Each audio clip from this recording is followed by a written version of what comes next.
Well, I would say we wish you all well.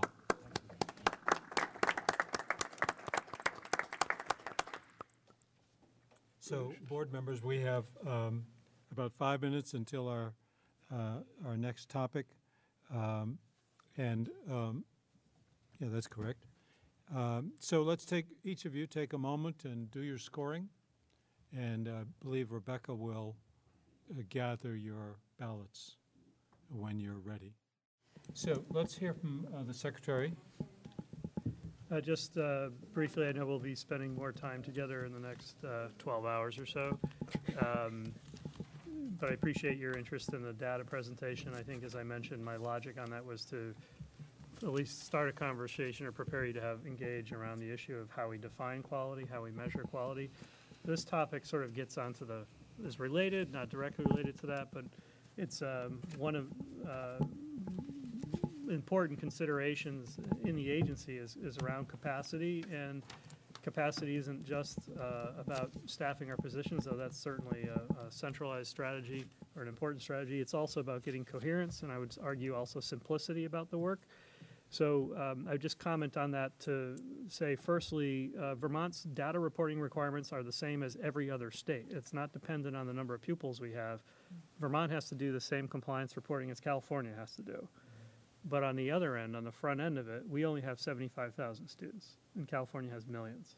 So we have to sort of make sure that our infrastructure is able to respond to the demands of the compliance reporting, but also help inform our policy and decision making in a very rural, small state from a student population perspective. And that's just to alert you that we're kind of heading down that path.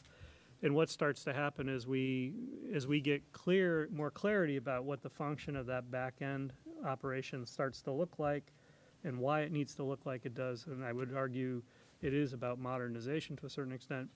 It also helps drive decisions on the front end that previously were not really being made as a consideration of the broader demands on our infrastructure. So I'll be talking about, in this larger issue of quality, talking about the report card, for instance, as a project that was stood up, in my view, without real broad consideration of the demands on the infrastructure, how we would use that information, how much it would cost, how big of it and how complex of a project it should be relative to the size of our state. So, yes. In time past, these very small school districts were sort of an anomaly in terms of federal Accountability? Yes. Yeah. So I would assume the mergers might help on that front? Yeah, and I think the other aspect in Act 46, we're shifting the LEA for accountability is now the school district, not the individual school. Right. Though we still have to monitor individual school aspects of that accountability, but it was intentional on our part in Vermont to shift that to a larger organization so that the issues of small n or organizational improvement could be dealt with more systemically as opposed to at school-by-school basis. Right. Dr. Secretary. Secretary's fine. Mr. Secretary, Dr. Secretary. As far as data suppression, I just had a quick question. As far as data suppression, I would assume that there's some states where the topic probably doesn't even come up, like New York, our neighbor to the west. Any idea how, as far as, because all this data is federally required, are there states, how do we compare? Do we have one of the most suppressed states in the country as far as pupil counts and schools that we can't report on because there's so few pupils? Yeah, I don't know how we'd make that comparison. It's a great question. Part of it, I think, would come to the definition of what the LEA is. What is the entity for accountability? To Peter's earlier question, if we moved accountability to a larger entity, part of our issue from an apples-to-apples standpoint on that question would be how many micro entities do we have, for accountability reporting purposes? Yeah, where sample sizes would be too small anyways. You have 3 students. The sample population is so small that the aggregate data wouldn't be useful anyways. Yeah, and it does, to get to my sort of setting the stage for this future conversation about how we report in terms of how the report card is structured. We can build a very complex data structures and visualizations of data, but we have to ask ourselves, to what extent is that even worth it if we have very small structures where we can see what's going on without a more formal approach? So we have to right size, I think, in particular, a visualization of the data. Yeah. The problem becomes the school is really the unit of instruction. And when you start aggregating across a bigger group, what you do is increase the imprecision of your measure. Sure. Because you would, if you had a very big, poor school with a bunch of more affluent ones, then you would have a distorted picture if you went to the supervisory union. And the state law says that we're supposed to do this at the school level. And I don't think we've ever done that. Yeah, I mean, we have, and we'll get into the issue of the statutory framework. The law also says the SU is the structure for accountability.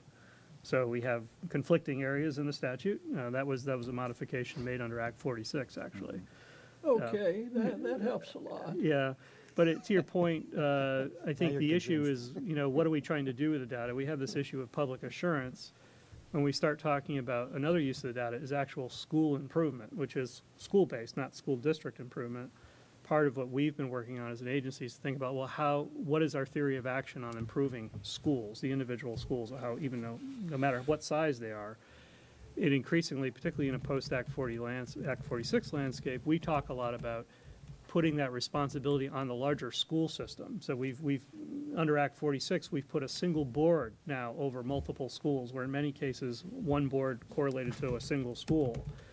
So if we have a board that now operates 4 elementary schools, instead of previously where a board operated a single elementary school, the theory of action would be that that board would now be confronted with the equity issues among their 4 elementary schools.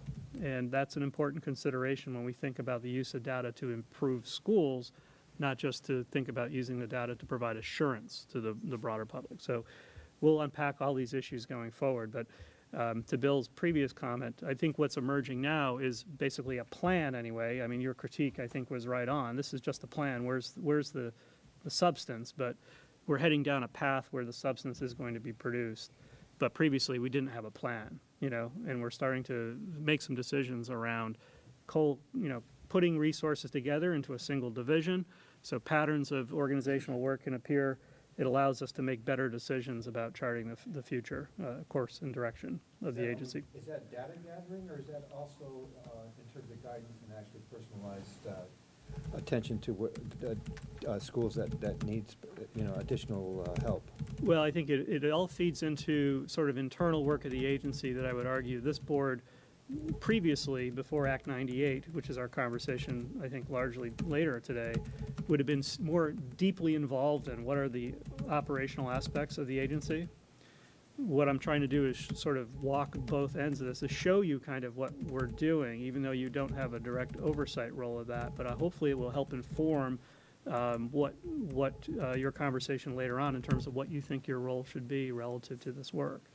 So it's important that we collaborate, but you don't direct that work in a way you used to. So I sort of sidestep your question a little bit, but just say, I think hopefully you found this useful to your future deliberations on your role. It also helps you understand what the trajectory of our work is as well. I think about the description, Dan, of the smaller schools looking at the equity across the full district now, and the power of doing that, and the value of data in doing that. And so I would say, to the extent there is also best practice to move towards equity, I think support to the field or guidance to the VSBA and really focusing, and the regional meetings are going to include the regional meetings, I believe, or the annual meeting, a deeper look at the dashboard and the report card, because having boards know it's out there and not know how to really use the data to impact equity across the broader system would be a lost opportunity. So to the extent there's guidance around that or technical support, I know, as we know on everything across the state, there are varying capacities within districts, even unified districts. And there's a lot on the plates of those that are unifying. It would be really unfortunate for kids if this wealth of data gets buried in the other operational things that they're trying to do to unify. So So wherever there's support Yeah, it's a good in point. that is welcomed. Yeah, so that's a conversation we'll follow along later today, I'm sure. The other point under my report I wanted to raise with you is that the agency is moving. That's actually coming to fruition. So about 2/3 of the agency will move to its new location over the weekend of October 4th. We'll arrive at our new destination, National Life, on Monday morning, October 7th. And then the remaining portion of the agency will move later in the beginning part of November. So just want to put that on your radar that we're moving. And maybe at some point, we can give you a tour of our new space. if you'd be Easier interested. parking. I was going to say, We'd probably figure out how to get you up there and find a National place Life? for you to park, yeah. It's crowded. If you're interested in that kind of. Find a parking Yeah, place. yeah, you can, yeah. You don't have to pay for it Anything else, either. Mr. Yeah, Secretary? good point. Any other comments or questions from the board? I raised this issue with my colleague from Berry City as well, but I won't miss the parking tickets in Berry that I've had to pay in the past, so I just want to make that point. Sir? Could you tell us a little bit about what's acting? I got paid two of them. Happening with what I think is Act 11, the bargaining bill? It seems like that could have tremendous implications. You're talking about the bargaining of teachers' health insurance at the Yes. state level? I don't have a direct role in that process. Under that statute, my understanding is that it's largely the school boards on one side of the bargaining table and the teachers' association on the other side of the table. So I have no other insight into that process other than I understand they're at impasse in the process. I'm not sure where that will go. I did send out to you, as I, just consistent with my early pattern, if there are communications that you might find interesting, I'm having them distributed to the board. I did send to you the announcement from VHI Yes, of what their proposed rate increase will be. Like Bill, as a previous superintendent, when I see those numbers, it sort of colors my thinking for a number of weeks. And I must admit, I'm still kind of depressed by that. They're proposing over a 12% increase in their health insurance rates, which really is, when you're in this part of your the year as a superintendent, making sort of beginning assumptions on your budgetary cycle. That's really, it's a hard place to start. As you know, most school budgets are aiming for a nominal increase, and to start out the gate with an over a 12% increase in health insurance costs when 80% of your costs are attributed to personnel is a hard way to start the process. We So- usually try to do 6 or 7 in the second part of the year. When you try to keep, if you're a local official, and you're trying to keep your budget at about 3%, Yeah. 2.5%, 3%, having a number like that the second part of the year is just, And it's the second year in a row. yeah. So So what did you originally budget for? I didn't budget, in my role as secretary, it's not about our I know, budgets. but, I mean, but you do Locally? have to, you do have to present kind of early in the. When I was a superintendent, I would bake this assumption into my modeling, because I want to have in the beginning, when you're building a budget, you want to have the worst-case scenario sort of presented or built into your assumptions.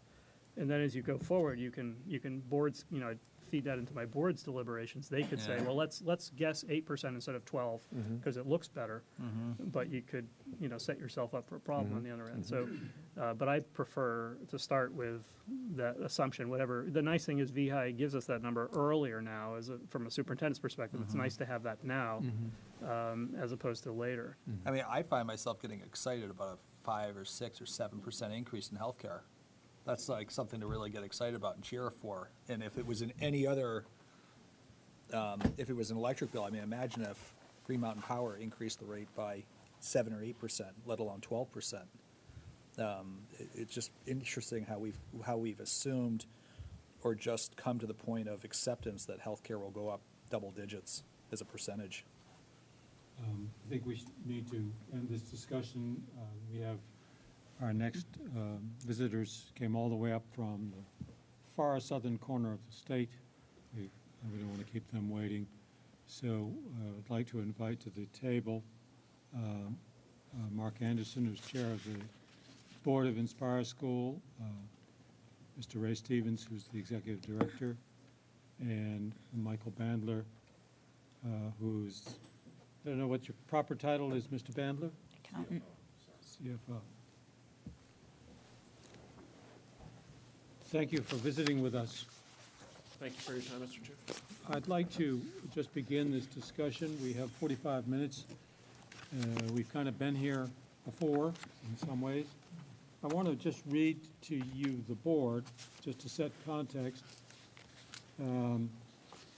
something that was forwarded to these three folks by council.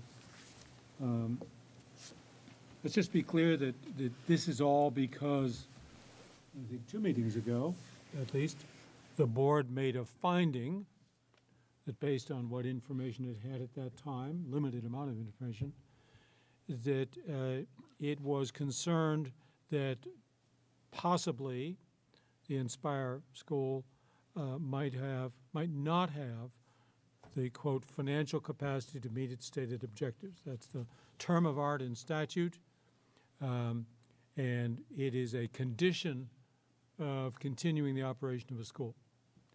And so there was some reason to think that the school had slipped into a condition where it did not have the financial capacity.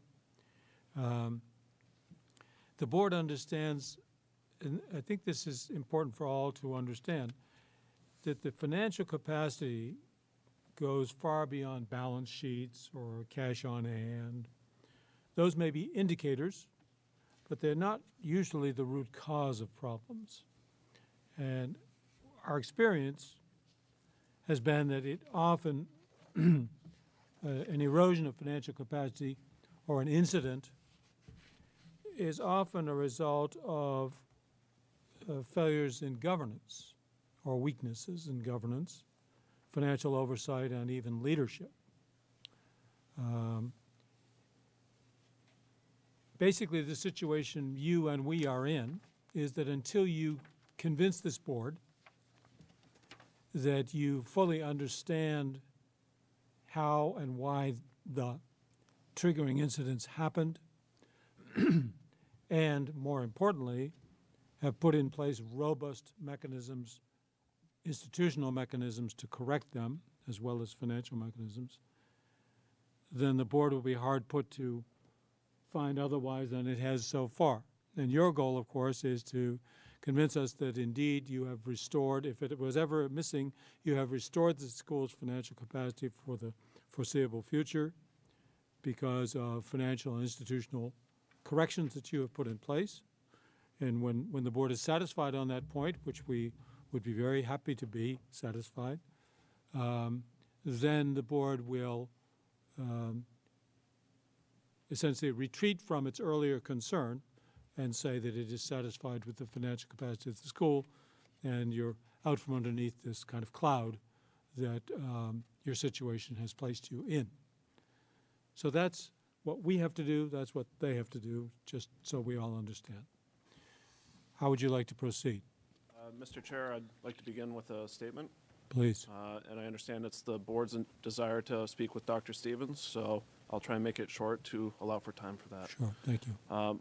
Again, my name's Mark Anderson. I'm the chair of the board of directors for Inspire School for Autism. I apologize, I'm from the technical generation, and my notes are actually primarily on my phone. So I'm not texting while I discuss this with you, but I work digitally. So first off, I'd like to continue to renew our appreciation for the board's inquiry. This has been a difficult time for us as a board of directors, for the school, for the employees as well as the children. Our passion is to provide excellent education to children with autism, and we've done that for about 10 years. This gets in the way, and that's a problem. We fully understood that, and over the last 12 or so months, the opportunity to investigate why has been of utmost priority.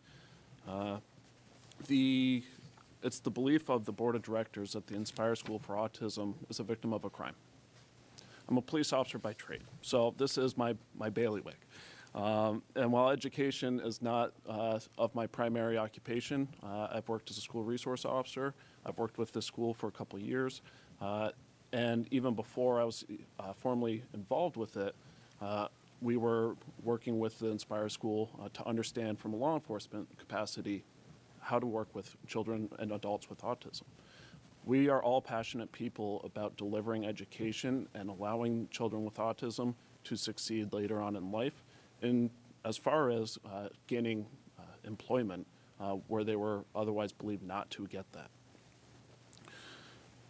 The board of directors requested an investigation from the police earlier this year based on our review of financial documents, the lack of financial documents, and what we later learned under the advice of a certified public accountant who sits to my right was fraudulent financial statements. There was a statement made by a president many years ago, trust but verify. As a board, we failed because we trusted but did not verify. It has been clear to us that there's things that have needed to have been done that we thought were being done because we trusted our executive director to accomplish them for us. There becomes a point from a board perspective where you have to evaluate what your involvement is versus how far, how extending too far becomes micromanaging an executive director. And unfortunately, our pendulum swung a little too loose. It was just this week that the police, a detective from the police department, reached out to us to ask for some of the initial documents of their investigation. From my personal experience as an investigator of financial crimes, these are long, slow investigations. We are still waiting for answers because some of them will require police involvement. Unfortunately, we don't get to escape that black cloud from the sense of a criminal investigation because this is going to continue for a while, and we know that. But it is still our belief that a crime occurred and that that's part of the, or one of the triggering events that occurred that allowed this to happen. Through many of the lessons learned over the last year, we have reorganized our board. I am a new chair to the board. Part of the reason for my selection was because of where I live. I live in the town of Brattleboro, the same place as the school. Our prior chair had, because of life circumstances, moved out to eastern Massachusetts to be closer to their family, one of whom is a child with autism. They were involved before they moved at a significant level. And when they moved, that level diminished. The board's treasurer, also the board chair's husband, and he was here last meeting, he also moved. And so again, a reduction, degradation of our board in an oversight capacity where most of the oversight was conducted by email. When you receive a financial statement via email that supports what you're being told, it makes sense. When you're told by someone who's an expert, licensed, trained accountant that these are wrong, just made up, obviously there's concern.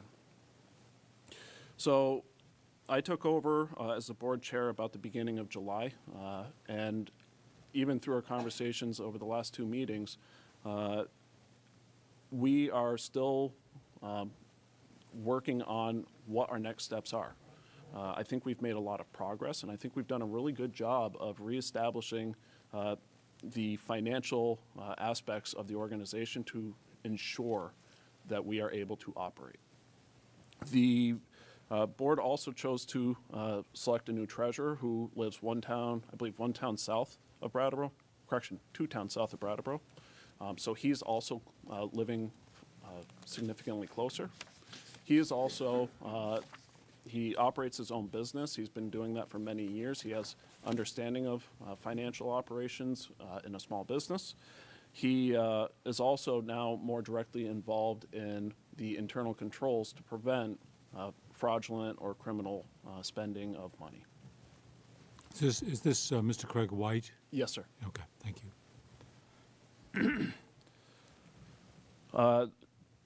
Over the past, well, since our last conversation, at the advice of Mr. Bandler, our CFO, we, as a board, reviewed his recommendation of adopting an audit committee.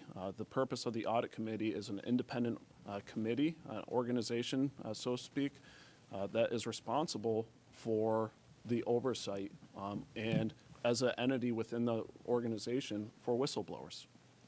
These are things that people knew about, and the board did not receive the communication. We don't know that answer. We're still looking.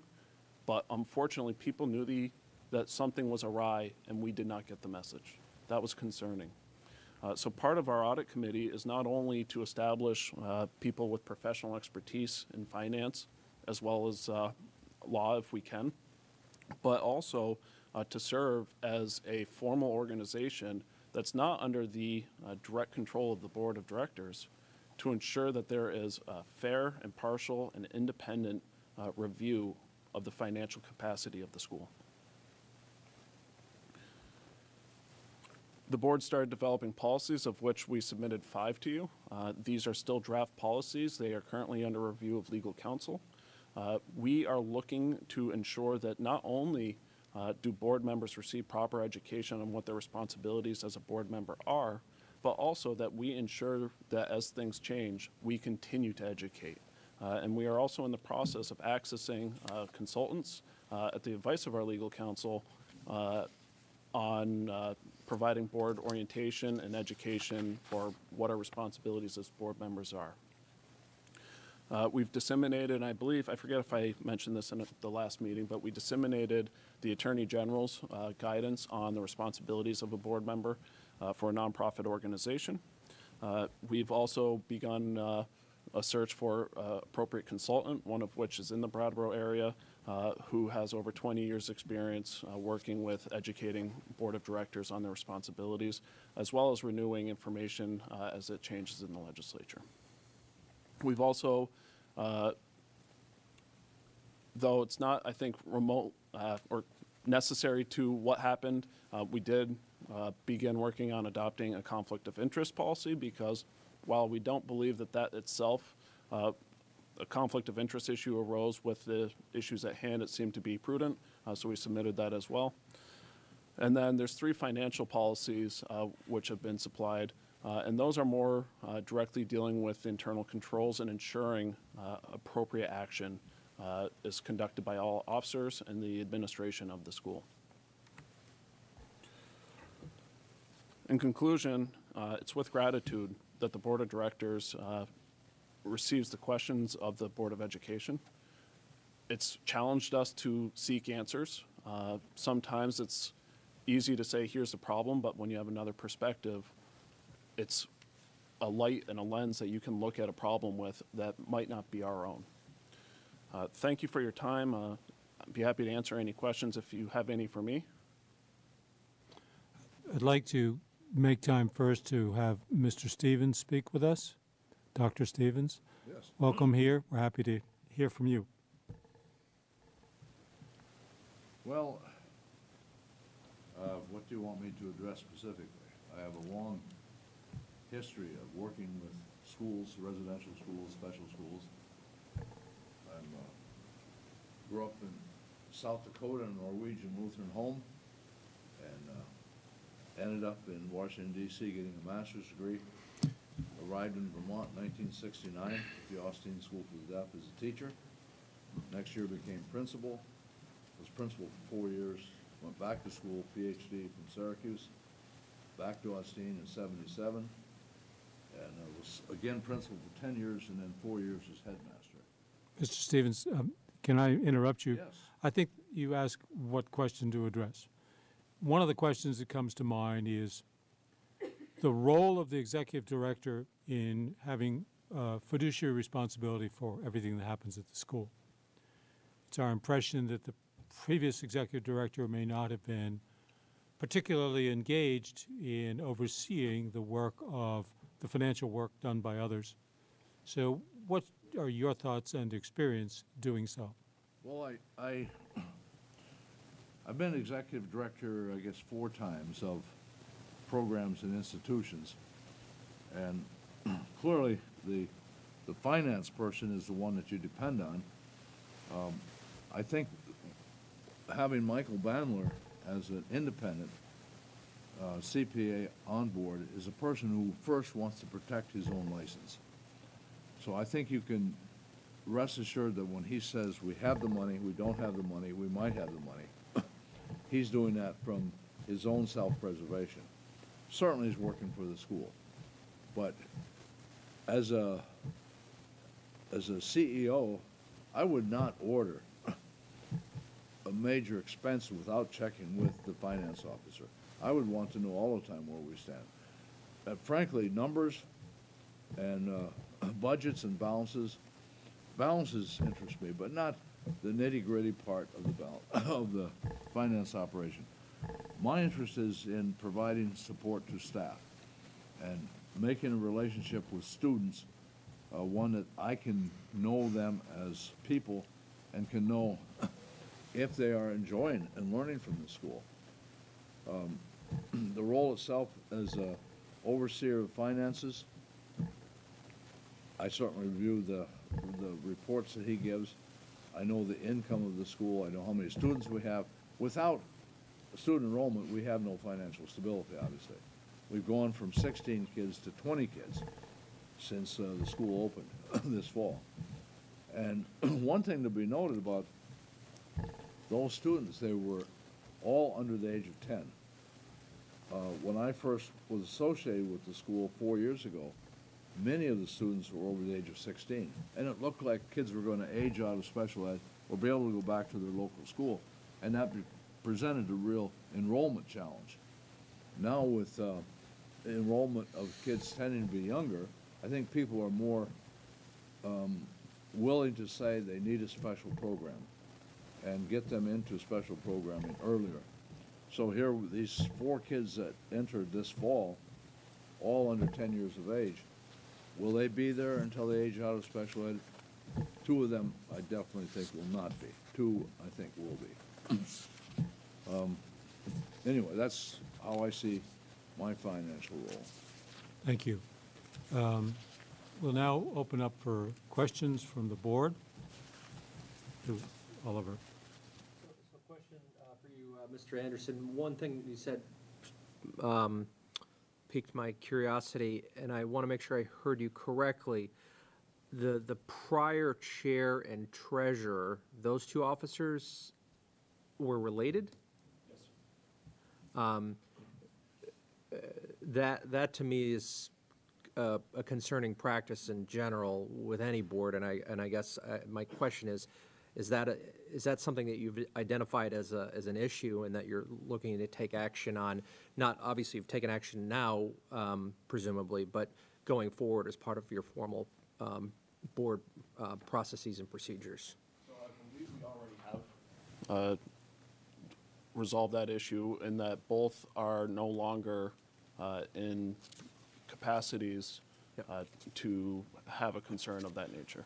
And it wasn't directed at those specific individuals. It was more the construct of having officers and the chair and the treasurer principally who are related to one another. Are you looking to take steps to ensure that that never happens again? So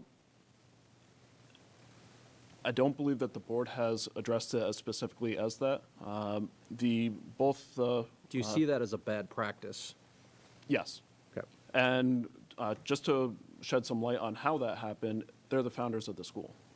Yeah. So they, I don't want to speak on their behalf regarding their circumstance, but they had a child with autism and they felt they weren't getting education appropriate to it. And so they said, let's create a program. They've been involved from the beginning, but I also think that over 10 years of membership to a board of directors is a long time, and people do get tired and they want to move on themselves. We have looked at expanding our board, which will also diminish the possibility of a conflict, but it's also why we did bring in the conflict of interest policy to address things of that nature. Okay, thanks. Other questions? John? The CFO, who does the CFO report to? The treasurer, Treasurer, okay. Not the executive director. that's correct. We've set up somewhat of a divide between the financial operations and the day-to-day operations of the school and the education of the students. One of the issues, if I may say so, is that we had people wearing multiple hats, some of who were not financial professional, auditing professionals, law enforcement, legal professionals, in roles that require some of that expertise. The school has gone out of its way now to start acknowledging that there was deficiency in the basic core people to bring in other people who are professionals in this area, and we've separated the functions. So, not to get into the minutia, but, so a bill comes in, a heating oil bill or whatever, who authorizes that? And how does that go through the system? Is it the executive director that authorizes that bill to be paid?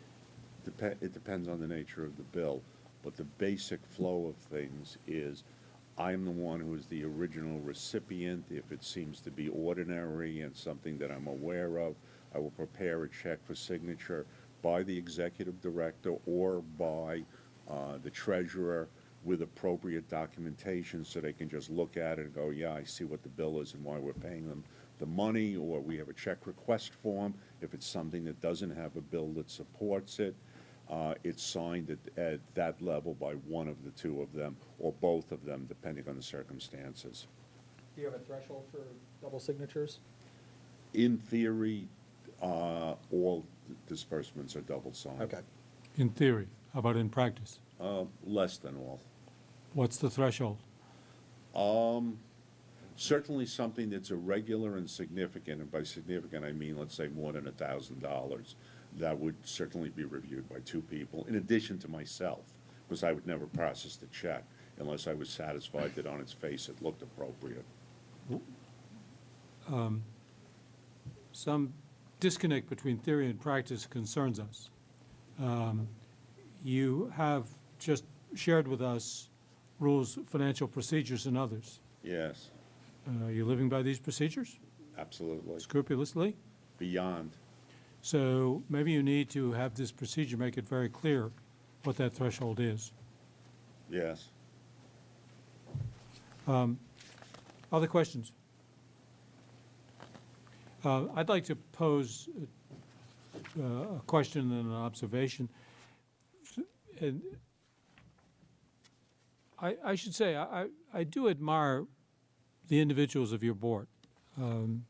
You who are here, Mr. Anderson, and the Vranos people have been very, very generous in their commitment to this school. I think very loyal to it, have given a lot to it. So there's a lot to be grateful for. It still feels to me as a layperson without expertise in this area that this is still a very, very thin board. It's 5 members, of whom 2 are married. It does not bring a great deal of diversity. Vigorous boards, and we've thought about this a little bit because this was a similar weakness at the Compass School just up the river from you folks. It was a school board which also lost talent and didn't quite realize that they had been just eviscerated. And like yours, time and talent disappeared, and bad things started to happen. So this would just be a thought that you have a lot more work to do to strengthen your board of directors. It certainly involves getting very, very clear articles of behavior, rules of procedure, but it also involves bringing in people who have nothing to do with the school, who aren't in love with what the school does, who doesn't think you folks walk on water. You need skeptics on your board. You need people who come from other backgrounds, and the more you can have, the better. Further to the board and your chairmanship, Mr. Anderson, I would imagine there are occasions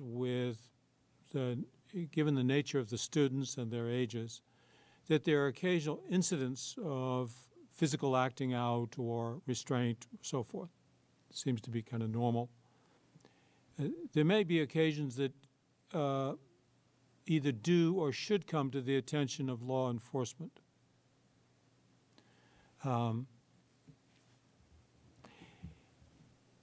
As to conflict of interest, the law and most of our understandings about conflict of interest is, of course, to be alert to the substance of conflict of interest, but almost equally important, especially for this board, a public body, is the appearance of conflict of interest. Which is defined as if a reasonable person might reasonably think that there is a conflict of interest, that constitutes the appearance. This is a question that you don't have to answer, but you might give some thought to. Since you are fairly visible in the law enforcement community in Brattleboro and the county, you might want to think about whether your leadership of the board puts you in a bind sometimes, where the school has a law enforcement issue that could be awkward for the school. You have a lot of influence, I presume, among your colleagues in the law enforcement community.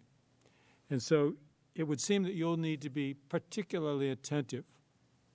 And I'm sure you can do this, but it'll require sort of scrupulous attention on your part to put in place mechanisms so that no one could wonder if the school suppressed information that law enforcement would otherwise want to address.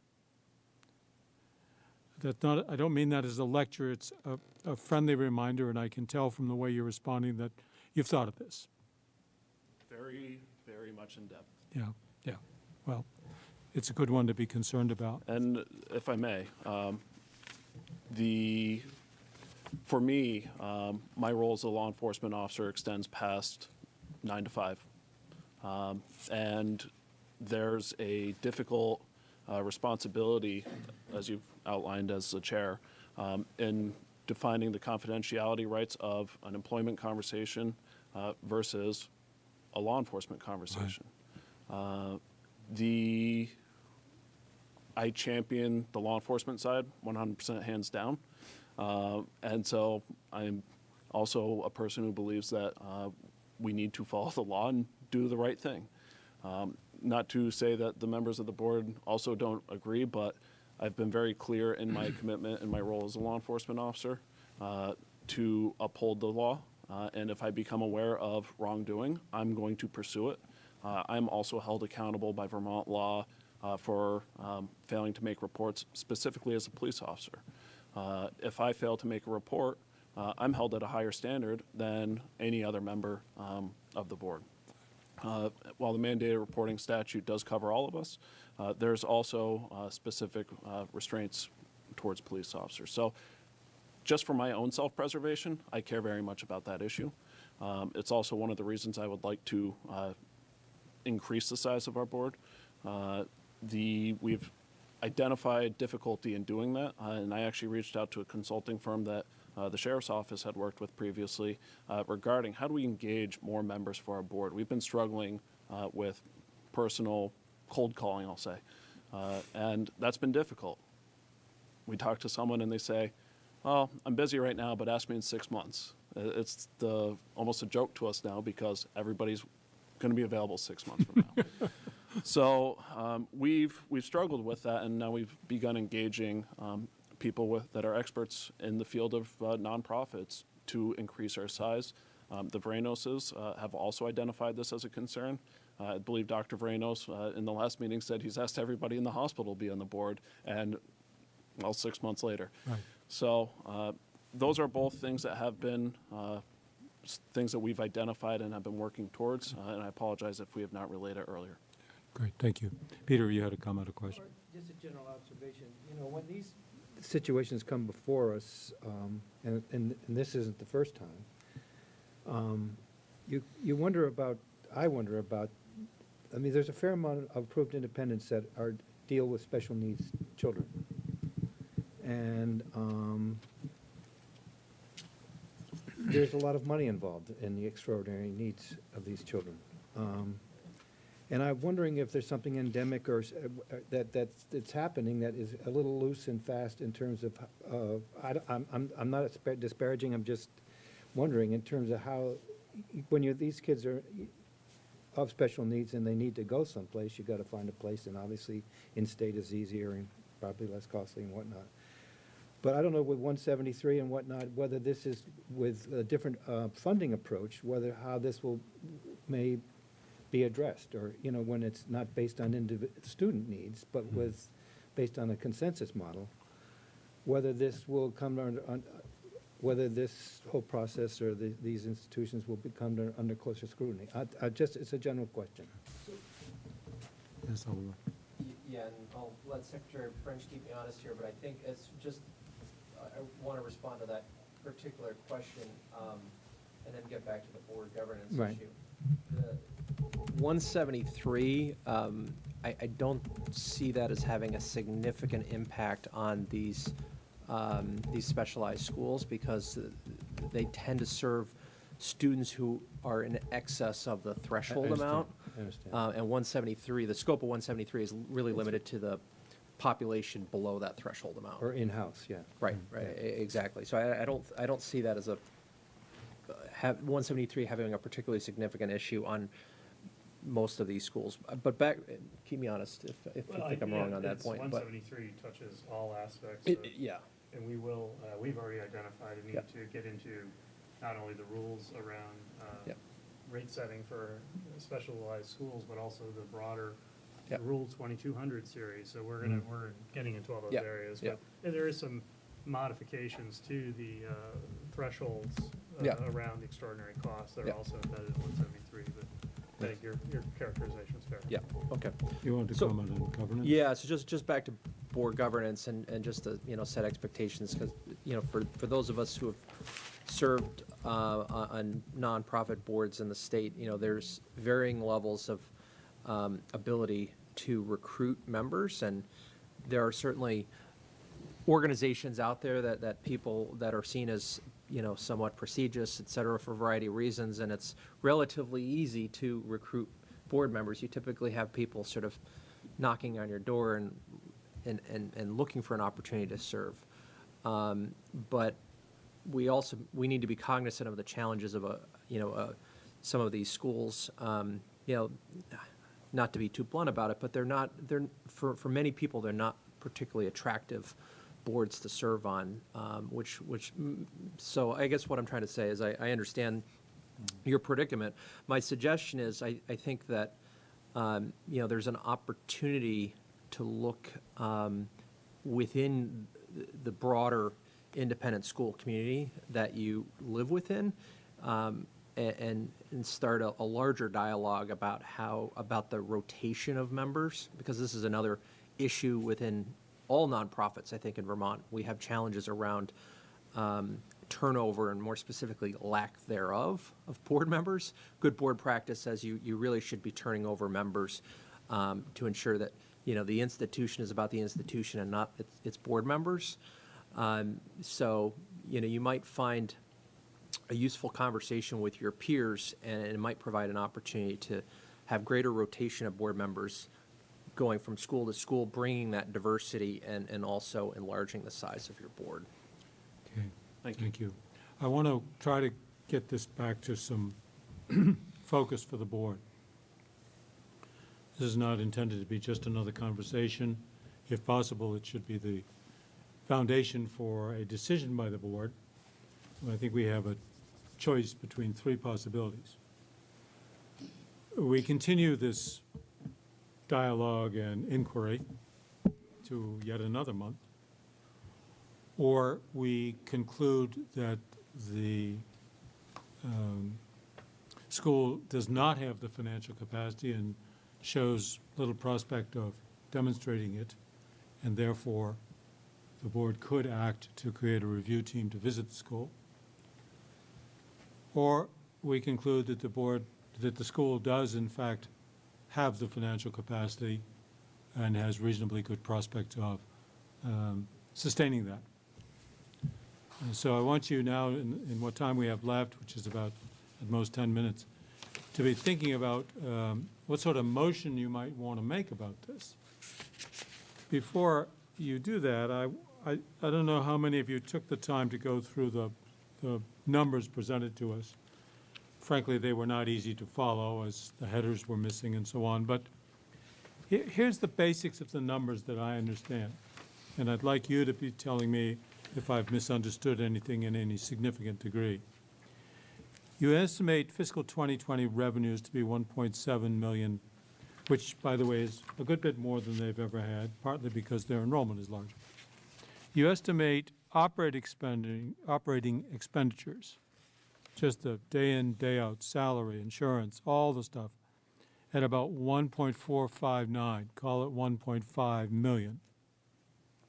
So that leaves you a margin of around $250,000 not consumed by operations. Sort of, it's a net operating profit. So far, is that about right?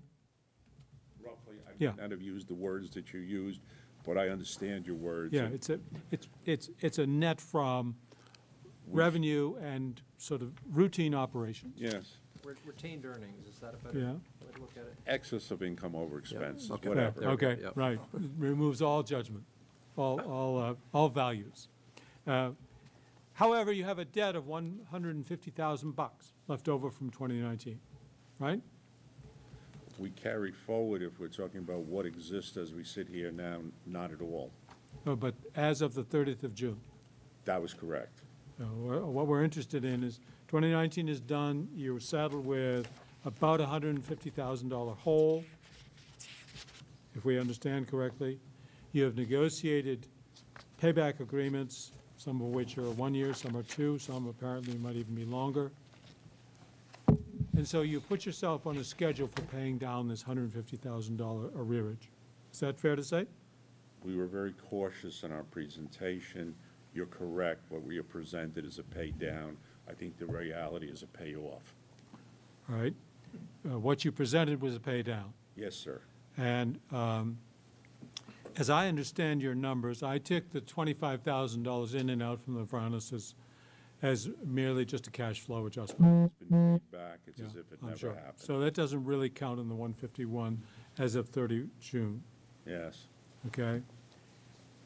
As I understand your schedule to pay debt as you presented it in 2020 from sort of the excess of income over expenses, which you remember is about $250,000, is that you have a schedule of about $106,000 of payouts in 2020. You're Oh. close. Hmm? Yes, you're close. Okay. All I wanna do I know is you're be building close. up to something, so yes, that's reasonable. So that leaves you net after operations and net after payouts for 2019, about 140,000 or so, kind of, quote, cash on hand on the 30th of, leaving out depreciation. Excess cash flow, yes, sir. Yeah, on hand at the end of the fiscal year 2020. Right? Yes, sir. Okay. So, and then there's, with those numbers, there'll be more to pay in 2021. You may be accelerating your schedule. We're doing it gradually, Yeah. yes, it could But- be, it will be probably accelerated. I agree We're with what you just working from the said. data you furnished us, which is the only data we have, it looks like around $45,000 would need to be paid out in 2021 if you stay on the schedule you published with us. Yes, So the question is this, and this is a question for the board. There are two kinds of financial capacity. There's sort of quantitative and qualitative. There's money, do you have it or not? And then there's, do you have the ability to manage that effectively? That's what we mean by governance and leadership and oversight. I think you all have to reach your conclusions about how well this school is moving its governance and oversight. The other part I'm trying to get at by running through these numbers for you is, should the board be satisfied that this school will generate enough financial reserves to expeditiously discharge its debt from 2019? If it cannot do so, it will find itself in deeper trouble later on with its creditors. It has a plan to do so. The question is that plan credible to you?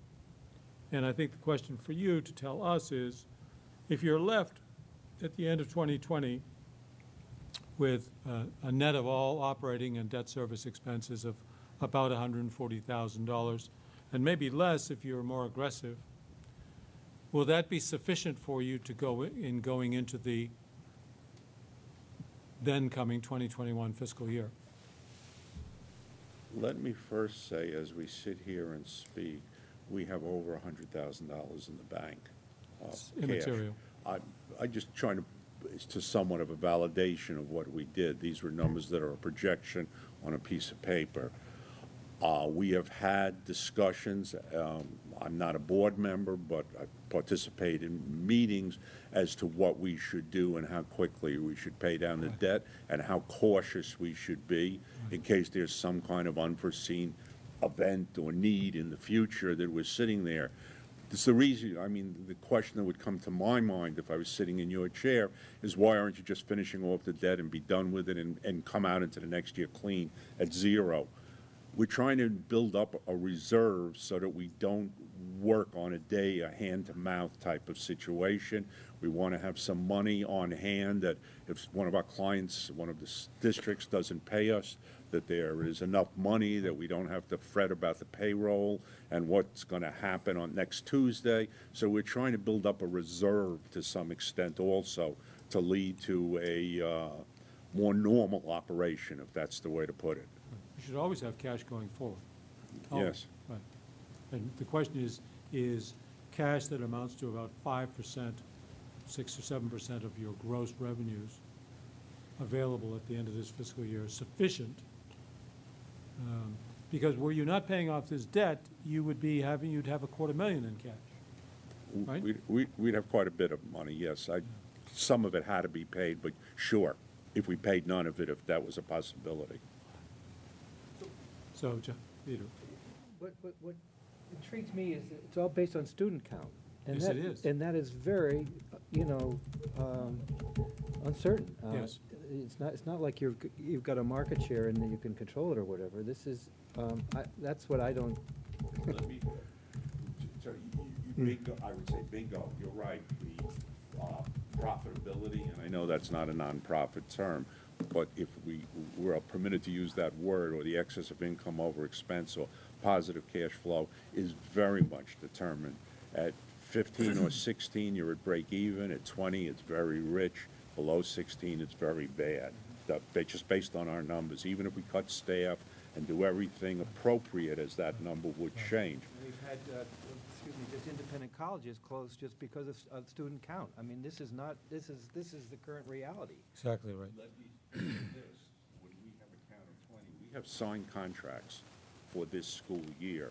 This is not that they, in theory, and I don't know about the exception, Ray could probably speak to it better than I can. These are signed contracts with commitments to bring 20 students to our school through next year. Are these all public pay? Yes. With very, very small exceptions. A few parents of prior students wanted to come during the summer, so they became direct pays. So just a suggestion to move us forward here. I want to recognize everything that you guys have done to right the ship, and I think you have evidence very clearly that you're on a really good trajectory, certainly a much better one than you were on before. But there's still a lot of work ahead of you. So I come back to Mr. Anderson, your the old saying, trust but verify. I think on one hand, I want to recognize the efforts you've made. On the other hand, I do think we need to verify, but I think it would be premature to have a team go in and evaluate now. I would actually prefer to establish a team that could go in, say, in 6 months, and then really give you the opportunity to operationalize everything that you've been talking about and you've already started to, but really give you enough a runway to get off the ground, and then with the hope that we would send in a review team really just to verify that, that yes, you have put everything into place and it becomes a formality at that point. Kim? Not having been on the review team, to what extent is that time, and if it were to end up being more of a formality, Oliver, is there another method of satisfying that maybe 6-month outlook that is less labor-intensive than convening a team, common date, and actually being on site? And as much as anything, thinking about our whatever precedent we set in doing this, we want the standard to be such that we are going in because we have continuing concerns, or at least that's my understanding of the role in this, because otherwise we could end up with more of these than we know what to do with, and that would either exceed our capacity, but also perhaps put undue burden on the organizations. We have oversight responsibility, but I just want us to be cautious. Is it possible to table this item And approve the renewal for a shorter period of time. Oh, yeah, that might So be. it's That essentially might what- accomplish the same thing. Yeah. Right. So table the item of, They're not up for renewal. No, I think it was the other. oh, yeah, you're right, School. you're right. And What's this I license guess- through? Pardon? What's this license through? What's the date on this license? It's an approval. It's a Yeah, financial I know, capacity. I know. Yeah, I just but wondering we if- could, what's the approval status? When is Yeah. that? Do we know when? Do you happen to know in the back? Okay. All right. Okay. Ah, All right, maybe- let me see then how you would feel about requiring the school to come back to us in 6 to 8 months with an update on, they'll be 2/3 of the way through the school year. You know, you've got work to do with your board, but that's within your control. You can either make that happen or you don't. It may not be within your control to retain students who move and so forth. So you're really very vulnerable, as Peter pointed out, to headcount. With 16 kids, the school works, but it can't pay off $150,000 worth of debt. With 20 kids, the school works and has a reasonably good chance of paying off its debt in 1 year, maybe, or at most 2. When would they know headcount for the next fiscal year? Well, usually by the end of, in the spring, IEP meetings will be concluded by the spring. Like April? Yeah, April, May. We've turned down students already for enrollment because we're at capacity. And let's keep in mind, these creditors are not people who go away. It's the IRS and people like that. Yeah. With each student, do you add staff? Is there an Sorry? added staff cost for each student? Sometimes, yes. It depends on the level of disability, but yes. The budget that was prepared shows a appropriate increase in staff to accommodate the increase in the Right, student count. we saw that. Right. If you lose a student, though, through the year, do you maintain that current staffing level, or do you have to adjust the staffing More level? than likely the layoff, but we'd also wouldn't do it immediately because there's people, students in the wings, people asking about enrollment. So like, one kid probably means one staff. Is there a motion? I do have. Yes. I have a question that Yes. just, and not to disagree with the importance of diversity on the board. Having, served on a private nonprofit preschool board, recognize the challenge in getting diversity, disinterested folks to serve in that capacity. And so when I think about a board of 5 people overseeing the Essex Town School District of $22 million budget, and recognizing there are far more capacity within the administration, I feel a little bit certainly appreciative of the fact that the chair and the treasurer are no longer in their current roles, of the procedures you seem to have laid out, the policies you've laid out. So at least personally for me, not having expanded your board, but having solidified your procedures, your process, and your policy,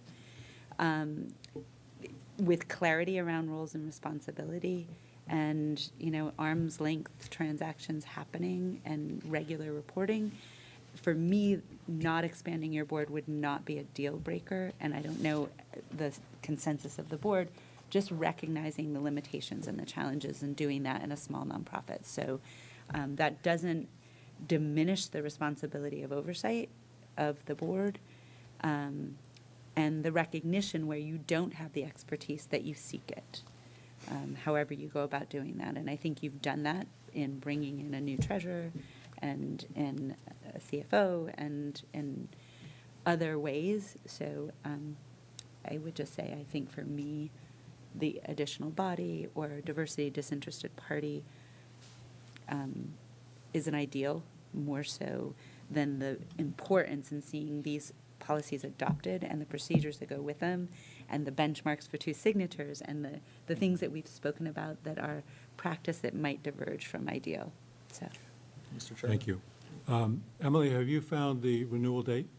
I've not found the date, but I've confirmed that Inspire is not up for renewal before the end of this year. There's a large group of schools that's sort of a backlog, and they're not among that group. Okay, thank you. John, I'd make a motion Yes, please. that we table the item till April, our April meeting, provided that we get a written update from the full board by January 1st. So it's been moved that we table any further action until the April meeting of the board, April 2020, and that the school provide to this board in time for its January meeting, and an update on financial circumstances and on governance and oversight. Is there a second? Second. Moved and seconded. Are there questions or comments about the motion? Are you ready for the motion? Those in favor, please indicate by saying aye. Aye. Opposed? The ayes have it. So I would encourage you to be in touch with us in December and just have a dialogue with us about what are we going to be looking for. It should be pretty clear. I could say, Mr. Bandler, that the financial reports you presented to us were very, very difficult to follow. I think it's probably a matter of how Excel spreadsheets got translated into PDFs. The titles were confusing. Many of us had to struggle to follow them. So if you would address that, if you know what I mean, if you don't know what I mean, let's take it offline and I'll clarify for you. If we could just get the source Excel, that would be perfect. Yeah. No, Excel, yeah. But it needs to be self-sufficient. Let's not get into the details of it. That's a ways off. But higher quality information would be, or more easily accessible would be useful. And then, of course, from you, Mr. Chairman, an update on what you have done in January and what you foresee doing through the rest of that school year. We thank you all three for the long drive, for being here and being available. We'd like to see you in April. Thank you, Mr. Chair. Thank you very Thank you, much. Board. Thank you. Thank you, Board. We're a little bit behind schedule, but we'll just keep plugging along because we have some resource people here from the agency who are available to us for the work in front of us. Item K is the approval of the renewal of the approval for general and special education independent schools. First being the Compass School, with which you have some familiarity. And also, I should say, and we also wish to discuss, tell me, what are the other two schools? East Meadow and Long Trail. Okay. Let's address Compass and East Meadow is on the list. East Meadow is sort of East Valley. intertwined with Long Trail. Like East Valley. East Valley, Was Bill. that one of them? East Valley. Is that correct? East Valley. That's correct. And Long Trail? And then there's East Meadow and Compass. Right. Okay. So let's start with Compass, which is before you on the agenda.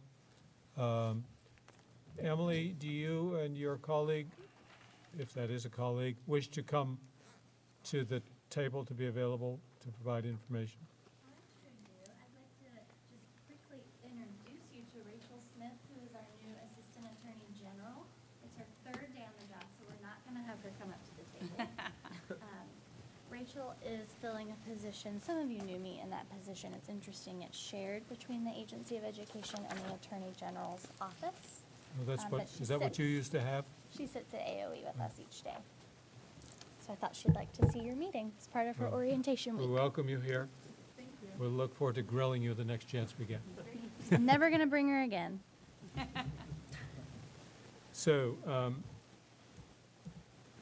board members, you've seen the recommendation, the Secretary's recommendation with regard to the Compass School. Thank you. Do you have questions? Is there a motion? How do you wish to proceed? I have a general question in regards to just the non-compliance regarding documentation. That's been kind of a repeated issue on this report, these reports. Is there any better way we can address that, or can it be a better address? My opinion on that is consistent thing that we want to highlight. There's some complexity in documentation, especially this process. And I think it would be pretty much the same in a public school setting as well. It's a challenge to comply with the current regulations and from a documentation standpoint. Yeah.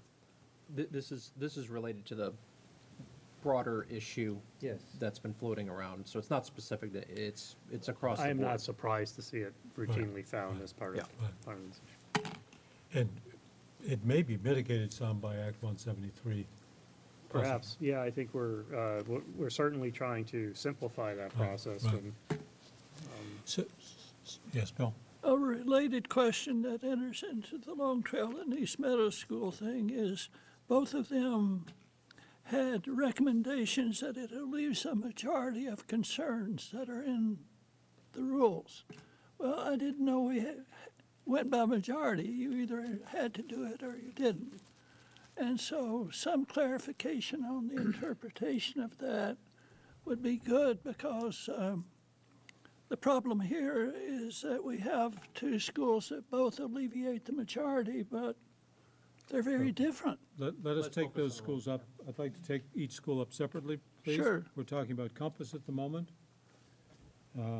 So further to Compass, questions or comments? Is there a motion?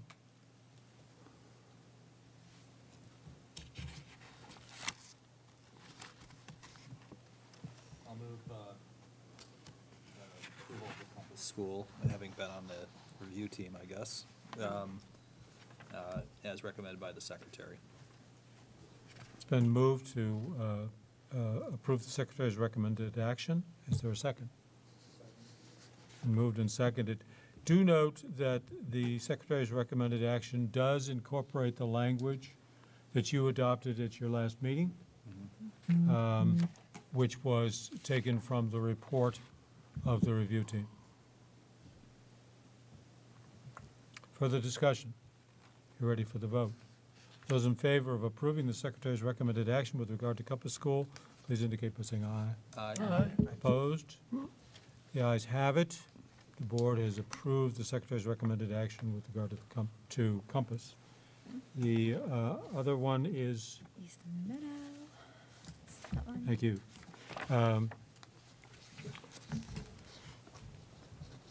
This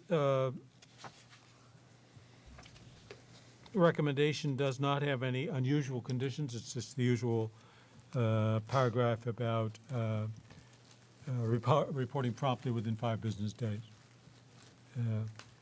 The approval's shorter. Yes, it is.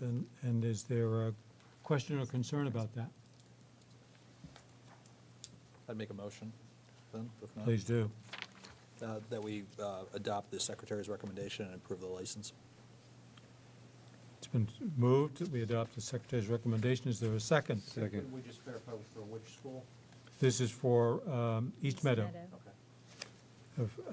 So perhaps there could be an explanation as to why this approval is for only 2 years as opposed to the standard 5.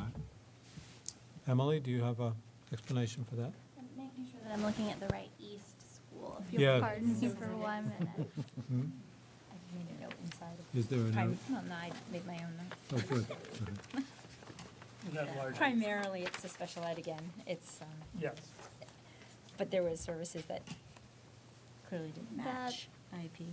So if you'll look on page 8, I usually find that the section that's called notes on evidence Yes. is helpful because Right. that's where agency staff characterize what they found. There are slightly more serious findings here. I'll call your attention to East Meadow's file showed only one IEP that appeared to be current, valid, and reflective of the student's current placement. You won't see that kind of finding in the longer approvals. It was, it fell in that place on the spectrum of concern. So the school is more acutely out of compliance with desirable practices than other schools, and so the remedy or the response has been to say, we're going to put you on a short leash, presumably with the intent of stimulating corrective action. Ms. Kim? How does that reconcile with the LEA's responsibility for IEPs and placements?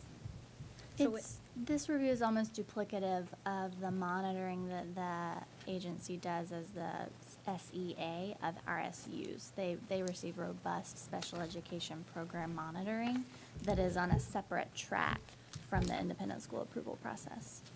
But how can the public school be the oversight as they send their students out to these private schools if those private schools are not complying with the IEP requirements? So actually, the onus on that one, I believe, is the public school, because they do a change of placement meeting at the public school where the public school special educator would put into the IEP the change of placement. And then the IEP goes with the child to the independent school. So we think it's likely that the public school didn't do their part? If they didn't do it then if I was the special educator receiving the child, then I would hold an additional meeting to write the change of placement in. But it's typically done I at the appreciate Yeah, district helping level. me understand. It varies greatly from system to system. A more well-articulated, I would say, systems, including their independent school partners, they might be using an information system where this is tracked very closely, and that the district, the LEA, can monitor that paperwork very closely. In smaller organizations, it really requires, like, as in this case, a physical inspection of the records on site. But we would capture it as part of this process, but then also, as Emily alluded to, there's a monitoring process, which really would then focus on the LEA's responsibility to ensure any place that student goes has sufficient documentation in place to provide the services. So this catches it on one level, but we get involved with the technical support and the guidance function through the monitoring. Yeah. I just want to feel comfortable that we're not, that we're consistent on what we're saying yes to if the documentation isn't there. Almost like everybody's responsible, it sounds like, for having it be current. Absolutely. And But present, and if you're- there's a chronic situation where that isn't part of their practice, that Right. is something, I think, to be cautious of, and maybe that's why the shorter timeframe. That's correct. Looks like the kind of thing that would be a finding if the LEA were monitored this year. Yes. Yeah. Yeah, Right. so I mean, from your standpoint, you have our technical team who does these sort of reviews recommending to me that this should be a shorter time frame based on their understanding of all those things. So Yeah. you should have some confidence that they're looking at those things Yeah. consistently. And that doing so puts a tighter timeframe on getting them compliant, gives them the warning, but doesn't put at risk the ability for the LEA to be placing students, because that would challenge capacity. Yeah, that's Okay, right. I just want to make sure I'm like taking it all the way through my Yep. thinking. Yep. Good. And understanding our responsibility in it. And if I could draw your attention to that same paragraph, the end of it is a happier ending, if you will. They found the documentation, it's in place now. It wasn't ready and Okay. there as it should have been on the first review. I'm happy to see shorter recommendations, at least case, it gives me Yeah. some confidence that the agency's looking at them and making, rather than us have to backtrack from 5 years to 2 years, I'm really pleased to see a Okay. 2-year limit here. It really gives me some sense that the agency's doing their due diligence. Great, good, thank you. Is there further discussion? I just have one more Okay. question. I don't, Morrisville, okay, I can't think of which SU or SD that is, but does that then Memorial South. trigger sort of a closer look at that public entity to see, does any of this inform where you go next in It will inform the monitoring that? team, because we have cross-pollination Yeah. within our team, but Okay. your actions here don't trigger anything on the monitoring end. But our team has that centralized view of Yeah. the Like, ecosystem. okay, we've Yeah. got like Yeah. a And private here that's just maybe a- not compliant, it might not be their fault, and what is the public doing in their record keeping? Okay. And just a word of caution, the location of one of these schools, depending on how specialized the service are, might bear on the student's placement where they're coming from, and it might not. They might be from other Right. areas. The Got school's it. located in Wales South, but the sending It district could be anywhere. Okay, understood. Thank you. Thank you. Are you ready for the question? Was there a second? Yes, I did. Yes. Oh, okay, There's okay. There are many seconds. Enthusiastically supported. Any minute. Second and a third, then. So, are you, then, the question is, shall the board endorse the secretary's recommended action with regard to East Meadow School? Those in favor, please indicate by saying aye. Aye. Opposed? Hey, The ayes appear to have it, the ayes do have it, and the motion is passed. Now we will take up the two schools that you moved from the consent agenda, East Valley and Long Trail. Let's take them one at a time. Go ahead. Bill, I believe you have some concerns about the Long Trail approval. And Mr. Chair, just before we go any further, I just want to declare that I, at one time, attended Long Trail School. I don't have any association with the school beyond that, but if any board member has a concern, I'm more than happy to recuse myself from the discussion. Does any board member have a concern? No. Well, I have a concern, we may be running out of members. They're located close to my hometown, and I have some professional, minor business dealings with them. They rent some facilities from us occasionally, things like that. I don't have a personal fiduciary Yeah. interest in it, but I just wanted to declare that. If anyone has any Thank you. concerns with that, Thank it's you really for declaring negligible, that. but. Does anybody have a concern about Mr. O'Keefe's concern? no. Good. Then you may all proceed. So the question before us is, shall we approve the secretary's recommended action with regard to Long Trail School? I say yes for discussion, yes. It's been moved. Is there a second? I'll second. It's been moved and seconded that we should approve the secretary's recommended action with regard to Long Trail School. There appears to be some discussion. Okay, actually, I'm sorting out the East Meadows versus the East Valleys myself. East Valley was for 5 years, correct? And East Meadow was for 2 years. Right. And Long Trail is for 5. And I'd like to understand a little bit more what the difference is between those two, because they are both listed for the same deficiencies, and they both have alleviates majority of concerns. And so it appears to be an inconsistency. Now, there may be a very good reason for this difference, but it doesn't come through in the green sheets. Yeah. From my perspective, the deficiencies aren't the same. And I'm focusing in on the special ed report in particular. I don't consider the deficiencies from Long Trail to be of the same magnitude. But I think that was the team's conclusion as well. The interesting fact, the difference, if you will, if there is one with Long Trail, is their extra little something was about an extended period of negotiating written agreements regarding services with the sending schools. it looked like their negotiation period, which is usually, I think, early spring till the middle of the summer, ran over that expected period of time. Would you say that the discrepancy, not the discrepancy, the difference between a 2-year recommendation and a 5-year recommendation is conscious and intentional? I It's think not- as the it's not like- agency, we're trying to treat like situations the same. And so the recommendations from the team, it's helpful because they have the context of all the approvals they've seen recently. And you'll see the secretary's recommended action is trying to treat like cases alike.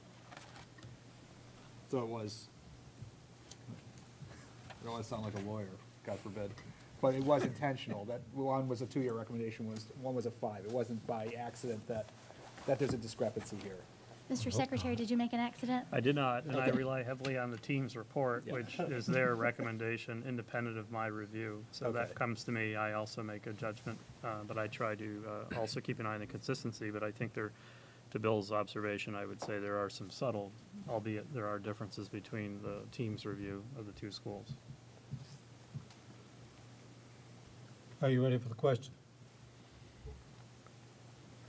So the question is, shall the board concur in the Secretary's recommendation to approve renewal of the Long Trail approval for 5 years? Just one other comment is, I would like for them to go back and try to be a little more explicit about 2 years, 5 years, and what the rules happen to be, knowing full well that it doesn't have to be slavish adherence, but at least some guidelines. Yeah, and I would also point out, we do, as you've seen, as we put forward, or the team puts forward an initial recommendation, the school has the opportunity to respond to that. And in the case, I think with the 2-year approval, the school concurred with our recommendation that 2-year was appropriate in that regard. So it is also, we do solicit feedback from them as well. And I think it's a good point, Bill. Are you ready for the question? Those in favor of approving the Secretary's recommendation signal by saying aye. Aye. Opposed? The ayes have it. You approve the Secretary's recommendation with regard to Long Trail School. East Valley is the last of the 4 schools. Is there a motion with regard to East Valley? I'll move the secretary's recommendation. Second. It's been moved and seconded that the board approve the Secretary's recommendation with regard to East Valley School Academy. Is there discussion?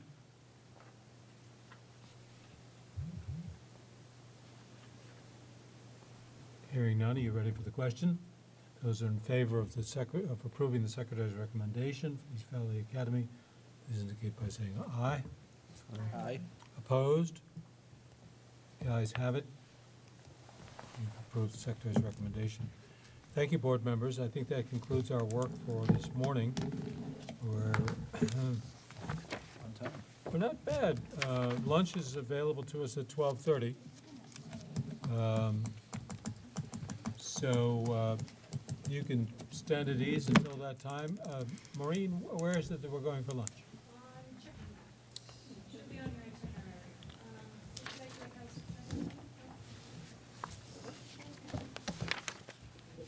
Is it the middle room? I think it's the main dining room across the. Yeah. So we are recessed That's where until we were last year, 1:30 right? back here, I please. think it's part of that.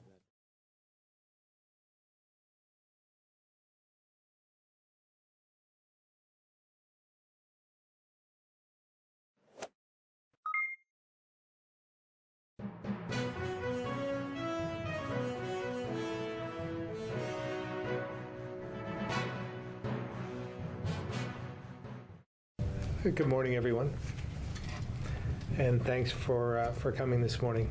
September is Preparedness Month here in Vermont, so we want to make sure we take the time to encourage Vermonters to take action in order to protect themselves, their family, their home, and their friends and neighbors during a disaster. Vermont has many dedicated and well-trained emergency response community members.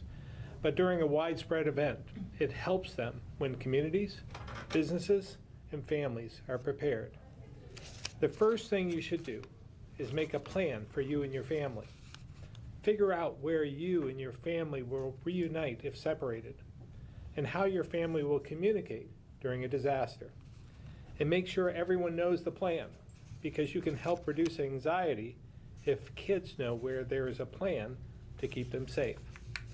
Stock essential supplies like canned food and water, as well as medications, in case you are ever homebounded and lack essential services like water or electricity. Folks with functional needs who would need assistance during an emergency should sign up for Citizens Assistance Registry for Emergencies, also known as CARE. This registry allows emergency response agencies to identify and aid those who might need special help during an event. This includes Vermonters who use special medical equipment or need help with transportation during a disaster. You can let local responders know of your situation right now by registering for the CARE program at e911.vermont.gov/care. I'm pleased to have Barb Neal with us from E911 to answer any questions you might have on this CARE program. We also know the more informed you are about an emergency, the more prepared you are. So we encourage all Vermonters to register for Vermont Alert at vermontalert.gov. Vermont Alert provides real-time information on pending emergencies, weather, and information on things like road closures, boil water notices, and other important public notices. There are also many state resources on social media. On Facebook and Twitter, you can follow Vermont Emergency Management, Vermont Department of Health, National Weather Service, and the Vermont Agency of Transportation. As we all know, while we can plan for disasters, they can happen at any time, including during the school day. We've made a lot of progress making sure we have emergency plans in place to protect kids, both at school and during events outside the school. Heather Boucher, Deputy Secretary of the Vermont Agency of Education, will share more on that at this time. Thanks, Heather. Thank you, Governor. I'd first like to thank Governor Scott and my colleagues at the Department of Public Safety for highlighting September as Preparedness Month. As we all know, there are few things more important than ensuring Vermonters can safely live, work, play, and learn across our wonderful state. I'd like to speak today about the importance of strong emergency plans in our schools and education facilities. Specifically, we all need to make sure we're creating, updating, and exercising strong emergency plans in these settings. School districts and education systems face many complex security risks today. From severe weather to interpersonal threats, there are many challenges schools must be able to tackle to keep our youngest Vermonters safe. It is critical that our schools and our pre-K facilities have strong, well-developed, and regularly updated emergency plans. It is also critical that all staff are familiar with plans, understand the various scenarios or possible events that could occur, and are ready to take action to protect their students and their colleagues. At the state of Vermont, and specifically at the Agency of Education, we recognize the importance and complexity of these local responsibilities. We're collaborating with our colleagues at the Department of Public Safety to work with school districts, helping them design and update these emergency plans. This summer, we engaged in an outreach process to school districts and independent schools to assess their needs and challenges. Our agencies, in collaboration with contracted vendor Margolis Healy of South Burlington, analyzed and identified several areas where we can help schools. Our next step is to offer a series of 2-day planning workshops around the state, where designated school emergency contact personnel in high-need districts can learn best practices, can get help developing or updating their school's plans, and can get to know and share information and resources with colleagues from other districts. These workshops will start in October and will help schools align their emergency plans to both national best practices and federal school safety recommendations. In the final phase of the project, we will be offering 60 shorter training sessions paired with voluntary emergency response exercises open to all schools. Again, to all entities across our cradle-to-career education system, Making sure you have solid, up-to-date emergency plans is critical to ensuring our state facilities can best respond to emergencies. We're urging all school districts and education systems to develop a plan now, if they have not yet done so, review existing plans and make sure they are up to date and based on best practice, and ensure that all staff members are familiar with your plan and what to do in various situations. We're also committed to providing resources and assistance to schools that need it to help make sure all Vermont learners are safe in any emergency. Another great concern for Vermonters is the impact of disasters on their property. The best defense against costly losses is flood insurance, and now Vermont Emergency Management Director Erica Bornman will speak to that. Thank you. Thank you, and thank you, Governor.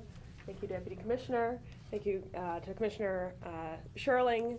As we highlight Preparedness Month at the Division of Emergency Management, it's truly our holiday month of the year, as our day-to-day responsibility is to ensure that all Vermonters are prepared for what disasters might bring us. So I want to highlight a really important topic today.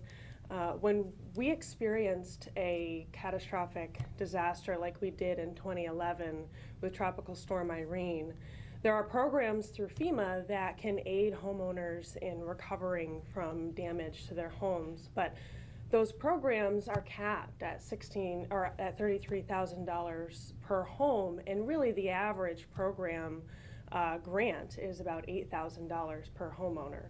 Now, that is not going to make you whole. The only thing that can do that is flood insurance.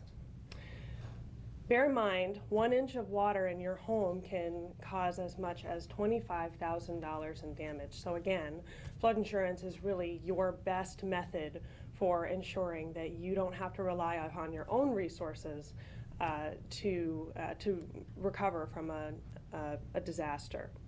Yet, only 16%, 1/6% of Vermonters in special high-risk flood areas in Vermont are covered by flood insurance. That means over 10,000 structures in Vermont are not insured against our #1 hazard, which is flooding. Flooding also occurs outside of these special flood hazard areas. About 20% of all flood insurance claims or damage from flooding actually occurs outside of these flood insurance or special flood hazard areas. Yet only 1/2% of all Vermonters are covered with flood insurance outside a special flood hazard area. So, what can homeowners do? First, check with your town to see if your home is located in a special flood hazard area. Your towns have that information. Then, you should check with their insurance agent. Often, depending on the elevation of your home, the value of your home, and there are relatively inexpensive or affordable ways to insure yourself against floods. It's very dependent on where you are and where your structure is located, but like I said, as we all know in Vermont, if it can rain at your house, it can flood at your house, and flood insurance is the best way to prepare yourself and your family for Vermont's #1 hazard. You can get more information at floodsmart.gov, or you can go to floodready.vermont.gov. And of course, anytime that you have any questions, feel free to contact any one of us at Vermont Emergency Management, and we'd be happy to point you in the right direction. With that, that concludes our remarks, and I would like to hand it over, back over to Governor Scott. Well, thank you, Erica. And we'll open it up for questions on the topic at this time.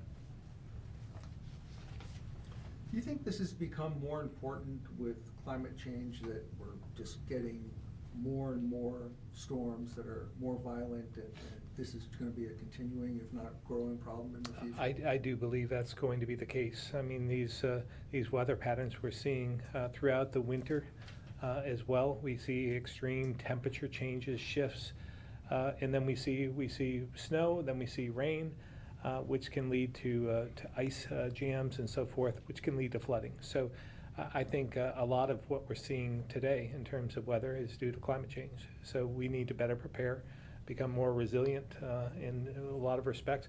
And we've taken a lot of steps in that direction here in Vermont. We're ranked as one of the leading states in resiliency, I believe. So we have a lot to be proud of, but there's more we can do. And there's a lot of things we can do individually as well. And that's what we're here to highlight, and just make sure that people don't take things for granted.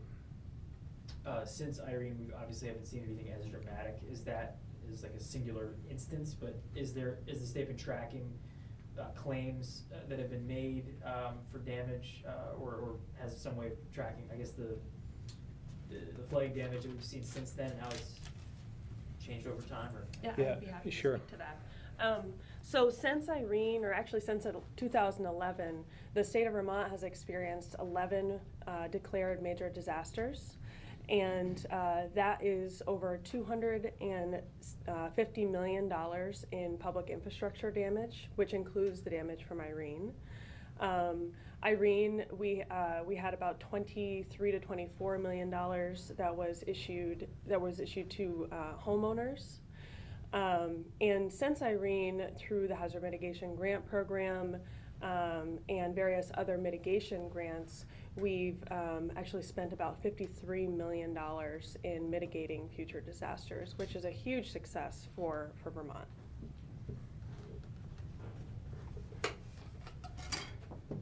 To your point, Bob, I'm not sure that we probably have kept track, and there probably is a way to get the data from the previous decades to see, if it's escalating in many respects, the number of events.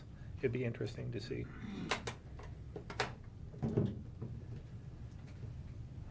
Other questions on emergency preparedness?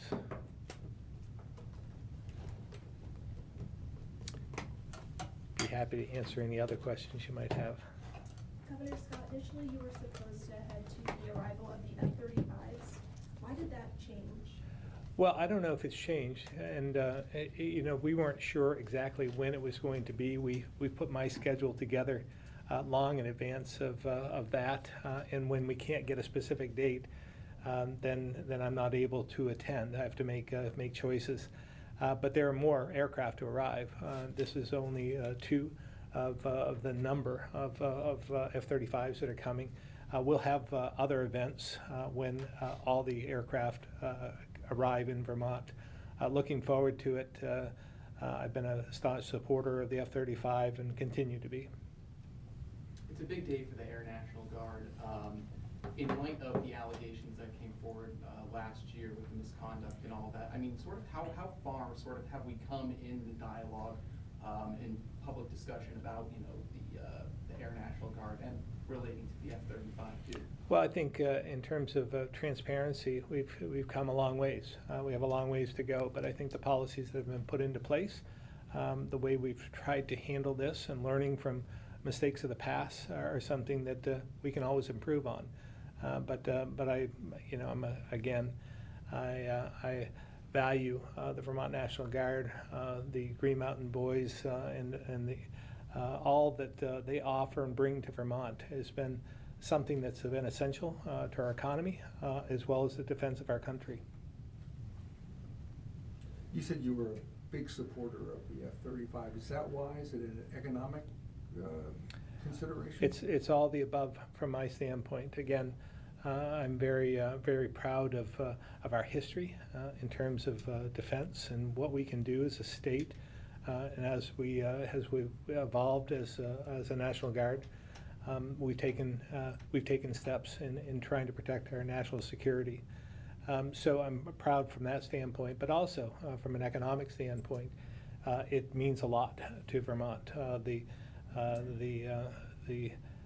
facility that we have in the Burlington area has become upgraded, employs a lot of people, and again is vital to what we're doing. We're trying to attract more people to the state as well, and we want to make sure that we continue to protect those we have here and the economic resources we have. Do you share any of the concerns about quality of life issues, the noise that this could create, and obviously having protests and whatnot? Do you Yeah. share any of that? Well, we've had this. There's a lot of history with aviation in Vermont. I remember grew up in nearby Barrie and remember some of the sonic booms from the F4s. And that was when I was just a kid, 40, 50 years ago. So this is nothing new, but I share the concerns. I know the Guard is taking this seriously and doing everything they can to alleviate any disruption in the lives of Vermonters. They want to be good neighbors. You were talking earlier about climate change and emergency preparedness. Seems like there's going to be a lot of students out on the street tomorrow, high school students, college students, climate strike. What are your thoughts about this approach to raising awareness about the issue? Well, I value this public dialogue. I think it's good for students to get involved, and I think we, again, as long as it's civil and respectful, it's the way we learn and it's the way we evolve. So we'll see what happens tomorrow, but I know there are many that are going to participate throughout the country, I believe, and we'll see how many come to Montpelier. Last session, legislation relating to climate change and passing meaningful legislation kind of fizzled out on the floor. It didn't really get passed.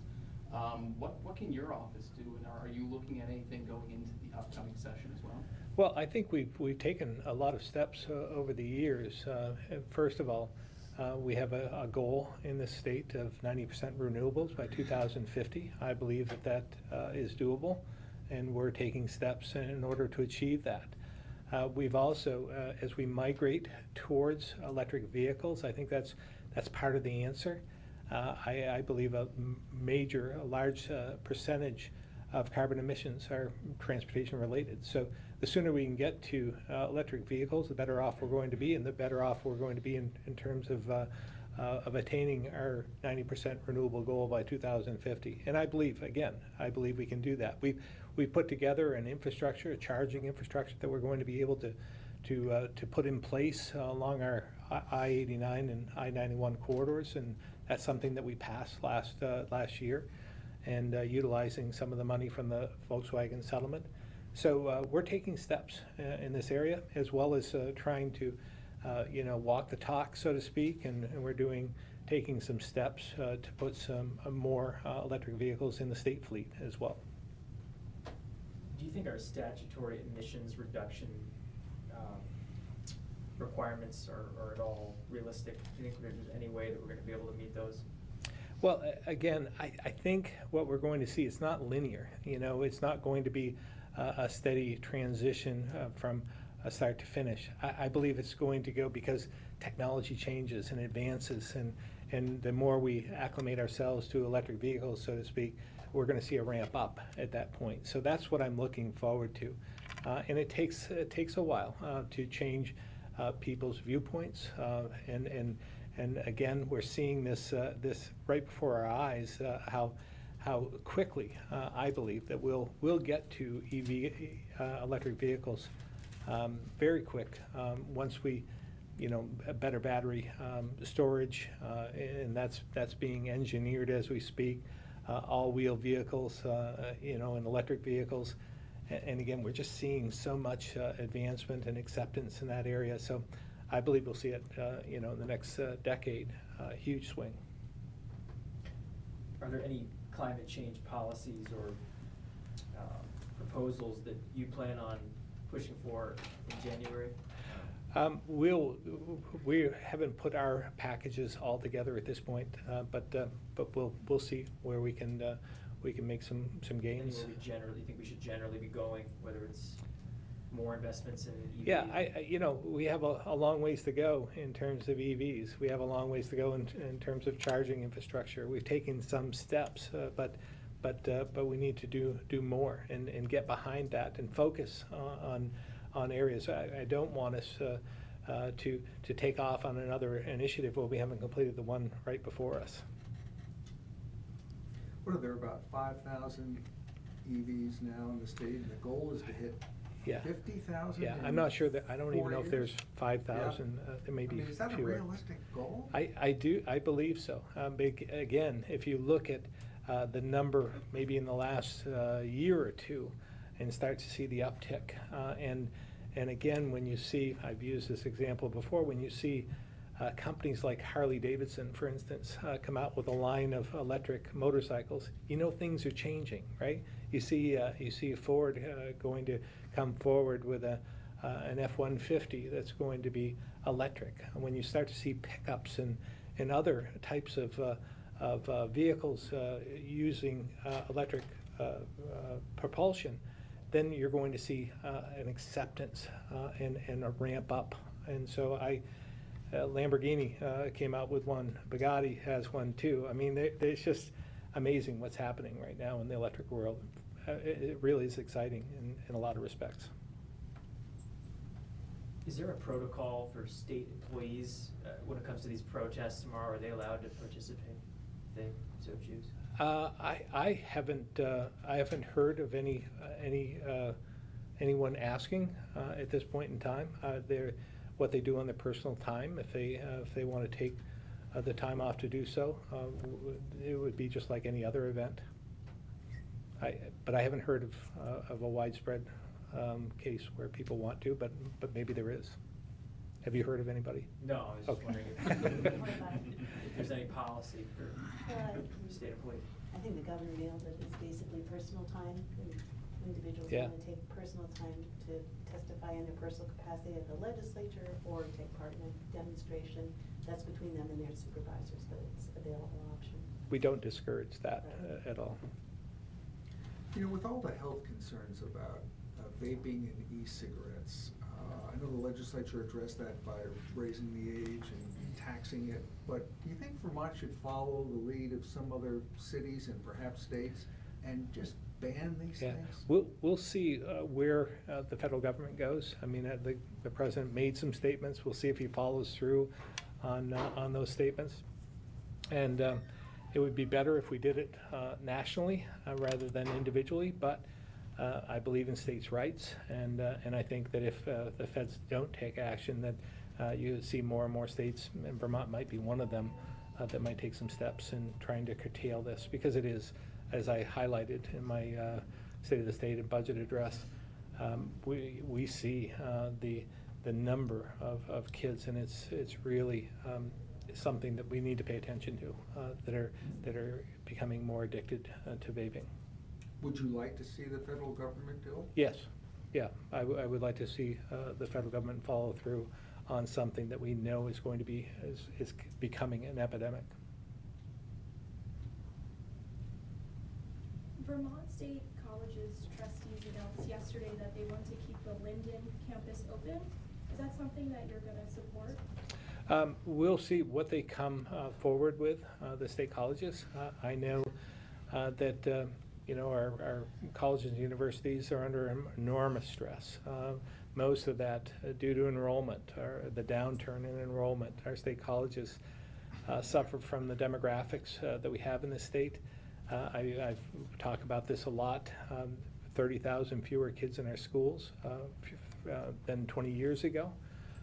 We have, and that equates to fewer students going on to higher institutions, and our state colleges has a 90% enrollment rate of Vermont kids. So this is affecting us, and we need to do something about that, which we're trying to do: attract more people to the state, and taking a lot of measures and trying to do so. But the state colleges are I know they're contemplating what actions they can take to keep their rates lower, and also attract more people, because that's what's needed. We need the enrollment to grow to the infrastructure that we have.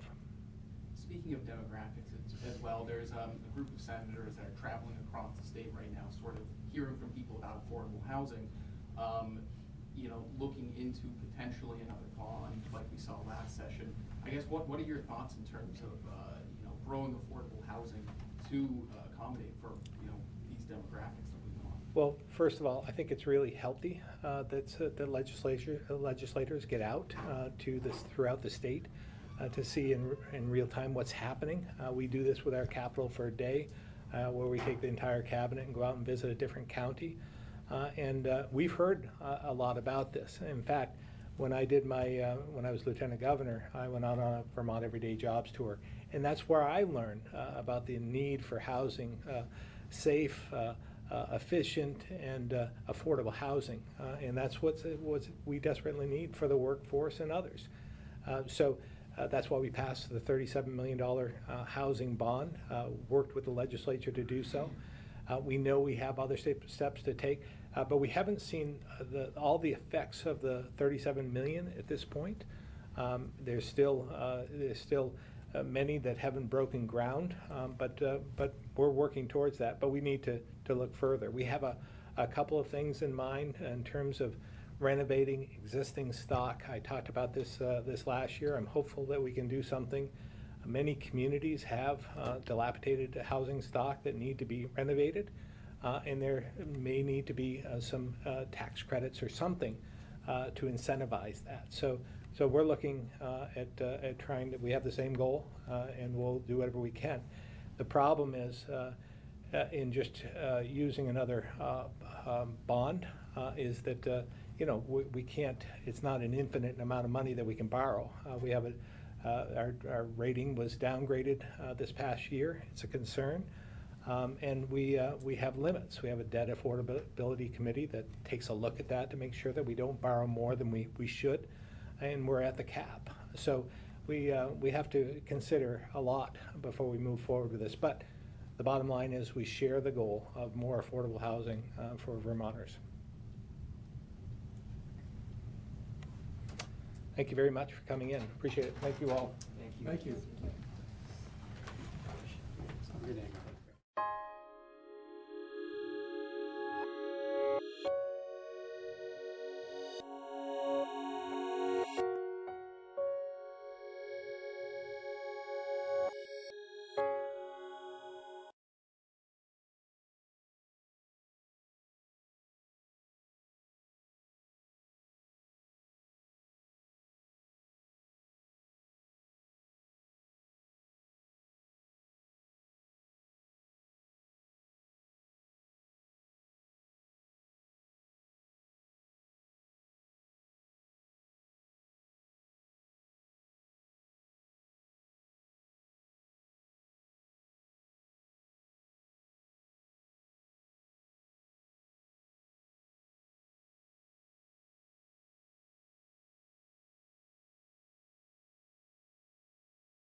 Good morning, BUHS. Today is October 3rd, 2019.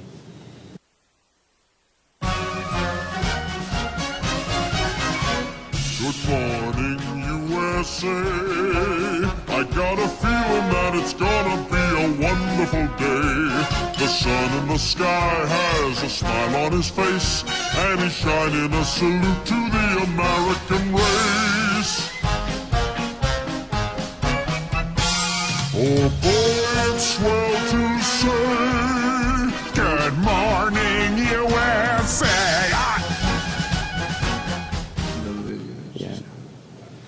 This Friday, October 4th, is the annual Insight Silent Photography Auction will begin. The show, presented by the Vermont Center for Photography, features work submitted by a wide range of international, national, and local contributors.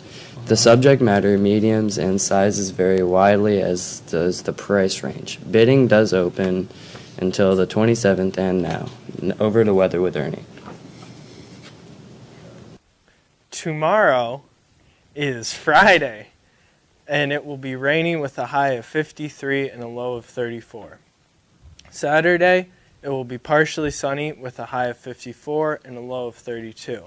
And on Sunday, we'll have a nice sunny day with a high of 59 and a low of 35. Back to the desk.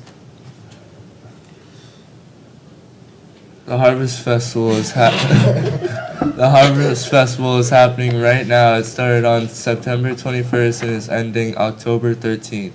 The festival will be held at Sam Moz's Vermont Farm in Colchester, Vermont, on 227 Lavine Road. Take a hayride to the pumpkin fields to pick your own pumpkins. Enjoy pumpkin pie, pumpkin donuts, pumpkin fudge, apple pies, and cider. For children, they have pony rides, a petting zoo, face painting, fall games, and a corn maze. On October 5th, the Buddy Walk will take place in downtown Brattleboro from the at the Commons from 10 a.m. to 1 p.m. Come to the Commons and help raise money for Special Olympics and program in Wyndham Country. There will be music, lunch, games, prizes, and lots of vendors during this mile walk through downtown Brattleboro. And get ready for Puppy with Sports. All right, so I got the sports today. Boys soccer won their game yesterday 5-0 against Fairhaven. They play tomorrow at MAU at 6 o'clock. And then your Brattleboro football team, 5-0, plays on Saturday at Spalding at 6 p.m. Far drive, but let's make it out. Now back to the desk. Heck yeah. All right. The third annual New England Street Food Festival to be held on the grounds of Campfires in Dummerston on Saturday, October 5th, 2019 from 11 a.m. to 5 p.m. A variety of street food vendors from around New England will be there. Facts. On October 6th from 1 p.m. to 4 p.m., the annual Harvest Festival at 760 Grove Street, Brandon, Vermont. Come make the Harvest Festival themed stick figures, scarecrows, and leaf people. You can even take home for free. Also, you can find hay rides, food, lots of pumpkins. It's very fun for the family. Seems very fun. Yeah. Alright, The Keen Pumpkin Festival, lots of pumpkins today, is back on for Saturday, October 1st. So if you're brave enough to go, meet at the Keene Commons in downtown Keene at 1 p.m. for pumpkin carving, pumpkin-flavored treats, and many more pumpkin-themed activities. Speaking of fun, let's go to funny news with Sierra. Okay, so our funny news takes place not in Florida, but in the sky. There was this flight, commercial flight with 326 people, and they were forced to make an emergency landing due to the fact that one of the pilots spilt his coffee on the controls. What a goober. And apparently it happened because he had refused to use a lid on his cup of coffee. And That's not a good move. Everyone has been given instructions on how to properly use a cup in this airline that has not been named yet. To be fair, if you don't use a lid on your coffee cup, it does cool down quicker. So. But you're on a plane. Yeah, you're flying a plane. I don't know. Have you ever been on a plane? Wait, if you want your coffee to not burn your mouth, then. They're pretty shaky. So he spilled, it just fried the plane and then he had to crash land it on some island He or didn't something? crash land it. It didn't entirely fry, but they were afraid it was going to, so they had to land it emergency. Funny word. Interesting. Yeah, it's a little inconvenient. Alright. The Harris Hill Ski Jump is on Cedar Street in our very own Brattleboro, Vermont. The ski jump has only one main event per year. The ski jump is open for visiting year-round, though. Viewing fall foliage at the top of the hill, I recommend getting some friends, a picnic meal, a JBL speaker, appropriate outdoor clothing, and supplies for paper airplanes. So head on down to Cedar Street and enjoy some crafting, nature watching, and enjoy the fresh air. Paper airplanes, alright. On October 5th, there will be a harvest festival at the Retreat Farm starting at 10 a.m. The cost to get in is $15, but children under 2 can get in for free. There will be live music, pumpkin painting, hay rides, and much more. So bring some friends and have a blast. On October 21st, the California Honey Drops celebrate their 11th year together in Burlington with the release of their latest live album, Honey Drops Live 2019, an international tour to Australia, New Zealand, and Europe. This follows their 7th studio album for the first double album, Call It Home. And now let's move to world news with the stunning Jem Cohen. That was quite a compliment. On a more serious note, tensions between India and Pakistan could result in a nuclear war, experts say. They also say that if the tensions did result in a nuclear war, the death toll would be pretty high, close to 125 million people. So let's hope that doesn't happen. It could send us back to the Ice Age, they say. They also say that it's like another example of what happened to us in the Cold War with Russia. So let's try and keep the peace. Back to the desk. Keep the peace, bros. Alright, so this Festival of the Arts features exhibit openings at galleries, eateries, and other businesses, most within a few blocks of Main Street. Activities, street performance, and more. A festival block party in Brattleboro.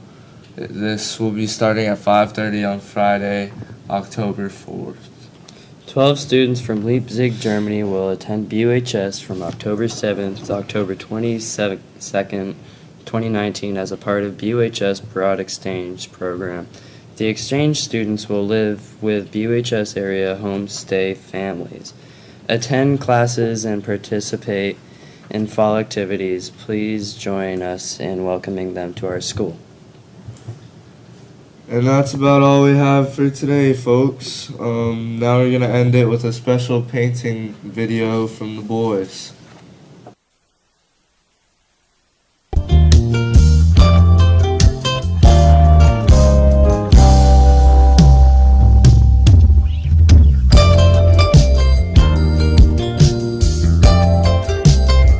Hello, and welcome to Painting with the Boys. We have Jem, hello, and we have Dylan. Hello. This is how it works. They have 3 rounds to paint whatever I tell them to paint. They're going to have blindfolds on. The first round, easy round. Easy, they should get it right away. And then the last round will be a minute long, and it'll be a very hard round, okay? All right, boys, blindfolds on. So for this first drawing, it will be a 2-headed monster. All right, here we go. 30 seconds on the clock. Ready? Begin. Oh, nice jump. Looks really good. Oh, nice. Wow, Dylan. That looks pretty good. I think Dylan might have him right now. Shoot, I forgot what comes after this. Jem can't figure out what he's drawing, but... And stop. Okay, so for this first round, show your pieces. Dylan, you can go first. Take your blindfold off. Oh, wow, that looks pretty good, Dylan. Oh, hold that here. Yeah, I got you there. Nope, just pull it right off. Pull it right off. All right, show the camera, Dylan. Here we go. Oh, interesting, to say the least. All right, Dylan, you can put yours down. Jem, you're up now. I don't know what that looks like to me, but not a 2-headed monster. But we'll leave it up to you guys to really see who the winner is, all right? Round 2. Set that down there. Round 2. You good? Just taking a while to set up. All right, all right. All right, Jem's ready to go. All right, here you go. Blindfolds on, blindfolds on. And your next drawing will be a horse. 30 seconds. Ready? Begin. Dylan, all right. Dylan still hasn't drawn yet. I hope I don't have to hold it up for him the whole time. Oh, nice. It looks like a bunny rabbit. All right, you're good. Oh, his thing's falling over. All right, you're done. You can just hold. Check it out, Dylan.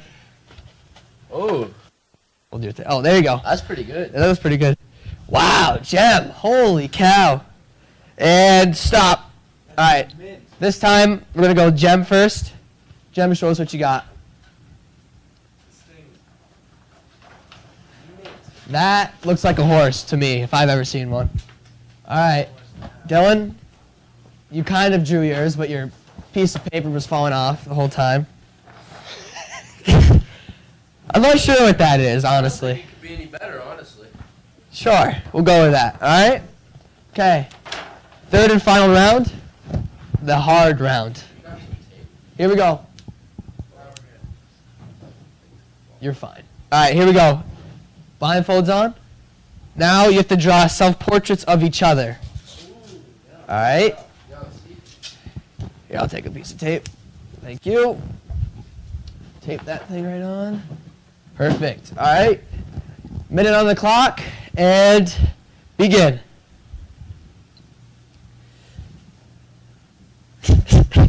Looks good, Jem. Looks good. Oh, perfect. This looks like Jem.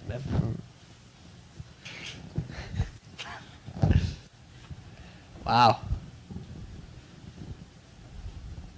All right. I think that looks like a female to me, but. Oh, my word. That's good. That's good.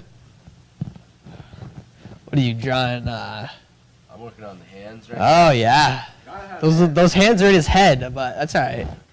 Oh, he needs ears. Yeah, he needs ears. He needs ears. Oh, wow. What am I missing, Tyler? A nose. A nose. Put some clothes on him, too. All right, 10 seconds. 10 seconds. 10, 9, 8, 7, 6, 5, 4, 3. Are you done? All right. 2, 1. All right. Paintbrush is off. Take it off. Take it off. Take it off. No more. All right. Blindfolds off. All right, Dylan, you can show your masterpiece. This is what Dylan thinks of Jem right here. True friends. Wow. That's good. His hair's down by his belly, but What's that coming out of my foot? I don't know. Another foot. Another foot? No, I'll take 2 feet. Perfect. All right. Jem? Oh, wow. Wow, that is beautiful. That is beautiful. His smile's by his neck, but that's awesome. All right, well, that's all for today. You guys let us know in the comments any ideas for new drawings, and tell us who won. Thank you.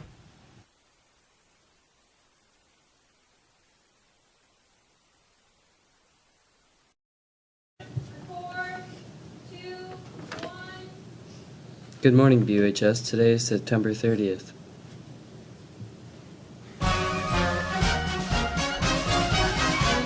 Good morning, USA. I got a feeling that it's gonna be a wonderful day. The sun in the sky has a smile on his face, and he's shining a salute to the American race. Oh boy, it's swell to say, good morning, USA. Sorry, there was a cop. I had to drive slow. This Friday, October 4th, is the annual... Oops. Okay, photography silent auction will begin. The show, presented by Vermont Center for Photography, features works submitted by a wide range of international, national, and local contributors.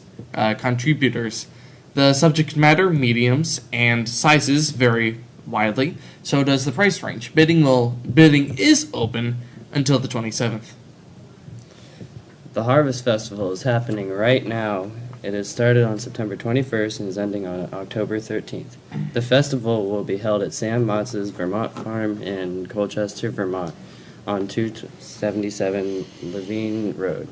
Take a hayride, pumpkin fields to pick your own pumpkins. Enjoy pumpkin pie, pumpkin donuts, pumpkin fudge, apple pies, and cider. For children, they have pony rides, a petting zoo, phase painting, fall games, and a maze.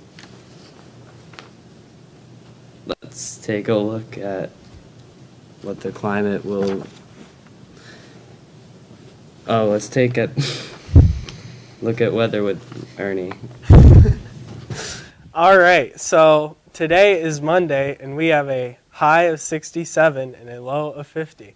It will be sunny today and tomorrow with a high of 75 and a low of 65. On Wednesday, it's going to get rainy with a high of 70 and a low of 43.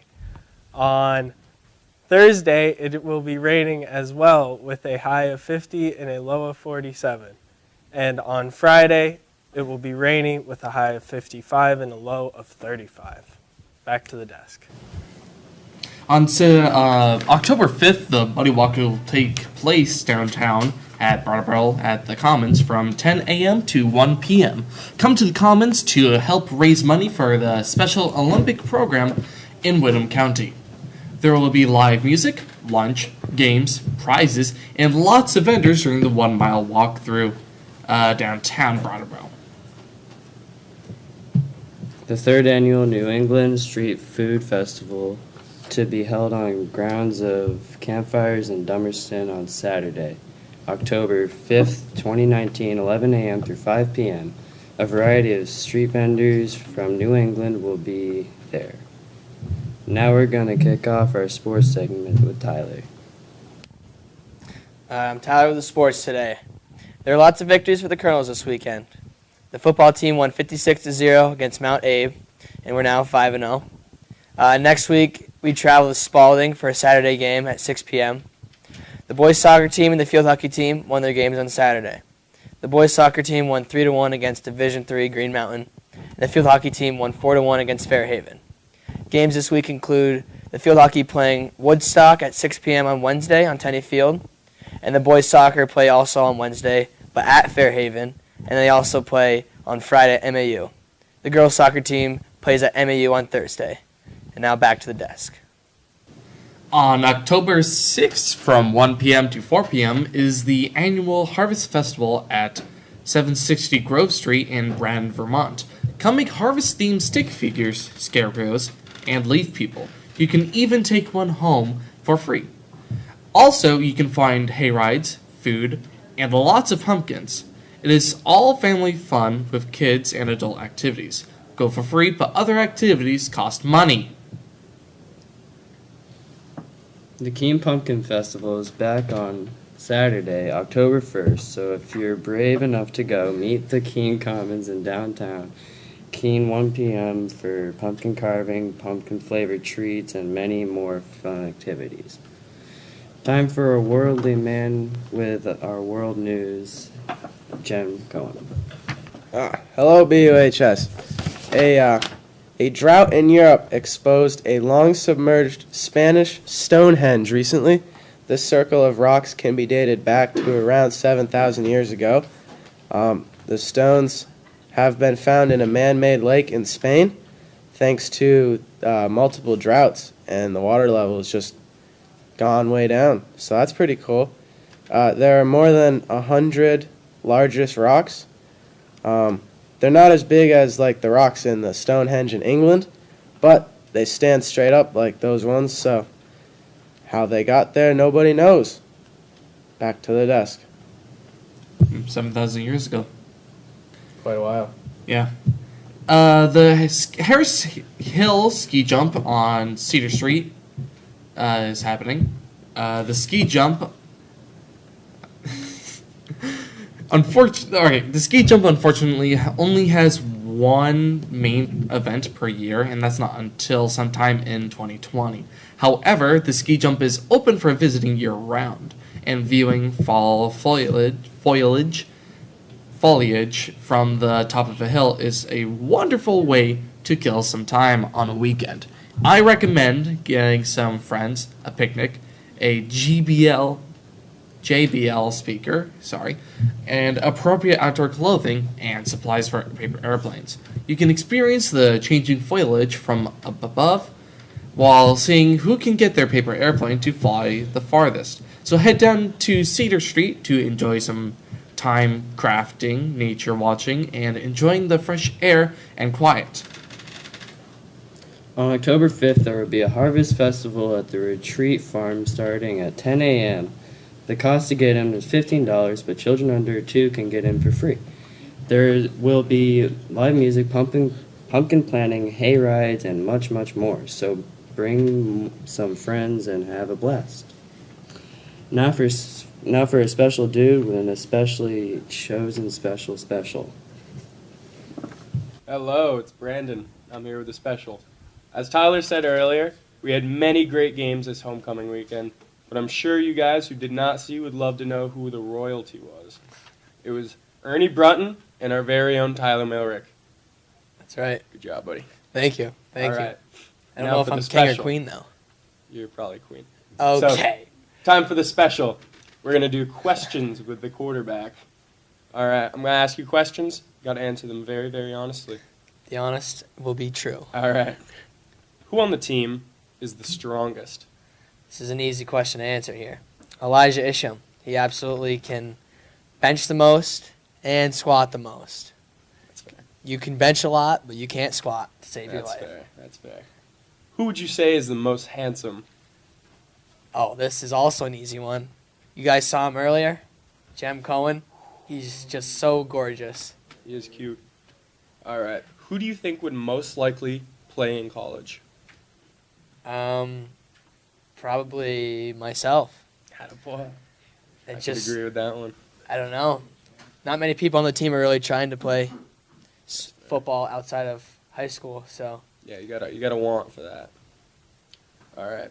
How do you think this season is different from last year? We're winning games. That's fair. We're winning games, and there's a lot better team chemistry this year. That is true. I agree. Who do you think would be most likely to take down a grizzly bear? Well, this goes back to the strongest, so I'd have to go with Elijah again, since he's the strongest. Think he could just pick up a grizzly bear? I don't think he could. I think he'd get eaten, but he has the best chance. All right. Who do you think has the best shoes? Well, I'd have to say you, Brandon. Bratt Kicks. Personal shout on out. Instagram. Thank you. Yep. Go get the Bratt Kicks. All right. Final question, the most important. Are we going to win Saturday? We're going to win Saturday. Yes, we are. All righty. Thank you, guys. Thank Back to you. the desk. On October 21st, the California Honeydrops celebrate their 11th year together in Burlington with the release of their latest live album, Honeydrops Live 2019, and an international tour to Australia, New Zealand, and Europe. This follows the release of their 7th studio album and first ever double album, Call It Home. This month's gallery walk features exhibit openings at galleries, eateries, and other businesses, most within a few blocks of Main Street. Activities, street performances, and more. A festive block party in Brattleboro. This will be starting at 5:30 on Friday, October 4th. Now for funny news with Sierra. Well, we gotta zoom out a little bit. We're all at the same desk after all. So, funny news. This week's funny news takes place across the pond, Manchester, England. Nice. So about a month ago, this man, who chose to be anonymous, created about an over $100 million toilet made purely out of gold. That's what you do with $100 million, right? And then, of course, a millionaire bought that and placed it in his own home and attached it to his plumbing and was his everyday toilet. Gotta go to the bathroom in style. Of course. But about a week ago, this toilet was stolen from his house. Nothing else was stolen, by the way, just the toilet. Makes sense. And That's what I feel. well, they're still looking for any tips on anyone who stole this toilet, or for anyone who has any information. Gotta be pretty strong, because I think a gold toilet would weigh Oh, yeah. quite a few pounds. Who goes into a millionaire's house and is like, man, There's all this other really cool, expensive stuff, but I want the toilet. Nah, that. I get. It's made of solid gold, right? Solid gold. Solid gold. But it's like if you break into someone's house, you just go for the bathroom. I don't think someone could have done this alone, and this had to been like targeted. I feel like it's an inside job. Think so? The owner of the house. Maybe it's insurance Stolen fraud. toilet. Insurance fraud? With your gold toilet? Yeah, like oh no, my gold toilet that's worth $300 million got stolen. Oh no, hey insurance, give me money. It's like the perfect scheme. Perfect scheme. Can you have a toilet insured? Is that a thing? I mean, if it's worth enough. I mean, if it's made out of solid gold, like you can have jewelry insured, and that's gold. So why'd you have to insure a toilet? Because it's $300 million. If that's stolen, then boom, you're down $300 million. But if you have it insured, it's not as bad. All right. So, anything else on the story? That's all. All right. End of world news. So, we got a closing real quick. Well, thanks for joining us today. I hope you all had at least half as much fun as I did. So until next time, that's why the world is like this.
Good morning, everyone, and thanks for coming this morning. September is Preparedness Month here in Vermont, so we want to make sure we take the time to encourage Vermonters to take action in order to protect themselves, their family, their home, and their friends and neighbors during a disaster. Vermont has many dedicated and well-trained emergency response community members. But during a widespread event, it helps them when communities, businesses, and families are prepared. The first thing you should do is make a plan for you and your family. Figure out where you and your family will reunite if separated, and how your family will communicate during a disaster. And make sure everyone knows the plan, because you can help reduce anxiety if kids know where there is a plan to keep them safe. Stock essential supplies like canned food and water, as well as medications, in case you are ever homebounded and lack essential services like water or electricity. Folks with functional needs who would need assistance during an emergency should sign up for Citizens Assistance Registry for Emergencies, also known as CARE. This registry allows emergency response agencies to identify and aid those who might need special help during an event. This includes Vermonters who use special medical equipment or need help with transportation during a disaster.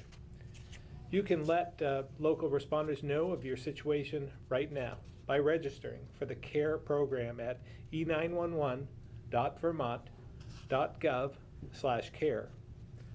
I'm pleased to have Barb Neal with us from E911 to answer any questions you might have on this CARE program.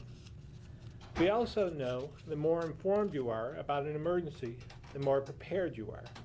So we encourage all Vermonters to register for Vermont Alert at vermontalert.gov. Vermont Alert provides real-time information on pending emergencies, weather, and information on things like road closures, boil water notices, and other important public notices. There are also many state resources on social media. On Facebook and Twitter, you can follow Vermont Emergency Management, Vermont Department of Health, National Weather Service, and the Vermont Agency of Transportation. As we all know, while we can plan for disasters, they can happen at any time, including during the school day. We've made a lot of progress making sure we have emergency plans in place to protect kids, both at school and during events outside the school.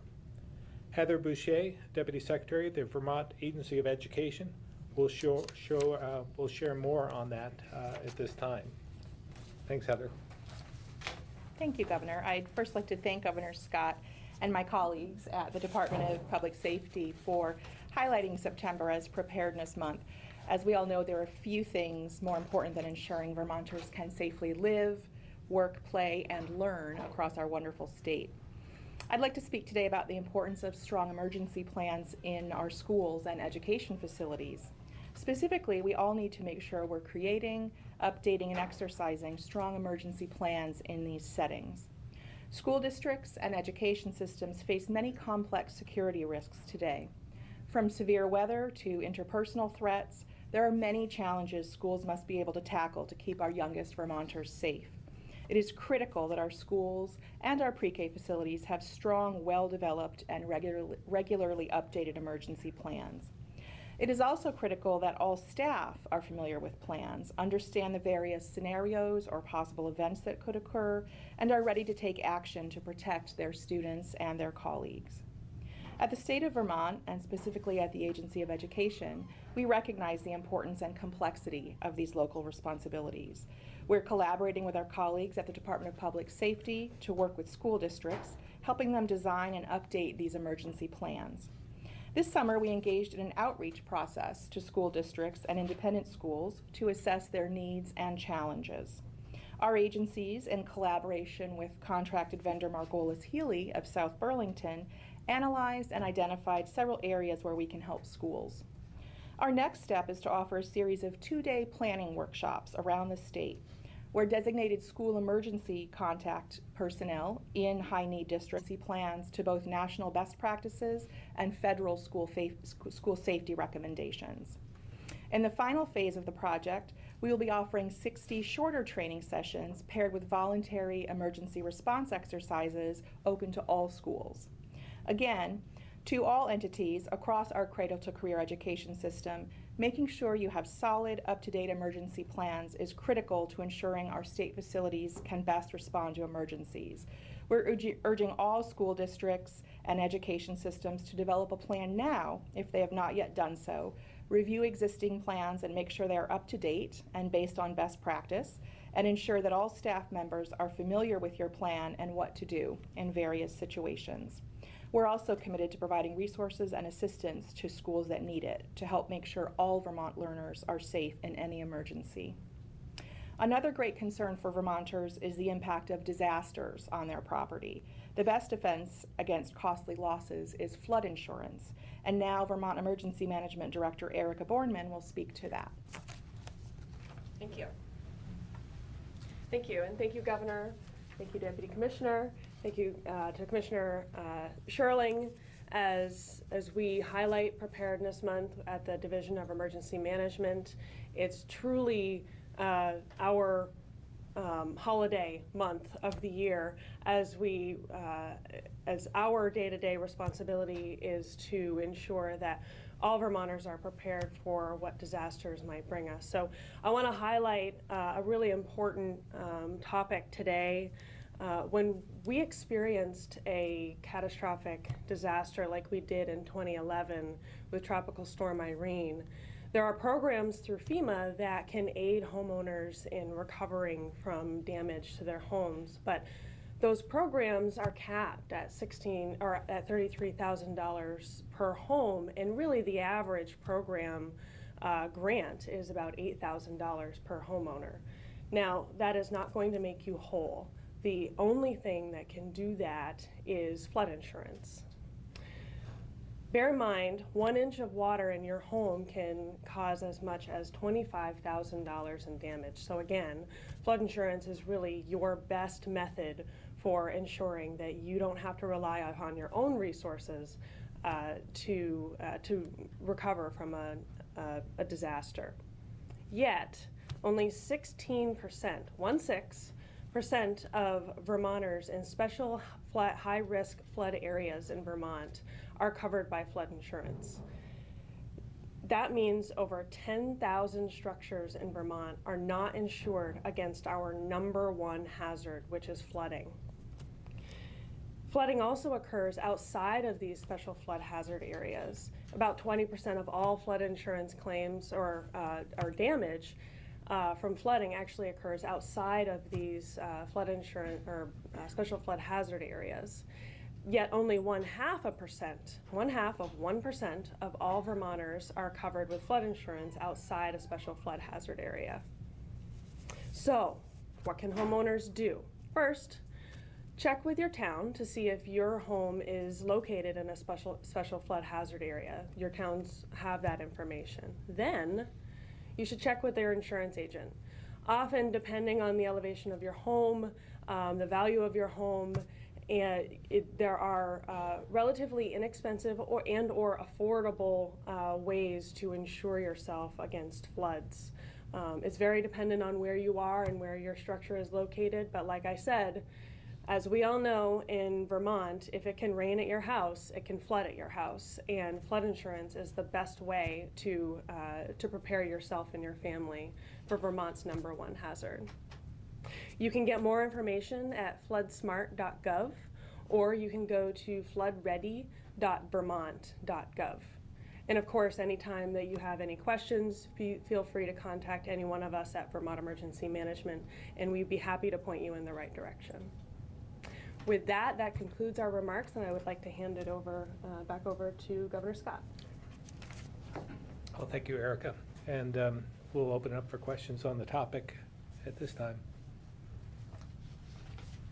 Do you think this has become more important with climate change, that we're just getting more and more storms that are more violent, and this is going to be a continuing, if not growing, problem in the future? I do believe that's going to be the case. I mean, these weather patterns we're seeing throughout the winter as well. We see extreme temperature changes, shifts, and then we see snow, then we see rain, which can lead to ice jams and so forth, which can lead to flooding. So I think a lot of what we're seeing today in terms of weather is due to climate change. So we need to better prepare, become more resilient in a lot of respects. And we've taken a lot of steps in that direction here in Vermont. We're ranked as one of the leading states in resiliency, I believe.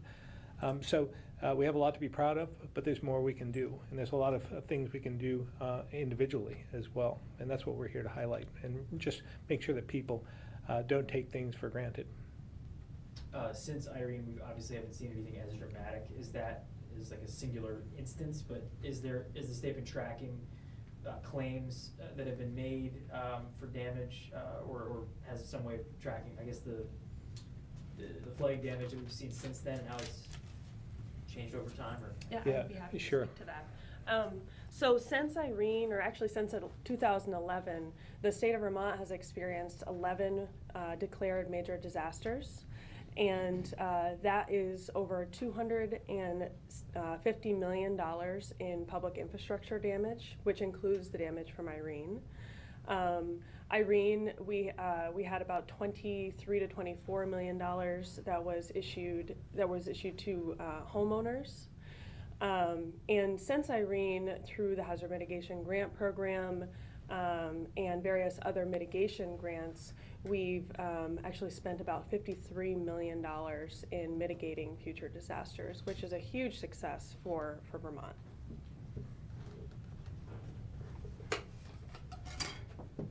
To your point, Bob, I'm not sure that we probably have kept track, and there probably is a way to get the data from the previous decades to see, if it's escalating in many respects, the number of events. It'd be interesting to see.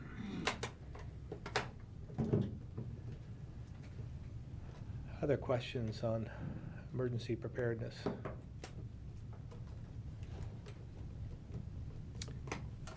Be happy to answer any other questions you might have.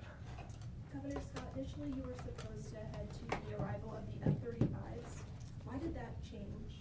Well, I don't know if it's changed, and we weren't sure exactly when it was going to be. We put my schedule together long in advance of that, and when we can't get a specific date, then I'm not able to attend. I have to make choices. But there are more aircraft to arrive. This is only two of the number of F-35s that are coming. We'll have other events when all the aircraft arrive in Vermont. Looking forward to it. I've been a staunch supporter of the F-35 and continue to be. It's a big day for the Air National Guard. In light of the allegations that came forward last year with the misconduct and all that, I mean, sort of how far sort of have we come in the dialogue in public discussion about, the Air National Guard and relating to the F-35 too? Well, I think in terms of transparency, we've come a long ways. We have a long ways to go, but I think the policies that have been put into place, the way we've tried to handle this and learning from mistakes of the past are something that we can always improve on. But I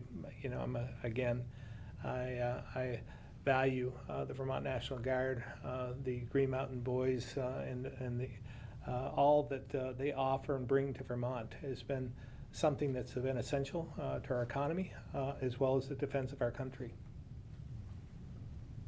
You said you were a big supporter of the F-35. Is that why? Is it an economic consideration? It's all the above from my standpoint. Again, I'm very proud of our history in terms of defense and what we can do as a state, and as we've evolved as a National Guard, we've taken steps in trying to protect our national security.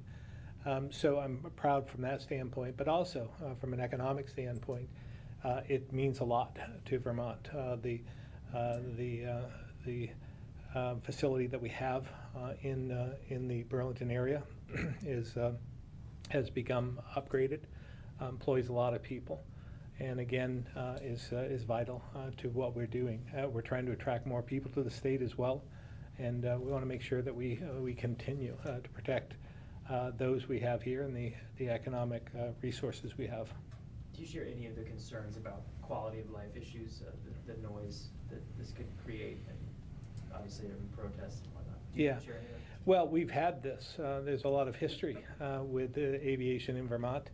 I remember I grew up in nearby Barrie and remember some of the sonic booms from the F-4s, and that was when I was just a kid, 40, 50 years ago. So this is nothing new, but I share the concerns. I know the Guard is taking this seriously and doing everything they can to alleviate any disruption in the lives of Vermonters.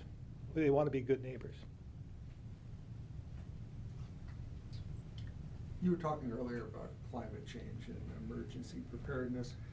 seems like there's going to be a lot of students out on the street tomorrow, high school students, college students, climate strike. What are your thoughts about this approach to raising awareness about the issue?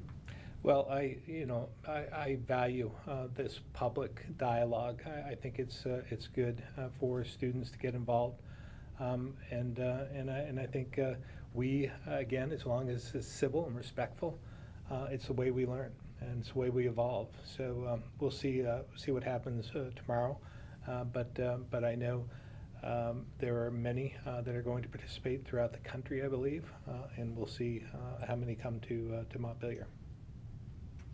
Last session, legislation relating to climate change and passing meaningful legislation kind of fizzled out on the floor. It didn't really get passed.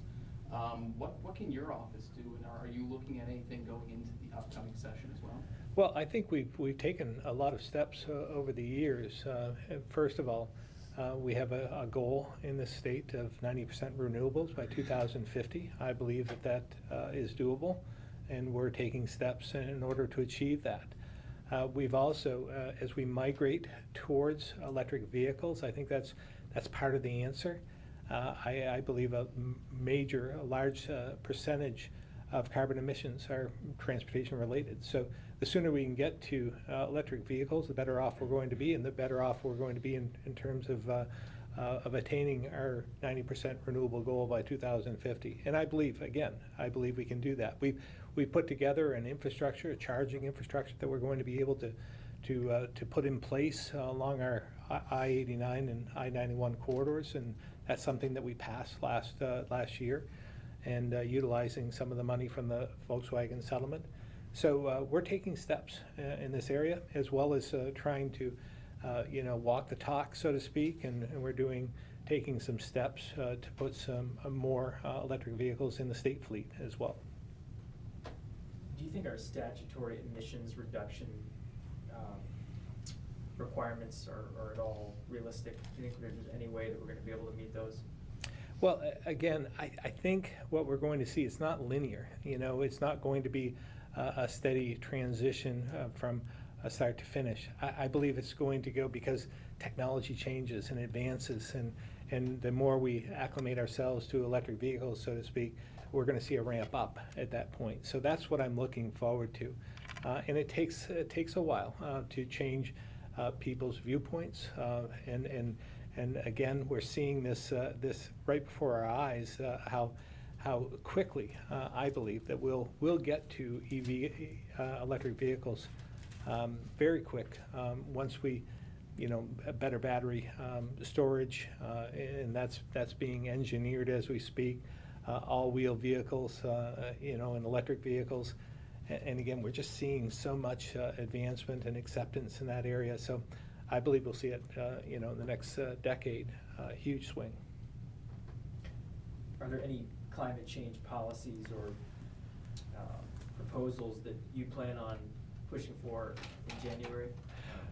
We haven't put our packages all together at this point, but we'll see where we can make some gains. Anywhere you think we should generally be going, whether it's more investments in EVs? Yeah, we have a long ways to go in terms of EVs. We have a long ways to go in terms of charging infrastructure. We've taken some steps, but we need to do more and get behind that and focus on areas. I don't want us to take off on another initiative where we haven't completed the one right before us. What are there, about 5,000 EVs now in the state, and the goal is to hit 50,000? Yeah, I'm not sure I don't even know if there's 5,000. There may be is that fewer. a realistic goal? I believe so. Again, if you look at the number maybe in the last year or two, and start to see the uptick, and again, when you see, I've used this example before, when you see companies like Harley-Davidson, for instance, come out with a line of electric motorcycles, things are changing, right? You see Ford going to come forward with an F-150 that's going to be electric. And when you start to see pickups and other types of vehicles using electric propulsion, then you're going to see an acceptance and a ramp up. And so Lamborghini came out with one. Bugatti has one too. I mean, it's just amazing what's happening right now in the electric world. It really is exciting in a lot of respects. Is there a protocol for state employees when it comes to these protests tomorrow? Are they allowed to participate if they so choose? I haven't heard of anyone asking at this point in time. What they do on their personal time, if they want to take the time off to do so, it would be just like any other event. But I haven't heard of a widespread case where people want to, but maybe there is. Have you heard of anybody? No, I was just wondering if there's any policy for state employees. I think the governor nailed it. It's basically personal time. Individuals Yeah. want to take personal time to testify in their personal capacity at the legislature or take part in a demonstration. That's between them and their supervisors, but it's an available option. We don't discourage that at all. You know, with all the health concerns about vaping and e-cigarettes, I know the legislature addressed that by raising the age and taxing it, but do you think Vermont should follow the lead of some other cities and perhaps states and just ban these things? We'll see where the federal government goes. I mean, the president made some statements. We'll see if he follows through on those statements. And it would be better if we did it nationally rather than individually, but I believe in states' rights, and I think that if the feds don't take action, that you see more and more states, and Vermont might be one of them, that might take some steps in trying to curtail this, because it is, as I highlighted in my State of the State and budget address, we see the number of kids, and it's really something that we need to pay attention to, that are becoming more addicted to vaping. Would you like to see the federal government do it? Yes, yeah, I would like to see the federal government follow through on something that we know is going to be, is becoming an epidemic. Vermont State College's trustees announced yesterday that they want to keep the Linden campus open. Is that something that you're going to support? We'll see what they come forward with, the state colleges. I know that our colleges and universities are under enormous stress. Most of that due to enrollment, or the downturn in enrollment. Our state colleges suffer from the demographics that we have in the state. I've talked about this a lot. 30,000 fewer kids in our schools than 20 years ago. We have, and that equates to fewer students going on to higher institutions, and our state colleges has a 90% enrollment rate of Vermont kids. So this is affecting us, and we need to do something about that, which we're trying to do: attract more people to the state, and taking a lot of measures and trying to do so. But the state colleges are I know they're contemplating what actions they can take to keep their rates lower, and also attract more people, because that's what's needed. We need the enrollment to grow to the infrastructure that we have. Speaking of demographics as well, there's a group of senators that are traveling across the state right now, sort of hearing from people about affordable housing, looking into potentially another bond like we saw last session. I guess what are your thoughts in terms of growing affordable housing to accommodate for these demographics that we want? Well, first of all, I think it's really healthy that the legislators get out throughout the state to see in real time what's happening. We do this with our capital for a day, where we take the entire cabinet and go out and visit a different county, and we've heard a lot about this. In fact, when I was lieutenant governor, I went out on a Vermont Everyday Jobs tour, and that's where I learned about the need for housing, safe, efficient, and affordable housing, and that's what we desperately need for the workforce and others. So that's why we passed the $37 million housing bond, worked with the legislature to do so.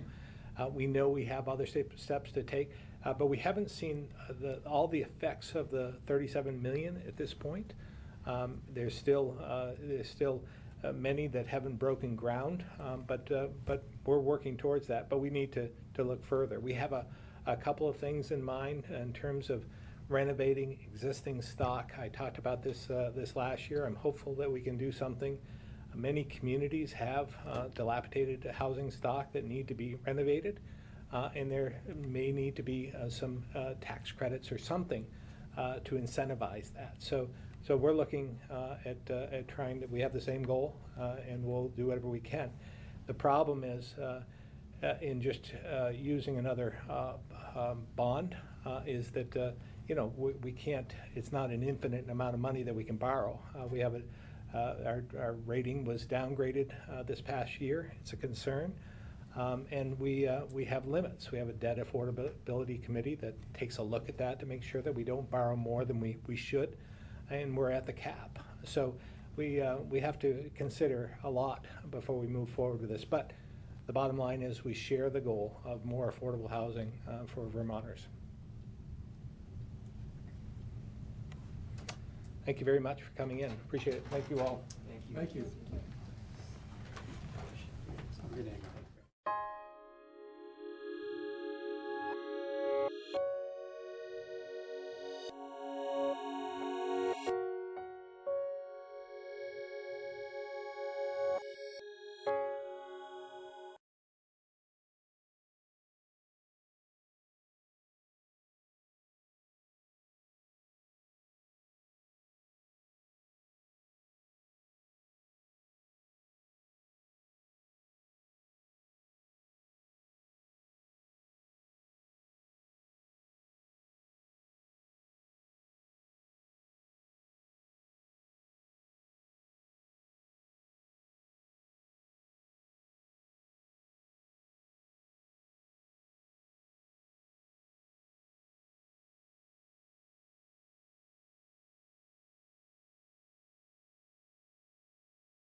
Host for Vote for Vermont, where our tagline is listening beyond the soundbite. Ben Kinsley's joining me this evening. Ben, how are you? Good, thank you.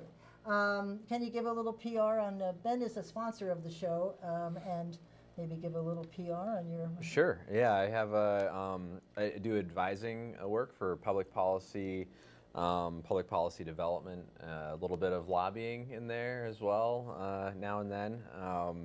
As well as media consulting and a whole bunch of other stuff. And they can reach you by? Email is probably the best way, info@imperiumadvisors.com. Great, So, thank you. yeah. And our guest this evening is Sue Zeller, who's the Chief Performance Officer. You're too far away, Susan. I can't shake your hand there, but welcome. Thank you.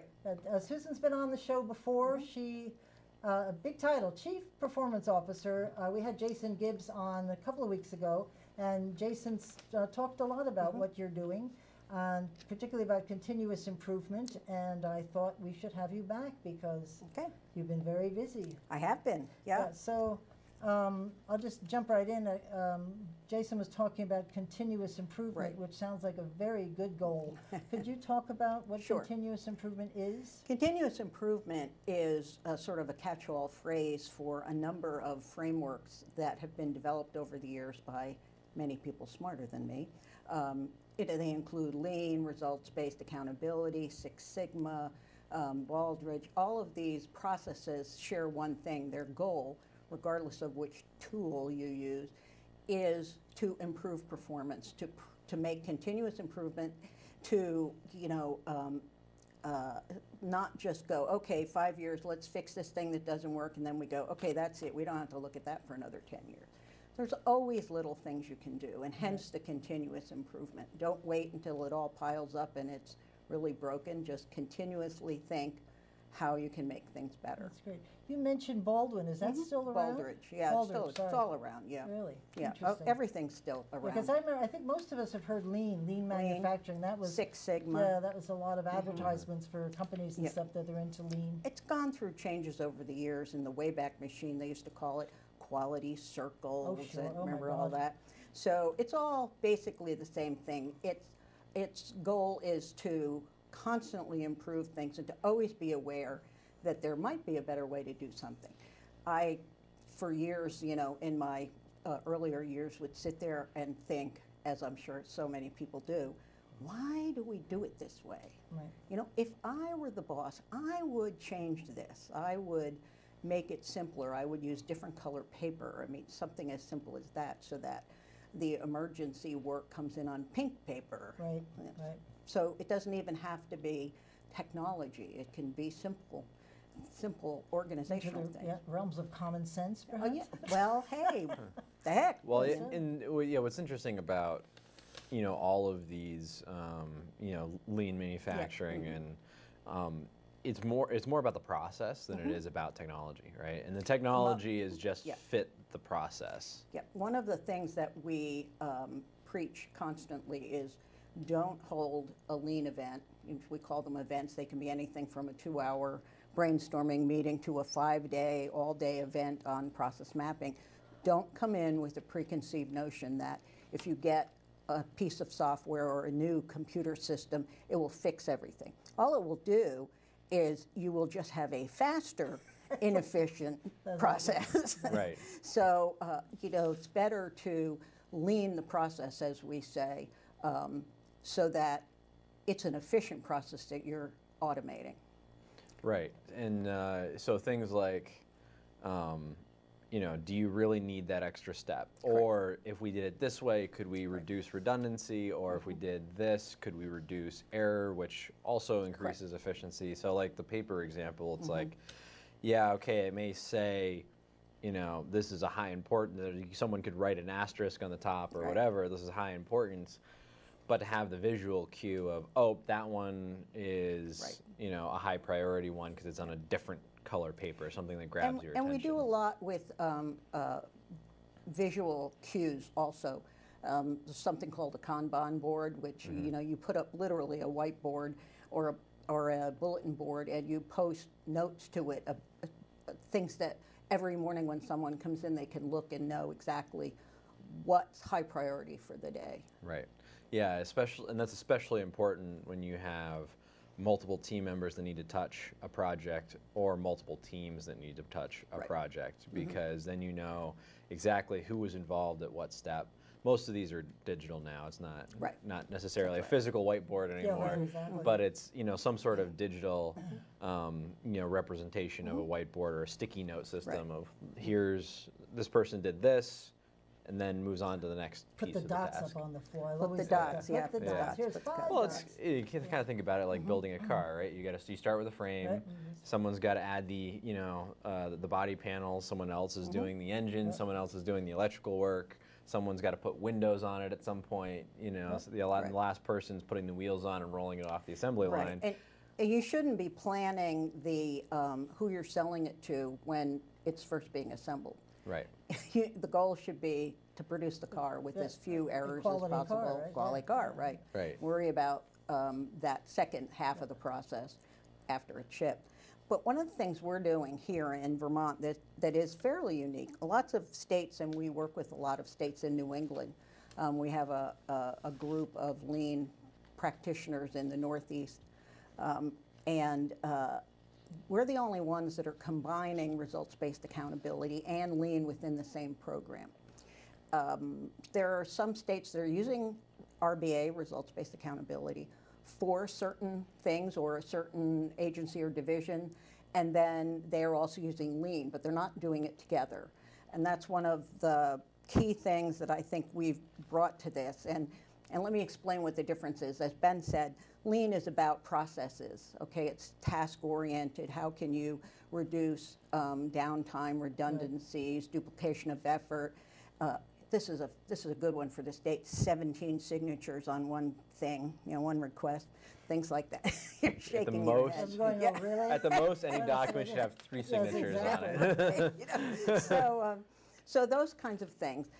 But if you, results-based accountability is really about improving the results of a program or a process. So if you have a training program and your goal is to fill the class, have the people graduate from the class, and then get as many of those people into a new job as possible.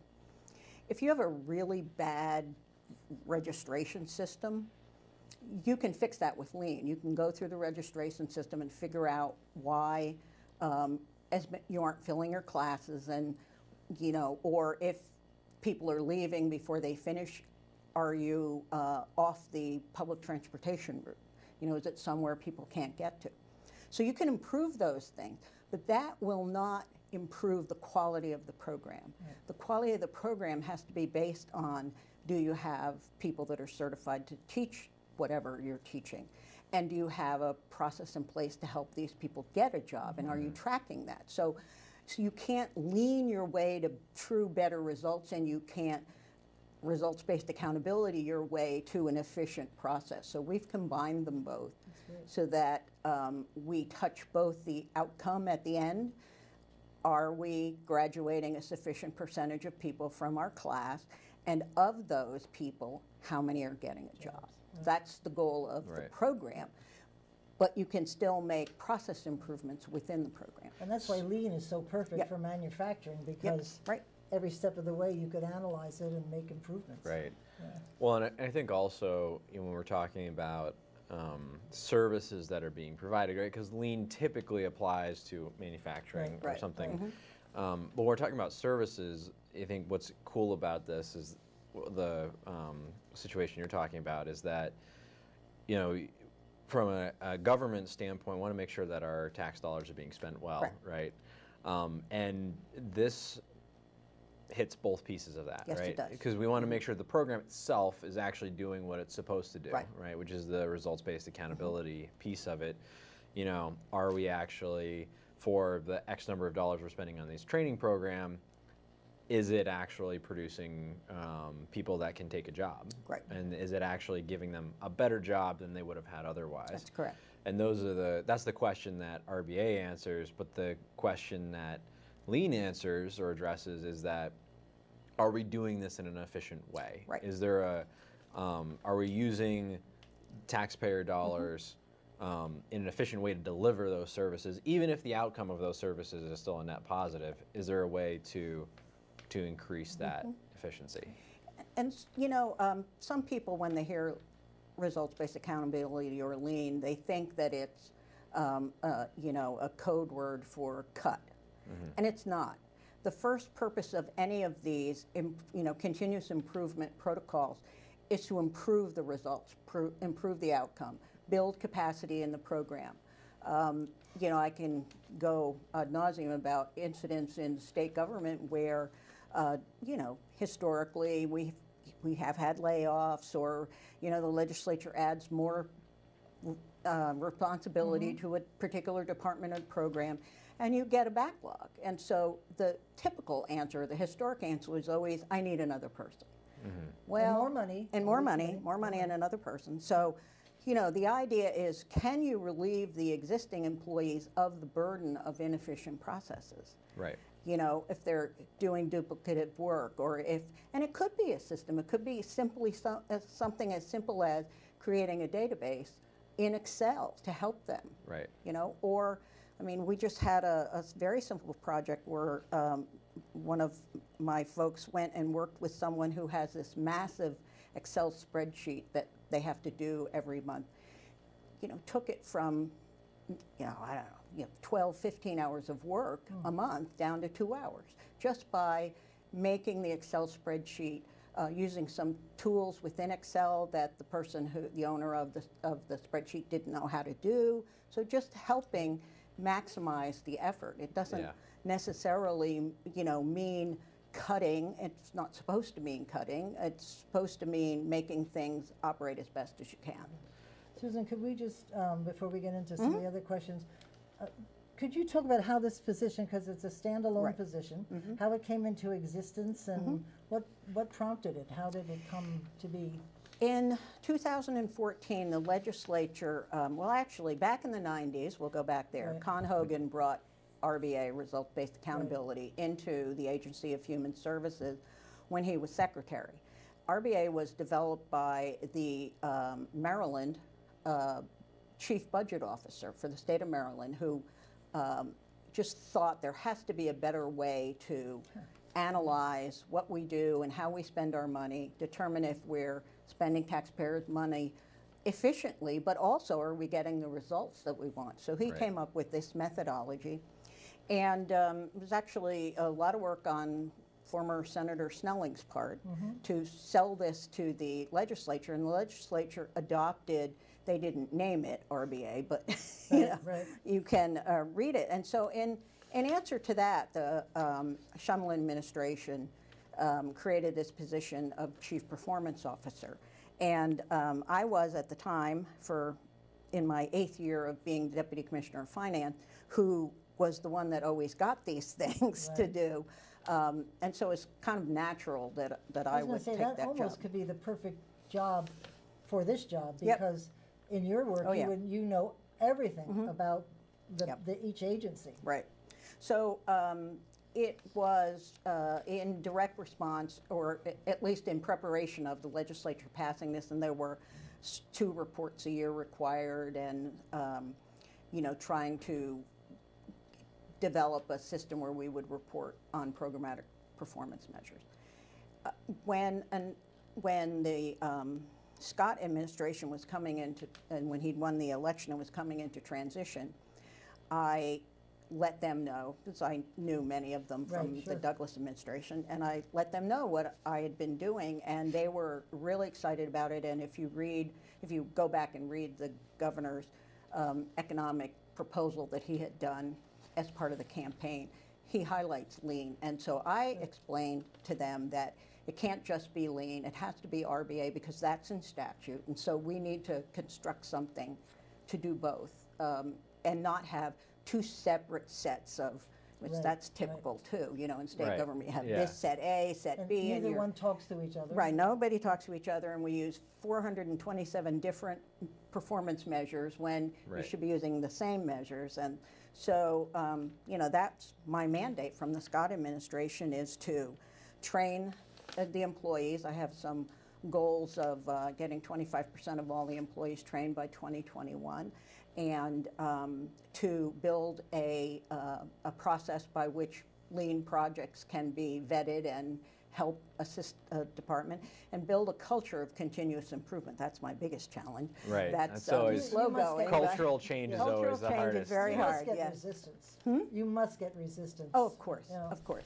Yeah. Because, but the governor the other day in a speech said RBA. Oh, yeah. I heard him say it. I Mhm. went, whoa, because Yep. he is very supportive. And he at least talks in lean a concept. lot. Yeah. And the governor and Jason Gibbs, the chief of staff, Yeah. are constantly, working with the cabinet. So we've got a lot of buy-in at the cabinet level, and with our training, we're coming in from the bottom, and we're training employees who get very excited about this. So where, the resistance lies is that supervisors and managers who are really responsible for the bulk of the work that state government does, convincing them that to take the time to do this is worth it. Right. Because it will help them in the end.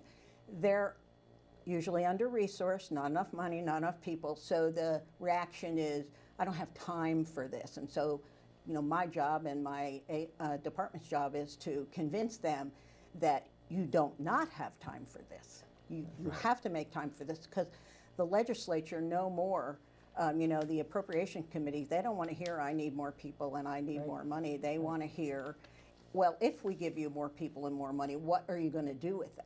How is that going to increase productivity, increase the results, get more people jobs? Right. Yeah, and it's interesting. You really, the last couple of years, have started hearing the finance committees talk about this. Yes. And a lot of that is credit to you, but it is something that they're looking at. They're not writing checks. No, they're not. And if they are going to write a check, they're going to ask, what is this going to gain us down the road? Right. And those are absolutely the questions they should be asking. That is. And I think one of the resistance points potentially is that, people hear RBA and they're like, oh, this is going to be a cost-cutting thing, Right. like you Exactly. mentioned. But the metrics really depend on the program, right? That's right. What are the goals of the program? If it's a healthcare program, like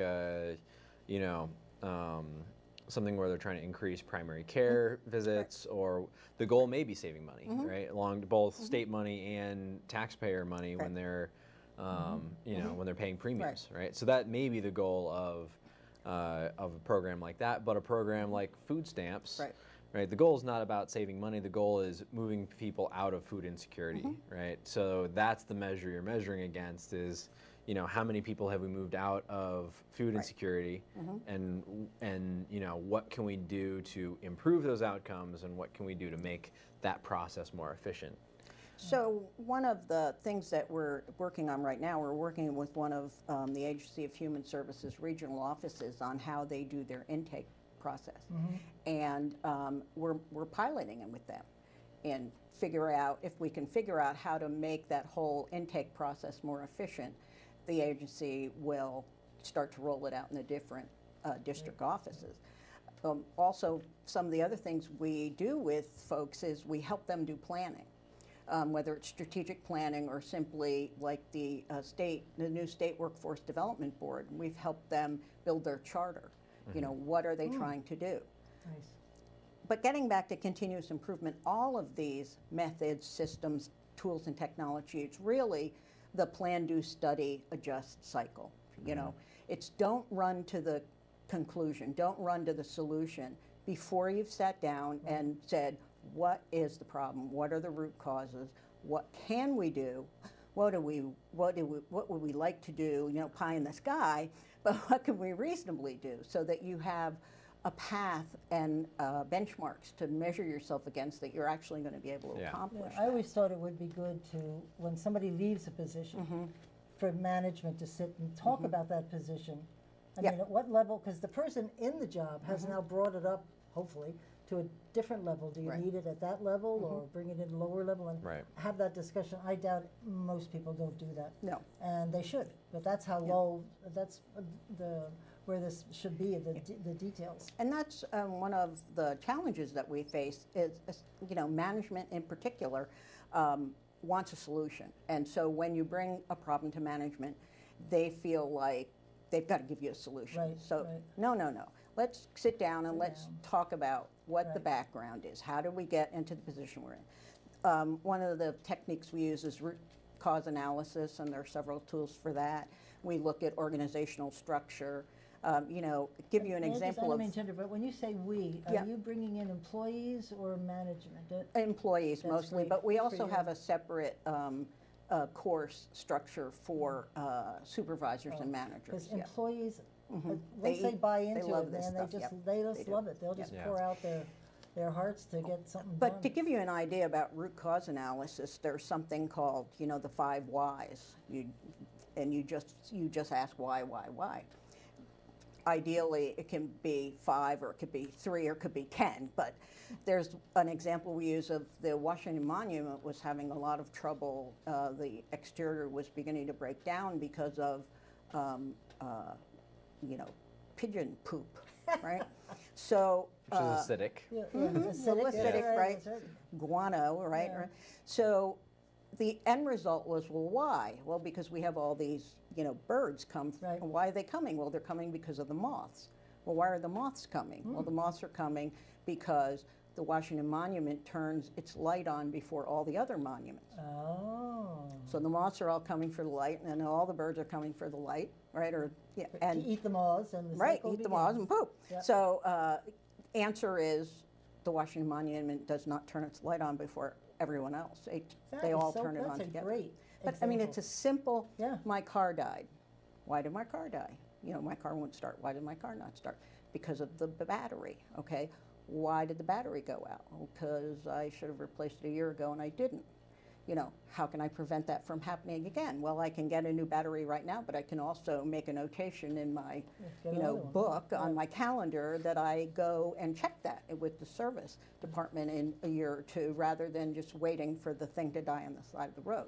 So if you just go and replace the battery, but you don't fix the problems, you're not doing regular maintenance or things like that, that made it happen, that allowed it to happen, then you're not really solving the problem. Your work must really tie into the governor's strategic Yes, plan a lot, because I that's must right. say, this is the first administration, if I must say that, and I compliment them, Yep. that everybody talks about the strategic plan. That didn't happen in my 20 years of working there. Yeah, It's one of those, let's do it, and then that's it. Prior you did it. attempts have been, even if they were done, they get done, and then Yeah, that's it. we roll it out and we stick it on the shelf, said and we it did it. collects dust. Right. Oftentimes it's just a campaign slogan, Yeah, right? for sure. We did a strategic plan. And in this administration, they've definitely taken it beyond that. they It's have. more than just a campaign slogan.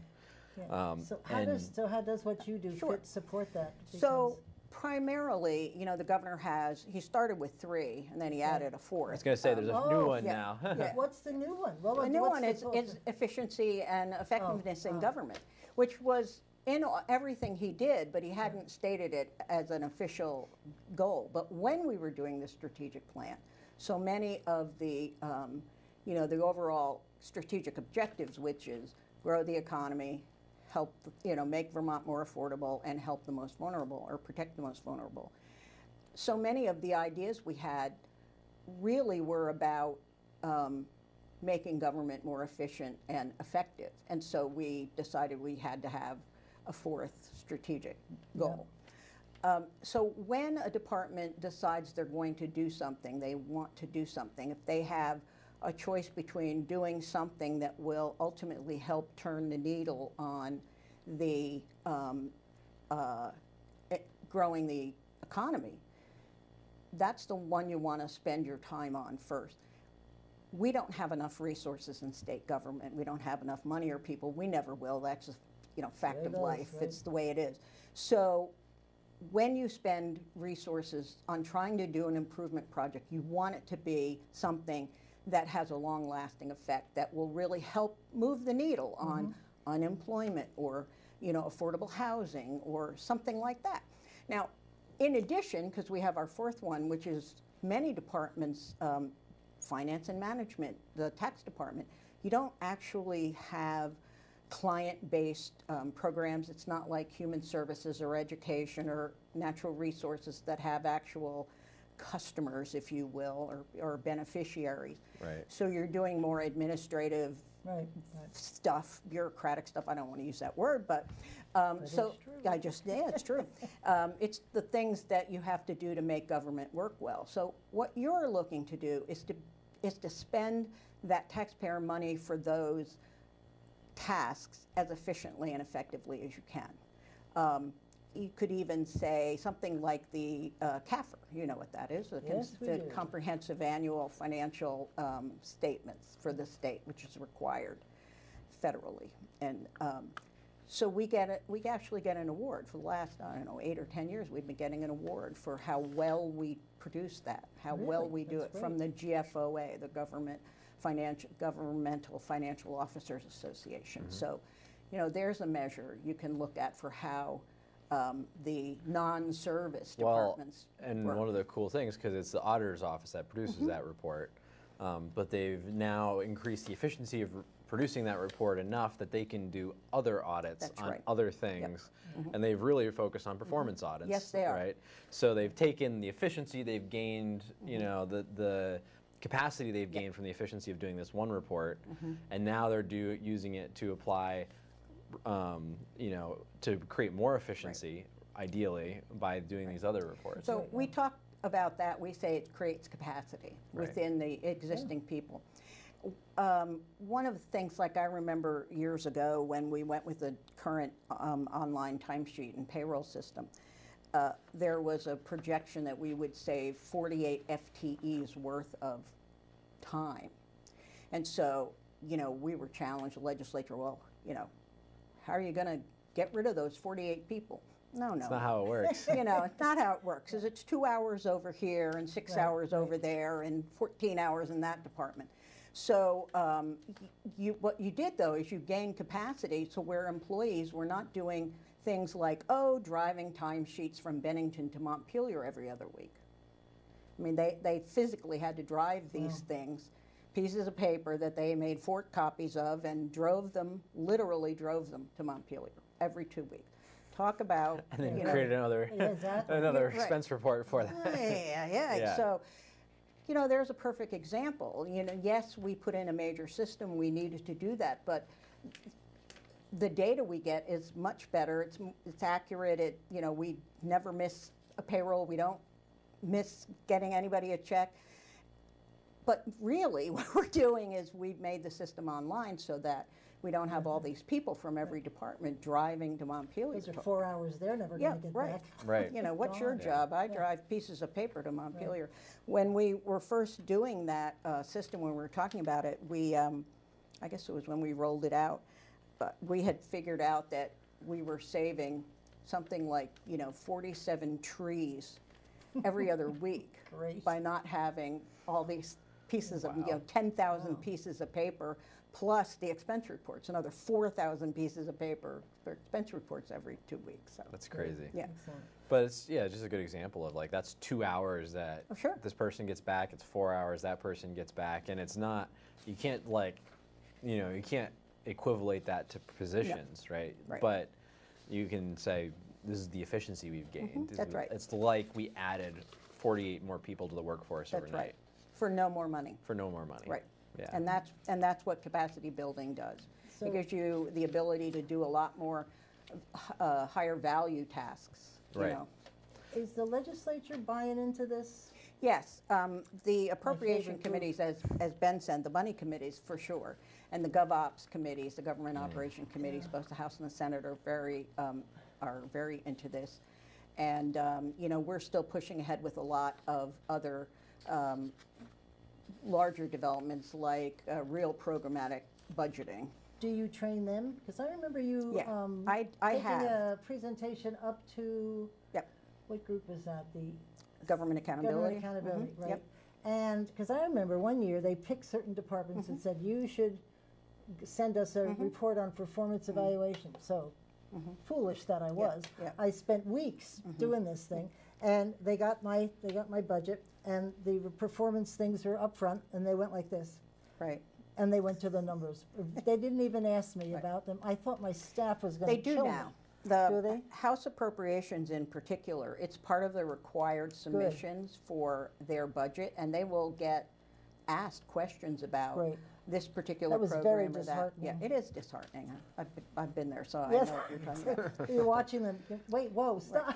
So one of the things I wanted to mention about the auditor's office, though, is The auditor's office, the performance audits that they do are not performance measures. They really are Right. looking at compliance. Right, they're looking at compliance. But that's great because nobody's ever actually, previously, no auditors have actually looked at least not in my knowledge of, actually looking at, are you meeting all the requirements of what you're supposed to? I like Doug. He was on the show with us, and his Yep. answers are just right on, Yep. and he was very supportive of performance He is, management. absolutely. He's great. Yeah. Because he could put a little damper on things if he's, you know, Sure. just.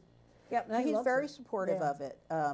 So getting back to the strategic plan, because we were Yes. talking about that. So we made our first attempt at it, and we didn't make a big deal about it. The governor wanted to keep it. I mean, it's public. There's a public website, Vermont, let's see, what is it?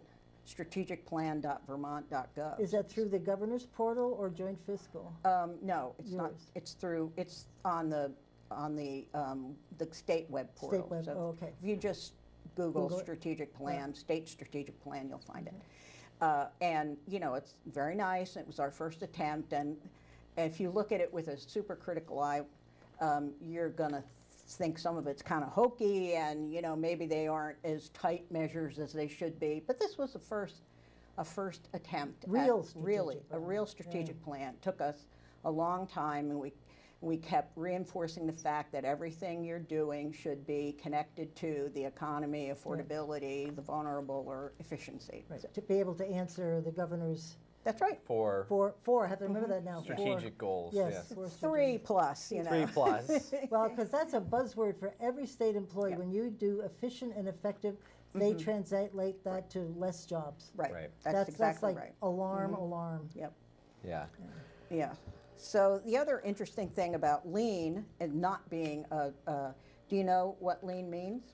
I used to, but I don't anymore. Nothing. It's not an Oh, acronym. it doesn't really? I thought it doesn't did mean mean something. anything. No. No. It's just I'm gonna not remember who it was, but it was called, you know, making manufacturing lean. Lean. Someone used that expression, and Oh, it and so- just caught on. Really? and I, for some reason, Yeah. thought. So, you know, people write it all caps, like it's an acronym, and it doesn't. Kaizen was another one. that, Kaizen is the, Kaizen really means true north. That's what that means. And so you're doing an event, often up to 5-day event, very structured in how Right. you do it. Right.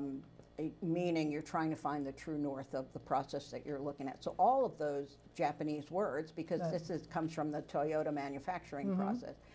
Toyota calls it TPM or TMP, whichever. They don't call it lean. Only we call it lean. Right.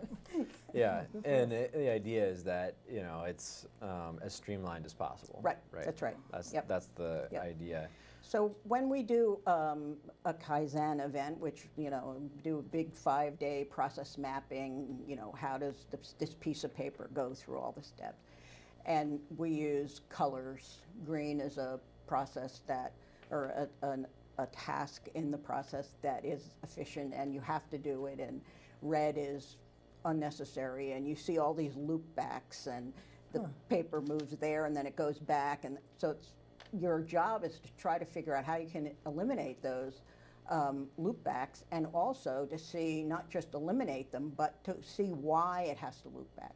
Why are we having errors? So there's more in a loop back. There's more than one person handling Right. it or touching it. Oh, okay. Yep. Or after you do it, then it goes back for something else. Yeah, and yeah. they can- Because you know. usually they say if you have to handle a piece of paper more than once, right. you're doing something wrong. Right. Exactly. And that's that's one of the big no-nos. Yeah, right. In, you know, Do it and pick it up and do it. Get it. Get well, it if it has to done. come back to you at a different stage in the process, Yeah, that's right, wrong. there's a problem somewhere. So, for example, and I won't mention any department names, but an agency had some problems with employees traveling, and so the secretary decided to get a list of everybody that was applying to travel, you know, and so the administrative assistant for the secretary started keeping this spreadsheet of all the requests for travel, and the idea was that you shouldn't have 5 people going to a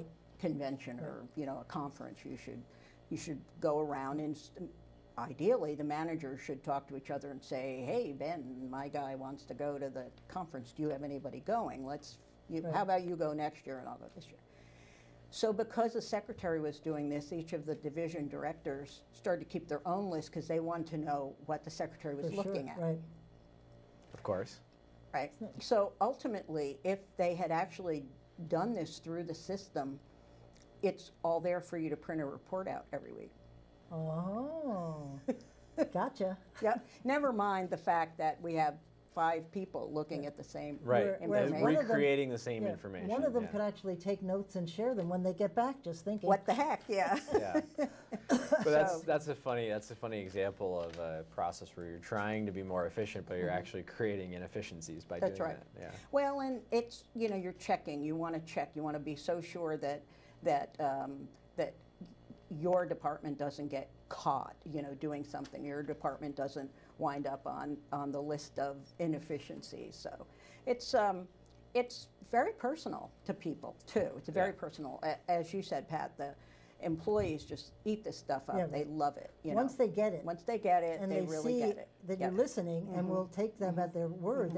They'll come up with all the right answers. It's amazing. It's always the mid-level managers that are the problem. Well, they're a little, and in their defense, they're the ones whose jobs are on the line to get everything accomplished. And so it's a challenge for me to convince you that if you take 5 people and sit them in a room for 8 hours a day for 5 days, that's going to somehow help you rather than put you behind. So what do you do when you walk into a room of people and they're all going efficient and effective means I'm out of a job?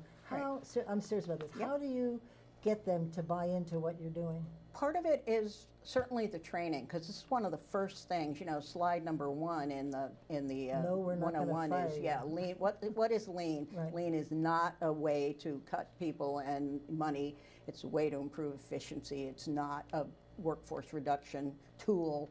So we address that right up front.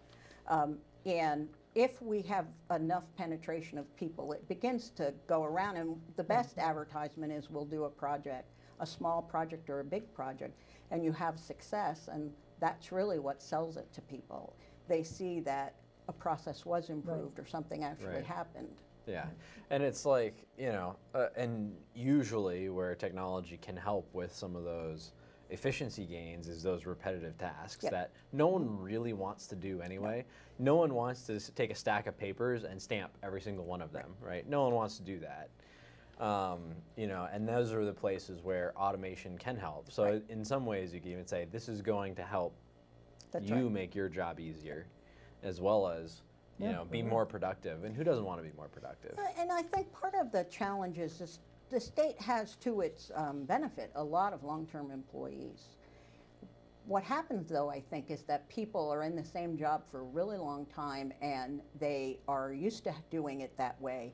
It's the way they learned it, and it's the way it happens. And because we have ever-changing, appointees at the top, no one comes back and says to that employee, gee, do you think there's a better way to do this? Or nobody has previously.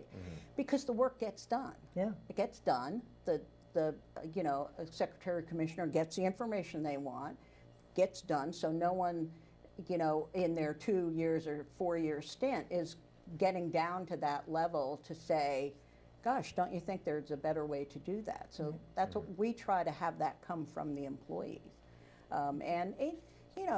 Employees are very sensitive to how much, pressure there is on the state tax dollar. And if they've asked in the past, we really could use a system to do this, they may have gotten told no. So they're not going to ask again. So we're trying to create an atmosphere where you can ask, where your boss wants you to ask. Say, has anybody thought about doing this? Yeah, right. Yeah, and also, so creating that safe space for them to bring that idea forward, and then an open process for evaluating those ideas, right? So that it's like, yep, okay, this makes sense for this, X, Y, and Z reason. It's a big capital expenditure, but it's going to help. It's going to help us down the road, or this doesn't really make sense for the functioning of the department, and there's not really a payback, and or it doesn't increase that's an easier argument, I guess, to take back to the legislature and say we need an appropriation and here's why, Right. than, to go to the legislature and say, we need an appropriation, here's why, but it's not going to make our department, it's not going to reduce cost. Right. Long term, because that's always like what the legislature is looking at, is like we have a finite amount of dollars that we have to put somewhere, and they would love to increase output of a program, but that's not, if it comes between making a decision to make a process more financially streamlined versus increasing outputs, they're going to put their dollars behind the. If I'm that training program manager and I come into the legislature and I say, give me $50,000 more and I'll train 50,000 more people. Or if I come in and I say, give me $50,000 and I'll add 50 people to my training program, and of those, 35 will get new and higher paying jobs. Who are they going to? Yeah, right. So it's not about getting the people in the training program per se. It's about what's the return on that. Right. The return is that a certain percentage of people graduate from the class, and then a certain percentage of those actually get a job, which is what you're doing. You're not there just to train people. You're there and you could even to get them a job. Take that one step further and say, based on our current projections, that would give us $80,000 a year in tax revenue. That's right. Right. So then you're making an argument that make this upfront investment, but then you're going to net $30,000 a year going forward. That's exactly correct. Yep. Yeah. And that's an argument that the legislature would be more receptive to. Much more. And and even if you make those you have those kinds of discussions on some of the really critical people-oriented things like substance misuse and immunization. So you can, what do we do about the fact that, we look around us at the states that have all these measles outbreaks. And, so the legislature's reaction was to take away that exemption for, they still have the religious exemption, but not the philosophical. The philosophical exemption, yeah. So, but the Department of Health could certainly have said, look, here's how many people we have who have declined, and here's the percentage of participation of kids in school. We're at 90-something%. Right. And so every 10% or every point on the percent scale potentially can cause X number of cases if we look at what's happened in other states. So that's how we use the data and the metrics to justify sometimes spending more money. Right, exactly. Because if you can say there's a public health, but even you could tie that back around to a monetary argument too, because you could say, we need to spend $100,000 and we can increase the vaccination percentage by 1 point. Right. But that 1 point is $500,000 in averted treatment. Correct. Potential averted treatment. Kids out of school, blah, blah, blah. Parents having to take time off to take care of it. So you can make the argument, but a state employee, who's like a mid-level manager somewhere, is probably not going to make that argument. No. They're going to look at their piece of it and go, we can make this better, and they need someone else to help them put it in context. That's correct. I think the worst words when you're working in state government is eat the pay act or across the board cut, like a 5%. That gives you no guidance, no nothing when you're looking at programs, and all they're doing is taking away money, but not any responsibility. You still have to deliver. Yeah. So you're less creating underfunded mandates. Right. They may have been funded originally, but as you continue to just do the across-the-board cuts, ideally you'd like to have the data that you could analyze how you could make things more efficient so that cut wouldn't hurt. Yeah, and the training, because if you have, I think you said you were 25% executive employees. Yep. I mean, that means others that are not trained. So if they have to face this 5% cut, they don't even know how to approach it. That's right. This is a big push of the governors, of course. But one of the things that we've done, like with the strategic plan, and even with our training programs, calling them continuous improvement, we're being deliberate about not trying to tag this as a governor's special initiatives. Yeah. Right. Those, as you know, tend to go away the first day a Yes, new they governor do. You gets want in. this to be permanent. Even You if want built I in, want to it's- yeah. institutionalize Right. it, and so does the governor. Governor wants this to stay through and outlast and his. you've worked in this capacity over 2 administrations That's now. correct. And you know, who knows, Yeah. you know, going forward. But I think that alone is somewhat unique, that you've had someone in this position for more than one Right, right. administration. That's right. Yep.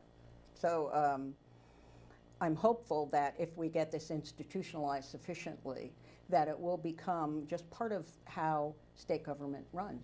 You pay payroll, you pay your bills, you know, serve people, and you do continuous improvement. Right, It just right. becomes part of the DNA of how you run state Well, and I government. think you kind of mentioned it earlier, but I think it's really critical, is training new hires in this, because it's great if you're talking to the executive level folks, because they'll get it. Any manager, a person who manages a department or agency will understand why this is important. And people coming in, because eventually that will change the culture. That's how you get. That's how you get to it. Over time, it will, because if you get all these people that are coming in and setting the expectation up front, all of these things will be on their mind, you know, throughout their tenure.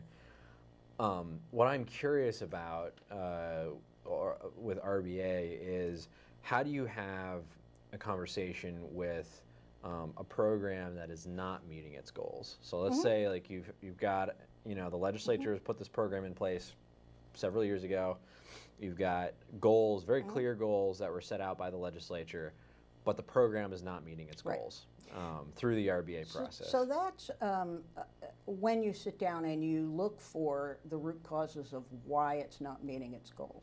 So our training program, let's use our training program, we're not signing enough people up.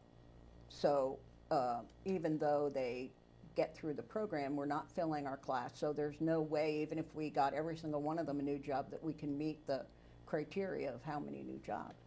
We have to go through and analyze how do we turn that curve in RBA speak? How do we make changes that are low cost or no cost, work with our partners? What's happening that we're not able to meet the results we want?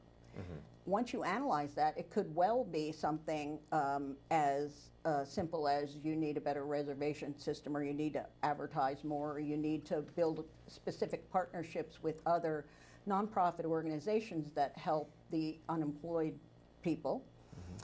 Or it could be you need more money. I mean, it could in fact be that there is insufficient resources to have this program achieve the goals that were set out by the legislature. What if it's a structural issue with the program? Yep. Like, how do you broach that if it's like the program is just structurally not going to work? So we've actually had the Department of Environmental Conservation has gone through this, and they've found some statutory language in certain programs that actually prevents them from doing a certain thing or accomplishing the goal or improving the results to a greater magnitude.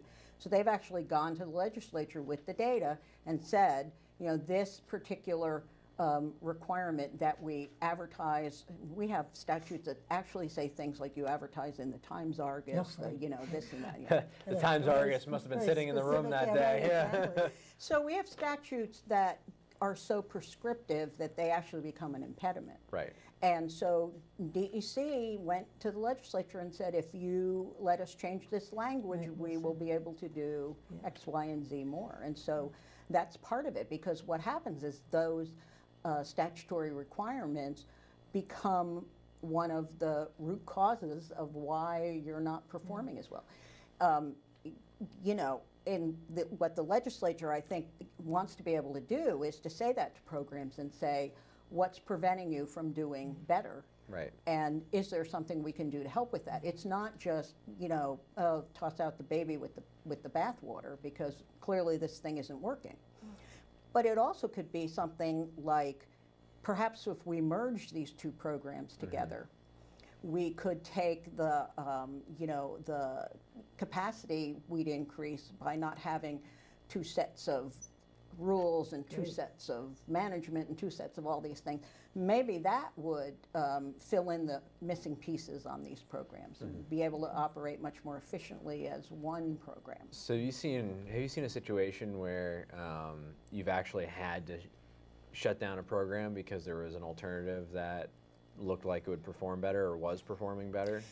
We have not, to my knowledge, eliminated any program. We've eliminated some.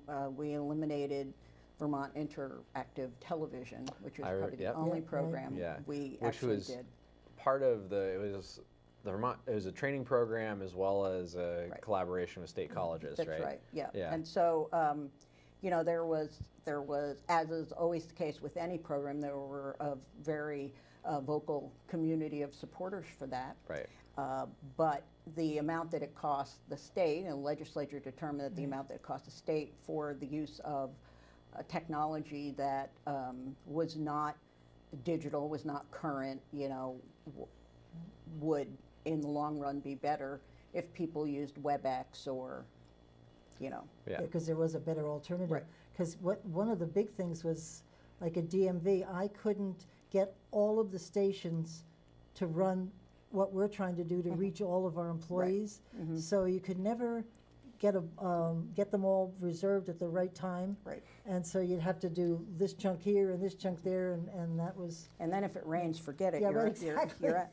But Oh, speaking of DMV, one of the and speaking of training, I want to address both those points. The DMV, we did an event around motorboat stickers. Oh.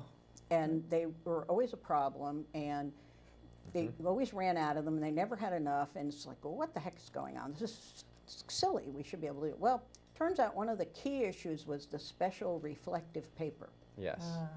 The special reflective He knows paper. he has a boat. Right? Yeah, I have the two, special actually. reflective paper that is not required in statute. Oh, interesting. So you have to order a certain amount, and it's you can't just, you have to order a big amount because it's expensive and it's hard to get and blah blah blah.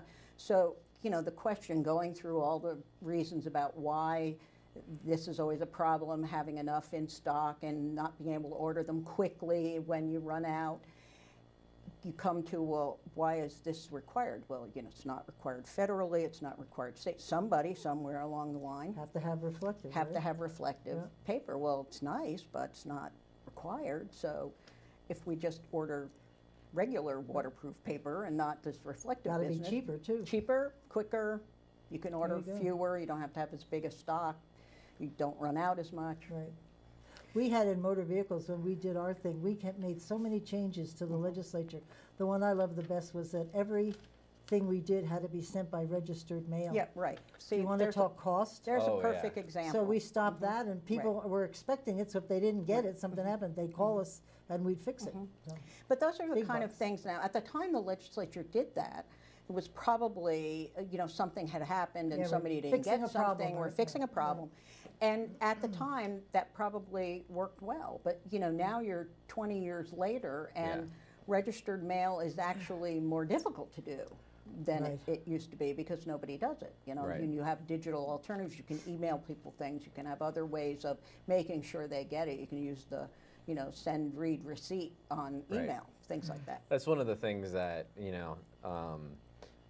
it's really interesting about public policy. One of the things that I get fascinated about is like how certain laws or rules or even guidelines get into place, because it may seem like a good idea at the time to be prescriptive about a certain thing, the way that a program should be run, or when the legislature tries to get involved in rulemaking, for example, and it may make sense at the time, but then it doesn't get looked at for 2 decades, and suddenly, why are we doing Yeah, this? right. Because we always have. Because we always Yeah. have. And Well, that's- and yeah. a lot of it is because it's in statute, and one of the things that we try to promote when we are analyzing a problem is don't just say, well, it's in statute, and accept that. Say, you can request that it get changed. Right. DEC used to have to post all their environmental hearings in every newspaper in the land, Big bucks. and big bucks. And so now they built a website, Right. an environmental notice board, And they put people in it. You can sign up to get notices on a particular Great. plot or project that you want to be aware of. So it's all in one place now, and you don't have to wait till the weekly or the monthly newspaper comes Right. out. It's quicker. It's more accessible for most people Mhm. because of the platforms they're on.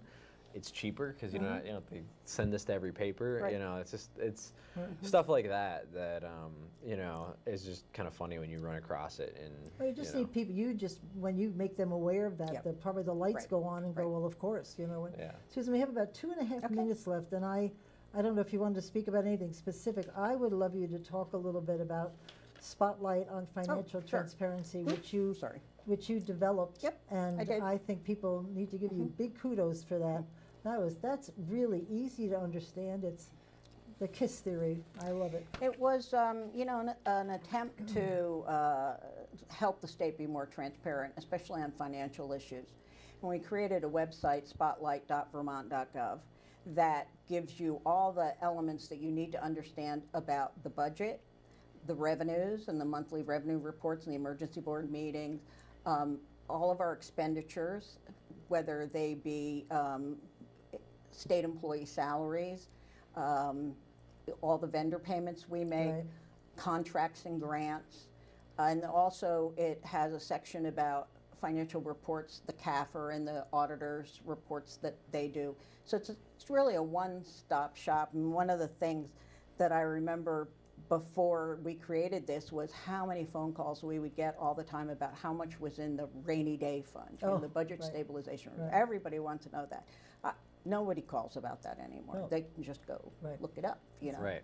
And how much is the budget, and how much did AHS get? Just go look it up.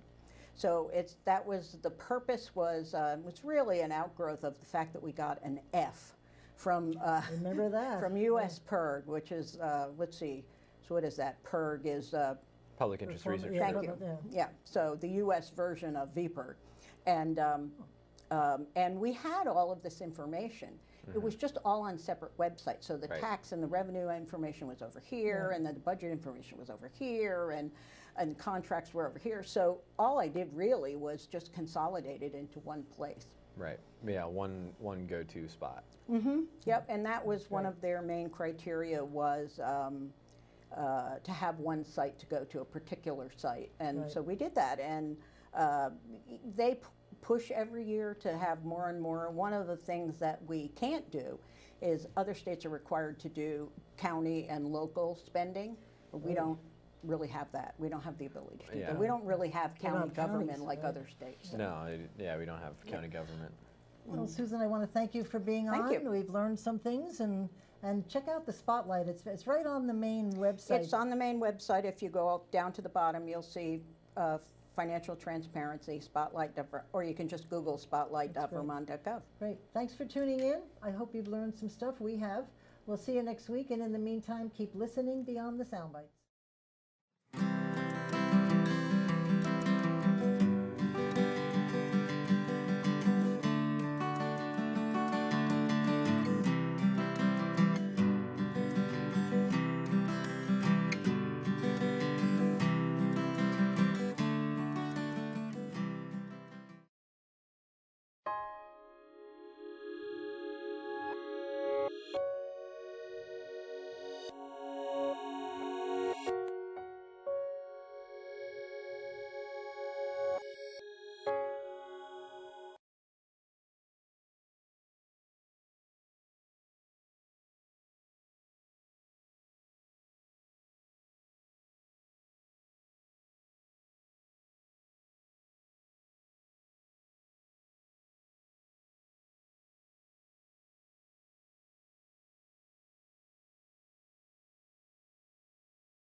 I want to point out that the sun shines down its power to all the world and makes the wind blow strong as it will.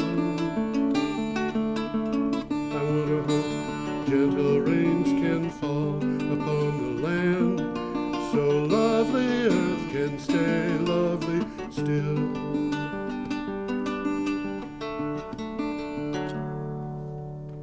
ladies and gentlemen, welcome to the 338th edition of Energy Week with George Harvey, me, and the incredible Tom Fennell. In the flesh. In the flesh.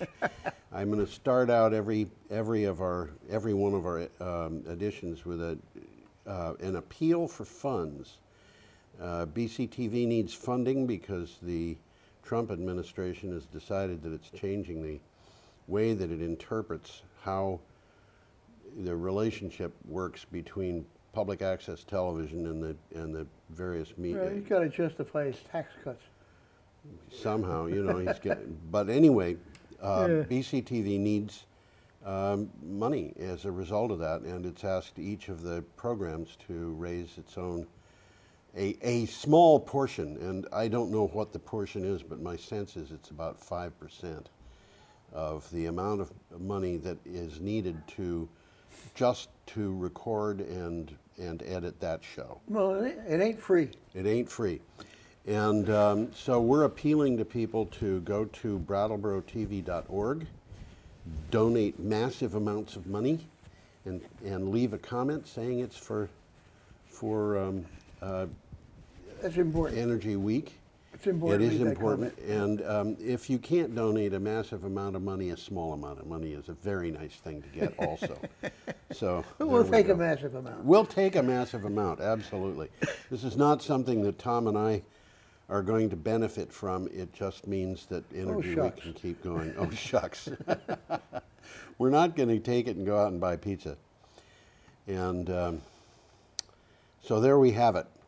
And now I should say, you know, because I should do this every week. Energy Week consists of a set of news items that are picked up from my daily blog called geoharvey.com, geoharvey.com. And you can go there and you can click on the date that the news item came up and find it among the 10 or 15 items that would be up for that date, and then go read the original article. And Tom has something to say about that because he always does. Put yourself up, well, let's Tom. pull me up so everybody sees what I look like. Yeah. Some of these articles, if you call them that, are really comprehensive. Yeah, they're good. And there's one of them there. It's too big for us to do on one show if we devoted the whole show to it. So some of these are, as I mentioned, really comprehensive. They are. I'll try and call your attention to the ones that I think are worth looking at. Yes. And some of them are well worth looking at. Oh, absolutely. Absolutely. So we're going to be starting on the 26th of September, which is a week ago today. We record the show on Thursdays, so we start the previous Thursday. I think we got some kind of a picture. We coming do. up We have here, a don't picture of offshore turbines. And I think if I do this, it will come up. There you go. Bingo. Those are. It looks like offshore turbines to that's me. an NREL image. Those turbines are not in American waters, but it's the National Renewable Energy Laboratory that put up the photo. Anyway, this is from Renewable Energy Magazine. It is that, and it's called, and I quote, Dominion Energy plans America's largest offshore wind farm, and by the way, they're expecting it to be operational by 2026. Yes. Dominion Energy is planning the construction of the single largest offshore wind project in the U.S. waters, consisting of 3 880 megawatt phases. According to the American... That's significant. Oh, yeah. According to the American Wind Energy Association, this presents a huge economic opportunity for the state of Virginia because it's in Virginia waters. It's all this is happening in Virginia, yeah. They've divvied up the East Coast already. Right. Some of it's in Massachusetts, some in Connecticut, some in Maryland, which I think we might mention. Well, I will mention it. There you go. Well, these 3 farms, together with what's there or being built right now, totals 5.5 gigawatts. So they're making significant progress in generating electricity off the East Coast. Yeah. And I've mentioned on a show, because I've seen this before, there is more than enough opportunity to generate energy off the East Coast, the Atlantic Shelf, than we need for the entire country. Yes.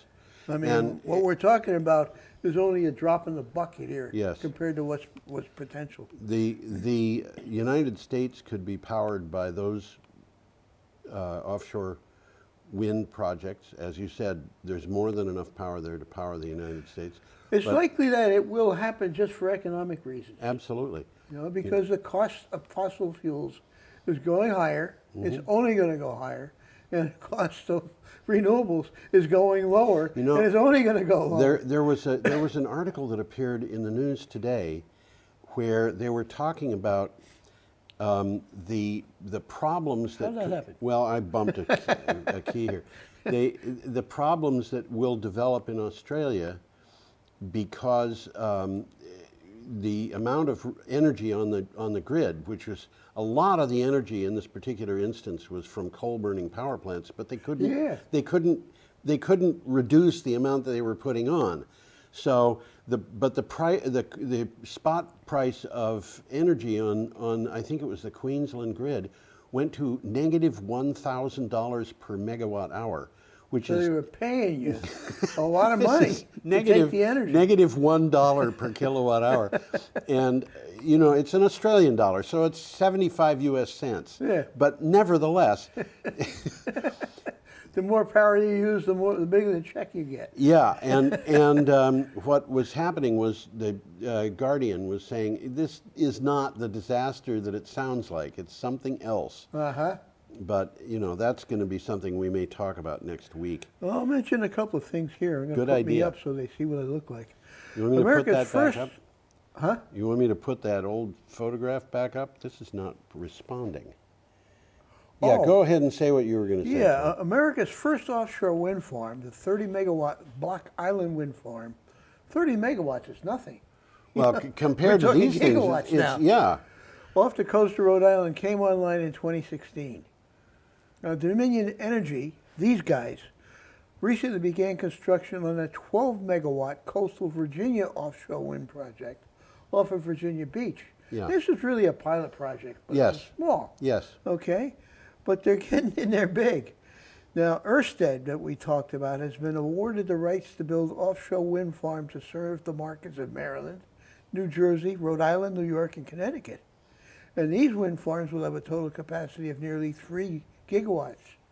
And they're to be commissioned by 2024.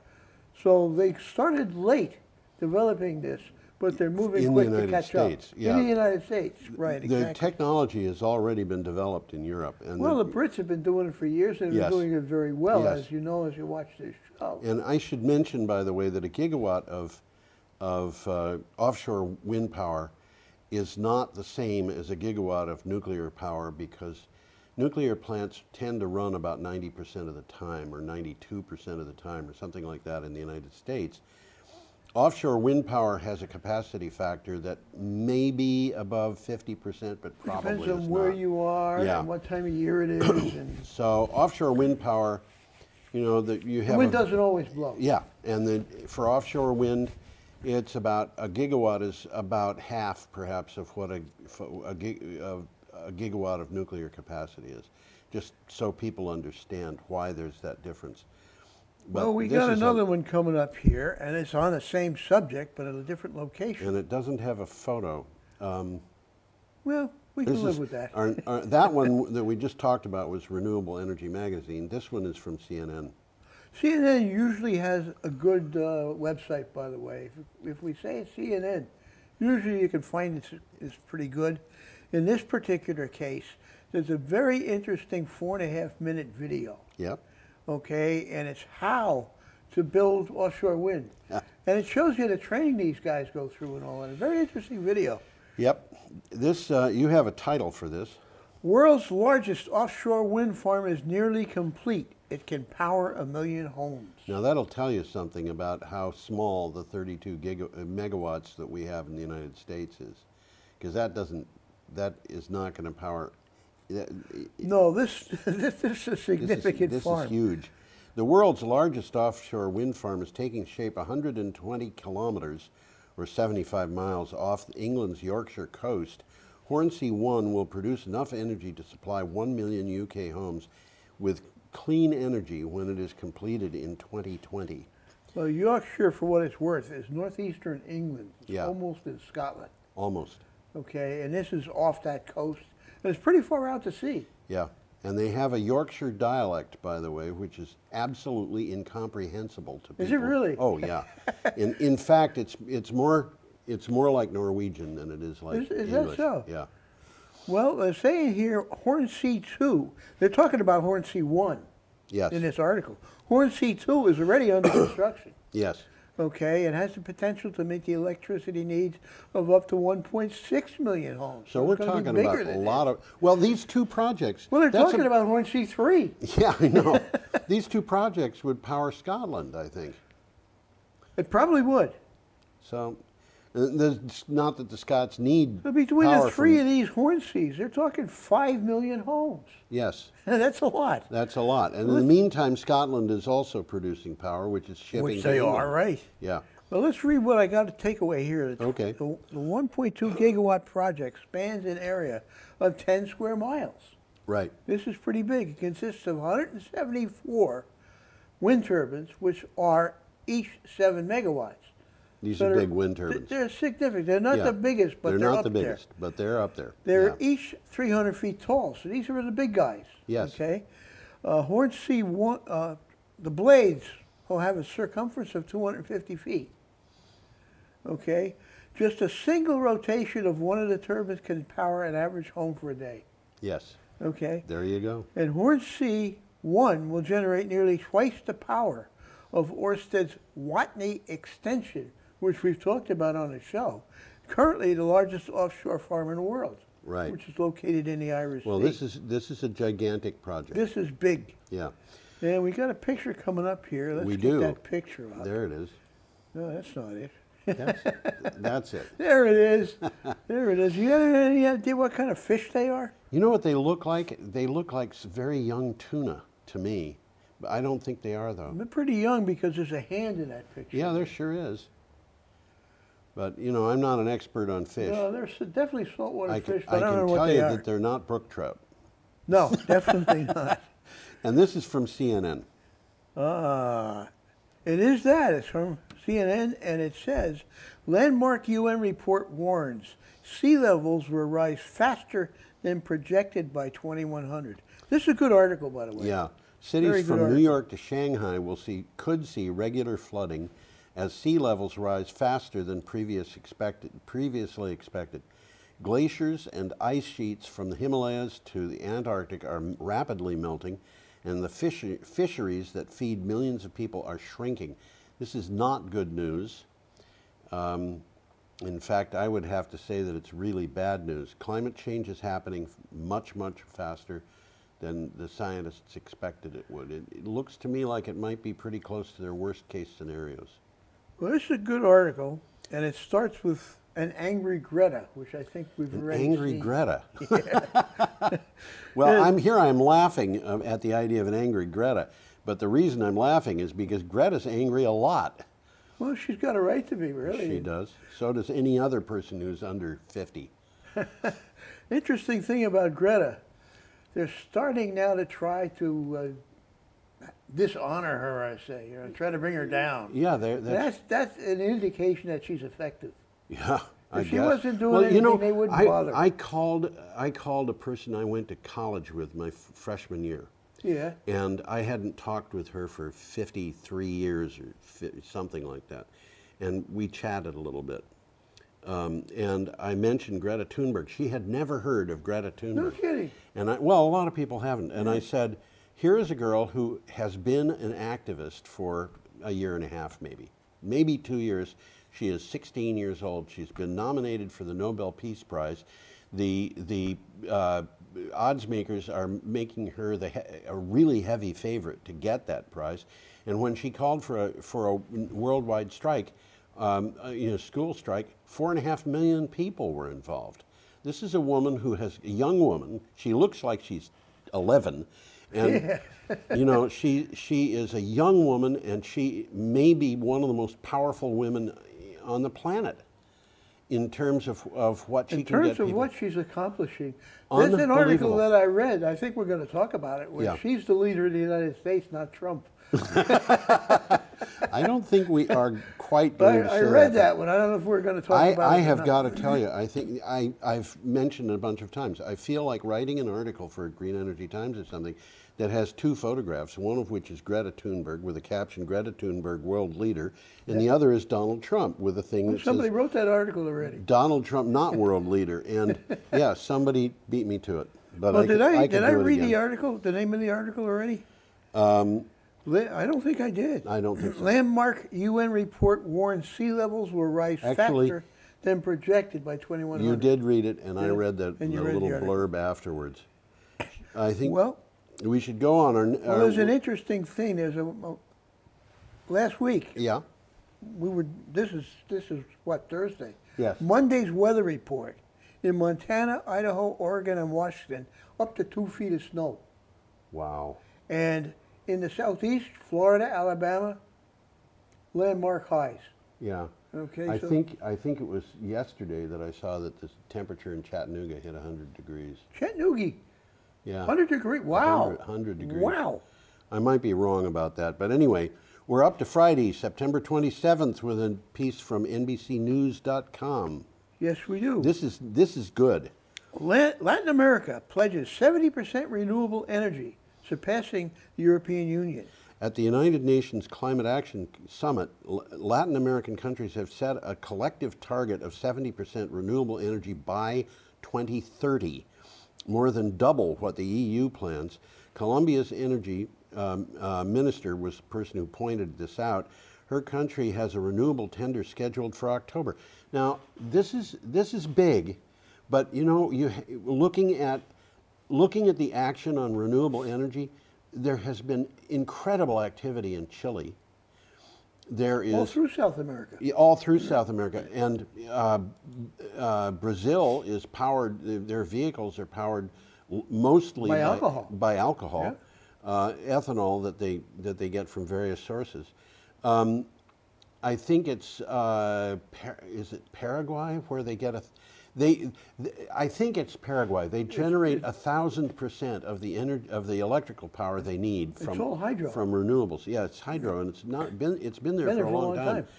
But they are, you know, Nicaragua. Is it Nicaragua? Costa Rica. Costa Rica is operating at very close to 100%. So, you know, these people have got their act together. Well, they're doing it for economic reasons. They are.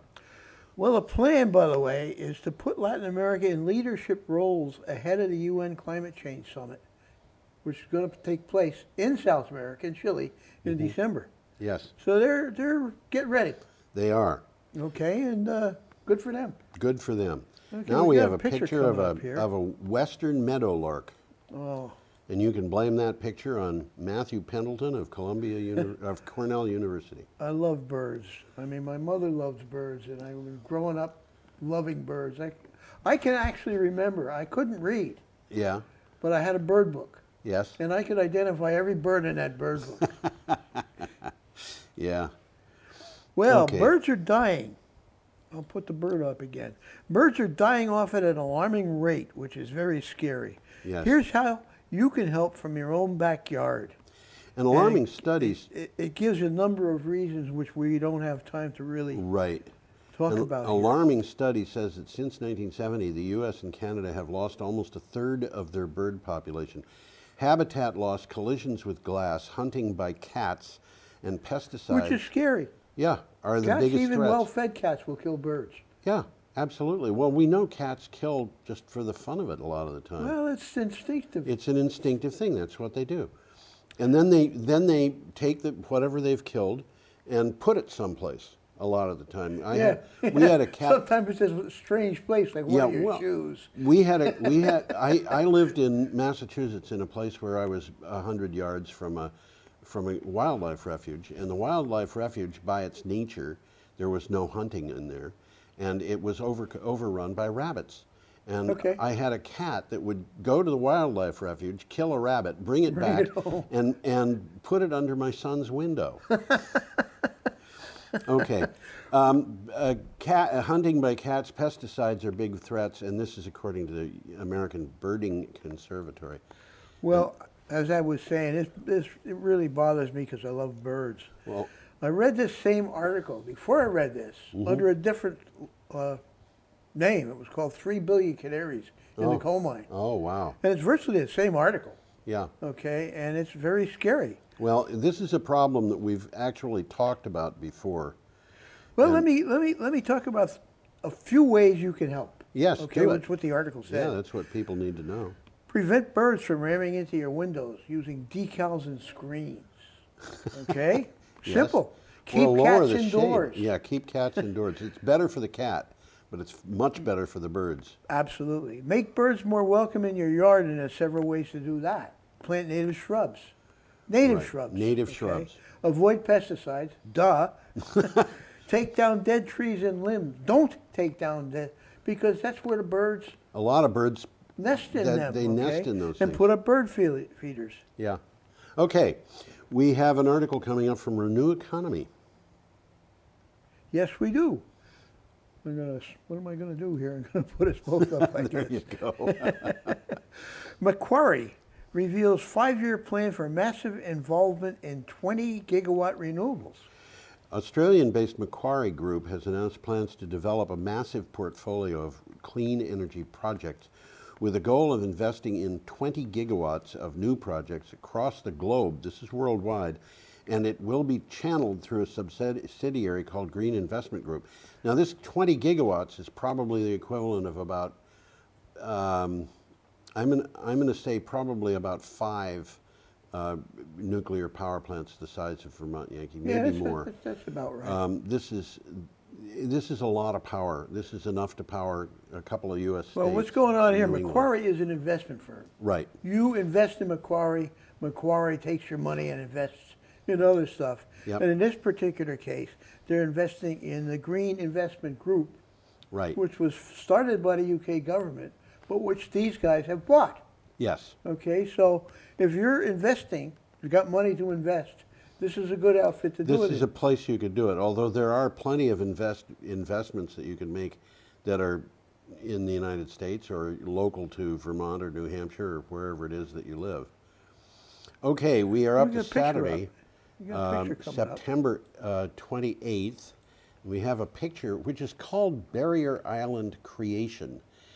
Well, And that's a picture of Louisiana. it's the coast of Louisiana. And as we've talked about on the show, they're losing land big time there. They are. particularly western Louisiana, Yeah. the west coast. And that's what this is, and they're trying to save that land. Well, I don't know how in the world they're going to do that. I mean, there are places that are 30 miles inland that are 7 feet above sea level. How are you going to protect that? Well, I certainly don't. don't have a clue from that picture. Yeah. Okay. This is from Clean Technica. Is it? Yeah, that's right. Yeah, there it is. Oil There it company. is. I'm trying to find it in my notes. Yeah. Oil company agrees to pay up to $100 million to restore the Louisiana coastline. An They agreement- feeling guilty or something? I don't know. No, actually, like this. Well, let me read this. An agreement between Freeport McMoran, a company that specializes in drilling for oil in the Gulf of Mexico, and 12 coastal communities in Louisiana may set a precedent. The company agreed to pay up to $100 million to restore the Louisiana coastline. And I got to tell you, Tom, I don't believe for a minute that they can do anything, regardless of how much money they put in, to restore that coastline. I just don't believe it. Well, we've talked about that, and you could very well be right. There's a lot of people living down there that have been moving inland, and then they move again. Yes. And if And you there are look at that communities- picture, they're not going to be able to move very much longer. Yeah. Well, McMoran, Freeport McMoran is a small drilling company. Yeah. They're hoping that this will serve as a wake-up call to the big guys. Yes. And this is from the article. Louisiana loses a football field size chunk of its coastline to the sea every 2 hours.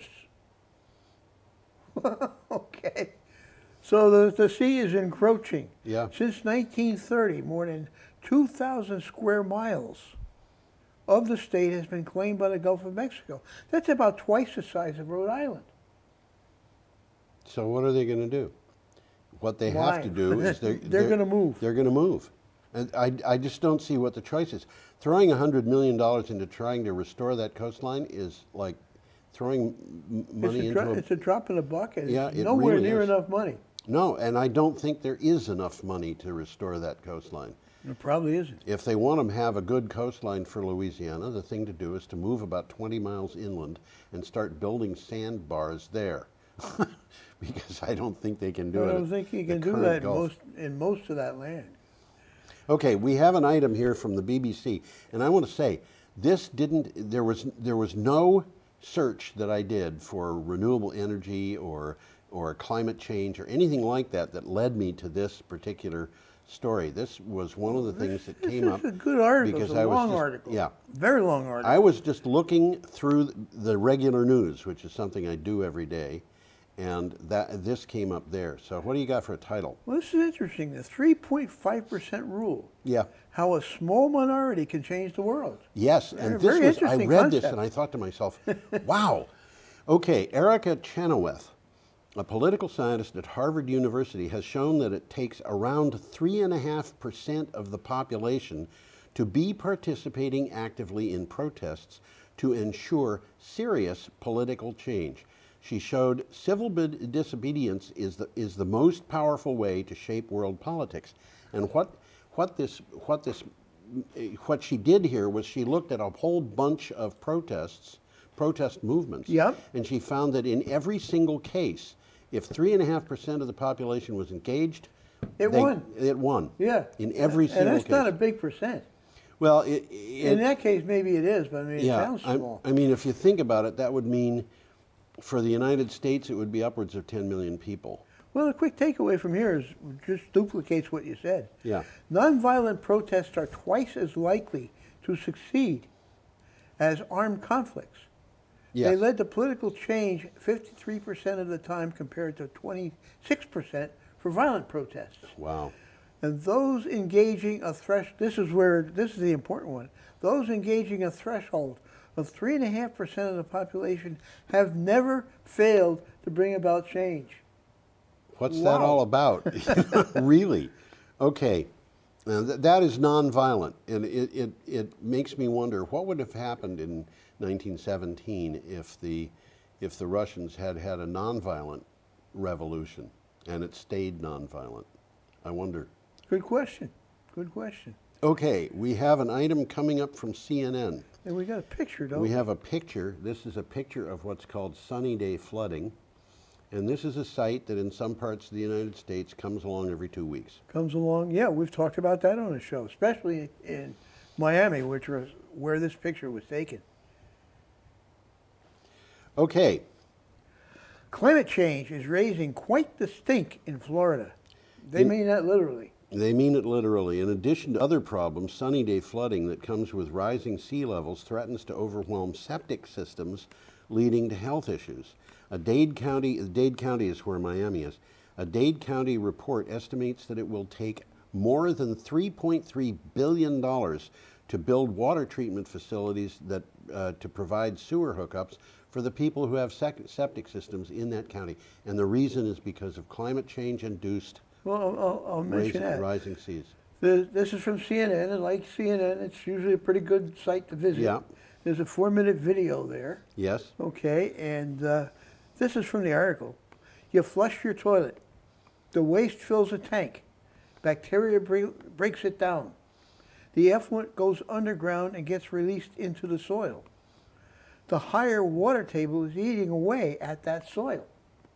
Okay, everything floats downhill. And if there's no more downhill, it just isn't going to work. Yeah. Contamination becomes a real possibility. The That's what this is all about. These tanks are winding up being underwater. And they they're don't just work not working. underwater. Right. And you know they have leaching fields, and the waste goes out of the tanks into the leaching fields. Well, if the leaching fields are underwater, then the effluent winds up just being in the It's percolating up to the surface. And it's getting into people's wells that they Yep, drink from. yeah. It means that It's a they big have problem. a big problem. And it's not a problem they can resolve easily just because of the nature of the land. Well, you know, there are ways that they can deal with this that don't involve huge numbers of sewer hookups. And I think having biodigesters in Florida makes a lot of sense. They could save a lot of money by Well, putting it in. basically a septic tank is a biodigester. Yeah, but they can have a You're talking biodigester, real biodigester that are sitting on the surface. that's sitting on the surface. Yeah. And yes, that would involve some changes, but you know. Okay, we're up to Sunday, the 29th of September, and we have an item in here from Bloomberg. Bloomberg is a difficult place for me to deal with because Is it really? Well, they allow me 2 articles a month. So, Oh, you know, so you got to pay. They don't want. they have a paywall. And when I'm doing these things, you know, I'll look at a site, and then a lot of times I say to myself, oh, I don't know that a person going to my blog can actually load this. So what I have to do is try it on a different computer. Well, there are ways of tricking things into thinking that you're on, even though you're on the same computer, that you've gone to a different computer.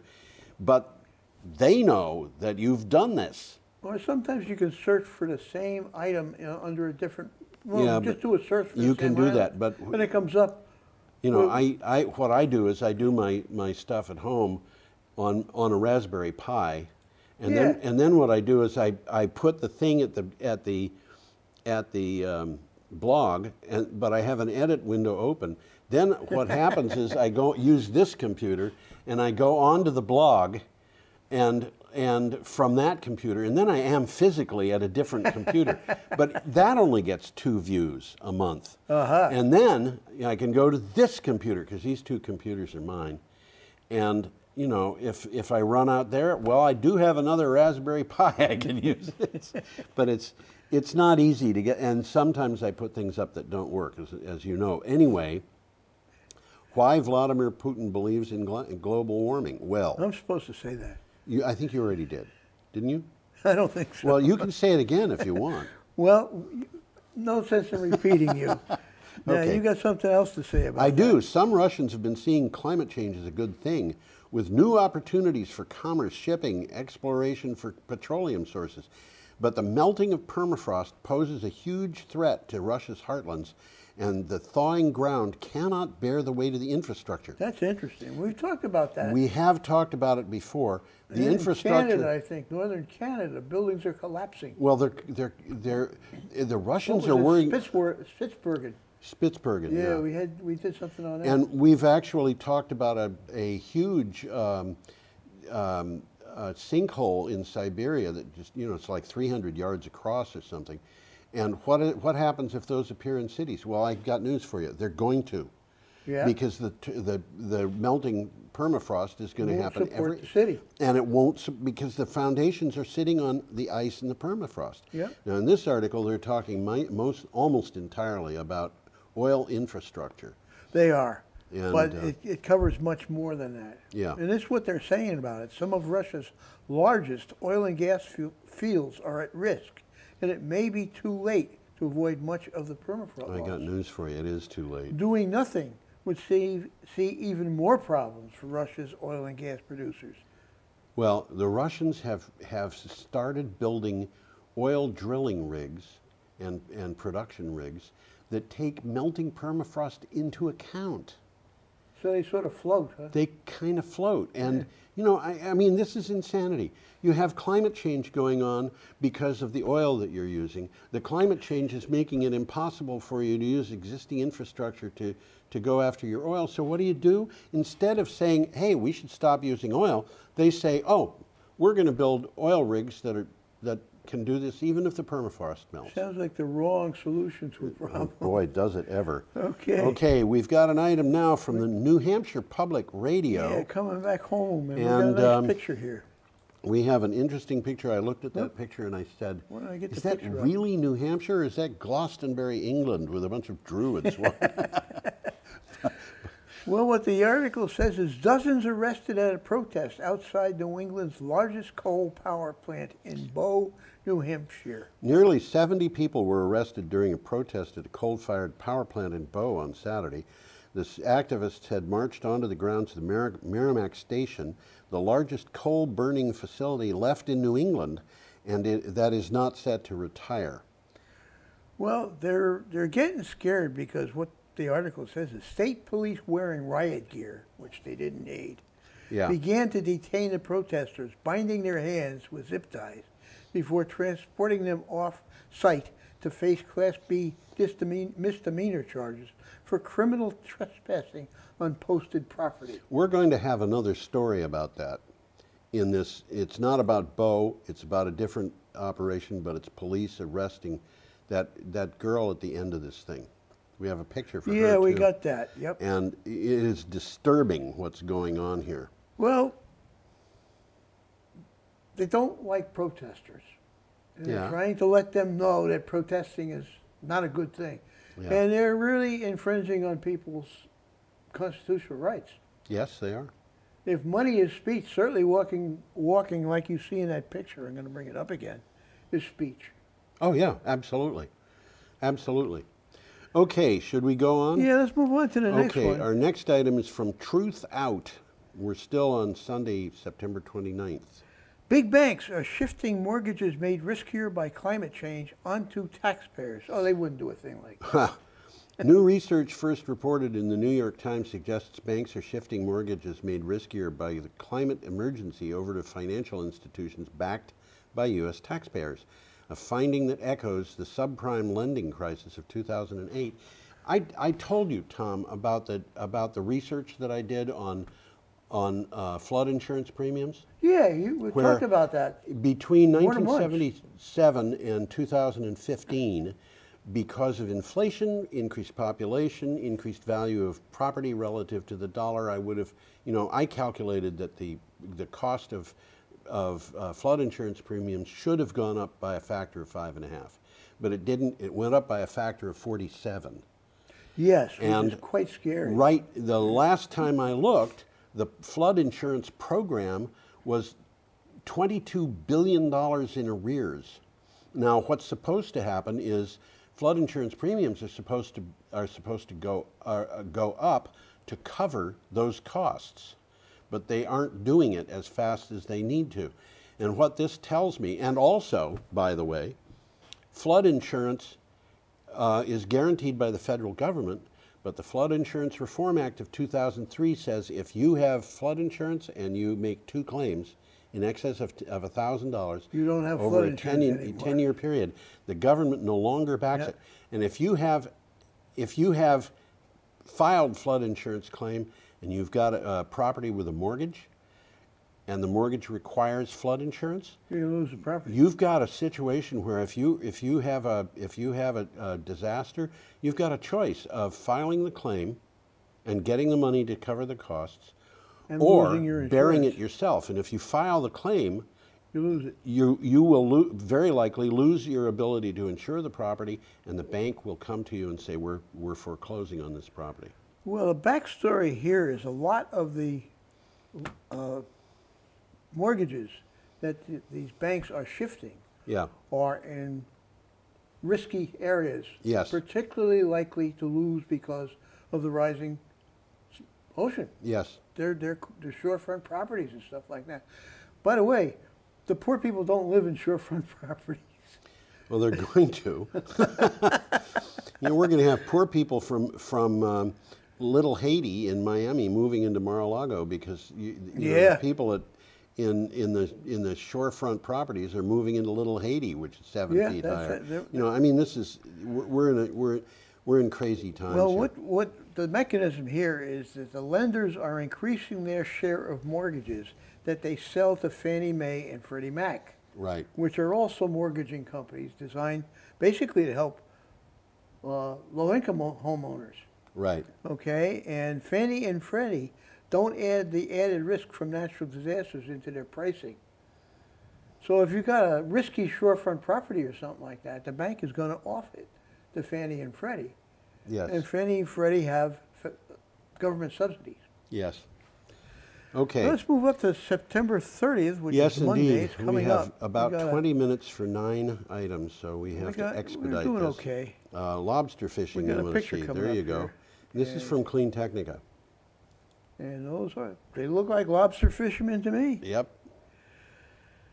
Can a carbon fee save the world's ocean? Senator Whitehouse says yes. Climate change is altering the oceans, and CO2 is changing their chemistry. In an exclusive comment for Clean Technica, Senator Sheldon Whitehouse of White House, who is a Democrat from Rhode Island, says a carbon fee is the best method to limit emissions and mitigate ocean quality loss. I happen to disagree with him. I don't think he's going to be able to save the lobstering in Rhode Island, for example, by a carbon fee. Well, he's got to get the message to the lobsters, and they're the ones that are migrating now. Yeah, I guess. They're moving into Canada. Yeah, they will move to Canada, but you know the ones who are stuck south of. I mean, lobsters are not actually going to migrate. What they're going to do is die, and they're young. Well, will yeah, grow up in different individual places. lobsters aren't going to migrate, but the lobster Population. population will be migrating. Just Yes. like we say maple trees are migrating into Canada. Yes. They're not moving the trees. No. Okay, our next item is from Newsweek. It is that. California Governor Newsom and Michael Bloomberg announced a plan to use a satellite to track climate change. Governor Gavin Newsom of California and former New York City Mayor Michael Bloomberg announced a new initiative that will use satellite data from Earth imaging company Planet to monitor climate change in California. They're not going to put up satellites for this. They're going to use the satellites renting that them are or there. hiring them or something. They're, like that. I think they're just getting information from Planet to the company. Well, they're getting more accurate information. Yeah. And they're going to use that to hopefully reduce total emissions and carbon footprint. Yes. We have an item from Clean Technica. And we got a picture coming up. We too. do, and this is the interior of a very clean factory. Yeah, that is the, I can't even pronounce it, Hanwha facility. Q-Cells, that's the name of their, well, I'll tell you what Q-Cells are in a second. Yeah. Q-Cells dedicates its largest solar panel factory in Western Hemisphere. And what's Q-Cells? Q-Cells is the product brand of Hanwha Q-Cells, Oh, okay. which is a Fortune 500 company and one of the largest photovoltaic manufacturers in the world. So Q-Cells is what they call their solar panels. So they're going to be making solar panels here. Yeah. Hanwha Q-Cells opened a 300,000 square foot solar panel factory in Dalton, Georgia. The $200 million factory employs more than 650 workers and is capable of producing 12,000 solar panels a year, enough to generate 1.7 gigawatts of electricity. By the way, you mentioned Chattanooga earlier. Yes. Dalton, Georgia is right near Chattanooga. Right near Chattanooga. Yeah. Well, I said Q-Cells. There are currently 3 other solar panel facilities in operation or under construction in the U.S. Only 3. Only 3. One of them's LG's got a factory in Alabama, which I think is working now. Jinko Solar's in Florida. I don't think that's up yet. And First Solar's production line in Ohio. All of the solar cells used by these 3 are manufactured outside of the U.S. So they're just putting together the panels. They're still importing the photocells from China. Yeah. Okay, the total input of all of 4 factories will be about 5 gigawatts, while the U.S. is on pace to install 12 gigawatts of solar power next year. So this is really a drop in the bucket. It is. Okay, we're up to Tuesday, October 1st, with an item from Clean Technica. Yeah, we do. Saudi Crown Prince, let's get let's up here. Yeah, let's do that. Saudi Crown Prince warns of threat to global oil supply. Saudi Arabia's Crown Prince Mohammed bin Salman, yeah, which Yeah. means Solomon. Yeah. Solomon. Yeah, told the BBC that if Iran and Saudi Arabia go to war, oil prices could rise up to, quote, unimaginably Yeah, high that's prices, true. end quote. Yes, well, that's what I would expect. He says this is possible if the world doesn't try to deter Iran. and that escalation will threaten world interests. Now, Well, I want to. he's sorted right there, but they also have to deter him. I was going to say exactly that. It has to deter two parties here. Yep. One is Iran, and the other is Saudi Arabia under this crown prince, and you know they're both. Well, there's two major sects in Islam. Yeah. Shia and Sunni. Yes. And the Shias are kind of fundamentalists, and the Sunnis are more elaborate with well, like bishops and archbishops. Well, they but got a hierarchy. They have a These hierarchy. guys hate each other. Yeah. And have since the death of Muhammad. Yes. Okay. Actually, a couple of years after Muhammad's death, but nevertheless. A small generation after he died. Yeah, it was about who was going to run Islam. Yeah. His lineal descendants, or supposedly the best qualified clerics that they had. Yeah. And they've been fighting for that 1,300 well, years. they have other issues. They have. Yeah, they have other issues. But you know, this is basically the biggest issue. Yeah, it is not as bad, I think, as the Byzantine Empire, where the big thing that caused friction was the question of what color were the horse race liveries going to be. It was never heard that the one. blues and the greens. They hated each other, and it all went back to what color was I the don't livery. remember that one. Oh, people argue over the stupidest things, but here, you know, this is. Well, it's interesting. Saudi Arabia has some of the greatest military equipment money can buy. Yep. But its military is still not seen as a threat to its longtime rival because they don't know how to use it. Saudi Arabia. Yeah. They got this wonderful equipment and they can't use it. Well. That's a fact. Okay, we've got another item from Clean we got a Technica. picture coming up, so let's we have start a with the picture of picture. Arctic ice. I happen to like this Arctic ice picture better than many others, but nevertheless, there it is. Well, it's a long article, and it is entitled "A Formula for Catastrophe in the Arctic." And you know, we were talking about Vladimir Putin and the Yep. Russians coming to understand that there was a problem with climate change. Maybe the White House could come to understand the same thing here. The White House views the Arctic as a key arena for great power competition, with the ultimate prize being a treasure trove of resources including oil, natural gas, uranium, zinc, iron ore, gold, diamonds, and rare earth minerals. It is possible this is being developed because of climate change. It will make climate change worse. So, well, the takeaway from here, unless humanity converts to alternative fuels, the Arctic may become the world's primary source of fossil fuels. The Trump administration welcomes the prospect. well, I find it dismal.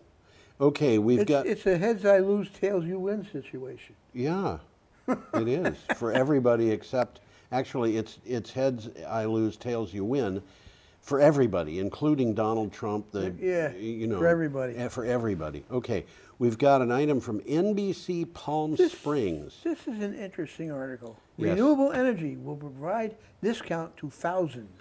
Imperial Irrigation District and Citizens Energy Corporation just completed the largest low-income solar project in the country. There are more than 100,000 solar panels in the solar array in Calipatria, California. It will generate 30 megawatts of power and serve over 12,000 customers. There's a 2-minute video. Yes? And anyone enrolled in the utility's low-income assistance program will be automatically enrolled. Yeah. Okay, so you don't have to do anything. It's really interesting. It's an interesting article. It's a worthwhile thing to do. And by the way, Imperial Irrigation District is the local electrical utility. Right. So we're up to Wednesday, October 2nd, and we have a picture coming up, which is already there, Tom. You don't have to do a thing. And this is from the Environmental Working Group. No, it's not. It's up there, but it's up there in the background. Ah, okay. Feds seek to gut law boosting small-scale renewables. Why would they do that? Since 1978, the Public Utilities Regulatory Act has boosted renewables by requiring big utilities to buy some power from small solar and wind companies. Now, the federal regulators are proposing changes that would hurt both the smaller companies and consumers. Well, these prices are usually cheaper than the rates charged to residential customers by the big utilities. Yep. Okay, and the PURPA Act, that's what it's called, Yeah. requires the utilities to pass these lower costs on to ratepayers. Okay, and the utilities aren't happy with that. The proposal would effectively gut the law, swaying it to benefit the big utilities rather than small producers and ratepayers. You know, this is another game they're playing. There was an article today Yeah. about the big utilities and small utilities too, and the oil industry. And they're getting into a situation where the big utilities are coming under attack by the oil industry because the big utilities are putting together infrastructure to support electric vehicles, and the oil industry doesn't like that. Well, they better get used to it because it's coming, guys. Well, yeah, but you know the thing is, here the federal government, which is under Donald Trump and a Republican Senate, and it used to be a Republican House, they were operating on a principle that says you don't interfere with the market. Mhm. And what are they doing? They're interfering with the market. And they're interfering, not only are they interfering with the market, but they're betting on a horse in the market that is going to lose. Now, that's an interesting way of looking at it. Well, let's move along here. Okay, we've got an item from Clean Technica, and Elizabeth Warren is very much the center. Elizabeth Warren's climate plan is much stronger with addition of Inslee-related commitments. And Inslee was a guy who was running for president as a Democrat, and he decided to quit because he didn't have the support. He didn't have the support. Didn't have the money, really. Actually, I was thinking that he was one of He the... was making some sense, but... he was one of the better people out there. Elizabeth Warren announced changes to her climate plan inspired by elements of Jay Inslee's, possibly a gold standard. Warren is nearly tied with Biden in key states and could turn out to be the Democratic candidate in 2020. And by the way, did you hear that Bernie Sanders stopped campaigning for at least a few days because Well, I of did, yeah. chest pains? I could comment on that. He had an obstructed coronary artery. Right. And that happened to me 10 years ago. Yeah. I couldn't walk a block without stopping to rest. Okay. And they put in stints. I got 4 of them. Uh-huh. He only got 2. Okay. And I'm doing fine now. Well, this is, you know, it's a little different than things were when we were in our toddling years, I think. Oh, yeah. The idea of open heart surgery just filled Well, me with terror. these stents don't require open heart I know, surgery. they're the... In my case, they inserted it through a vein in my groin. Ah. And nowadays, they're using it through a vein in your wrist. How about that? Yeah, they just go up there and put these things in, and they're sort of like Chinese finger puzzle things. Yes, I know. And they I've pop seen them. open. But we should look at this. This is a very long article. And it's a good article. It's an excellent article. Yeah. If we devoted this article to our show, a program. it would take 2 shows. Yeah, this is a big deal. And you know, the things that they're talking about are the goal here is to have the United States basically be fossil fuel free very, very quickly. And I think that's what we need to do in order to deal with climate change. Well, I think so too. Now, Clean Technica assessed what the Democratic wannabes, Yeah. they've all presented their plan, Yeah. their energy plan. And this is what Clean Technica says about them. Biden's plan, meh. Yeah. Sanders' plan is great on electricity, but it's car-centric and authoritarian. Harris's plan is excellent. Kamala Harris? Yes. Yeah. Yang's plan, which is good on carbon fee.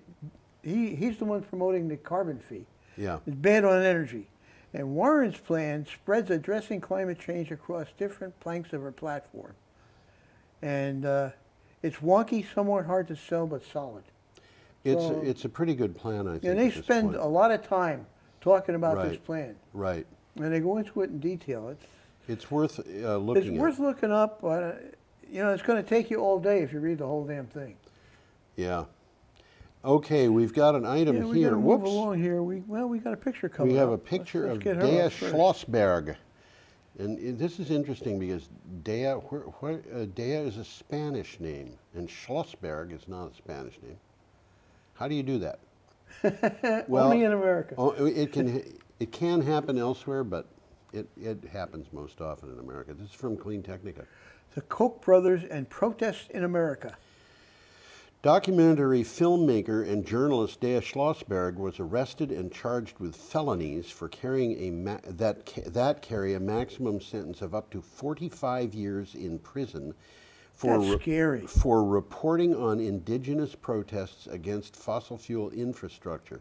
This is according to Common Dreams. So if you talk about what the government is doing, they're going to throw you in jail for 20 Well, years. I want you to look at no, leave that up. I want you to look at the caption on that.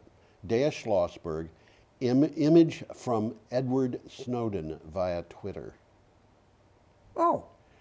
Now, Snowden made an interesting observation here. That's interesting because Snowden's in jail, isn't he?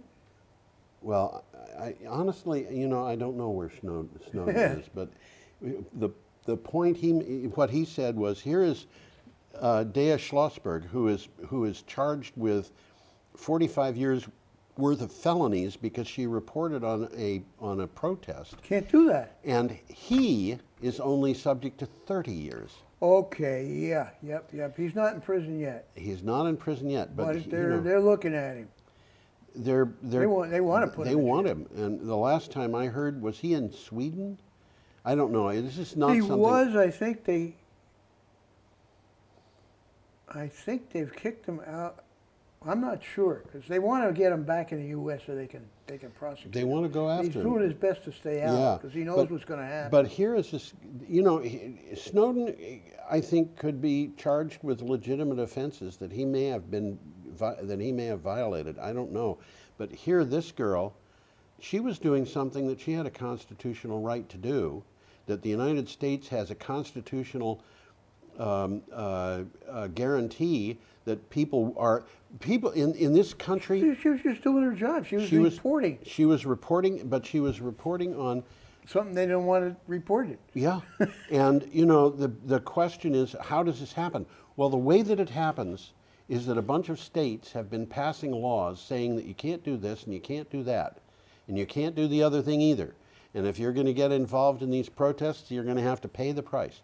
And here, Dea Schlossberg is a person who is doing this, and this is not, again, I regard myself as politically conservative. I regard people who are doing this as politically hostile to humanity, which is not conservative. There's a quick takeaway from the article.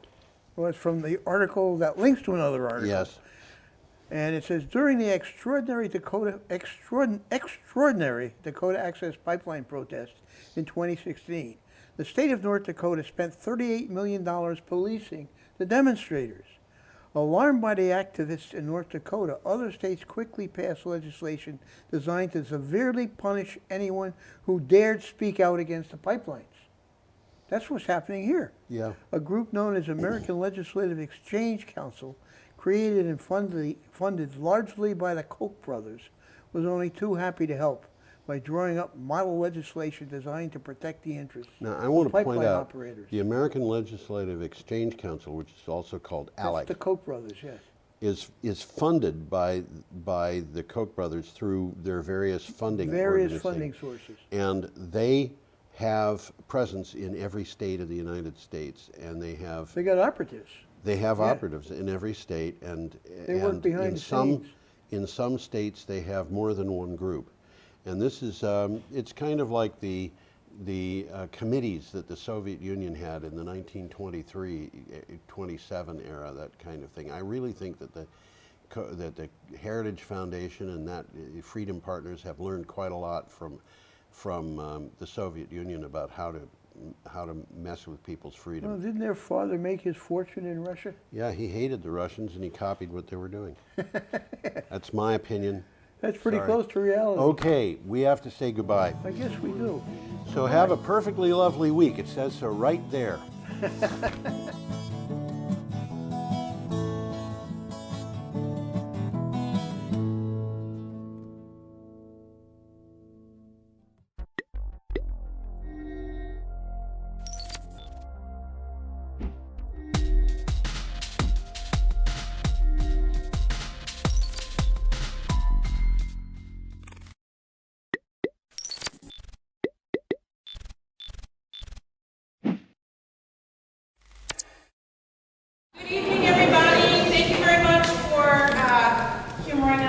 a few minutes late. We were all kind of rolling in here. On behalf of the Windham County delegation, we will all introduce ourselves. Thank you very much for coming out tonight. We hope to leave here with actionable next steps on broadband and connectivity.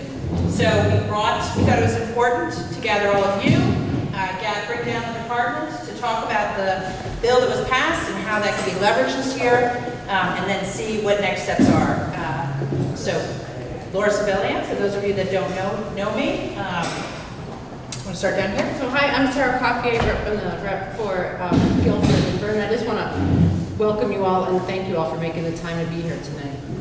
I echo that. Emily Long. I'm the rep from Newfane, and I represent Newfane, Marlborough, and Townsend. Hello, I'm Emily Kornheiser, representative from Brattleboro, District 1, which is mostly West Brattleboro. Kelly Bayala, I represent Londonderry, Weston, Stratton, Windhall, and Jamaica. Rebecca Ballant, one of two senators from Windham County. I live in Brattleboro and I represent all of Windham County. John Gannon, I'm from right here in Wilmington, and I also represent Halifax and Whitingham, most of Whitingham.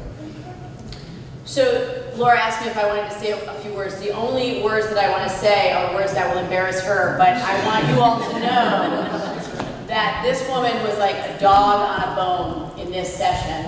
She came in with a plan, making sure that we could get a broadband connectivity bill through the House. She and Tim Briglin, the chair of that committee, worked incredibly hard to get it to us in finance on the Senate side, which I serve on, and was very diligent and persistent in making sure that we could get something to the governor's office. So I just really want to take this opportunity to thank her for this leadership that she showed.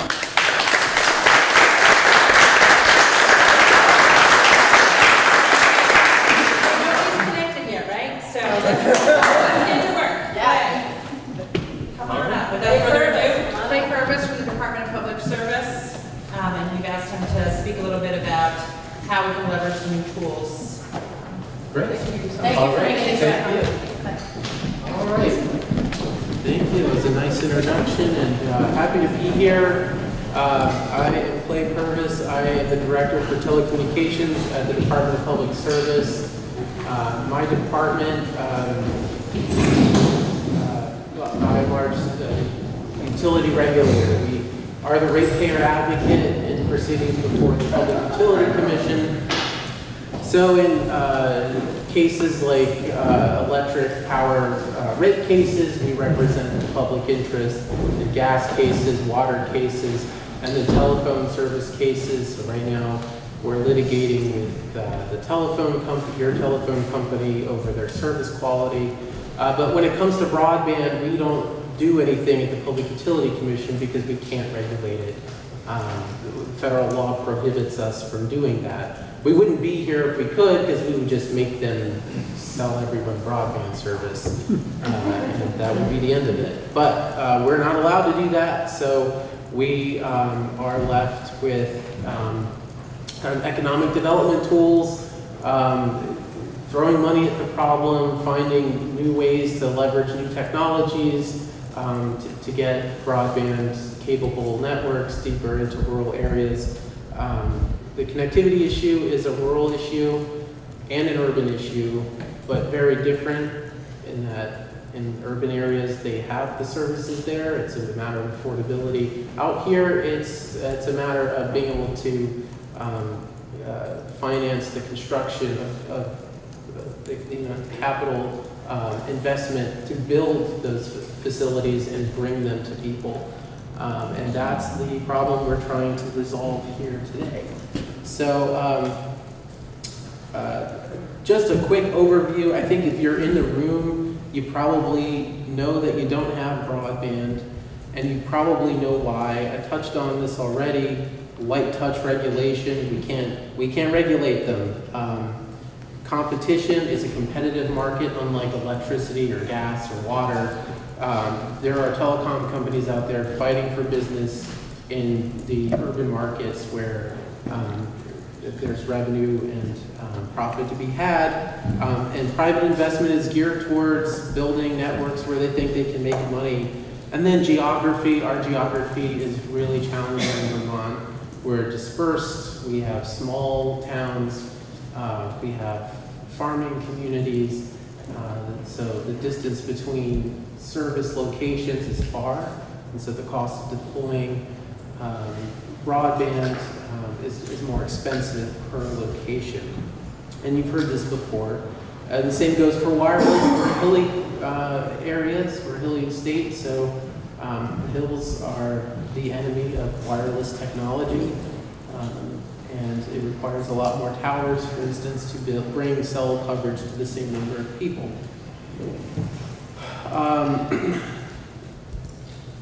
This is just a list of things that go into building a broadband network. This is a really high-level list of costs. This is just to let you know that it's an expensive and complicated thing to do. Same with this list. Things to think about. So this is the bill that passed this past year is really geared toward getting communities motivated around broadband. And communities are not broadband companies. Most of the folks in your community probably don't have a background in telecommunications and may not be aware of what you need to think about. And so this is a list of some of the things at a very high level that folks think about when they're thinking about starting a broadband company. Thankfully, there are programs available. This past year with Act 79, the legislature gave us many new resources that we can utilize to tackle this problem. And there are already resources out there, both at the state and federal level. This first one, the Communication Union District, is very important. This is a law that was passed in 2015.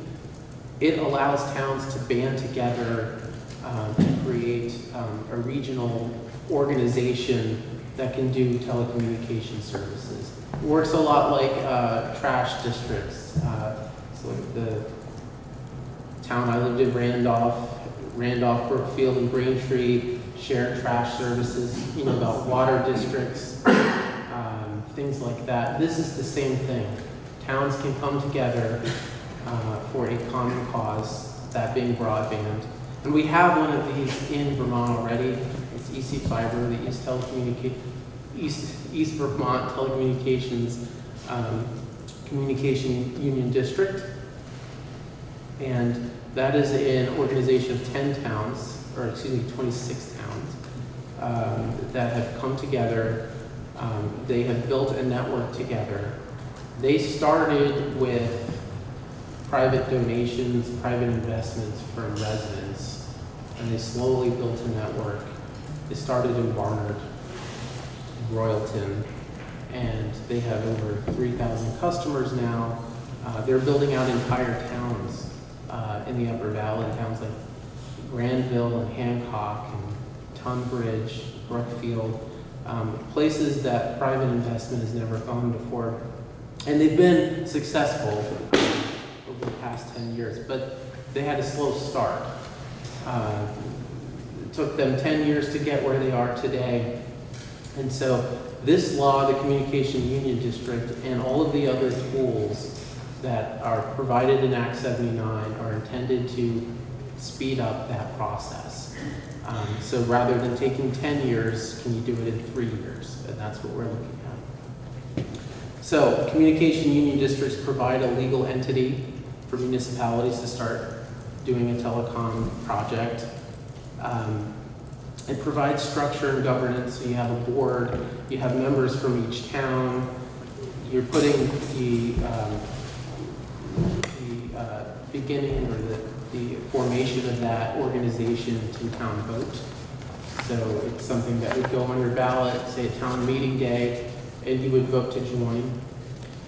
An important aspect of municipal broadband in Vermont is that you can't pledge tax dollars to build a broadband network. Sorry, is my tie off or something? No. You got our attention. What's that? You got our attention. Well, they were laughing at me with that.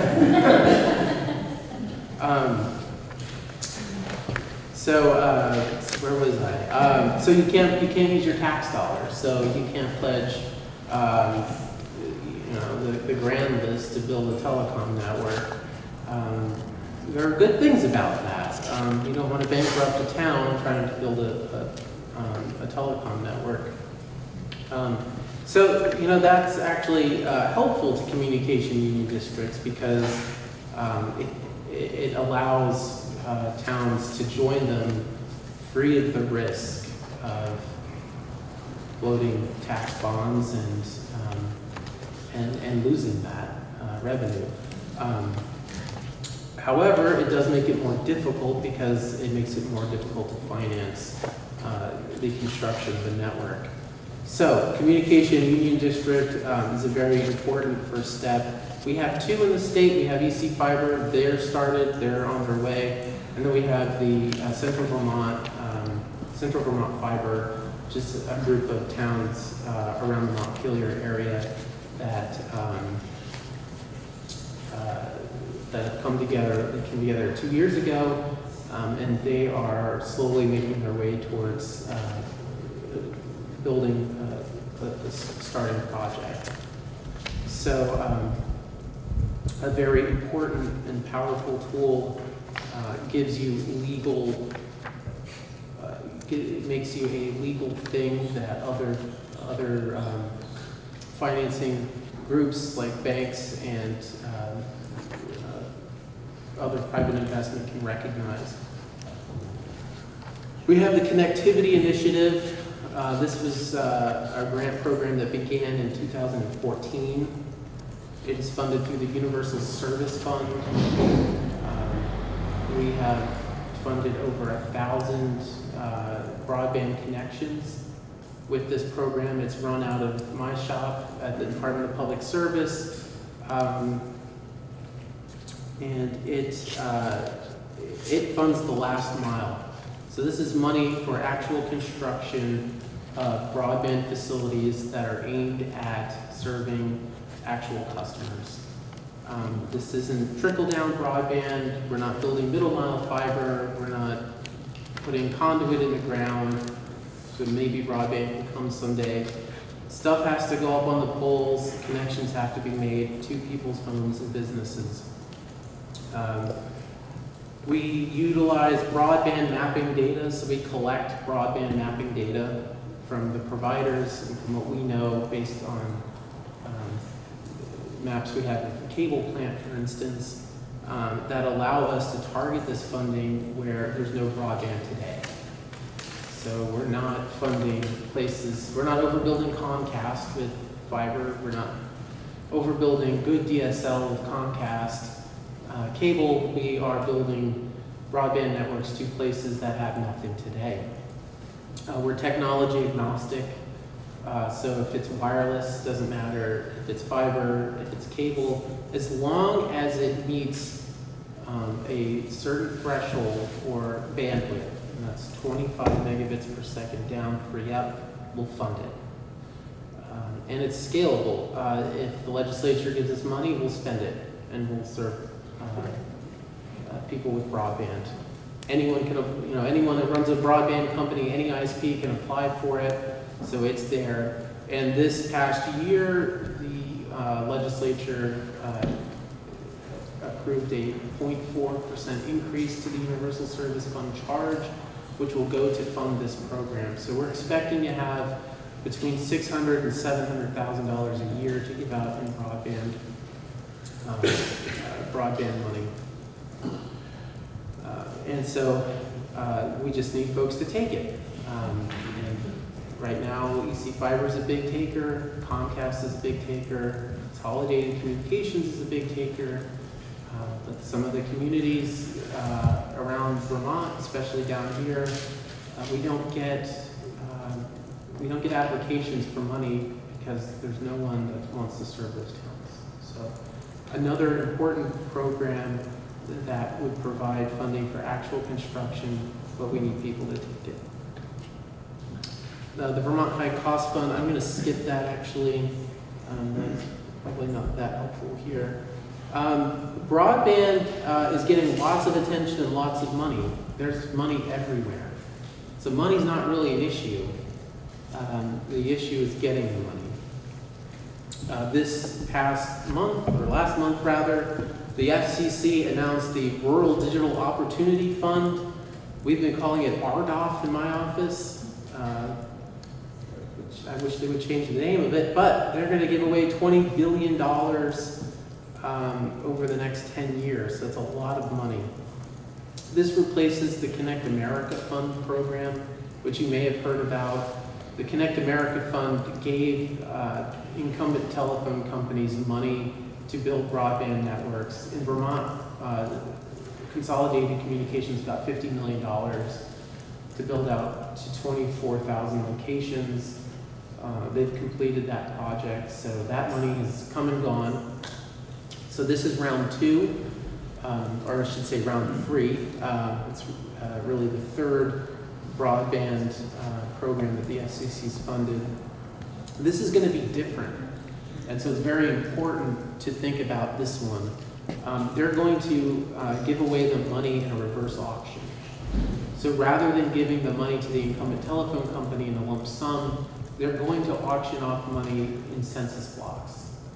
That means that we could have different carriers in different areas of the state bidding on the money. You can have multiple carriers bidding for the same area, and it'll go to the carrier that will serve that location for the lowest cost. This is very important for non-incumbent telecom providers, companies like EC Fiber, which were foreclosed. They were foreclosed from CAF2. They didn't win other FCC grant opportunities. So this is now a recognition that the government can probably serve locations cheaper by auctioning off the money.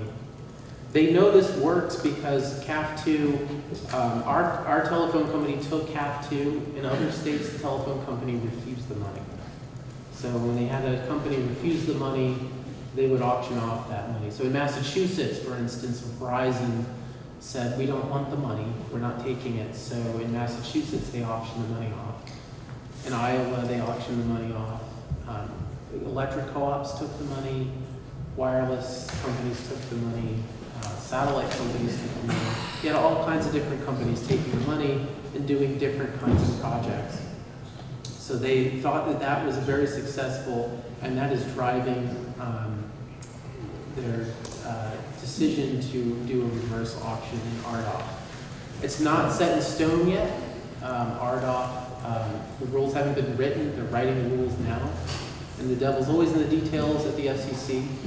So stay tuned for that. And if you want to comment on that proceeding, the comments are now open.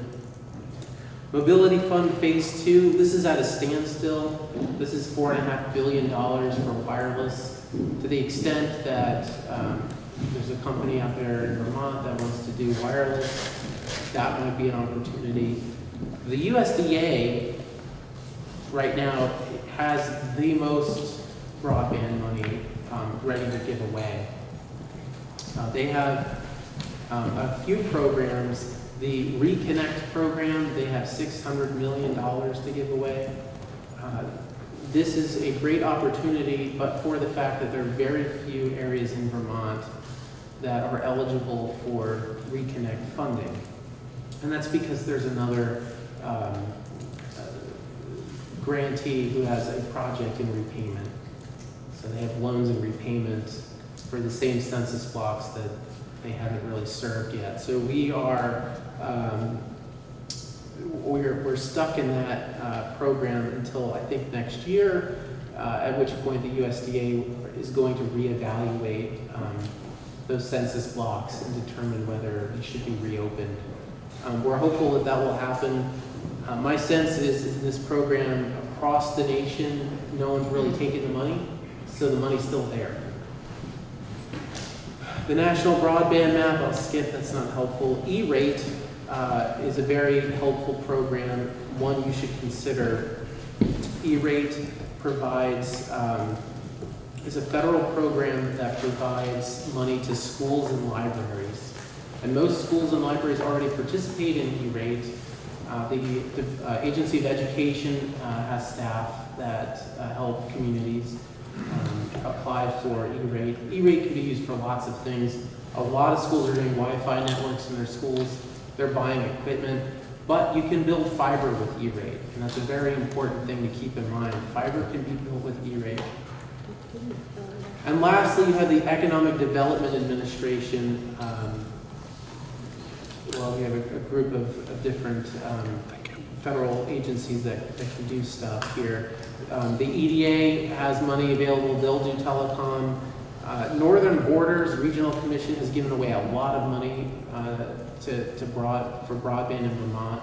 Craftsbury is a community that took advantage of a Northern Borders grant. They built a fiber network in their town. It's operating. There's 50 customers online right now. So that's a great resource. And then I want to really highlight this next one up here. The USDA have non-broadband grant programs that can be used for broadband. They have programs. There are lots of USDA programs that can be used for all kinds of different things, and one of them is broadband, and you ought to really investigate what programs they have available. The best way to do that is to call up your local USDA office and tell them exactly what you want to do, and they will find the program for you. Rather than look for the program yourself, they will help you pinpoint the right program.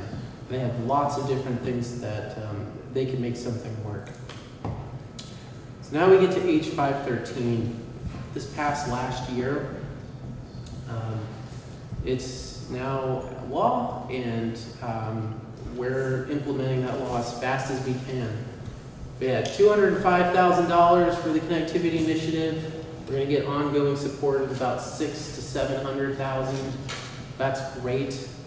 We're ready to give it away to you. The Broadband Innovation Grant Program, I'm going to talk about that in some detail in just a minute. It's a wonderful thing. The Vermont Economic Development Authority has a loan program.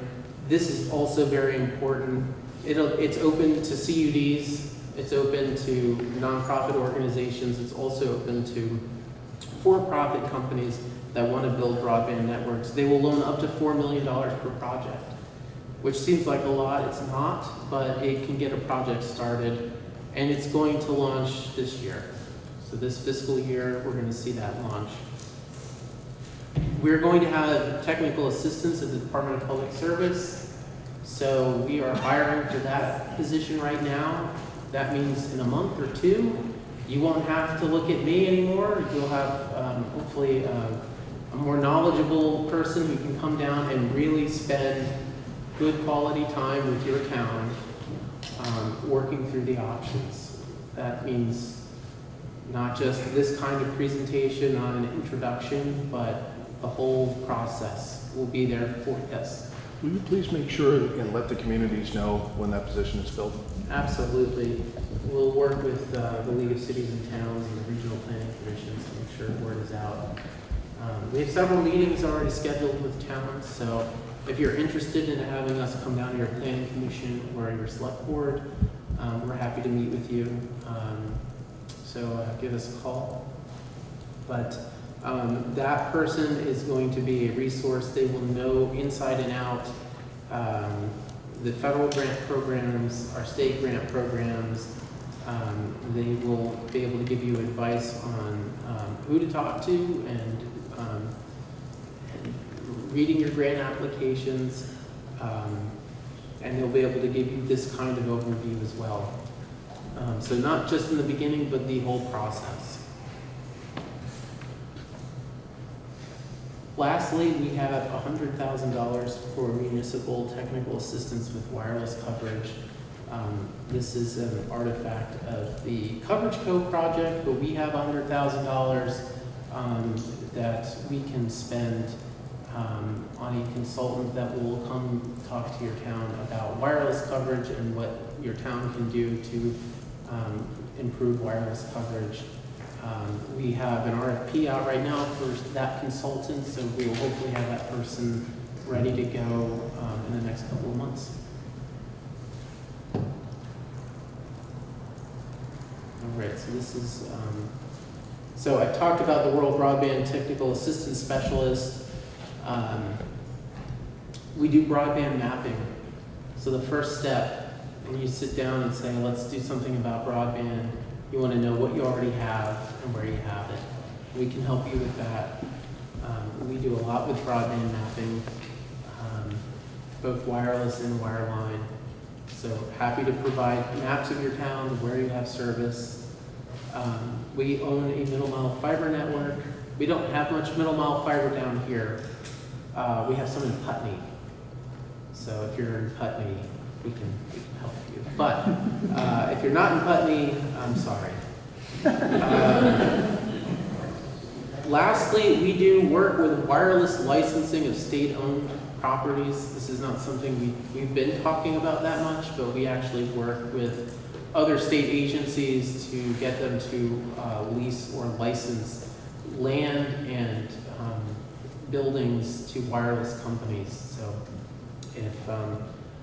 if a wireless company is looking to site a facility in your town, state government property, if such property exists in your town, it might be a good place to look. State forests, for instance, state buildings, you know, I'm thinking in Barrie, for instance, or Montpelier, we have lots of state buildings, many of which have wireless facilities on top of them. But we've worked with AOT, public safety has many towers around, forest parks and recreation. So if it's a wireless project, think about siting on state-owned property. We may be able to do something. All right, so the Broadband Innovation Grant, or BIG, as we've been calling it, is $700,000 of grant funding. This funding is going to go to anyone who wants to do broadband planning. So this doesn't build stuff, this is to plan a broadband network. We're going to issue this money in 3 rounds. Round 1 is already out. So if you want to apply, applications need to be in by August 26th. August 25th. There we go. It's on my PowerPoint. August? I mean October. Excuse me, October. We've issued round 1 because we know there are folks ready to go. We have several organizations. I mentioned Central Vermont Fiber. There's folks in Newberry. There's all kinds of folks all over the state that have been thinking about broadband for a while. They're organized. They have a group of citizens that have come together and they have some kind of structure. They're ready to do something, and this money's available now for them to do something. But if you're not ready, don't worry, because we're going to have 2 other rounds. Our second round will be for electric utilities only. We're allowed to give grants to up to 2 electric utilities after we do another study. It's in section 11 of the law. So we'll do that in February.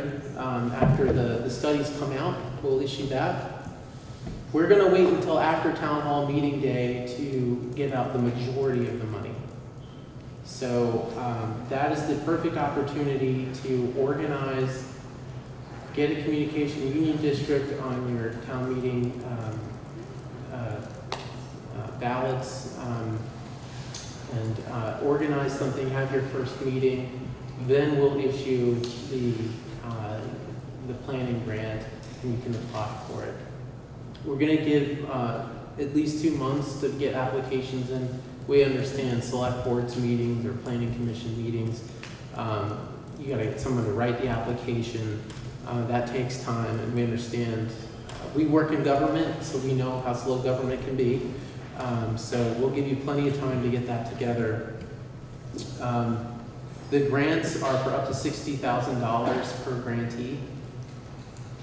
It's not, it may not be enough, but it's a substantial amount of money for this kind of activity. So we're hopeful that you'll be able to make the most of it. We totally expect towns to hire consultants to do this kind of planning. The grants are going to be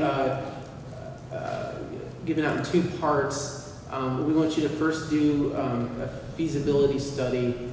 Answer this question: is it possible? The thing we want to do. We want to do fiber to the premises in downtown Wilmington. Is it possible? Then the second question is, or not question, but task, is to put together a business plan that is bankable. You can take it to, say, VITA, which has now $12 million in loans to give out. Could you take it to VITA and get a loan? So, two parts. One is feasibility. We want you to do a survey looking for what your subscriber take rate is going to be. Who would sign up? How much would it cost? Your new vertical, inventory your vertical assets. Take a high-level look at the pole plan if you want to do a fiber to the premises project. Kind of figure out ballpark what make-ready is going to cost. Look at what's already out there as far as competitive broadband providers. How much of your town is cable? How much of your town is DSL? Are you going to be overbuilding existing networks? How much? And who are they? It's an important question. If your town is 95% served with cable, I wish you the best of luck, but it's going to be a very difficult task to win that fight. If you're looking at overbuilding DSL with a substantial number of locations that are unserved, you might have a better chance. And that's what the other communication union districts are looking at. How can we avoid cable? How can we avoid other fiber-based providers and really target the areas that need broadband the most? We want you to look at the anchor institutions, the manufacturing, the large companies. How am I doing on time? Okay, great. Schools are served. So they're an anchor institution, but they're served. Are they going to buy your service? We don't know. Colleges, hospitals, anyone who might want your service, look at that. Your bandwidth needs. What do your residents want? What are they willing to pay for? Raise your hand if you would like fiber to your house. Put your hands up. Yeah, everyone puts their hand up. Who wants to pay $50 a month for fiber to the premises? Yeah. Who wants to pay $100 a month? Big spenders here. $200. I mean, people are price sensitive, and we've looked at this, we've surveyed this, and everyone says they want fiber to the home, and then you say, well, you pay $10 more for that service, then the take rate goes down. $20, it goes down even more. So price is important. So you're looking at competitors. Who else is there? You're looking at how much can you sell this service for. And what most broadband customers do is they churn. They go back and forth between who's giving them the best deal. So you want to look at, what are my competitors doing? What kind of service are they providing, and can I do it at a price point that my people buy?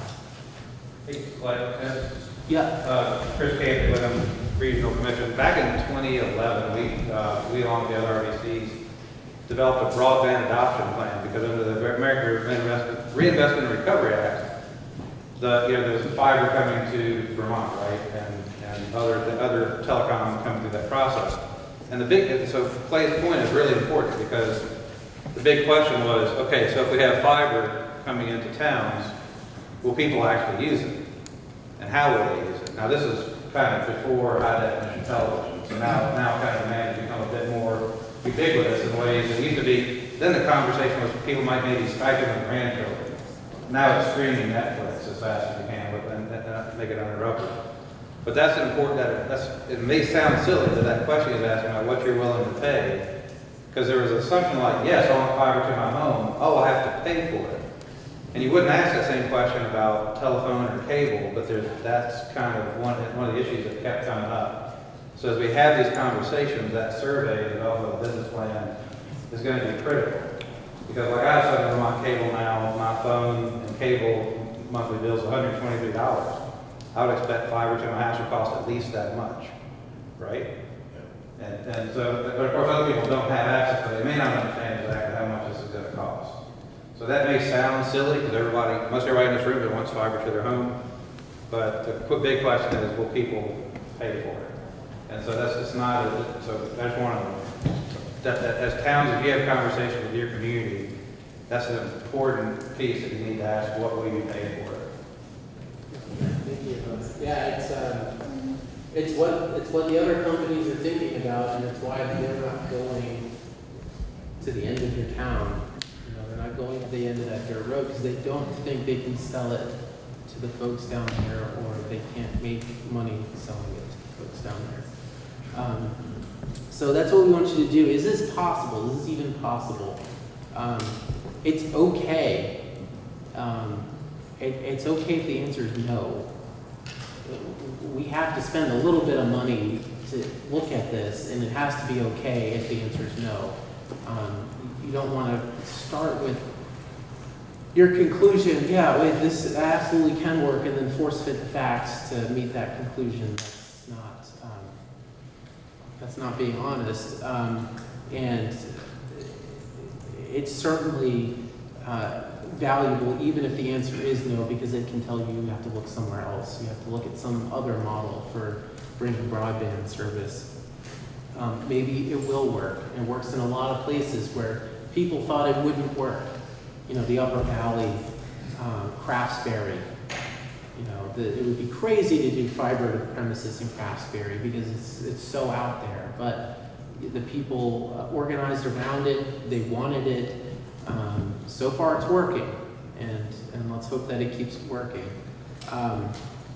But it might not work, and that's an important question to answer honestly and truthfully, because the risk is you go out of business. You have all these stranded assets out there. Maybe you bankrupt your town in the process. We don't want any of that to happen. If the answer is yes, the business plan is in order. It's time to get out sharpen the pencils and do some math. Take a closer look at your poles, do some high-level engineering. Where are you going to start this project? Maybe go from the survey, would you buy fiber, to getting people to pre-subscribe to the service or commit to it. Do a more in-depth market analysis. Look at financing models. How are you going to cobble this together? We talked about a slew of different federal programs, loans, grants. There's not going to be one program that takes care of everything. You're going to have to cobble stuff together. You're going to have to come up with estimated construction costs. I see we have a gentleman from Matrix. I'm sure I'd love to talk to you if you get to that stage. And then ideal operational models.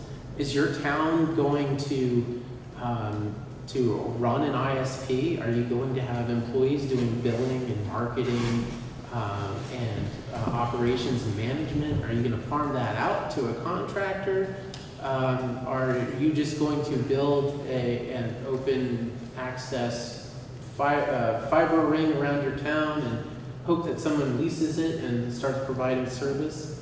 That last one was the Craftsbury model, hiring contractors, the EC fiber model. Burlington Telecom was the full-on retail, let's do this, we're all in, just run it like a municipal utility. So we have examples of all three of those in our state: Burlington Telecom, Craftsbury, EC Fiber. So that's what you get for $60,000. So that's the end of my presentation. Thank you, Clay, very much. And if you would stay up here.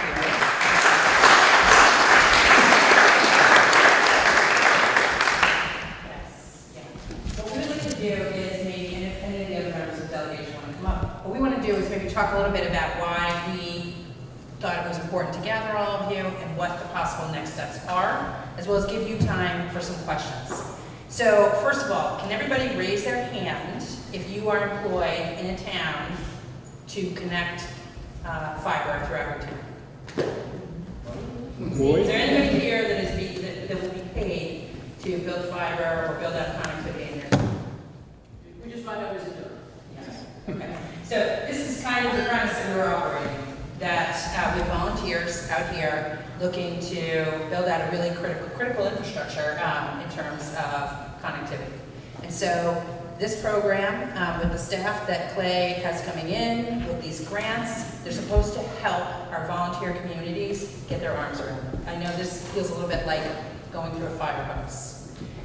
One, drinking from a fire hose, right? Yes. Right? Does it? Exactly. So,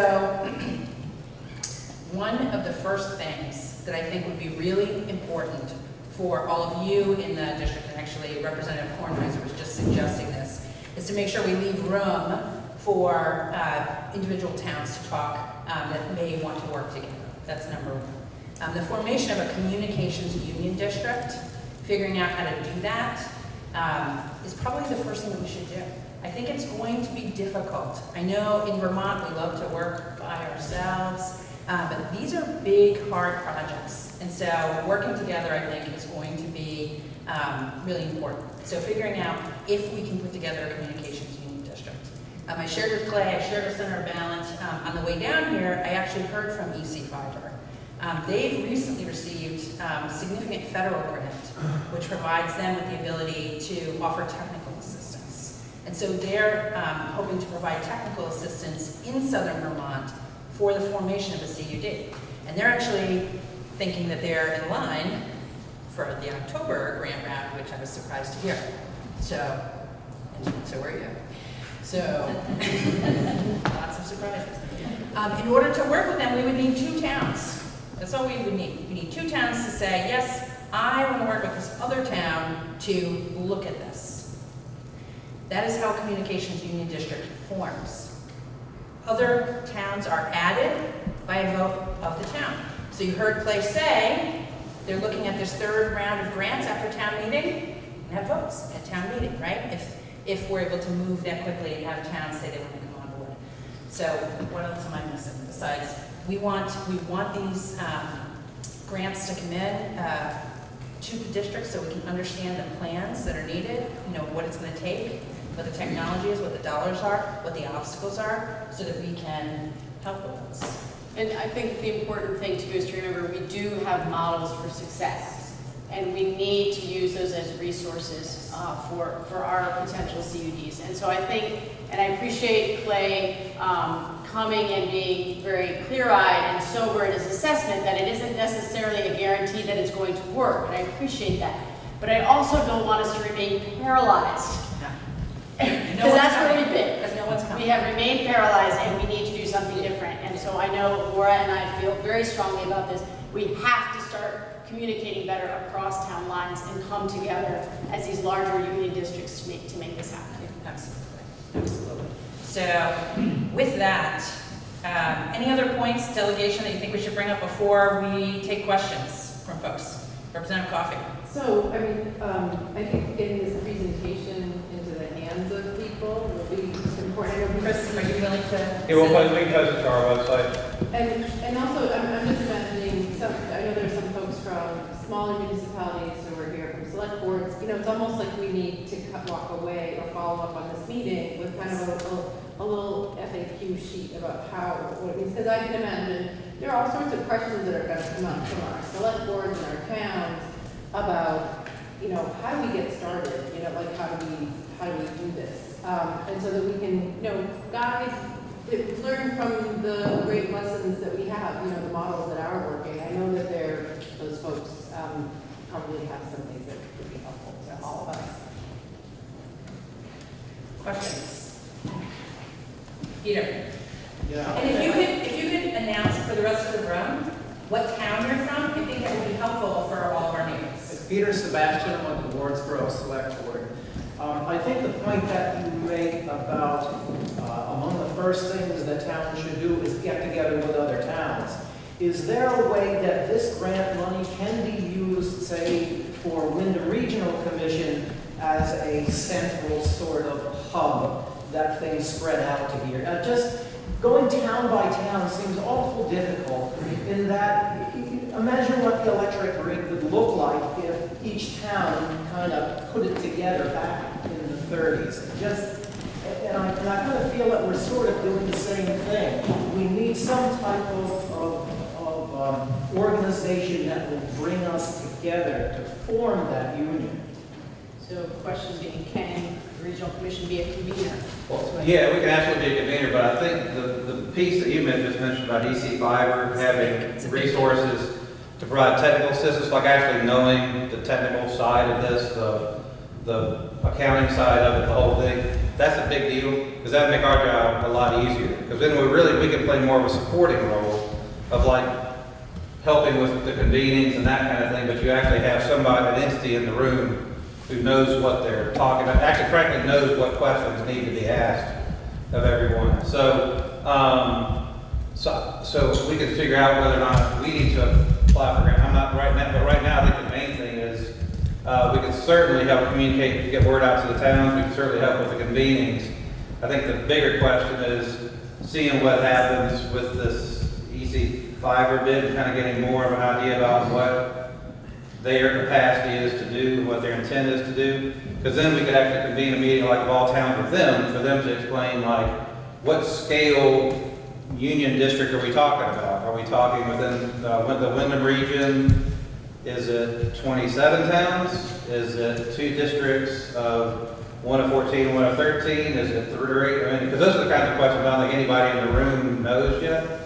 But I think if we could get together with them to start asking, understand even what questions we need to ask, Peter, that'll help us know better what our role is.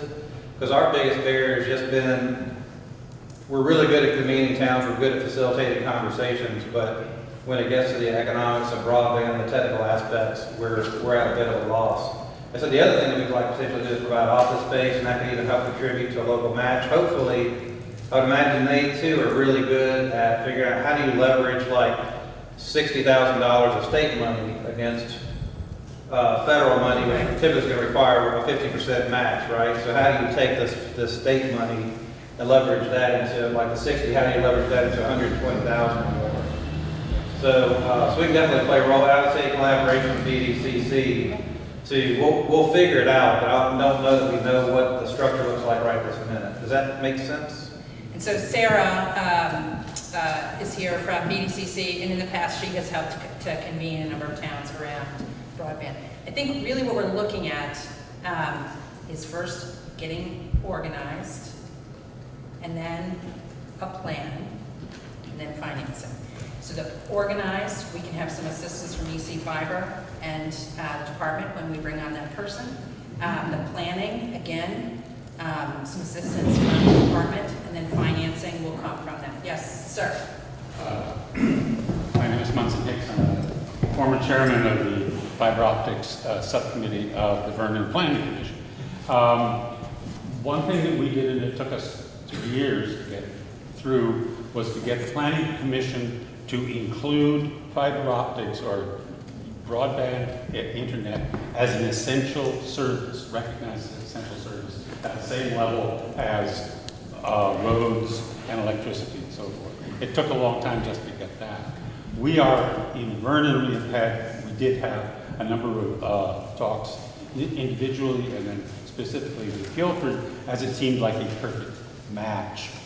The problem with Vernon is that we are well served, so that we can't, we aren't going to be eligible for any money. Well served, of course, is the 25-4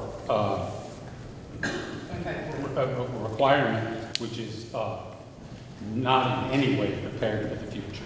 Not at all well served. Not at all well served. No, you seriously have to think about a 1 VA network if you are going to be available, have anything available in the next 5 years, after 5 years. If we build out now for 3 years, we're 6 years behind. But I'm very interested in reconnecting with Guilford. It seems to be a perfect fit. We did a lot of work to begin with. We found out it would cost. Vernon is very compact, and so we could build a fiber optic network for $2 million. We also worked with Guilford and figured it would probably be $5 million because they have 2.5 times the roads that we do. But my question is, because we are well served and because Guilford isn't well served. By combining our maps, is Vernon able to essentially borrow Guilford's needs to get money? If you form a CUD. If we form a CUD. I would just add on the CUD point that town boundaries are pretty meaningless when it comes to building a broadband network. How about state boundaries? State boundaries are also fairly meaningless. It actually took Verizon, when they sold to Fairpoint, it was a big fiasco getting them to kind of cut at the town line. The companies don't think in terms of political boundaries. They're looking at the pole plant, they're looking at where their customers are, and that's where they're going. As towns or government would think about political boundaries, but really, you form a communication union district, you're going to be looking at the kind of town boundaries go away, and you're looking at this greater kind of blob of land that you're going to want to serve, going a little bit over here, a little bit over there. They didn't do EC Fiber didn't do whole towns. Central Vermont Fiber is not looking at whole towns. They're looking at neighborhoods of need and their proximity to other assets that would help them serve. Just one quick follow-up, is because I'm confused about it. If the towns are not allowed to have municipal bonds, but only revenue bonds, how do we bridge the gap of if you're going to build something out and it's going to take you a year and a half to 2 years, you have no revenue, or it's going to be even 4 years before you set it up. How do you deal with revenue bonds when there is no revenue? So first of all, the governor put forward the VIA loans this year, which helps with that first bit. Those allow for risk. We also included in the bill, he also asked for regular bonding, which we said, it feels a little risky. We want to go back to bond bank, treasurer, and get a recommendation. So that may be coming. That's available in some other states. But VITA is, I think, the answer. And I mentioned the state thing just real quick, because there may be cases, and I don't know the answer to this, but to me it's a question we need to ask. Like, for instance, for Vernon and Guilford, does it also make sense to look, is there opportunity to pair with the Massachusetts towns to your south and collaborate with what's already been organized down there? It may or may not make sense. But that's what and then same thing potentially like with Dummerston, Brattleboro, is there a pairing potentially like with Chesterfield going up the river? Because in some cases in New Hampshire, you've got the development close to the riverside and then not much. So there may be opportunities to cross the river too. There may not be also, but to the extent that the goal is to make it work though, right? So that's. Ma'am. Edgar Waterman, Reedsboro, Vermont resident. Do you have business cards passed out? I'd like one, please. Sure. Omar? Omar Smith, Reedsboro, Vermont, Broadband Committee. Just curious on the CDs, so you form, 3 towns, 5 towns, whatever it is, and like he was talking about the disparity. How would that work with grant dispersion if you've got one little project here, another project there, and you're applying for grant as a group, as a CUD? Well, that certainly could be a complicated question. And I think it's one that the other CDs are grappling with. EC Fiber, I believe, has been building out town by town. They're right? doing town by town now because they have been applying for or issuing revenue bonds and getting millions of dollars. But when they started out and what they had was, less than $100,000 to work with, they were really looking at take rates, and they were looking at where can they go where they can avoid their competition. And I think among the members, I don't want to speak for them, but I could see where that kind of strategy would make other towns upset. You have a wealthy town that's going to have 100% take rate, and that's where they decide to start. It leaves kind of a less wealthy town, in the dark.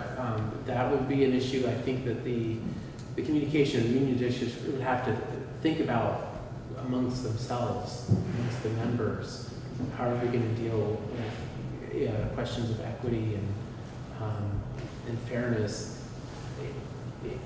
There is an argument to be made that the communication union district actually helps towns who wouldn't be able to do it on their own. You take a very wealthy town, could do a broadband project on their own. Burlington did it on their own, right? Winooski did not. But if there was a communication union district, could they have thought about a system that was planned on a more regional basis that would have taken into account the fact that a neighboring town wouldn't be able to do this on their own. And so I think there's a lot of value in that. Just to clarify, I think the rule is actually that you don't have to be contiguous to be part of a communication district. So you can connect with somebody who isn't your neighbor, but for an advantage if it works. In the corner there. Thank you. Hi, Tristan Roberts. I live in Halifax. I need to actually get home soon, but I just wanted to say I've got 100 questions, and I wanted to sort of put our, as a town, our name in the hat as far as wanting to collaborate with other towns. So any sort of next steps or connecting with folks want to do that. So I just want to make sure that everyone also has hopefully signed the sign-in sheet with email so that we can continue to be in touch with you and connect towns. Yeah, Michael Bosworth from Brattleboro. I'm not sure how well served Brattleboro is, probably better than some other towns, but several questions. So Brattleboro would have to figure out what are the advantages of banding together with other towns. Are the $60,000 grants just available to union districts, or? No? They're available to a wide variety of different organizations. Pretty much anyone that's a something can apply. For-profit companies, non-profit organizations, communication union districts, municipalities are all included. So it doesn't have to be just a communication union district. And the second question, so earlier you offered your office can do a broadband. Where is broadband in your town already? And that's even without getting a grant. You could just do that today if a town asked for that. Is that what you said? Or not? Yep, and I actually believe we corresponded with someone in the Brattleboro municipal offices using planning. You? Okay. So you have those maps, and if you need them updated, we're happy to do that. Yeah. Thank you. Tim Scoggin, Shaftesbury Select Board. I think I'm piecing together the answer here that what towns can do, what select boards can do. A town can apply for the $60,000 feasibility grant, but a town cannot build anything until they make a CUD, correct? No, I mean a town, so theoretically, a town could get the grant, could come up with a plan, working with the department, could figure out how they're going to operate, on their own, or could partner with an existing provider. You could do that. We think that with the number of volunteers that are in this room, that are staffing this effort in Southern Vermont, it's probably more efficient to go with a CUD. You don't have to. But you said towns can't borrow money to build. They can't pledge taxpayer resources, whether they're in a CUD or not. You can't pledge the grand list to build a broadband network. Now remember, the $60,000 is to conduct the feasibility study and the business plan. You're not building anything with the $60,000. You're right. Yeah, but I mean, we're going to be looking at how can we build something, but we have to figure out a way to do it that doesn't pledge tax money. So, for instance, in Chesterfield is working, Chesterfield, New Hampshire is working with Consolidated. They came up with a whole town plan. They worked with Consolidated on a means of financing that. That's one thing. In Massachusetts, Comcast has come in and worked with tenants. I don't know how that financing. So you could work with an existing provider. You could work with, you know, we've got Matrix here who is looking at, you know, models to potentially build and you know, get connected and operating. So, I mean, I think the first piece is, do you want to go by yourself? Or do you have neighbors that it would be, you know, maybe advantageous to work on? And then do the plan. The plan does not cost you money. And the plan helps us and you understand, you know, what's possible and what's not. Wendy. Hi, Wendy Harrison, Rockingham and Bellows Falls. Is there a logical, either geographic size, either like maximum size for these districts, or is there a rational population minimum that you'd want? So you want to get a town with some density with some low density areas? Clay's dealing with all of these, but so he can answer in more depth. EC Fiber is 27 towns. 26, I think. 26 towns. That's pretty good. Central Vermont, East 24. They're kind of coalescing around the Montpelier area. Montpelier's in the Central Vermont. They'll probably be the last to serve because they're 100% served with cable.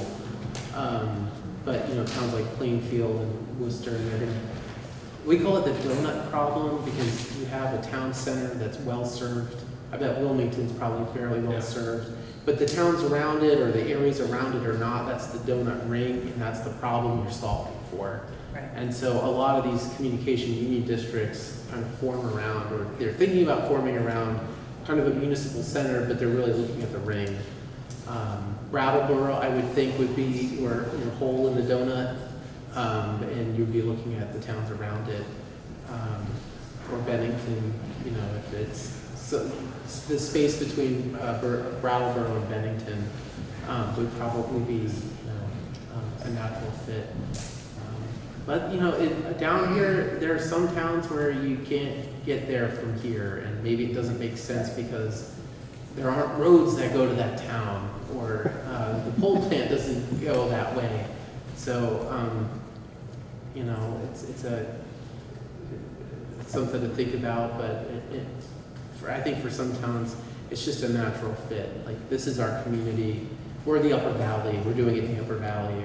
We're Central Vermont. We're doing it in Central Vermont. And that's again why I suggested, like, again, the state line question, because for some of our more southern tier towns, it may make more sense to look south as opposed to north, just because of geography. Right, or east instead of west. Exactly, yeah. I would think mountain. So, and that's where it'd be helpful with the EC Fiber or what the technical service person, once you get them hired, to help us answer those kinds of questions, like help us know what kind of questions to ask. I do think it would be possible to do a county CUD. Yeah. I don't know if it would be practical, but. If I could just say, just Wendy, to your question too, I just want you to know that all the conversations that happened in the House and the Senate, we wanted to make it as flexible and as malleable as it could be, because towns have been struggling with this for years and entities have been really wrestling with this, and we didn't want it to be a very narrow lens of what you need to fit into. And so I know it feels a little amorphous. It was intentional because we felt like we didn't know the conditions on the ground in each of our senatorial districts, and we wanted to give you that flexibility. Thanks. Sorry. Can we Hi, I'm Vicki Capitani. I'm from the Dover Select Board. We have already done DSL within the town, and we've also gone out for a couple of different bids, with one over the telephone lines and one not over telephone lines. Something that we have learned is we are a former Vermont Electric, former Halifax Electric. Our electric lines do not run on the roads. Huge problem. Lots and lots of new poles if we want to go that way and not use our telephone lines, which Consolidated has now. So I would encourage other towns, I know there are other towns here that have the same problem where your electrical lines run through fields, woods, they're not accessible by roads. That maybe that we're a group that should work together because we have that same problem. So. And I think, you know, an excellent example of what we can find out from doing these planning processes. Mm-hmm. You know, what are the pieces? You know, there's probably going to be commonalities that, you know, maybe there'll be additional solutions. Joel? Yeah, I'm just wondering on the technology that allows towns to not be contiguous. I'm not clear on that. I'll be asked that question. Well,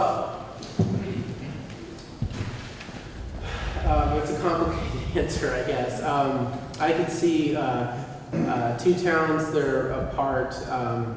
They have, let's say they build a fiber network and they have a common contractor run kind of both distribution networks, and they're tied together with the same backhaul provider. A backhaul provider is a kind of an internet company's internet company. They provide the connection between the retail internet company and the public internet. So you can reach that server in Mountain View, California. So I don't think that would be a problem necessarily. Telephone companies do this. Cable companies do this. They don't necessarily serve contiguous towns, and it's just a matter of buying backhaul service. Can I add just a little detail to that? I think Yeah. it's more a question of sharing, they're sharing a market base or a micro market base rather than they're sharing a technology solution that's connected. And so you're making the available market for this provider a little bigger by creating more customers that might be in separate places but have the same communication pathways and billing pathways. Or if you're doing fiber optic, they have to connect someplace. That backhaul providers would connect them. SovereignEdge, or now their First Light, is an example of a backhaul provider. Consolidated provides backhaul. AT&T. There's a half dozen in the state that do it. There's actually fiber all over the place here, but it's all middle mile backhaul fiber. So I want to be just a check-in with everybody. We have about 15 more minutes. We asked Clay to stay till 7:30. And we want to give you time for questions. I'm happy to stay afterwards and talk with folks. I do want to make sure that we reemphasize making sure that Chris has your email address and contact information so we can reach back out to you with other questions. Yeah, it's just again, it's just a comment, because we ran across it in the beginnings of this. You have to be very careful about the words. Wireless means different things to different people. People are talking about, I have no wireless service on my phone. That's an entirely different problem than internet service or wired service or even wireless internet service. So just be careful to be clear about what kind of communications you're talking about, because you'll just confuse people. I have a potentially different take on the CUD that some people might get clarification from it, assuming it's correct. But one of the reasons for a CUD is the number of people who are technically knowledgeable in this internet stuff. I'm one of them. But I think I'm the only one within 100 miles of here.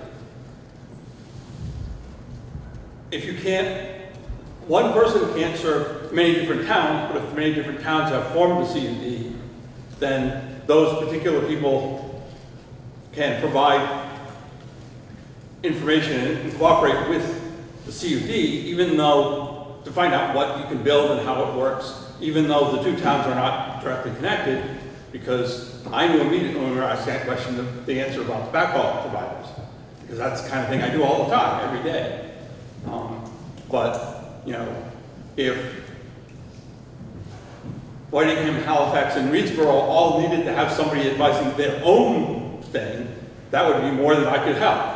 But if they got together and formed a CUD, then I could help them do the technical part of it as a group, and then the towns can figure out what's available for individual towns if we need to separate it out, or if there's something where we can benefit from hiring one contractor.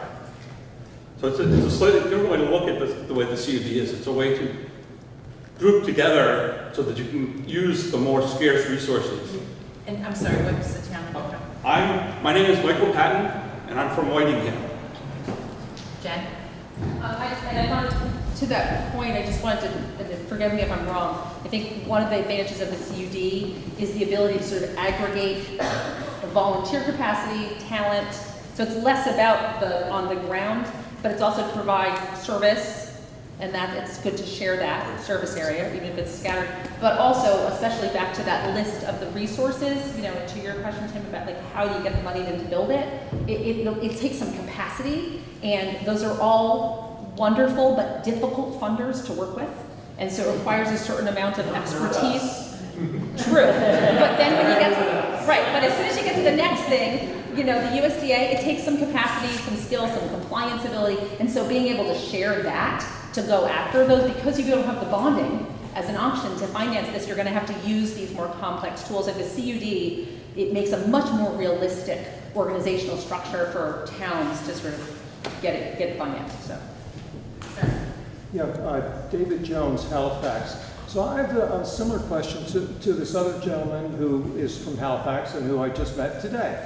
But it's a similar question. What would be the process for people to network to understand like what their options are? I'm not a member of town government. I have some experience in this field, although more on the business side and on the technical side. But it's the same thing. How would capable volunteers sort of learn about the existence of the others, and how could they form reasonable, like well thought out districts? What would be the process for figuring that out? Like, do we just make it up as we go along? I'll tell you some follow-up that we're going to do. Yeah. And you can ignore all of it and do what you want, but here's some follow-up that we're going to do. Okay, we have the list. We will make sure that we reach out to that list. We arrange a meeting with EC Fiber folks around the formation of a CUD, so folks could come for that. If you are interested in, you know, I want to talk with my neighbors, you know, this town, that town, this town, that town, reach out to Chris, reach out to me, reach out to your representative. To help convene. Yeah, to help convene you. So, I mean, I think the first step is showing up. You're here. Yes. You know, and you've got your name on the list. Second step. So just keep showing up. And to your point, are we all making this up as we go along? Yes, we are. Sort of, yes, we are. sort of. But there EC are, Fibers, there are well, models. exactly, that's what I'm saying. But those of us here, and we have people who have more expertise, but in terms of us trying to finally wrestle with last mile connectivity, yes, we're down to the people who have been trying to get connected for years and years. And yes, it's the time when we take it back and we figure it out ourselves, because it hasn't worked out the other way. Right. So. And grab a cup of coffee with the person you just met tonight from your town. That's the next step before all this other stuff. Yes. And it's going to require, as we kind of reiterated, I think everybody probably knows this, but I'll say it's going to require some time and patience. Just figuring out even the questions to ask, right? Because like, we know we want to fly, we understand the concept of the airplane. We've been on an airplane, we've accessed the airplane, but we're not necessarily aeronautics experts. So we should probably, you know, consult with somebody who's actually built an airplane before we embark upon that, because we'll save some time and effort, and frankly, just better understand the questions we should be asking. So you're asking absolutely the right questions, and Wendy and everybody else, but we're not going to know the answers until really we have somebody who kind of begins to advise who's done this before, and hopefully that's where, you know, the state is going to have resources if this EC Fiber thing works out. I mean, it sounds like we've got other volunteers here who are going to have some answers, so.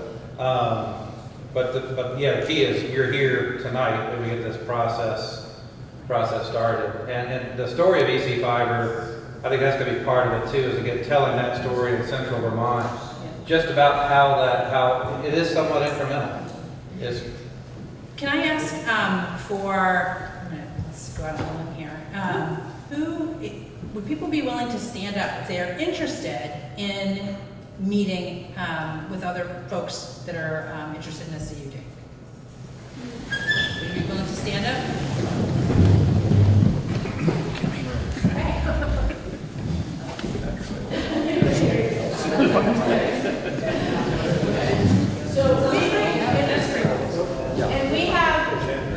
What we have as legislators is we have the ability to bring a lot of people together. And so what you may not understand is that the Windham County delegation, and including folks who straddle both Bennington and Windham County, we meet regularly as a House and senatorial team.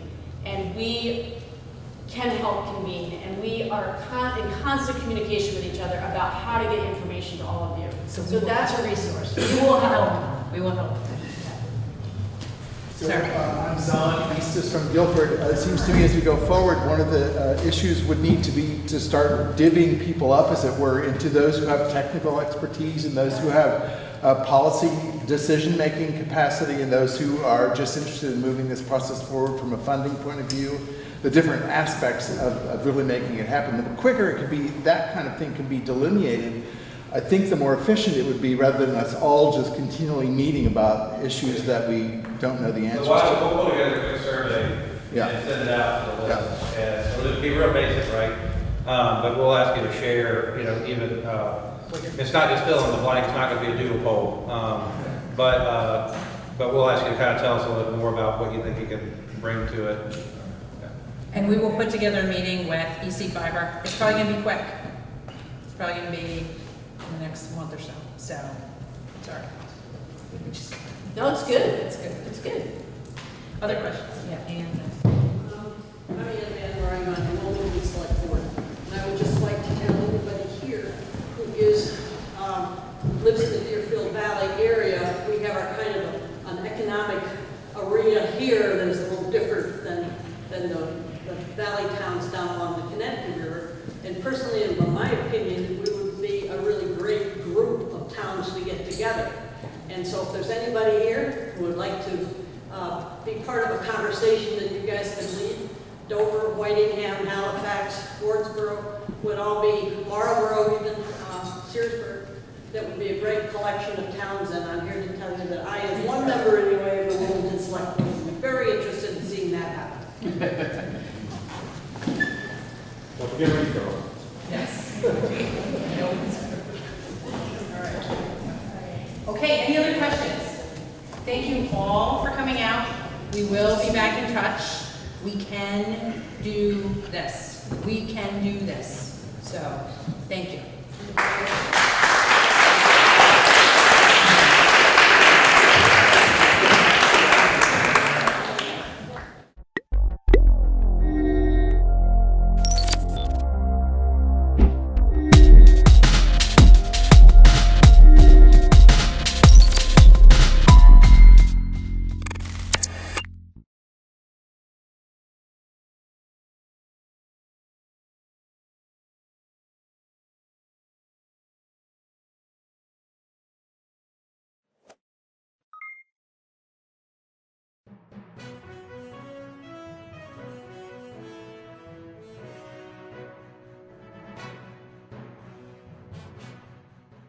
Start right on time this morning. Good morning.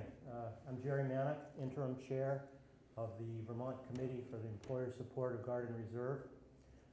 Welcome to the signing ceremony for Governor Scott's proclamation supporting ESGR in Vermont. Before I introduce Dave Wheel, our Executive Director, I'd like to announce that Mr. Charles Martin, Government Affairs Director for the Vermont Chamber of Commerce, has officially accepted the chair position for our committee. Charles could not be with us today, but we'd like to publicly thank him for his commitment. Dave? Thank you, Jerry. Good morning, everybody, and thanks for making time for us. Governor, thanks for making time for us. This week, our nation honors the civilian employers of Guard and Reserve members who, in doing so, contribute greatly to our national defense. Since 1972, ESGR, with its strategic partners, has worked to assist employers in understanding the value of employing a member of the Guard and Reserve and recognizing the support these employers provide.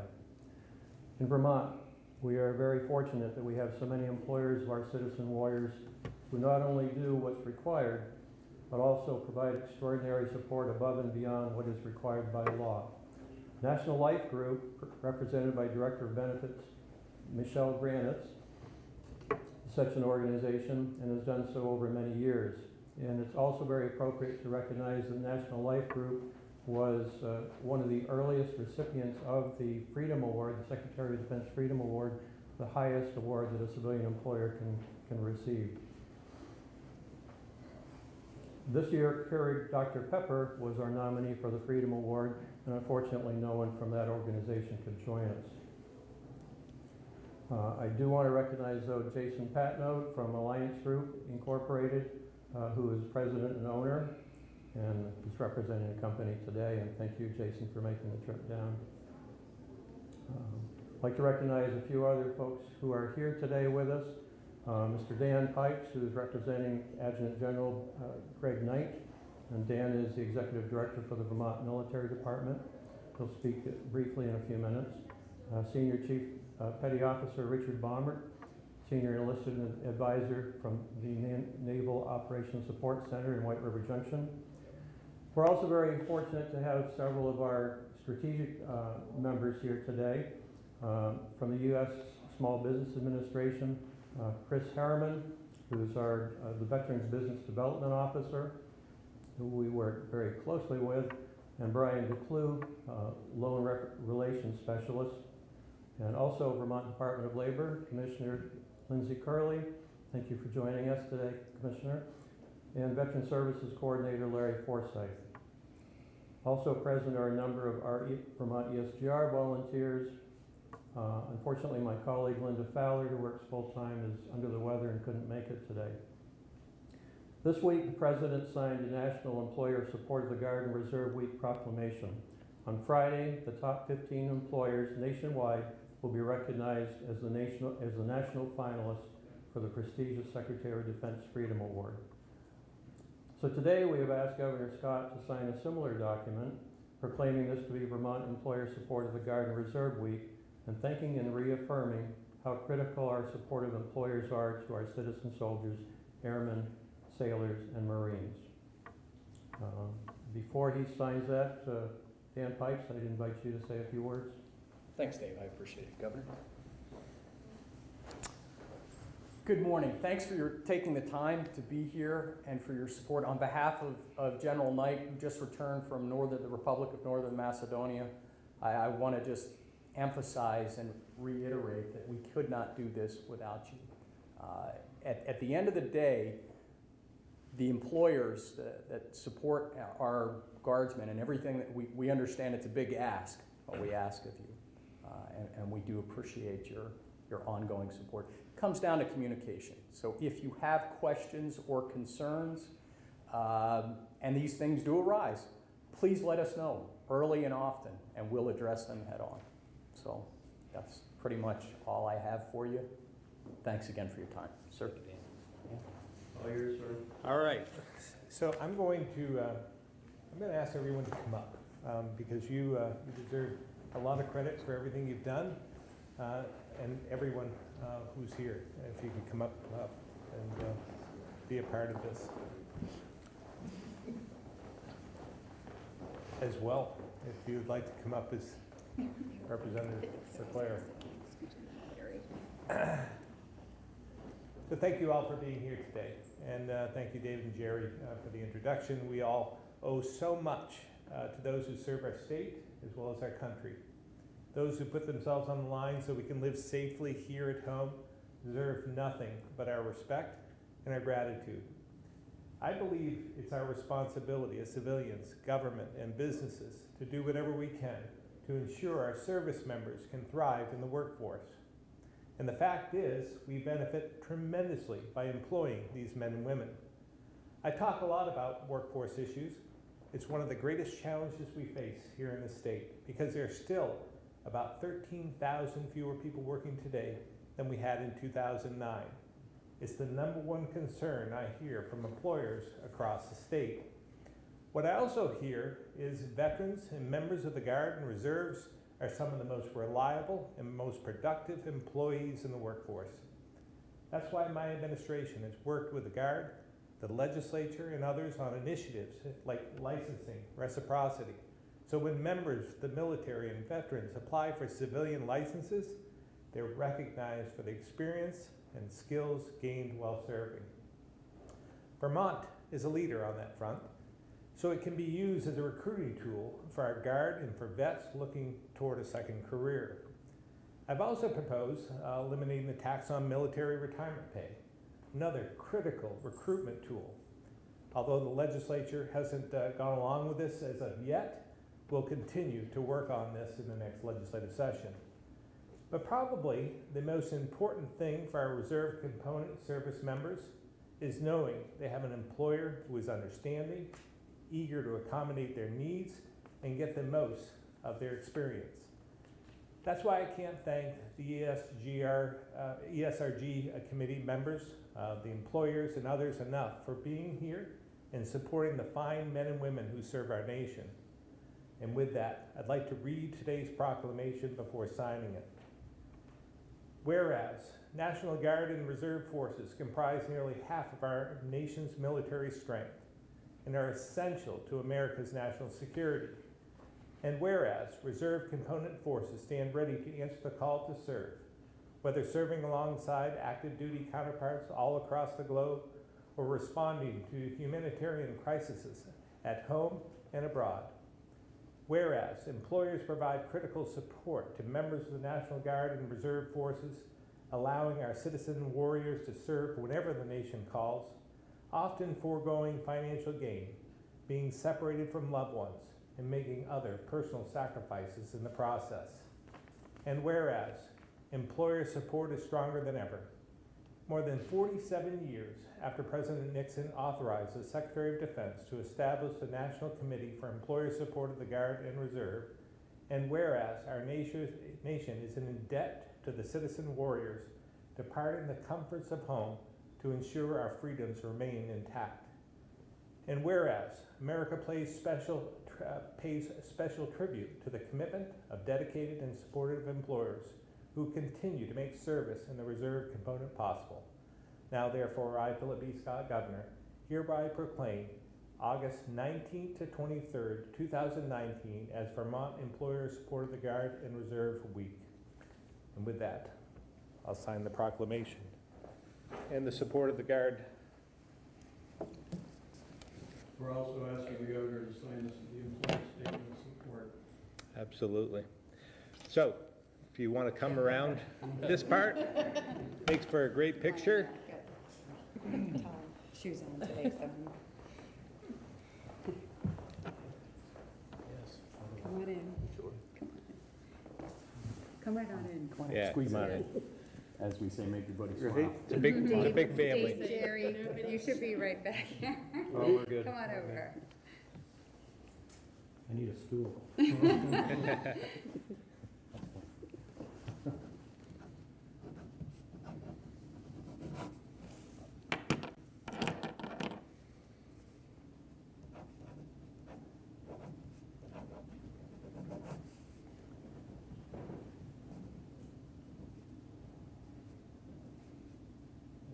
First.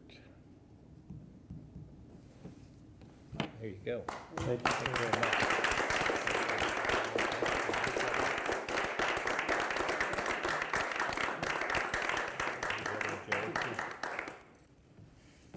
Thanks very much for your commitment. It means a lot to all of us, as well as those who you employ. So, thank you. Thank you for your service. Appreciate it. See you. Thanks again, sir.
Order at 6:05.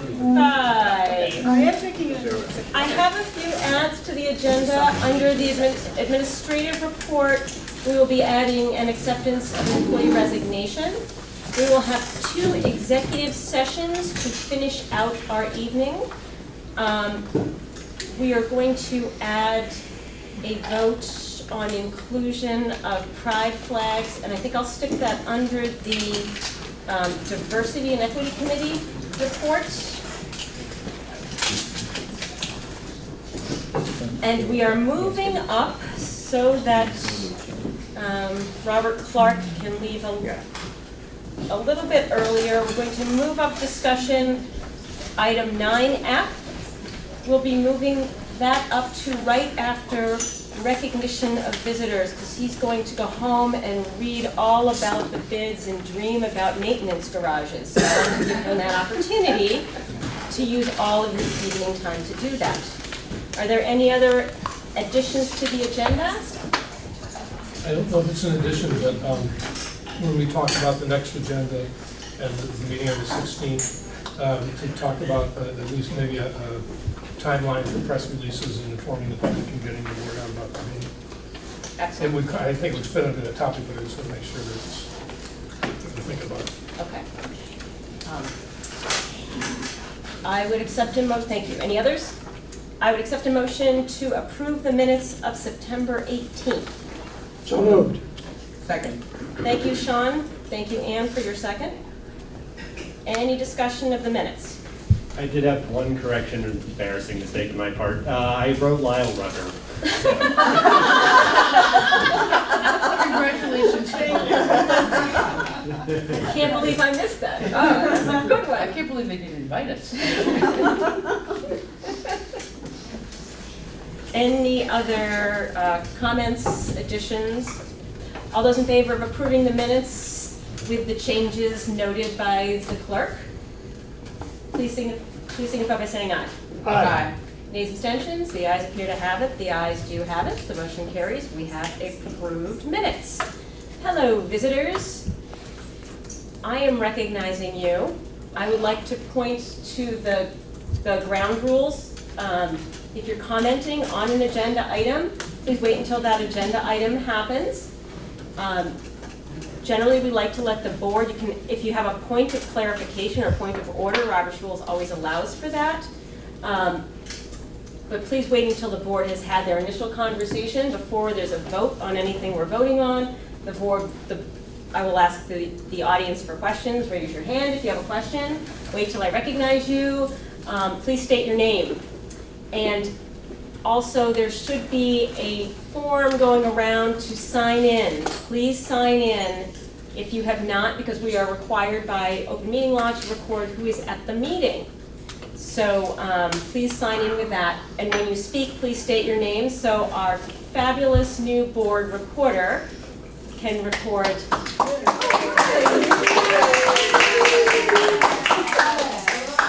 Thank you. You're welcome. This is an excellent hire. We are thrilled to have a recorder. There's a lot of work here for 8 people, so to have Tim's mind on taking notes has been an additional weighted bat in terms of trying to, like my sports analogy, sports team is gone. And then if there's a lot of people that want to speak to an issue, I'm going to ask at the beginning how many people want to speak so I can kind of gauge. We don't have a huge crowd tonight, so I think I don't need to at the very beginning say how many people want to speak to something, but please be thoughtful about your comments and try to be concise, because by 9:30 nobody is listening particularly anyway, and you're allowed to speak if you are a resident, if you're a student or a staff member. If you are not, you can ask for permission. I can ask the board if it's okay if you comment if you're not a resident in the district or otherwise. Yes, Jody. Sorry. Jody Normando, Dummerston. I just have a question. When we were at the transition board before, we talked about it would be really good, because the finance meets just before this meeting, to have BCTV set up, do the finance meeting, and go on to the regular meeting.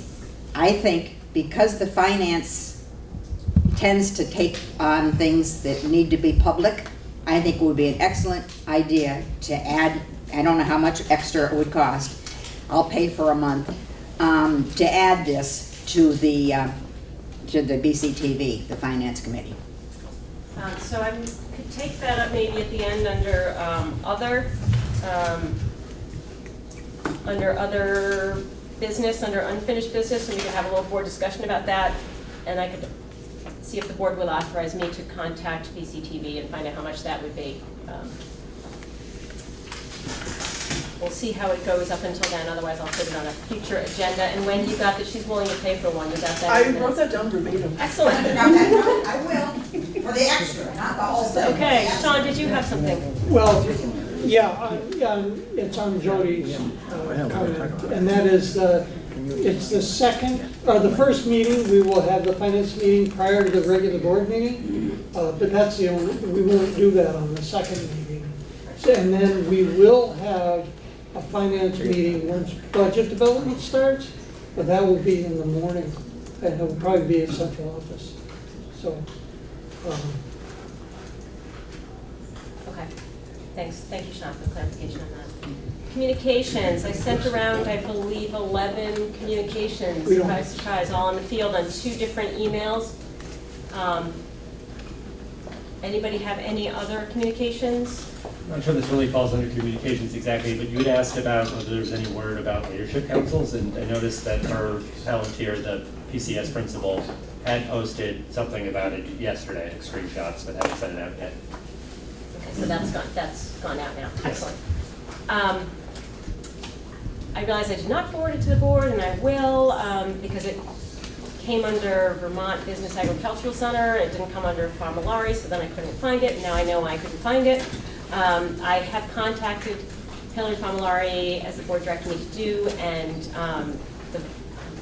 she is speaking with the family about it, and so it's unlikely there's going to be an immediate motion, I would say, just based on that letter.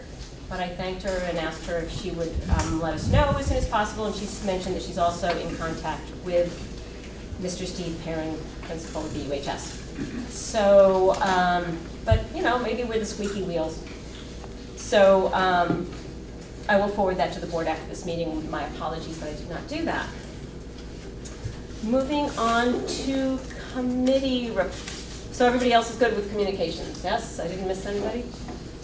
I should also say we're down, Kelly Young had a dental emergency, so she's not with us, and Emily had a work thing, so we're down 2 people, so we still have a quorum. What happened to 5? We still have a quorum. Okay. Okay, I also have an announcement. I have the UHS plague and may just pack up and leave at any moment. It's not editorial. I just feel terrible. So moving on to committee reports. Sean, do you want to do a quick report out on our meeting earlier, or? Sure, I can do that. We actually, the Finance Committee met starting at 4 prior to this meeting, and there were a number of items. There was quite a bit of public discussion about the RFP, RFQ, and actually we did some things within the Finance Committee to clarify everything. And we passed the warrants, and we also discussed the maintenance garage, which is on this under new business under F. But we just moved it up and I missed it, so we're going to talk about it under your committee Perfect. report. Perfect. So, yeah, that's about it. I mean, I could go into more detail on the Finance Committee, but I think that there's nothing really. Fair enough. Would you like to present about the board approval and discuss a little bit about the maintenance garage, or pass it on a friend about that? Either way, but yeah, it's a good time to talk about it now and get a vote from the board. Yeah. Of course, I buried those notes, but what has happened is the UHS District 6 was very interested in having a maintenance garage built. Probably at least 5 years ago. Robert could probably speak more accurately to the timeline. So it's gone through many different phases, and we're actually at the point at this time that there's, you know, the RFP has gone out. So anyway, the Finance Committee did approve that this board also approve moving forward with the maintenance garage. And I'll turn it over to either Frank or Robert to give clarifications on the building and so forth. So if I could just give you a quick context, UHS board approved this project back in 2017. We went through the public vote as part of the capital plan, which funded it. It was intended to be completed in fiscal year 19, this past June, but based on long-term facility planning and a number of considerations through that process, the project was not completed in terms of permitting and the final RFP until end of June, and then the bid timeline brought us to sealed bid opening in August, and then value engineering of analysis of the 6 bidders that submitted proposal. And Robert has completed the analysis of the bidders' compliance with our specification, and has recommended, and as the Finance Committee approved, a recommendation to the board to award the maintenance garage bid to the low bidder, All Seasons Construction, $398,800. So that's our results of the Finance Committee discussion, and a request for a motion. Well, I would make a motion that the WSESD board approve going forward with the bid that was awarded to All Seasons for $398,800 to construct a maintenance garage forthwith. I will second that.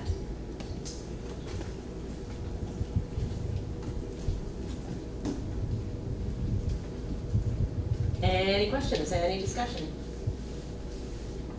All those in favor of approval of the motion to award the contract to All Seasons Construction in the amount of $398,800, please signify by saying aye.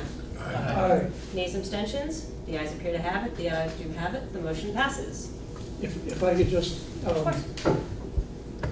it's kind of cool watching Robert Clark in action and how he, you know, compartmentalizes problems, contacts people, solves problems in conjunction with Frank, and comes up with a solution, and they're always saving. So, you know, it's quite evident on this campus that energy efficiency, care of equipment, all those things are up front and center all the time. And so these are the two guys that do it. Thank you.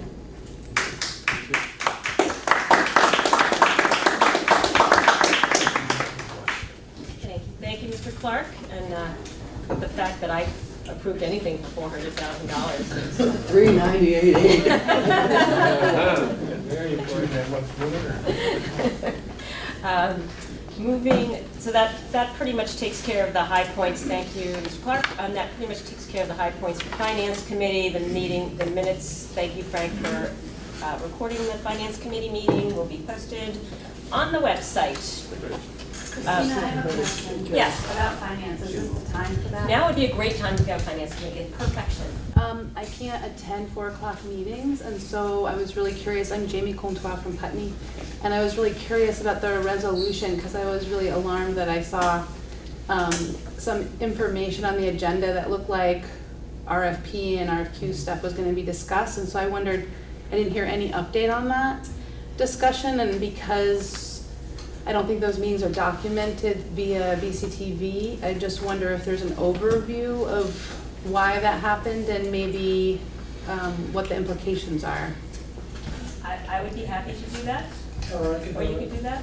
Yeah. Thank you for the question. I was the one that actually put those two items on the Finance Subcommittee agenda. And the reason for it was that it's such a long-term process. There's been so much discussion. We had the meeting on June 12th, which is a public meeting, in which there was an affirmative vote to borrow, if necessary, to make changes to Natowich Field.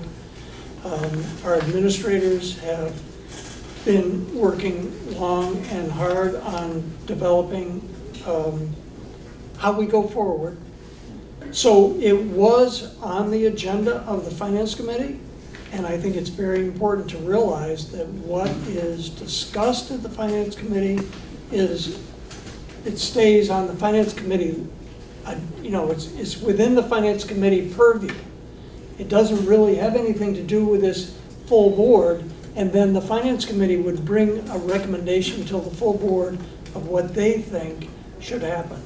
And in actual fact, there were a lot of people of the public here tonight who expressed similar views to what you just expressed. And so what we did is we tabled those two agenda items on the Finance Committee, and then in other on the Finance Committee. So it was approximately 5:30 or 5:25. We discussed and got a report on the RFP and on the RFQ. The RFQ is first, RFP is second. And we discussed it at the board level.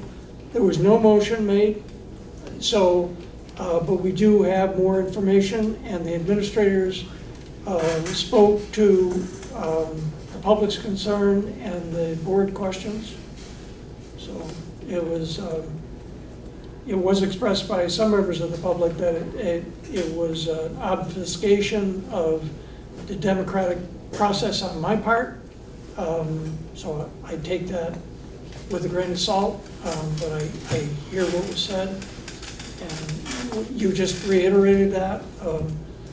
So I don't really feel as if it was, but I'm sorry that if that was the appearance.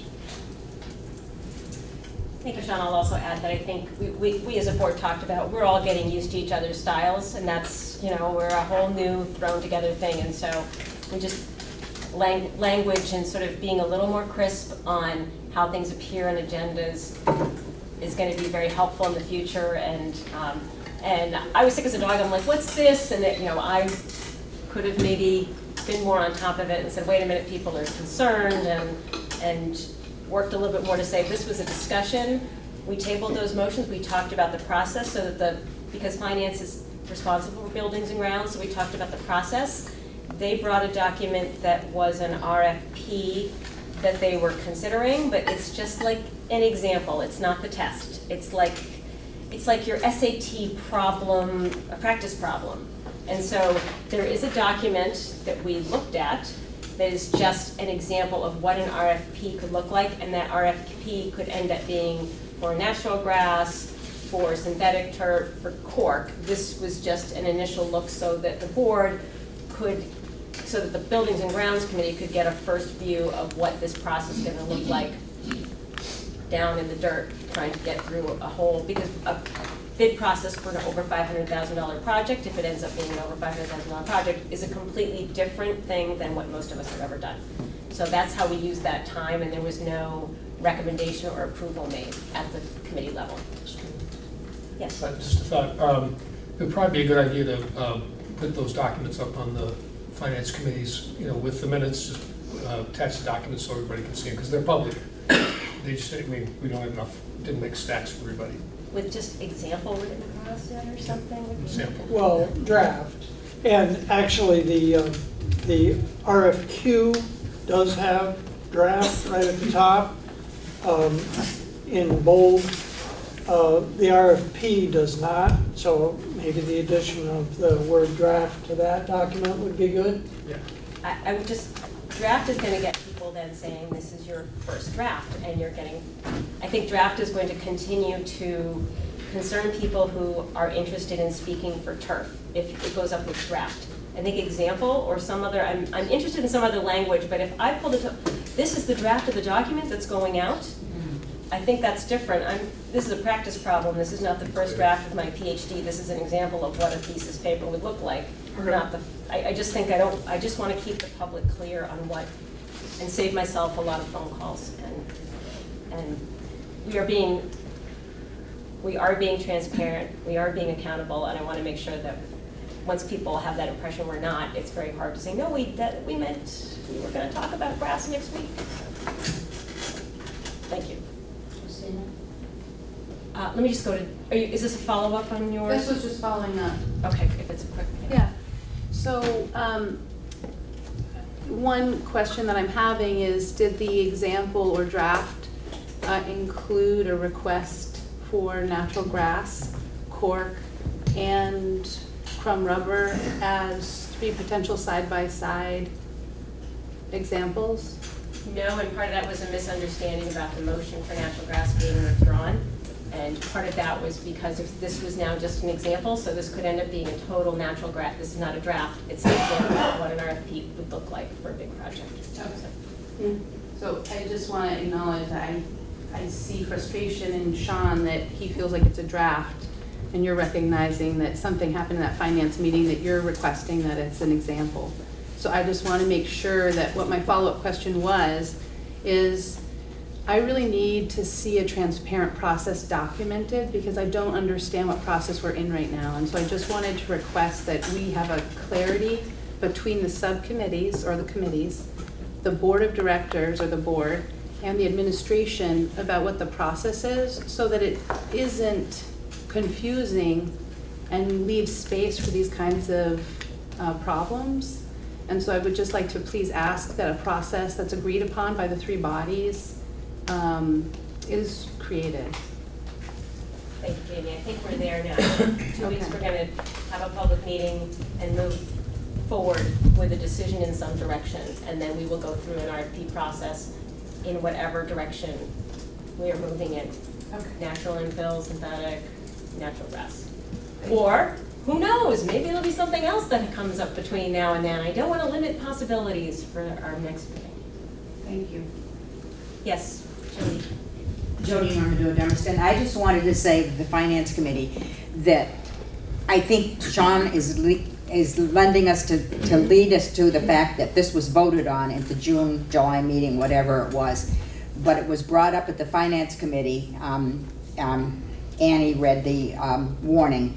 The warning for this at the high school meeting, or at the big meeting, was not for artificial turf. It was just for redoing the Natowich field. So Christina made a very good case about the fact that a lot of people would have read that and thought, oh, well, they're just going to talk about the field. They didn't. They're not going to talk about artificial turf and vote on that. So Christina thought a lot of people might have stayed away, would have come, who were interested in the environment, who didn't come. So I just want to make that clear, because it keeps coming up over and over again that it's been voted on. This is a new board. It really hasn't been voted on and decided on what's going to happen. Thank you.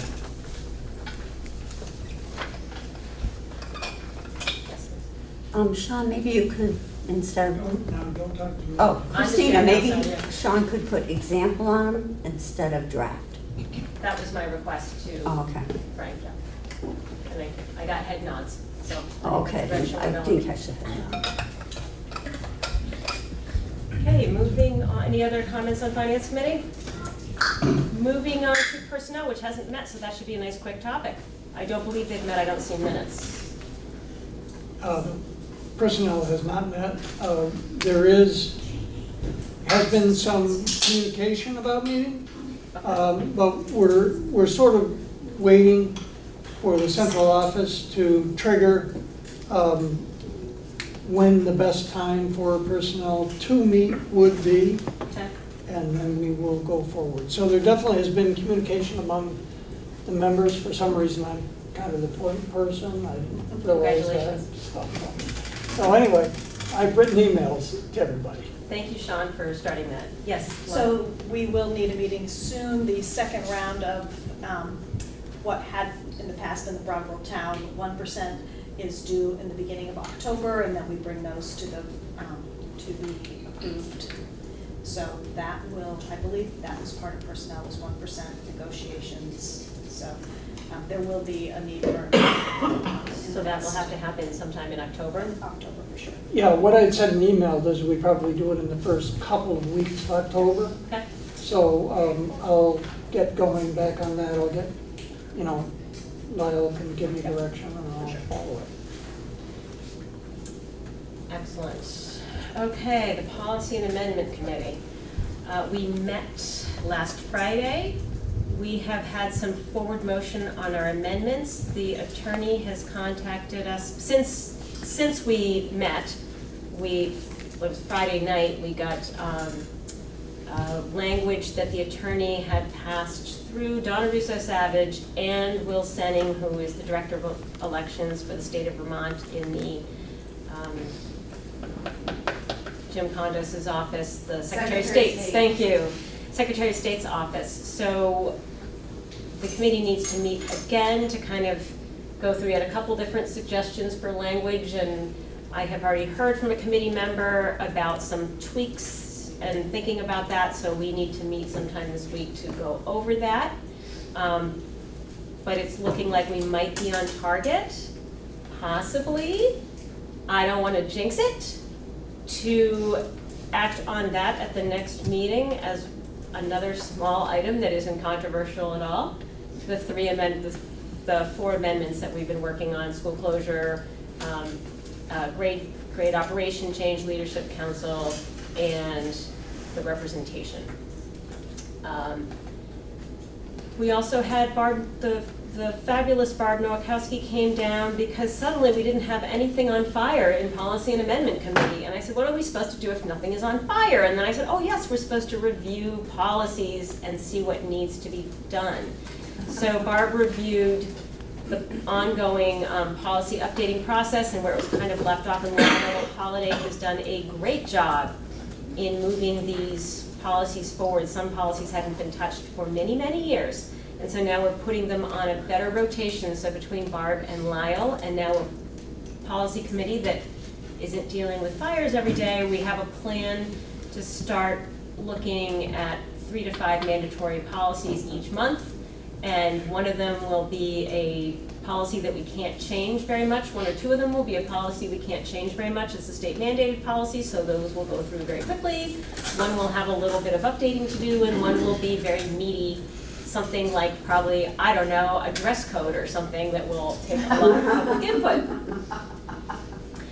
So we can get those in the process, and then we'll look at them we'll make a recommendation to the board, send out the documentation beforehand to the full board. We will meet with the board at a meeting so they can review the policy, give us their feedback. If it's good to go, we'll warn it for the next meeting because it's a 10-day warning period, so that way it's been on camera, the public has a chance to hear about it and then can come to the next meeting if they have concerns. So we can start that process that Lyle has been working on keeping us up to date. We have also created a mission statement that was in our minutes. I'll read quickly. To recommend and review establishment and adoption of equitable policies for all WSESD schools consistent with education law and educational best practices. So we're going to talk about mission statements along the way, but I'm just throwing out there as part of this. We are also planning to take on, I've noticed across the state, many boards have public participation policies, and we thought this would be a good idea to make it clear, and so that when I sit down every time and say this is the policy, and as boards change, people come in with a clear expectation, because we did spend a fair amount of time. It's especially difficult because different boards have different practices, and so how the public participates, make sure that we are following the rules and that it's very clear to the public and it's consistent through all of our meetings how public participation will happen. And the policy committee was very excited to go forward and do that. So that's one of our priorities over the next couple months to work on that policy. I think that covers it. Anything else from my policy comrades? Okay. Moving on then, Climate Crisis Task Force. You skipped PPC. Oh, I'm sorry. It's okay. All those That's what Ps, I've got there's so many Ps in a row. Personnel policy and programmatic, sorry. Programmatic and Performance Equity Committee. We met last week. Emily is not here today, and Kelly's not here, but Tim is, and Tim has anything to add. I'll just basically do the highlights of the minutes. We also developed a mission statement. I think we've agreed that it's ready. We're ready to present it to the board for approval. We started doing a data drive, basically talking to people in the district that are responsible for tracking things and keeping data. And Emily set up meetings with 4 people so far, and there are more. There probably are more, with more to come. We met with the special ed people, Marissa and Shelley, and we also met with Bryn Tucker and Mark Spino at Green Street, and they're really well, I'm not sure what the right word is, but I guess in admiration of Emily for her insight about let's talk to all these people and find out what we've got before we start talking about what we want to do. And it's just, I think, what we've learned and the information and the depth of understanding so far. We've only talked to maybe half the people. It's really amazing what's going on in the district, and how, as a former teacher, not having been in the classroom in 15 or more years, it's just unbelievably different. Anyway, Brian Bittner is coming to the next meeting, which is next Wednesday, October 9th at 7 p.m. in the library community room. We talked about IPs and what data might be able to be aggregated. We talked about 173. I'm sure we'll all be talking about 173 many times this year, the new special ed law. How can we track the effects of it? It was the primary question I think we had. We developed some questions for the data coach, for the data and coach staff, about how we measure our effectiveness, and program effectiveness goals, yardsticks, parent surveys, teacher surveys, qualitative data that might be available. And we also determined it'd be a good idea to talk to Janet Stockman, who is responsible for, I'm not sure what her title is, but the pre-K, the preschool education district. We have 3 items now on our issue tracking charts, and our next agenda is to talk about what are we going to do, what do we do with them, how do we bring them to the board, how do we follow up, how do we identify, how to approach them. So we will be bringing or sharing those documents with the board, and that's it. Thank you, David. That's yeah. My hat's off to you, going to those wonderful experts and working with them. That sounds like a fun committee. Climate. Any questions for David on policy and programmatic and performance equity committee? Sorry. Moving on to the Climate Crisis Task Force. Yeah, so we met last week. It was me, David, and Django Grace. We named a chair, me, and the main part of the meeting was to try to put the different aspects of the district, that how the different parts of the schools relate to the climate crisis, what factors there are, and then have specific things to work on in the next few weeks. So we separated them into transportation and procurement, basically busing and what we purchase and how we purchase it, what effects that has on the climate. And then another one was utilities, facilities management, and food service, how those things impact climate. And we didn't really name this one, but basically how students are educated and how advocacy is supported within the school district.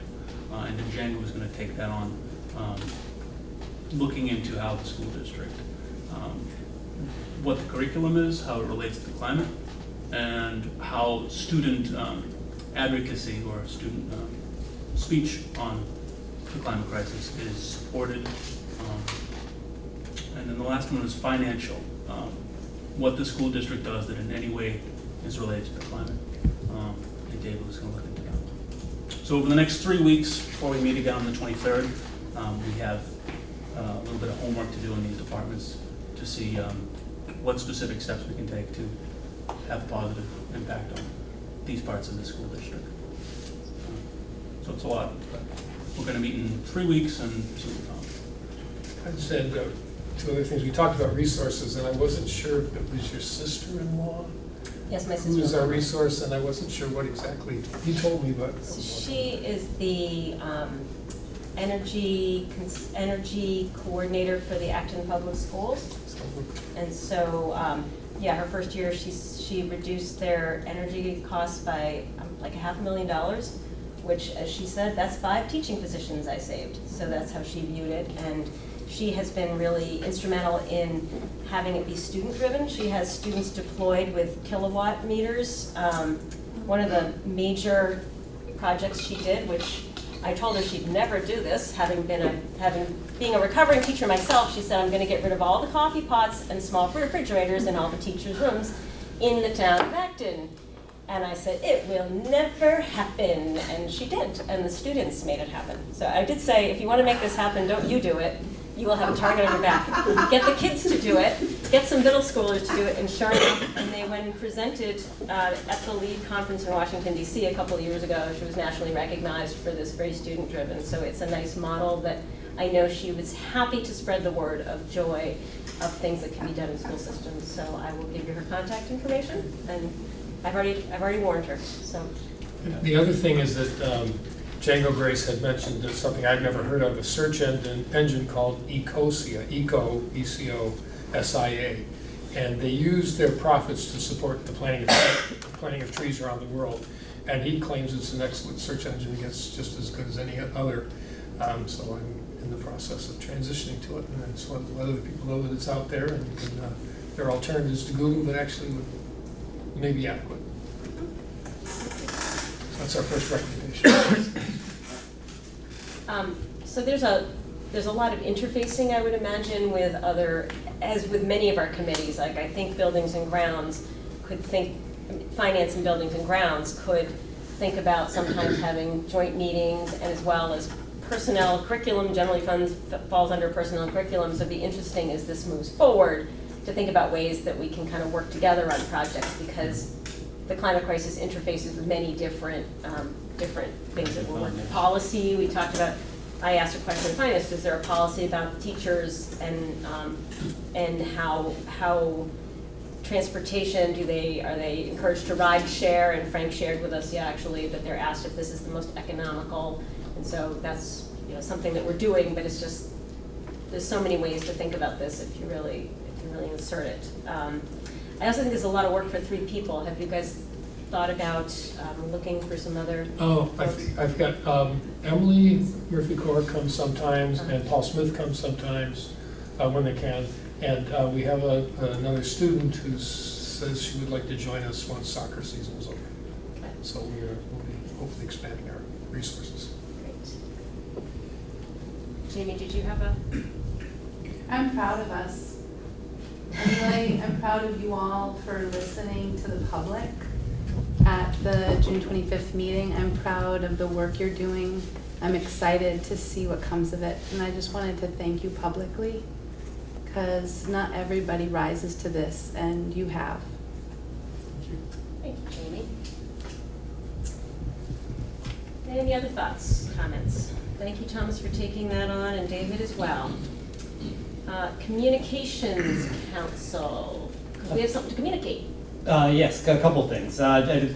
This isn't really fully formed yet, but at the last meeting we had, which is the day after our regular meeting here, our meeting was attended by a trustee from Brooks Library, who I think he was more brainstorming than having a real idea he actually formulated with the library, but put forth the idea of the board somehow partnering with the library to put together some sort of info file on topics of particular interest. I ended up suggesting he might simply request documents from Art or whoever. And then at that point he was essentially said, hold off, this is just an idea I had. I haven't run it by anyone. I'm not speaking for anyone. So that's a pretty unformed idea as of yet, but we might look into it more because I know Emily was interested in it. On the topic of the press release for the 16th, I know we're not going to be meeting again before. We had presented several meetings ago when we were going to be talking about this and ran into the same date issue. The board had said it would be okay to send a draft press release with just basic facts, time, date, location to Christina and Anne. And we had done that and gotten it approved, but then we're told to hold off just because of when we thought we'd be discussing the turf field. Obviously now we have a date, and so we would suggest that perhaps it could be edited and sent to Anne and Christina again, just for changing the dates, if that's okay with people. Also, we were working on a mission statement, but we still need to work on it, so we're not quite ready for that yet. It's not ready for prime time. And we are, I think, going to be planning another meeting, but not tomorrow because Emily's away, and perhaps next week. Thank you. Is there a schedule? Is there a schedule for once Ann and Christina look at it and you get the language? Is there a schedule for when it's going to be sent out or where it's going to go? And has the committee put all that together? I think when we discussed it, I don't know if you have anything. When we discussed it last, I think we talked about the Commons and the Reformer. Don't recall we had other ones. Yeah, the radio stations do public service announcements too, and they'll actually talk to people. I don't know if you want to contact them, or if we want you to contact them and see if board members want to go along and talk about it. I'll try and get The board's interested in that, I'm sure we, I think. But you're not meeting, that's why. Sure, running up against tight dates for the October 16th meeting, that's probably the only issue I can think of. But. Right. I think I would look to direction from the board that we update the dates and get the press release out as quickly as possible. I really didn't want it to go out before this meeting because then, people like get on the website and see the current meeting and then, so if that's okay with the board, that just the date and time is changed and place is changed, Dan and I will approve it, and then I'll do that. I'll give you a 4-hour turnaround time, I pledge to you. That sounds good. It sounds good to everyone else. And I just recommend, as far as radio stations, WVW, if you give them a press release, they'll probably do a good amount of reading. Are people on the board comfortable with the addition of the radio station thing, or is more than merrier? Yeah. I think it's fine. Yeah. Okay.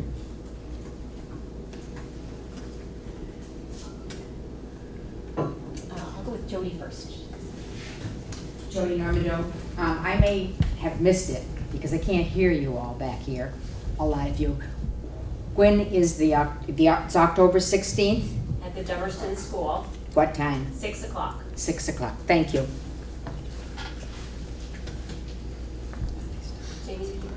I'm a volunteer on the communications committee, and based on my previous experience doing communications work, I would recommend that we have a Google document that the board keeps, or something that is where we track the media sources and the contact information, so it's very easy to put down media sources that we will send all of our press releases to. And based on my experience at the transition board, when David and I worked together to announce the process of the transition, we had a really comprehensive list of media contacts that was really easy to just shoot out things to. So I would recommend that we do the same thing with this body. And I'm happy to do a first draft and present that. So I just want to make sure that we're not having Google Docs that are documents that we're working on as a group, because that's a violation of open meeting law. So we just have to be thoughtful about. The committee could. The committee could do that, right, and work on something, but just the full board, if we start, then that constitutes a meeting by open meeting law. Okay. So we just have to maybe be the mindful. committee could create it and then present it at a meeting? Perfect. You can send it out to the board for review, and then we can discuss it in an open meeting as well. Okay. But for this press release, do you still have that? That I probably do, but it take forever time. Because I remember he went to the town clerks and it was really a nice broad list and it worked. It was really effective. And can we do that with this any reason not to do that? I mean, is that what's gonna happen? Because I'm just, I'm I know you're not meeting I'm with happy them, to so- make that happen. I assume that we would just, Do that again. The other thing that I remember is missing is letterhead for this body. So how do we get letterhead for this body? Or, actually, I think the first thing is to send it to Barb, because she gets it out to just Okay. about everybody okay. to begin So with. maybe that's the process then. Does Barb already have the list then? Barb has a list that includes all the schools, all the town clerks. I would not think that the radio stations would be on there, or Okay. probably not Brattleboro. Putney has a Okay. thing, so those would need to be Should I sent. give those to her then? Yep, Okay. that's fine. Because she would mount it to letterhead and then she would send it out. Okay, good. That's a good Glad process. you asked that question. I completely forgot that because it was so okay, long yeah. ago. Good, thank you. Great, thank you. Okay. Excellent. Moving forward, WSSU has not met since our last meeting, since you last got an update, but we're just keeping it there as a placeholder. Mr. Barbara about that. So moving on to Diversity and Equity Committee. We have,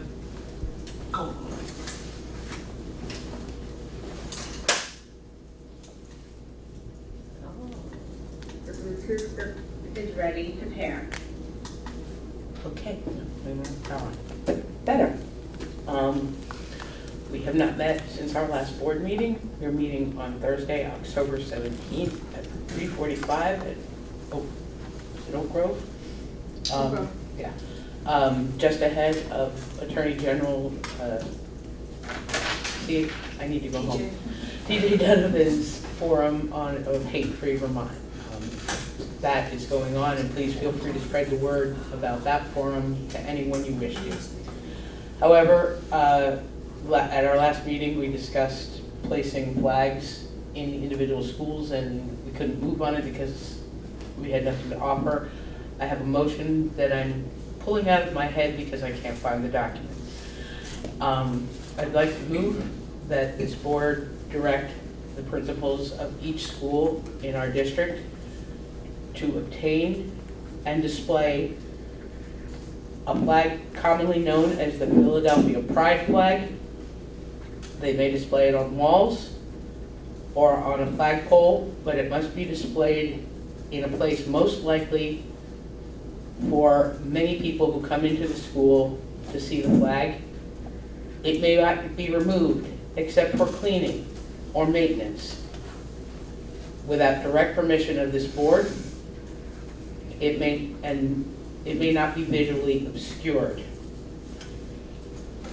We wish to place this to express our support for our students, staff, and families from the LGBTQIA community, as well as minority communities who are present in our district. That's everything. That's quite a motion. Is there a second on the motion to place the Philadelphia Pride flag in a place of prominence in a school where visitors are likely to see it, that may not be removed or obscured without the permission of the WSESD board? Except for cleaning or maintenance. Except for cleaning or maintenance. Second. So I'll take Thomas's second, I heard that first. Okay. Any discussion on the motion from the board? Any comment from the public or administration? Yes. Is it going to be in school or in a, so that people coming in can see it, or is it going to be displayed so the public can see it too? It will be in the school so that our families and visitors and students can see it. It is specifically an expression of support from this board and therefore from this district.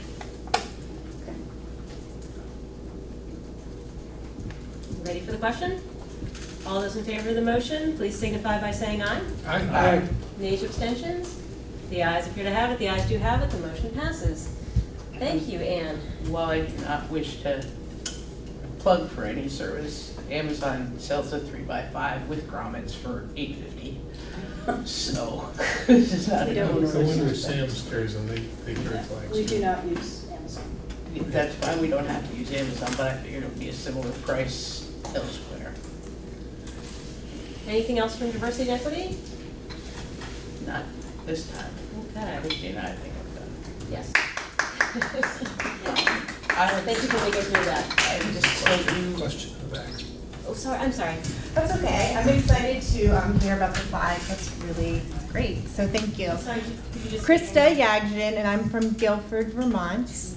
I'm just trying to figure out, because there's several different diversity and equity committees, and I'm trying to understand the relationships between them all and what that communication will look like, number one. And number two, I had mentioned this before, but I'm really interested in making sure that we are talking about people with disabilities, and people with disabilities are on our committees when we talk about diversity and equity. So I just wanted to ask how and if that would be pursued.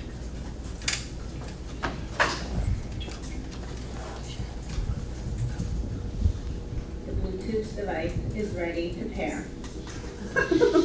Sorry about that. Yeah, you can put your cell phone on it, use it as a karaoke machine. That's its real purpose in life. What are you gonna sing? On the other hand, Dave, I'll sing if you make me mad. Oh, yes, we are interested in including disabilities. I have at least one parent who has a child with different abilities in her family who wishes to attend our meetings.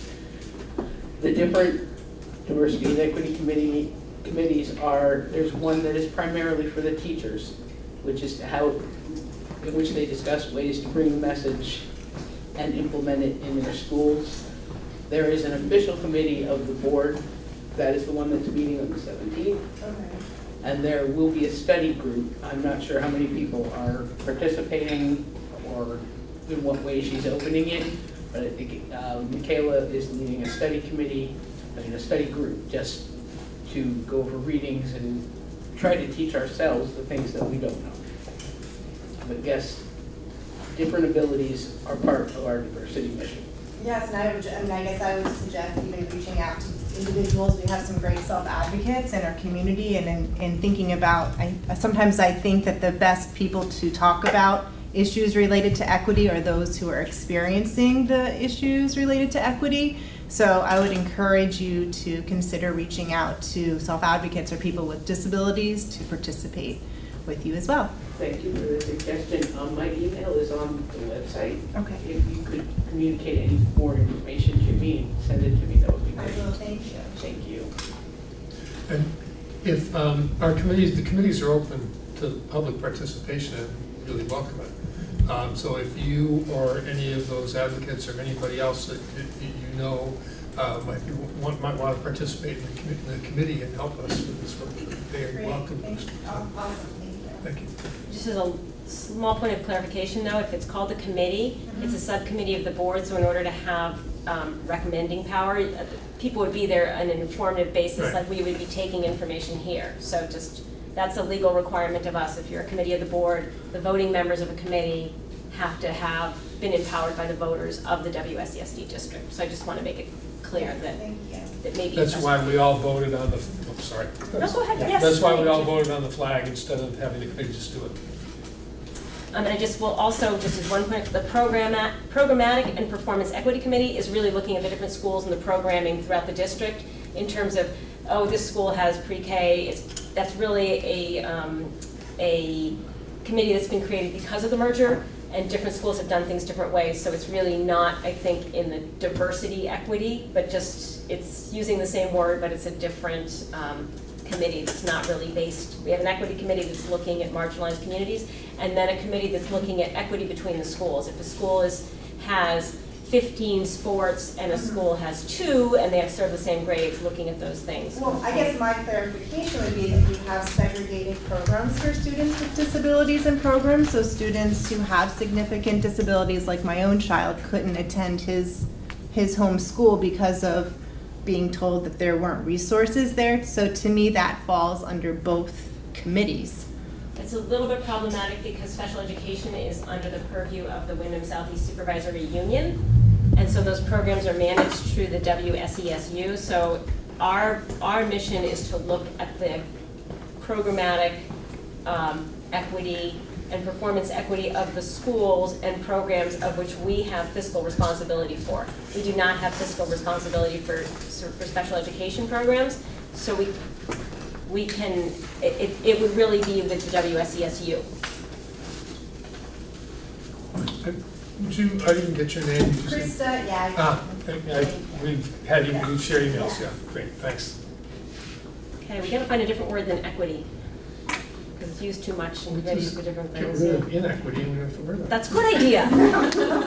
Moving, oh, sorry, Dan. Moving on, I'm planning to take off, so just sent you the minutes from the Regional Advisory Board meeting. Oh, okay. I sent you an email. Great. link.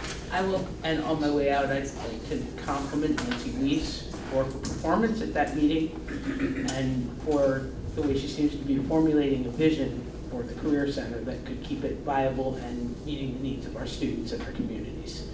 So thanks, Nancy. Thanks for taking up what we desperately needed you. And thanks for acting like a real director instead of some sort of substitute. Thank you. Very nice. Well said, Ann. Well said with your last few words. You'll probably say to that. Microphone at 46.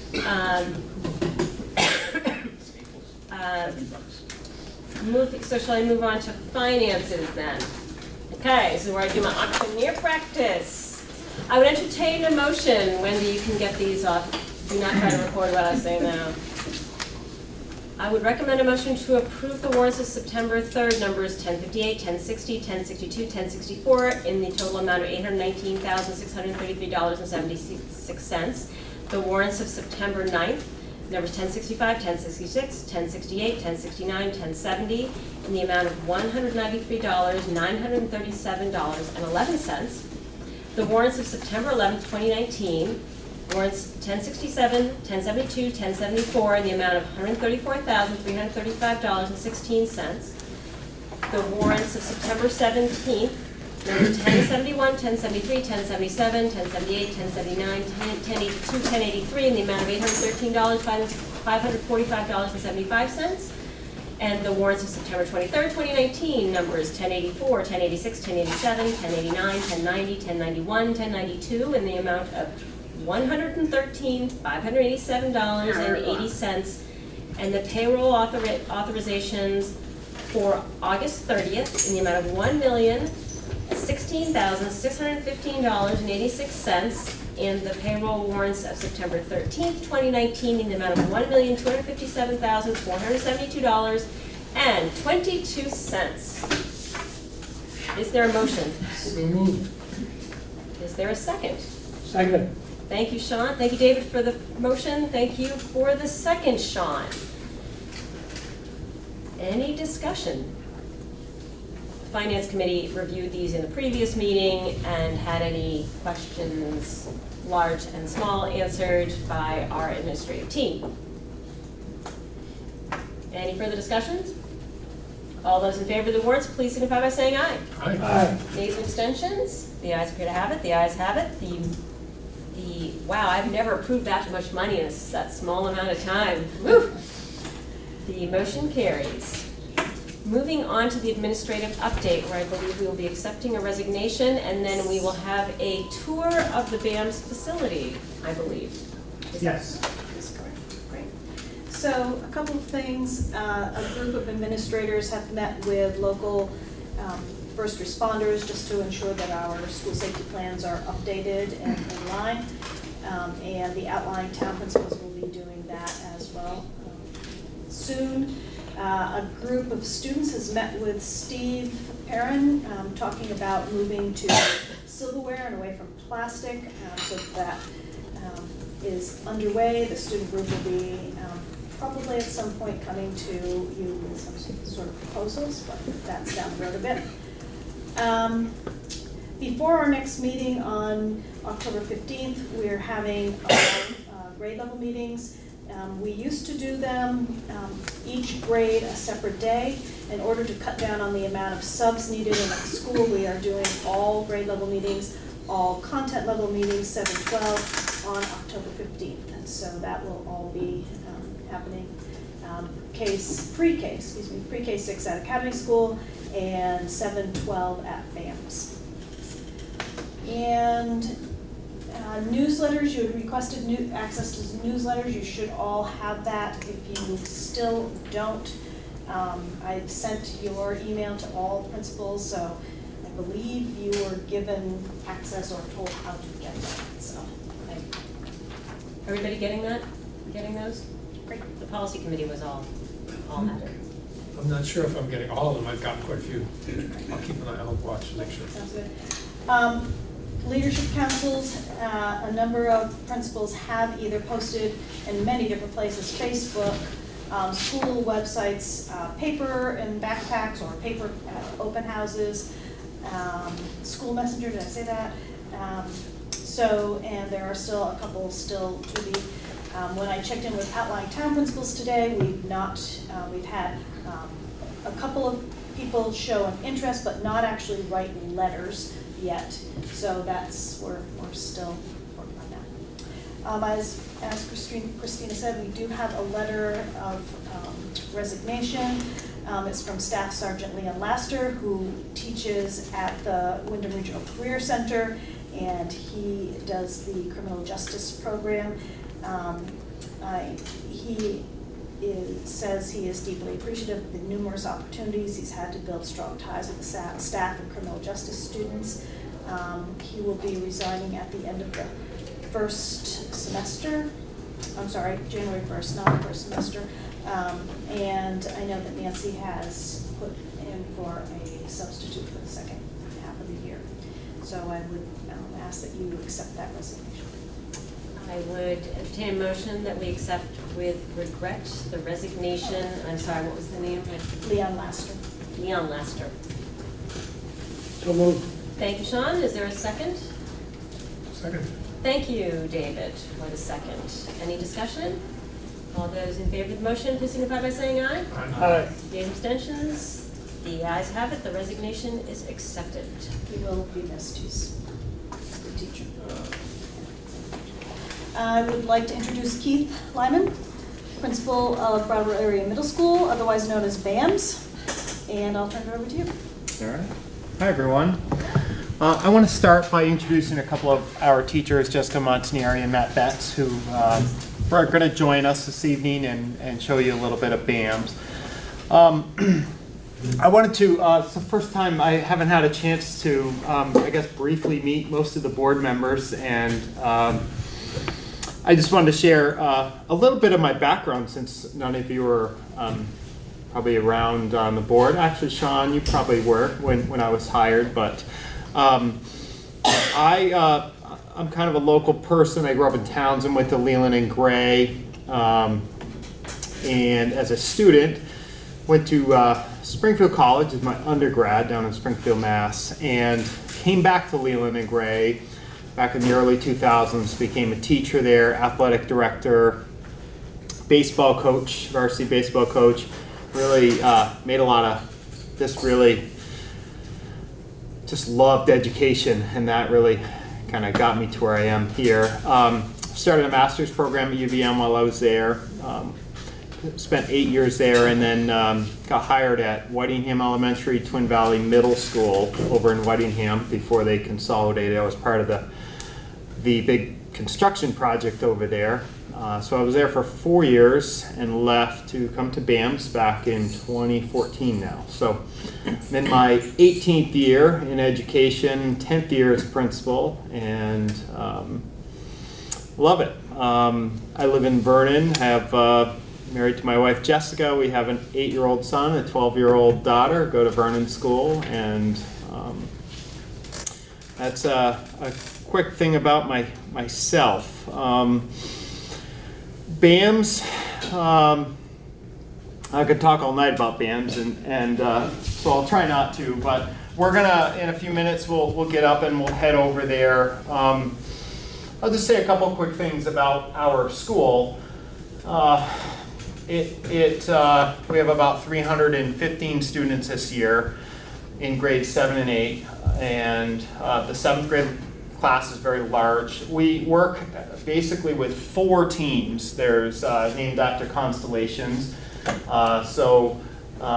Team Canis Major and Team Taurus are 7th grade teams this year. And Team Leo and Draco are 8th grade teams. Matt and Jess are from Team Team Leo.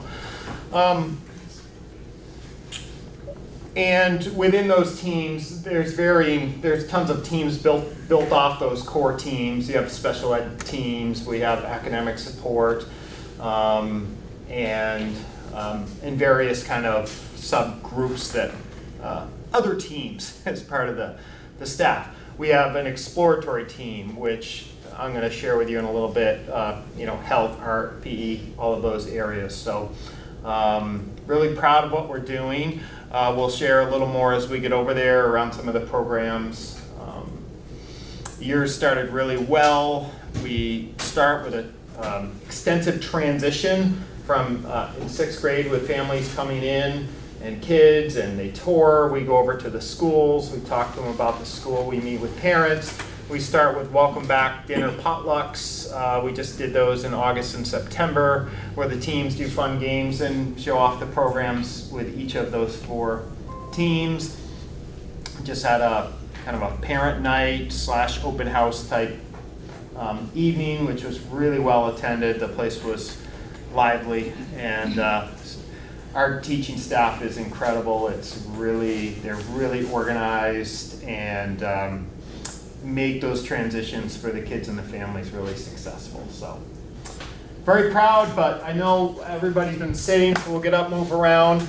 Originally it was light out. I was thinking we'll walk outdoors. It's beautiful outside. Do people have a preference on going through the high school or outside? Outside's great. Yeah, we can walk and I can show you the front entrance, sure. So anybody here is welcome.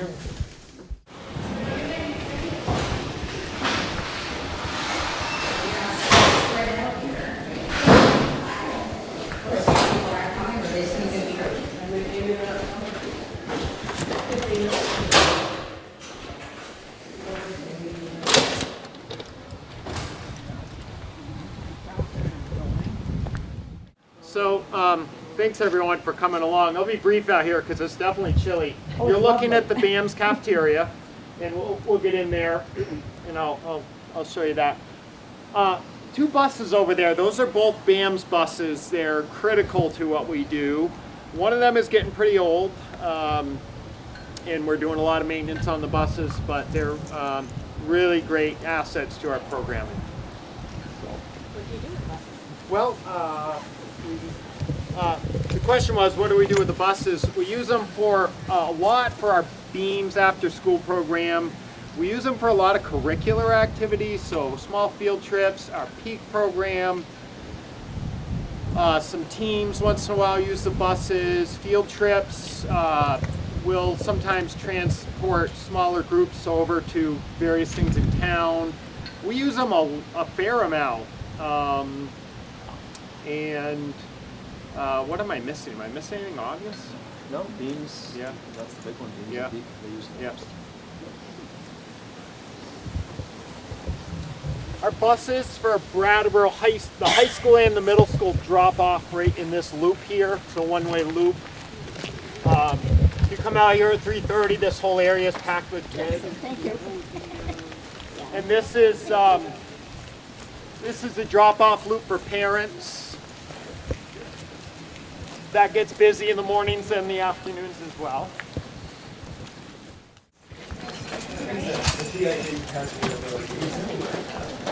Thank you, Matt. Thank you. Thank you. Thank you. We come right into the main office.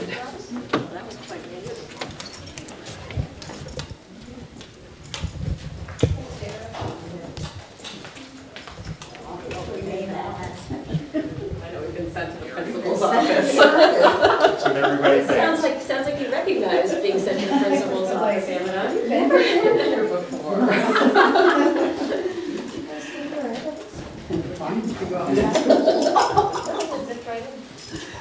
So So we have we have an administrative assistant and then a front desk clerk. They share very similar roles, and we've moved them around over the years here.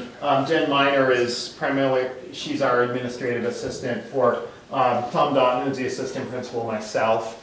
She has been around the school for quite a few years, and she's really great. Sue Boss, we just hired. She was a teacher at BAMS, left 3 years ago maybe, and decided to come back to take on this role. She's terrific, and they're a great pair. Down the hallway here, we have basically a counseling suite. There's a guidance secretary, the 2 full-time counselors, and there's a school-based clinician office there. And so there's a fair amount of traffic in and out here. We got brand new carpets this year, and what are great about these carpets is they're the squares. Before we had the full rollout, so if there was a big stain or you had traffic, you had to replace the whole thing. And so it's a nice little, you can't even tell it. Oh, yes, right here. I can see. Another Robert Clark innovation for us. That was too long.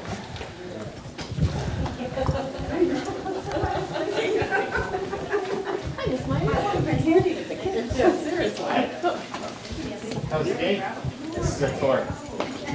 I was just talking about how great it was. This is Jen Miner, our admin assistant, / girl soccer coach. Are you still undefeated? We're undefeated. Right. Woo! 11 players. You must be the JV. No, middle school, 7th grade. Yeah. Yep. So the building basically goes in a rectangle.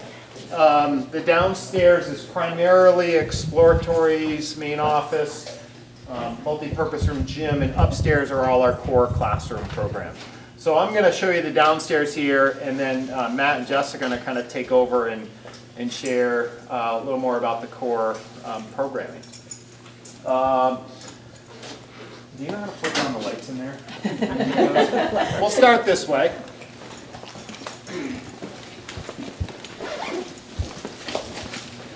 We have a computer lab, which used to be literally a computer lab. It's changed over the years to now there's no computers in there like the traditional labs. It's our kind of main base for hardware, software stuff. Art. I want to show you the Beams classroom here.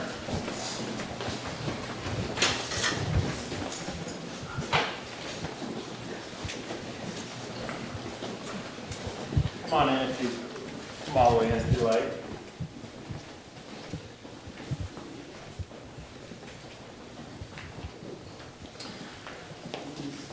BEAMS stands for, I hope I'm going to say this right, Brattleboro Enrichment Activities for Middle Schoolers.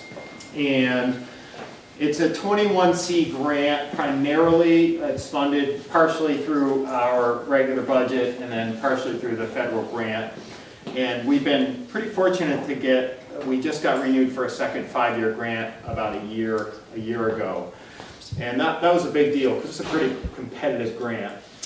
It's one of our strongest. I think it separates us from a lot of schools in the state in that the program has tremendous variety, a lot of student-driven activities. It's after school from 3:30 to 5:15 each day with bus transportation after. They can bus to different things, and the number of activities they do is all over the map.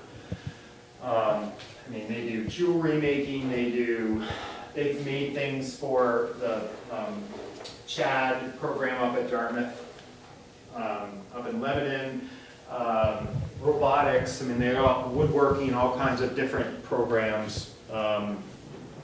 And so this room became their dedicated room about a year ago. It used to be a wood shop, and if you'd walked in here a year ago, it was all wood tools that were pretty much not used, and it was a mess. And so the Beams program's really cleaned it up, and the maintenance people have done a lot of work to fix up the floors. We got rid of large lathes and things that were thousands of pounds, and have kind of moved it into a beautiful space. You can see the remnants of the system, the dust collection system. So this has been a big change over the last few years. It was a big deal. It was all confused. Door lady. Door lady. We should all wait here to see.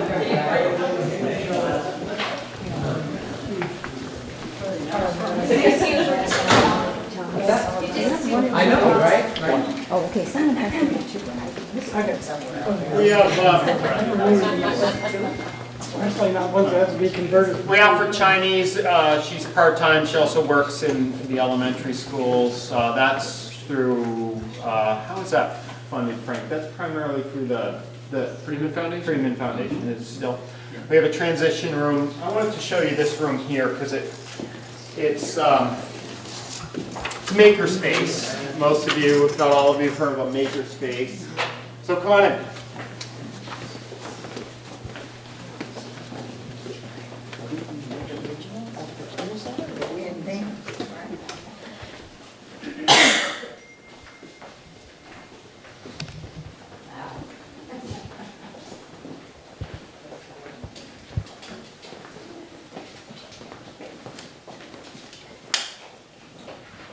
Daisy Frederick teaches tech and design, and she started as a Beams teacher years ago, and we eventually got her full-time.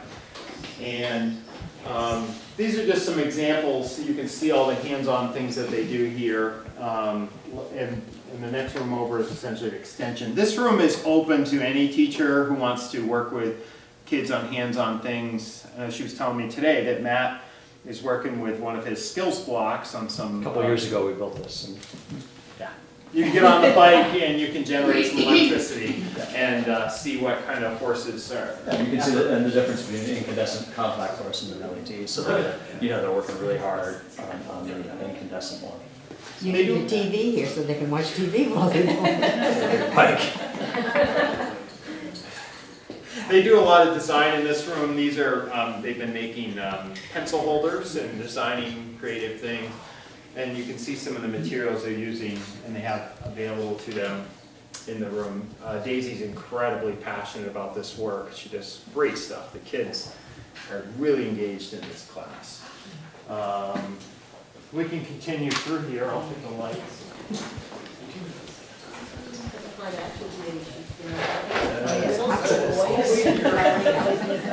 Lights with bicycles would be a good sustainability. Yeah, It's good stuff. A lot of robotics kits and things available, and they do a lot with that. They do also do a lot of game design in our classes, so they generate, make their own video games and test them out with each other, and they also create. Lost my train of thought. But they If you fall behind, you're locked out. the video game component. They design robotic things and then test them out in the hallways and a lot of cool things. She's right on top of it. And we can keep moving here.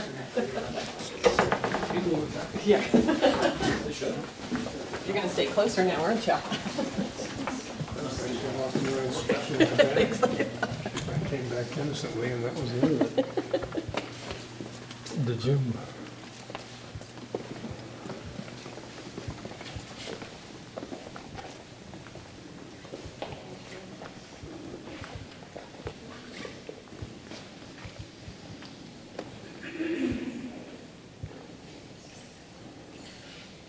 One thing I don't quite dare to bring you into is the locker room. Thank you.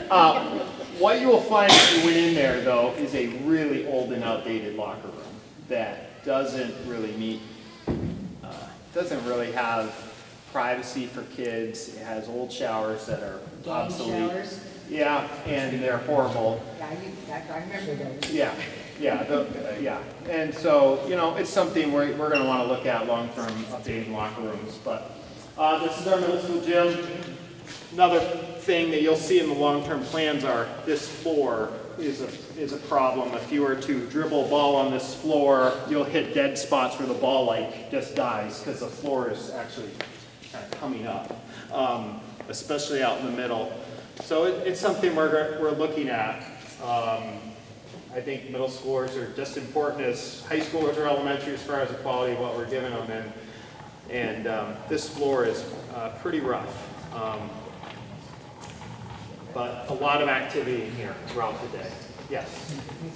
Tara Casting Putney. Hi, Tara. So one of the things that's come up a couple times in the last few months for our children is access to sports that Putney doesn't offer. Yeah. And I know 2 students who have come to BAMS for running during the spring, which is great, and we have a gentleman who's joined the football team, which is awesome. Yeah. I was wondering if the board and the BAMS group could get together on maybe some options to present to people in the other schools that our kids can go and join, because until I'd spoken to that mom, I was like, I didn't know that that was an option. Yeah. So we've been working on it. It's a topic that's loaded in opportunities and also challenges. agreed. So, yeah.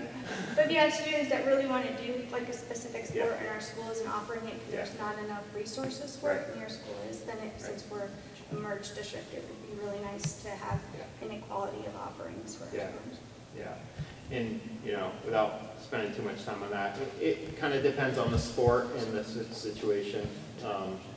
And so we've developed some, a starting point of how we're trying to deal with it in certain sports where we have usually some room. And it would be, so. I'd also suggest that like the programmatic and performance equity committee, that's what they're tasked with working on, so I think that's a good concern to bring to that committee. Okay. And those meetings are warned and open to the public, so, and some of them are here today, so start looking at that and, in all directions. We go down the hallway here.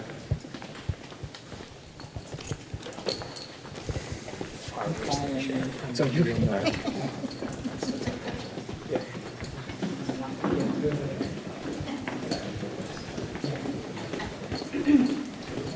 I'm thinking you can peek into the band room, but I want to move things along, so.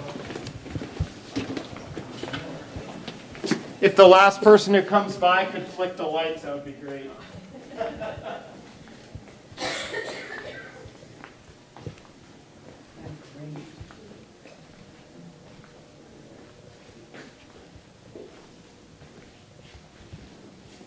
The nurses stations down here, that's a shared with the middle high school. That's essentially the kind of cutoff where we don't have middle schoolers going past, because we've been pretty good at kind of drawing the line of where the middle school ends, or basically where that purple changes.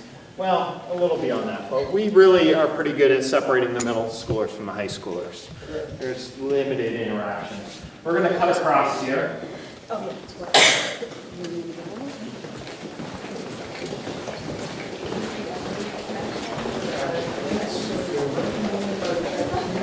Is that the only hallway connection to the high school? No, the middle school actually shares the cafeteria.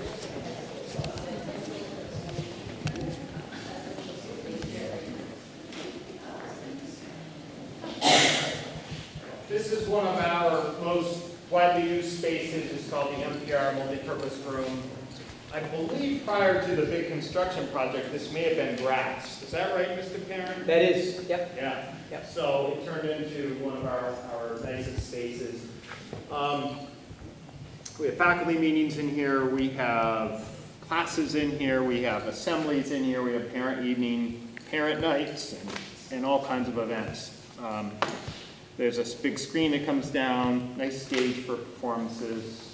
So it's a really nice space. And then we got this catwalk up here. So you'll see that in just a moment.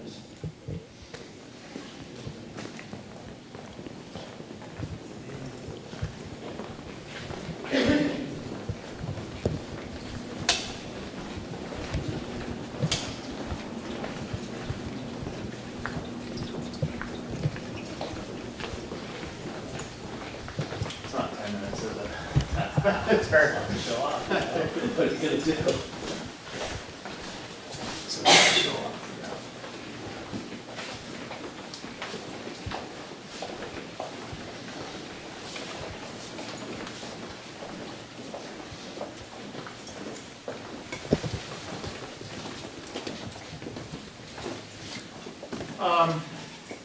Most of these classrooms, the first two are academic support classrooms. They're smaller classrooms, 8 to 10 students are pretty comfortable in there. Let's see, that room is the Peak room. Peak is a program that is kind of an alternative space. You can peek in if you like. Didn't plan that. I won't talk too much about that program, but it's essentially students. It's had many iterations over the years. We've kind of moved it and done. We've tried different things. Essentially, it's for students. It was starting to morph into a behavioral program, and we didn't really want to do that. We shifted it more to kids who are pretty disengaged with classes and schooling. And so we're offering, and we're not focusing, oh, a student is going to go into Peak because they get in a lot of trouble. That we've really shifted away from doing that. And it's 2 periods a day, social studies and English. And it's small group, 3 to 5 kids usually in per grade. It's less than that right now, but small group working with that teacher. They do a lot of hands-on kind of work, working with Lauren Petrie, the SAP person, going to Mount Snow. They have a great partnership with Mount Snow, doing project-based, community-based work to try to keep them engaged and continue to want to go to school. Because some kids really struggle with that. And it's a full day program? No, it's a couple periods a day. It has been almost full day in the past, but we went away from that. There's some special ed classrooms down that hallway, and then it shifts to high school rooms partway through this hallway. We'll continue on. We have basically kitchen, family and consumer science classes, health, foods. So, you know, it's kind of your traditional, again, if you could flick off the light, the last person. All the chairs are up in most of these rooms. The teachers have the kids put them up, or the teachers put them up so the custodians can sweep and take care of things off and move around chairs. We're a language classroom. We do French, German, Spanish, Chinese at BAMS. Charlie speaks French, German, Chinese, and I think a few others, so you can peek at that room as you go through.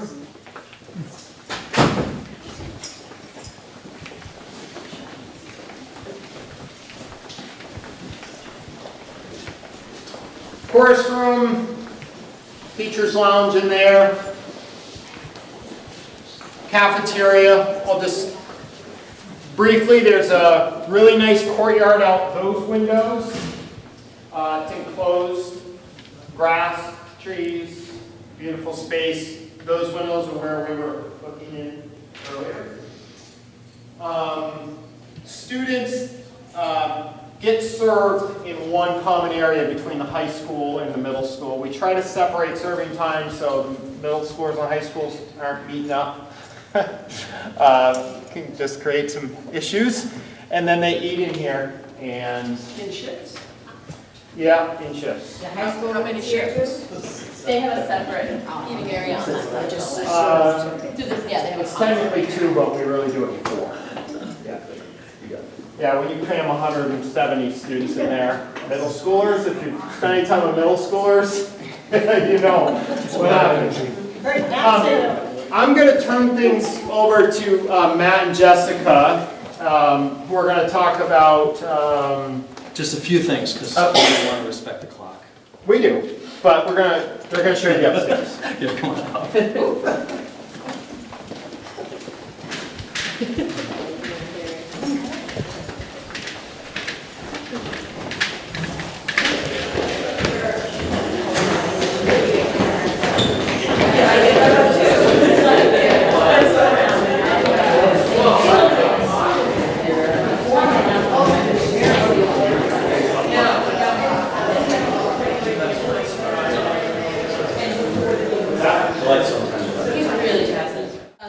gonna try. All right, so this is my English language classroom. Get the lights going here, maybe. There we go. Come on in. Welcome. So one of the other components I wanted to talk with you folks about, Matt was talking a little bit about advisory. It folds into this big program that we really, really believe here at BAMS called Developmental Designs. It looks very similar to Responsive Classroom, but it's more modeled for a middle school. And it operates under the belief that students need 4 things to feel happy and accepted at school, and that's competency, autonomy, relationship, and fun. So part of that is the advisory. So every morning we get together, we kind of become a little family, and we also play a lot of games together. We'll meet up with other advisories. We have a whole team town meeting for each team, like twice a month, where we get to meet with administration, but then we also get to come together as a big group with like 75 of us or so, and we acknowledge students on team and say, hey, we saw you doing this the other week, it was incredible, we want to give you a pat on the back. And then we play a big game together. It usually looks like Fishy Fishy Cross My Ocean, because no matter how old you get, I still love preschool games. Other things that means are some of the programs we have, like Take a Break, where it's teaching students how to self-regulate, and there are often times throughout the day where we either get a little excited or we get a little frazzled, and not every student's excellent at recognizing that within themselves yet, so we'll quietly go over and say, I need you to go take a break, and they'll quietly put themselves in the chair, and then they'll come back when they're good and ready. I put myself in the chair when I'm a little overwhelmed at the end of the day. I will happily admit that. The students have seen me in this chair a couple of times. But it's also good to kind of model that kind of behavior so kids see that I'm showing how to self-regulate. You'll get there someday too. But this is my classroom. We focus in the fall on kind of setting our expectations for the year. We're just finishing The Outsiders. And we are actually going to be moving into an interdisciplinary unit. We're looking at the Columbian Exchange and the ecological and economical effects on the world that it had. We're going to be doing that through all 4 cores, and students will be teaching 40-minute lessons to their peers, including learning targets, do now, an exit ticket, and then they grade their assessments and analyze the data. Did the students get their information? In the spring, we end up looking at the book The Hate You Give, and kind of looking at our own community as well as the greater community. So that's a lot of what we're doing here on Team Leo. Every team kind of has their own approach to how they want to address a lot of these community issues that we're seeing. So, welcome to look around. I clearly enjoy Halloween. The only holiday I've seen you decorate for.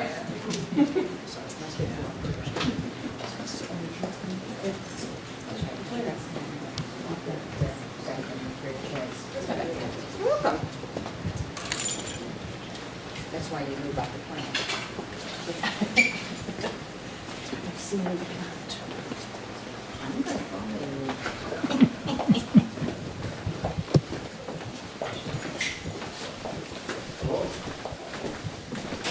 It's much cooler in there. Yeah. And the fan. I think it's the ventilation system, so we've got the fan in there. Right, I have the air moving through. It's also a human thing. It's only still. So this part of the building is now the 7th grade wing for now, and will be the 8th grade wing next year. So same story over there, but now over here with 2 other teams as well. So same amount of room, same, pretty much identical overall. So, and then around the corner, of course, takes you back down to where the Daisy Fredericks makerspace room is and such. Can walk through it. I clarify? So that means when you say looping, 7th grade's over there, Right. and next year they're 8th grade and they have the same teachers? Absolutely. Okay. Same advisor, everything is the same. So they really, so when our kids come in 8th grade, we know them already. We just get going right away. So in 7th grade, we can take the time, really establishing routines and norms and relationships so that we can really move forward over the 2 years. And how many teachers? I mean, you've got 2 of you here, but how many teachers? 4 core teachers per team, grade? and then a special Per team. educator and an AST academic support teacher as well. And then we have usually 2 exploratory teachers that will take one of our advisories as well, so we can continue to have a small group and spread them around. Another thing we didn't talk about is a skills block, which is an intervention period. We have a half hour every day. So we're working with kids, and we look at data the kids needs, and we do programming that's either enrichment or remediation, depending on what the kids need. So we break them up and move them around based on their needs and homework. So that's a nice little another side project that we kind of not a side project, but it's part of our curriculum. Yeah, you say you're crowded, so you can't take any more students. The building was only built for so many students, do you know? No, when I say we're crowded, it's just that transition and the way. It's physically crowded in the morning when you've got 80 kids. That's all. The classroom, you know, we have a very humane amount of kids in our classroom. It's really very pleasant. We have very rarely over 20 kids in the class. So with para support, we're really taking good care of them. But with students going down, my question is, how many students was the building built for? I can't answer that. We have quorum. We have a quorum. Okay. Moving along, thank you so much for that fabulous tour. For many of us who have not had a chance to see all of the crown jewels of the band's facility. Moving on to unfinished business. We have the adoption of the use of facilities policy that has been through many iterations of changes. It has been posted on the website. I would entertain a motion to approve policy H3, use of facilities. I move we approve policy 8.3, use of facilities. Thank you. Is there a second? Thank you, David, for that. Is there a second on that motion? Second. Any discussion? Yes, Sean. At the policy committee and amendment committee, we had a lot of discussion about this policy, and there were things that I never felt comfortable with, and actually I didn't vote in favor of moving it to the full board, even though I think that was probably foolish in that because of statute. But I still feel the same way, and I will probably not vote in favor of the motion. I'm just looking at my challenge now. I think if a quorum, we don't have a quorum if you don't, we won't have a, so we'll table that. Oh, we're not going to do it tonight? Because Ann left, Oh, so then we wouldn't have enough okay, to so pass I it. move we table the use of facilities to the next meeting, or We're not to going to vote. November 3rd. If Sean votes for it, then we could adopt it, but we'll have to table it for the next meeting. I just don't feel comfortable voting for it. We also, so at the same time, I guess unless we have put in the therapy dog qualification on the school animal policy, put in some wording about allergies, that be taken into consideration, as well as concerns about animals in the classroom. We haven't really touched it since this last time, but it was not on the agenda, so that if anybody has any issues, please email somebody on the policy committee or me, the policy committee chair, and we will meet again before our next meeting so we could take up any questions you have, but I'm planning on warning it for adoption the next meeting along with the use of facilities. Moving on to the Putney Aftercare update. Can I ask Oh, sorry. question? Yes. Did I hear that there was a move to table H3? Yes, because we would not have a quorum here to vote for it because Sean said he will not be voting for it, so we'd only have 4 people to vote. Okay, and so when someone moves to table, which David did, does that need a second or a vote?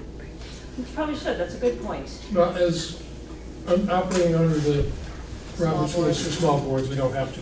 Okay, I just want to make sure I didn't miss something for my minute. Thank you. Yes.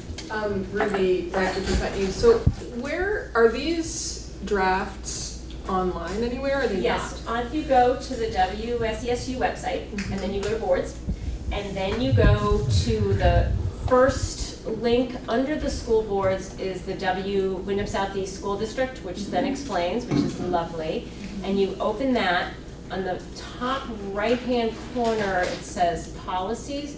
Often, the policies So I'm are on also- that page. and then you hit policies, and the policies should be listed there. So H3 is missing?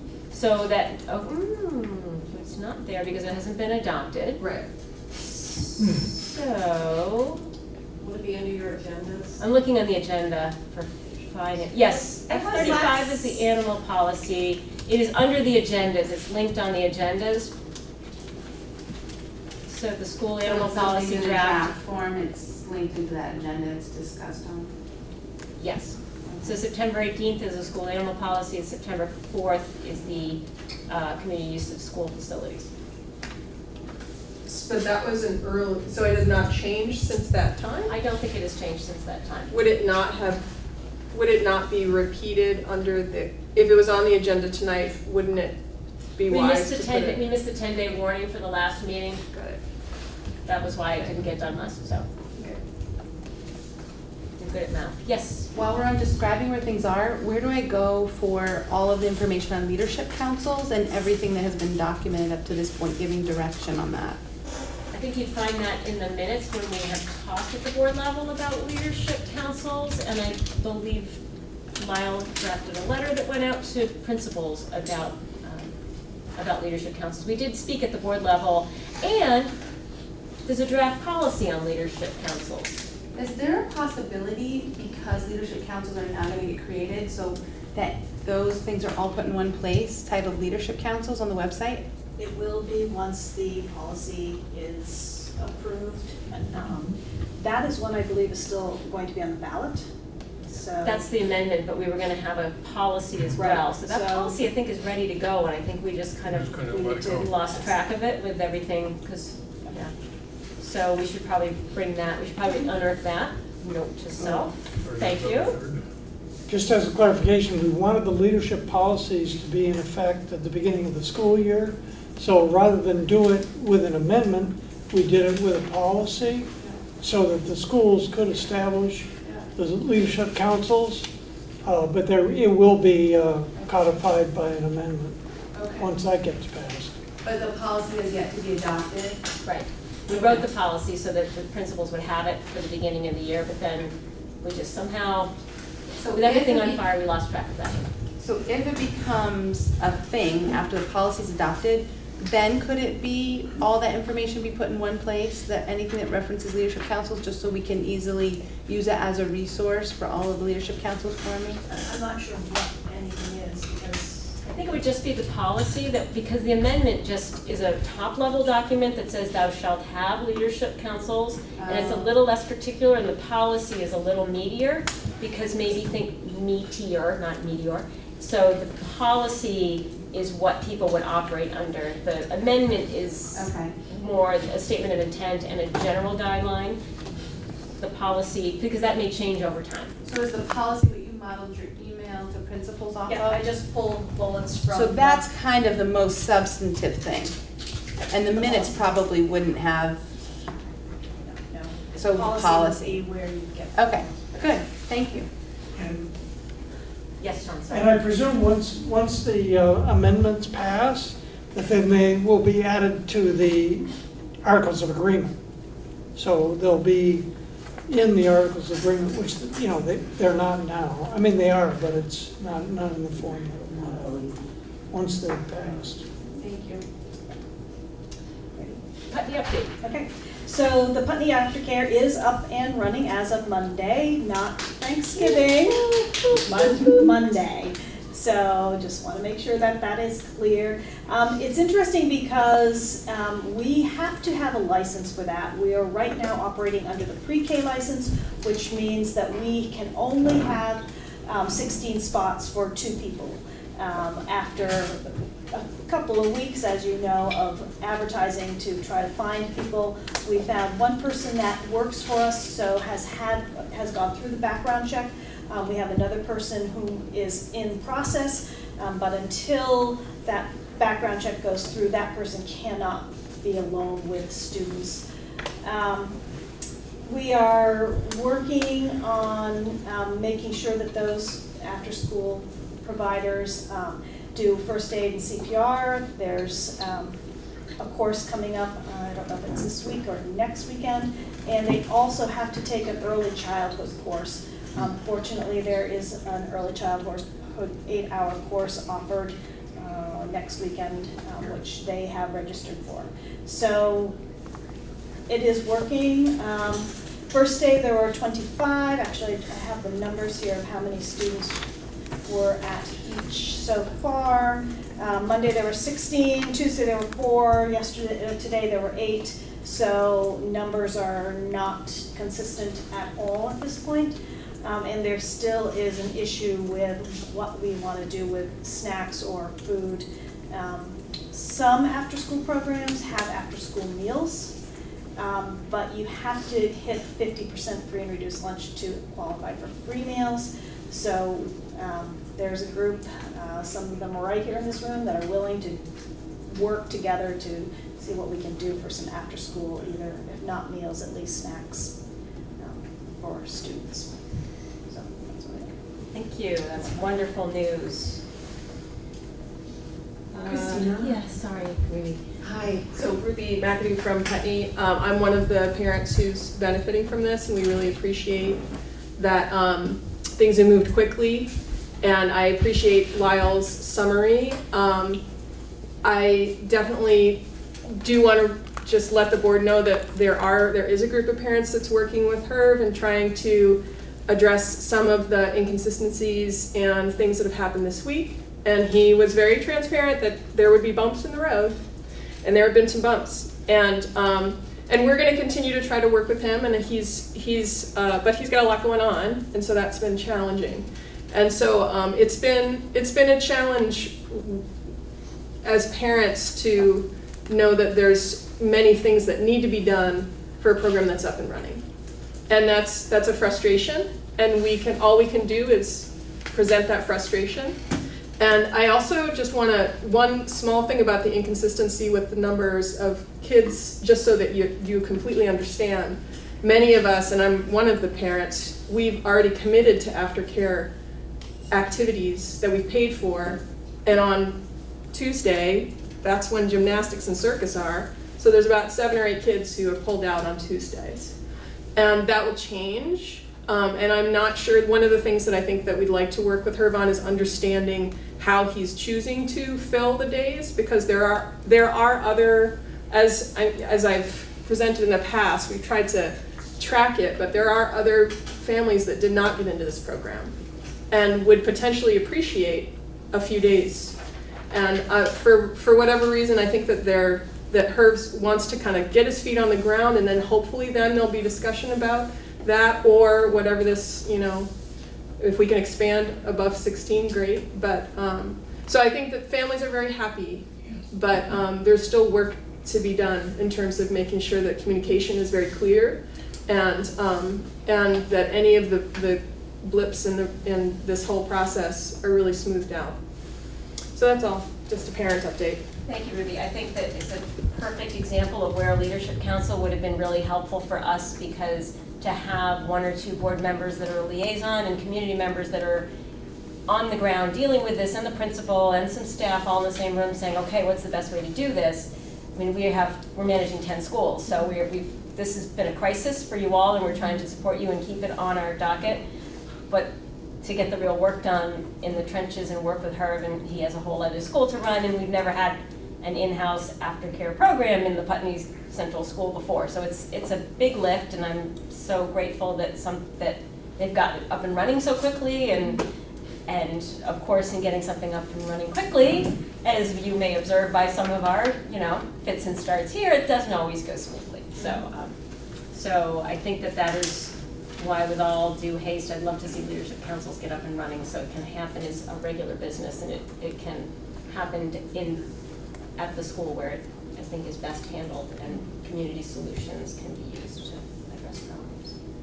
Yes, Liz. I think we should all thank Herb for all he's done, because he went about it the right way to get the program up and running as quickly as possible. And there are going to be bumps, and there's still like hoops, but he got it going, and they can make life difficult for you. Yes, as I so he got somebody really good to work with him from the beginning. The teachers seem to be really nice. They're great. Excellent. Well, that's the most sure. important thing, is who is with the children. So yes, our deep gratitude to her. to be in a crisis like this at the beginning of the school year and having, you know, still producing. So yes, thank you. Well said, Liz. Moving on to new business, pre-K partnership agreement. That's Lyle. So we have one more. This week, this is Miss Martha's Creative Learning. That we have students, and Miss Martha's is now an approved provider. I would entertain a motion to approve the WCC publicly funded pre-K partnership agreement with Miss Martha's Creative Learning. So moved. Sorry. Tim moved that, and I guess David, that was the second. Any discussion?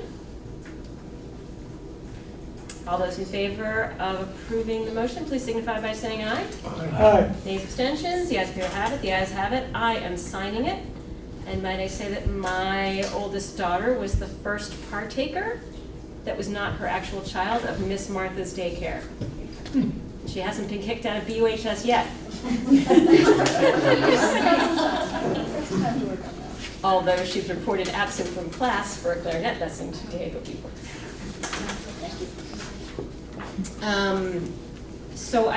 When we were talking, so moving on, thank you all for that. Moving on from last meeting's discussion about the consent agenda format, and I thought we should have a quick discussion about how, if we were going to try to approve all these warrants on a consent agenda format, how information is going to flow so that questions can get taken care of before the meeting. And I realized as we sort of said, okay, let's move forward with this, I'm like, whoa, there's more.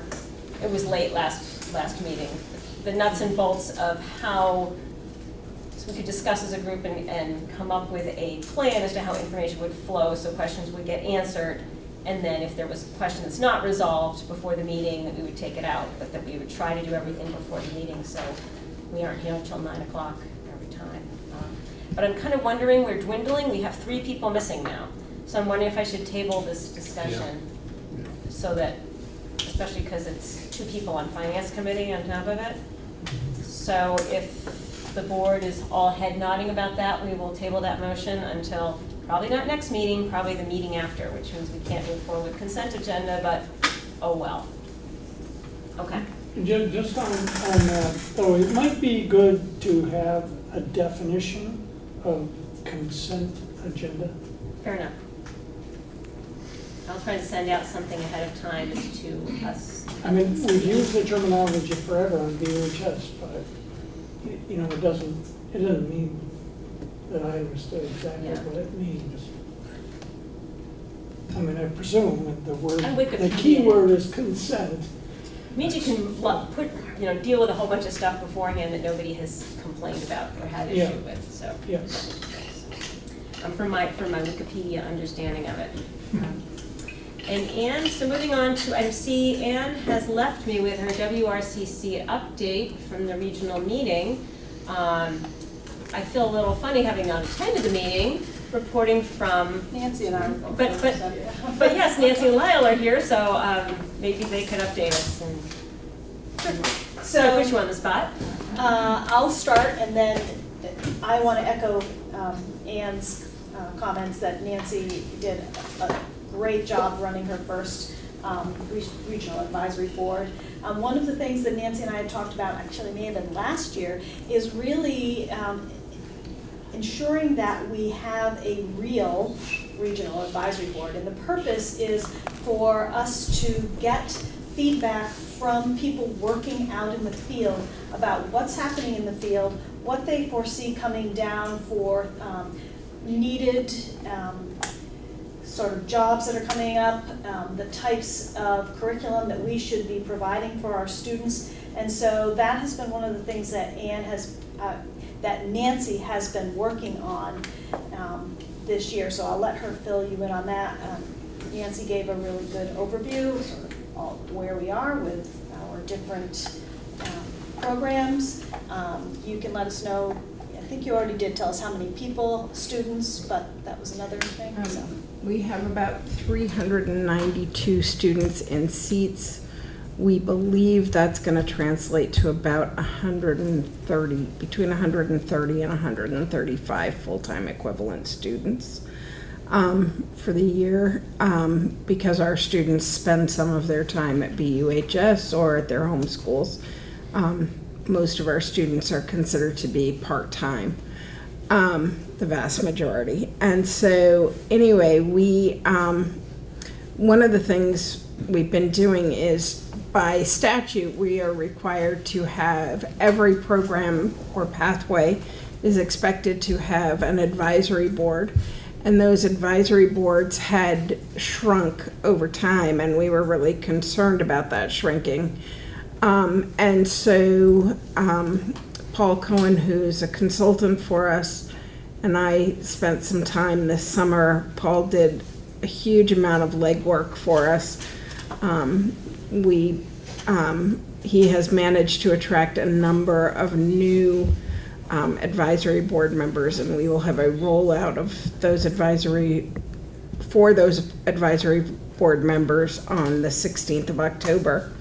And then my hope is to, as we move into November and December, to pull some of those people onto our regional advisory board, because when we sat in this room I guess it was just last week, we found that once again, there were many more educators than community members. And I think it's really important that we have those community members on the board and advising us. So our goal is to equal that out and make sure that it remains that way in the future. So as somebody retires from being on an advisory board or from the regional advisory board, we'll try and attract somebody else to fill a similar role from that. So it's all about recycling and getting new people in. So Excellent, thank you. I think there's a regional workforce development meeting tomorrow at 8 o'clock at SIT, I believe, right? Yes. Right, it's Jeff Lewis, and we'll see how long this meeting goes, and I'll decide if I need at least 11 hours off between meetings. So. Getting old. Having had jury duty today. I feel your pain. Yes, Jamie. I wondered what are some criteria or some attributes of folks in the community that you find useful in that role? We will pretty much take anybody. So a pulse? No, it's not just a pulse. What we're really trying to do is attract people who have enough community knowledge and industry knowledge to know where we should be moving the tech center to move us forward to be a viable tech center in the future. And so last spring we had 96 full-time equivalent students, or the equivalent of 96 students full-time. This year we're back up to 132. That took a lot of recruitment, but it's also the fact that we need to make sure that our programs are rigorous and relevant to what the community needs are. And so, for instance, we've attracted some people, now I'm going to draw a blank on her name, Allison, the woman who does the farm to table program and that sort of stuff for the food program. We've asked her to be on our culinary board because she has some great ideas and she knows the community so well. And we've asked several other people in the community to be on that board. Ultimately, I'd love to have us have a food bus rather than a food truck that will go to different things and maybe go to different companies, but that's kind of a pipe dream down the road at the moment. We're kind of in that rebuilding stage, so hopefully that will eventually come to be. Madam Chair? Yes, I would like to attend that meeting tomorrow, so I'm going to ask that we kind of move on with the agenda, but if you have a quick question. I have a quick question.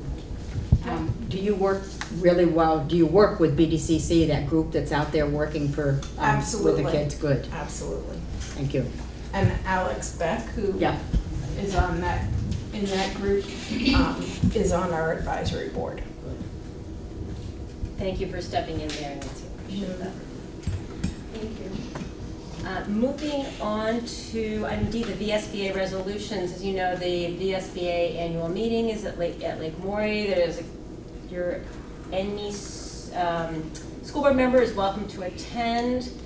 See me if you're interested in going. The keynote speaker is talking about envisioning the challenges for graduates, envisioning a graduate in the 21st century and what that looks like and what the skills are needed for our graduates to be successful in the changing workforce. The other thing that happens during the annual meeting is the resolutions. The VSBA board takes resolutions that come from all the members. Any school board can propose a resolution. They approve them. They recommend pass or do not pass. But the voting delegates from every supervisory union, and since we have such a huge supervisory union, I think I should get 2 votes, but I haven't taken that up as a bylaw resolution. But every supervisory union gets a vote. So although the VSBA and can speak to the motion, any school board member can speak to it who comes to the meeting. But the VSBA, which I sent that link along, has either recommended a pass or do not pass, and there was a webinar that I sent along. It's kind of lengthy for us to do this, and I'm going to have to coalesce Vernon's responses on all these resolutions with our supervisor, with our districts, and try to figure out how, if Vernon and the WSSD do not agree, how do I vote as a voting delegate of the WSESU? So that will be an interesting challenge, since we won't have the opportunity to meet with Vernon beforehand and say, okay, how am I voting? So I guess rather than go through them now, well, we have 2 options of board. We can go through them now, and I can hear what everybody's thinking about, and that can inform Carrie. That's probably going to take 20 minutes if I talk really quickly, and we don't tease them apart fully.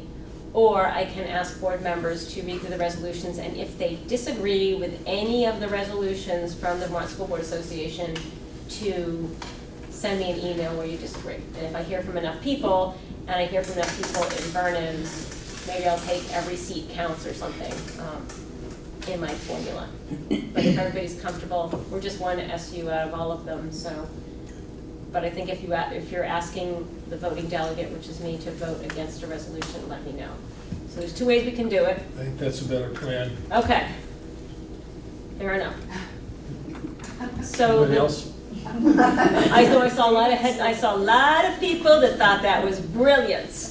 So the link is on the agenda, and there's a little YouTube video you can watch to explain. And there's sometimes really good reasons, like there's already existing statute for that. So this is just, why would this be a policy when it's an existing statute? So it might be, if you're confused about something, it's probably worth looking at the webinar to understand the VSBA's thinking, because sometimes you're like, why wouldn't you be for that? I'm like, oh, okay, it's a statute. Why would we make that a resolution? So,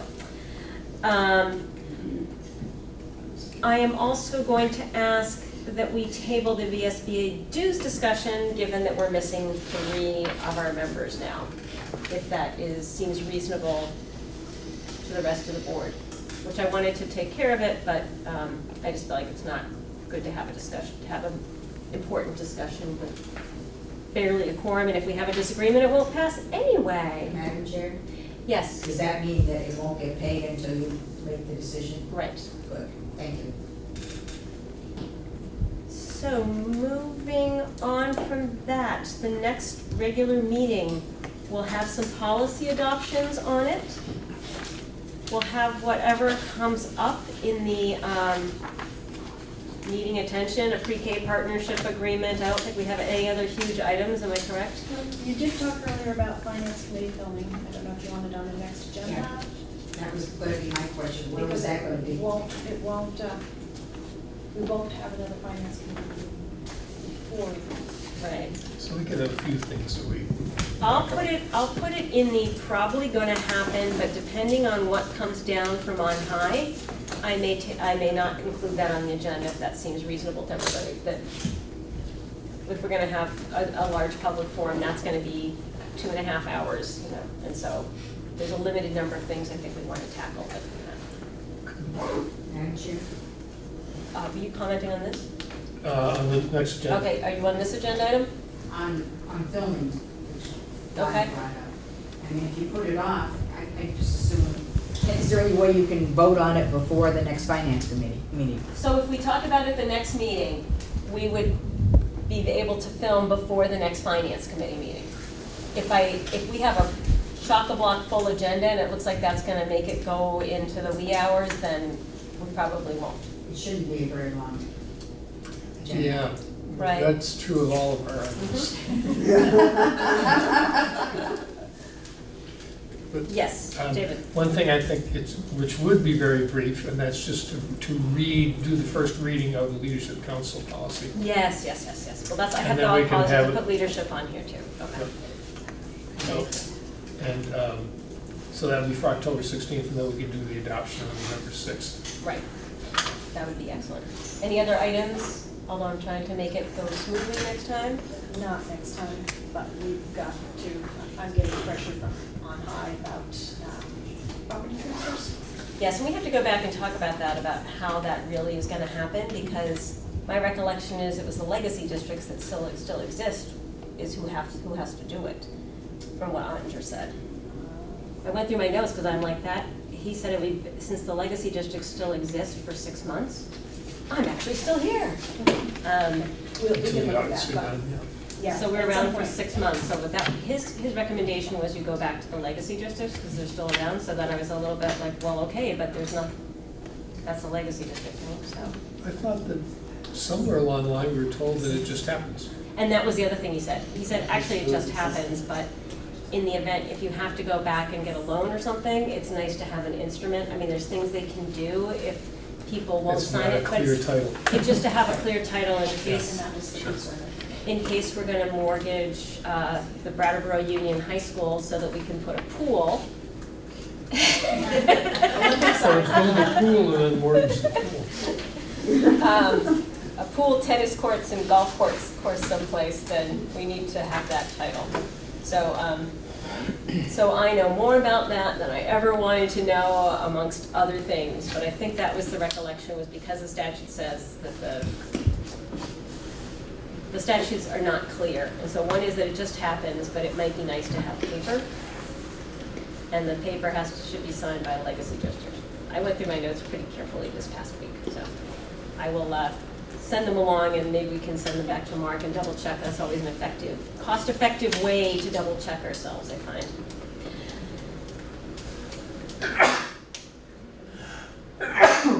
So we're set on that. You had something you wanted to put on for the next agenda for the whole public discussion. I have a note that you were gonna. Thank you. Let's see. For the public discussion, I'm trying to think of a process to use that would be inclusive and fair. And although I hate to use this as an example, the process that the state board did to hear the alternative governance proposals, had people sign up at a time. There was a timer, I think it was 3 minutes that people had, and we can talk about that when we see how many people are there. And individuals could, the only thing I would change, so I'm suggesting that we follow that format, and the only thing that changes is that if there are people who have asked, they have a 4-minute video they want to show or something like that, that people can yield their time to another, if 2 people want to sign up and then one of them can use 6 minutes or something like that, if there is a, then it needs to be exceptions, but basically we have people sign up at a time. It's not just you trying to figure out who's next. And whether we want to do for and against signups or not, I don't have an opinion on that. But just so that there's a process in place and people know what it is, and that can go out with a press release. It's a good idea to have a sign-up sheet, and then I don't have to call on Yeah, people. people should expect to sign up if they wish to speak at the meeting. You're speaking of the format of the 16th meeting? Yes. Yeah. And Just so there'll be a time set for public comment? Yeah, I think we'll figure I that did out. bring my little... I think an angel just got I've their been wings. disappointed not to use it. John, you're gonna need a cowbell for me. No, everybody, No, I like the clear, that's a very nice, I wanted an upbeat bell. I was very clear on my specifications, it had to have an upbeat and happy tone. Thank you, you filled the specifications very well. this was my wife's Four Winds bell for 25 years. So. Yes, Jamie. I've sat through many a legislative hearing with 400 people, and they run super smoothly with a for and against format, with each person getting 3 minutes. And it's just like butter. Everybody agrees, everybody gets time, you can go back and forth. The problem is for those of us who don't fit in either category, so you gotta just figure that piece out. But it just, it's wonderful. And it's been used by legislators who deal with controversial issues throughout time. Right, except that we start at 6 o'clock, so I'm just a little concerned if I have 150 people show up, that's 450 minutes, so I have a little bit of So concern. you'd have to limit it to 2 minutes or Yeah, one. so like if 150 people show up, I don't want to say 3 minutes now, because that's, as it is, 300 minutes, I don't think I'm up for. Well, So, we could just are you say up for people 300 sign minutes? up. Sorry? Yeah, we could just, the press release could just say people sign up ahead of, at the beginning of the meeting. Yeah. So that if, you're taking a chance, if you don't sign up and you think you might want to talk, you're taking a chance you're not going to get, you won't be able to. Does anybody have an old-fashioned kitchen timer? Because that would even work better than this little bell. I'm Just, sure we can get an app for that. My phone does that. yeah. Well, I can do it with this watch, but it's cumbersome. Yeah. And then the other thing is if people stop talking and somebody else makes a comment, which really shouldn't be done anyway, then it's very hard to know the timing and people want to go back and make another point. So it's nice to have like a protocol. Well, I think it'd be great to have, 3 minutes and it's thank you, and we're not doing the back and forth. I mean, it's different in a situation like this with few members of the public and a relatively limited agenda, but when you're talking about, that's nice, that's a nice tone, thank you. If we have nothing else, we use this. Right, so we have a backup unless somebody, maybe this isn't such a good idea. Never mind. You definitely are gonna want something aggressive, because when you put 3 fingers up last time, I thought you were telling me $30,000. I was like, how is that possible? And All right, we'll make it a little more clear. I will make sure that I have clear instructions. I have my Wheaties that morning. We have now come to the public comment on non-agenda items. Yes, sorry. If you're gonna do like a for and against, can you have an undecided? Because there are people who are undecided. I'll figure that out. Okay. We did talk about the possibility of people actually writing what they want to comment on also. Thank you, John. I don't know exactly how that would work, but very often if something is written down, it's more succinct, and then the people, know that they've included everything that they wanted to include. And I also think circulating a written statement to the board beforehand is really helpful too, because the board I always read the communications and send them along so everybody can review them, so it's really helpful. We've gotten a bunch of them already, so it's really helpful to forward it, and then you can show up and deliver your piece, so. Yeah, people, writing ahead of time is a real good idea. Hopefully everybody reads it. The problem with doing that at the meeting would be that if we're going to decide at the end of the meeting, that their thing might not be read. If they handed something at the meeting, we would get a chance to read it. Are you going to decide at that meeting? I'm sorry, 1 second, Jody? I would not like to write something down and have it there, because as the meeting goes on, somebody might be saying what I want to say, and I might change my mind about what I want to say, and you're going to say, Jody, you wrote this down. I wouldn't want to be limited. I'm just throwing that out as an option. It would be foolish of me to try to limit your contribution. Thank you, Madam Chair. You're very welcome. I say that with the utmost respect. And patience. Yes. So I think we're on to the public comment on non-agenda items. Yes, Jamie. Did you two get my email with my request for changing our meeting situation? I think I sent it to Christina and Lyle. For which meeting? Were you super impressed with my brilliance, or did you go delete? I didn't delete. I didn't delete. That showed great restraint, Lyle. I basically wrote you an email after coming to Brattleboro over and over again from Putney and realizing I just started being like, why? I've lost my Putney Central School board. I'm now driving to Brattleboro twice a month to go to my school board meetings. And I just was like, this just doesn't make sense to me. And so I sent you two an email, and in it I outlined a meeting schedule that would be Brattleboro, Putney, Dummerston, Guilford. Brattleboro, Putney, Dummerston, Guilford. So that there'd be essentially, what is that? Every 2 months, you would have a meeting in your town. And the argument for why I think we're doing it the way we're doing it now is that we're on a rotation of the school schedule. But the concern I had is it doesn't take into account an issue around equity, which is the fact that then many of us are driving great distances because Brattleboro has the majority of the schools. And so I'm just trying to figure out how to make sure that I'm not getting one meeting a year in Putney, maybe two. I mean, I realize you could have two. And so I just am trying to figure out how to make that more equitable. So I gave you a pretty interesting email that gave a suggestion of exactly how it could be done equitably from my perspective. And I'm sorry, I just found this and somehow it... No worries. I can't imagine why you would have missed an email outlining a new meeting schedule. It didn't say turf, so I didn't think it was addressed to me. So it's really important, I think, to the board that we have the opportunity for the immediate future to be able to walk through all the buildings and have a chance to meet with administration. So I think in terms of what's happening between now and, say, December, I would really like to keep on this schedule so that we can get to see most of the buildings and get a walkthrough and get a sense of administration so that we are familiar to, and vice versa, and know the buildings. When somebody says, oh, we need a new floor at BAMS in the next couple years, and like, oh yeah, I've walked on that floor. So after that, I think I've had some other ideas about what we could do. I mean, we have a big rotation into VUHS, which would be really nice in the summer because it's air conditioned in here, but how about we take that up in January after we've had an opportunity to walk through and introduce ourselves a little bit. Does that mean you believe that you'll have gone through all 10 schools by January? Well, except that we're meeting in Dummerston next meeting, but we probably won't get a walk through there because our schedule will be pretty full.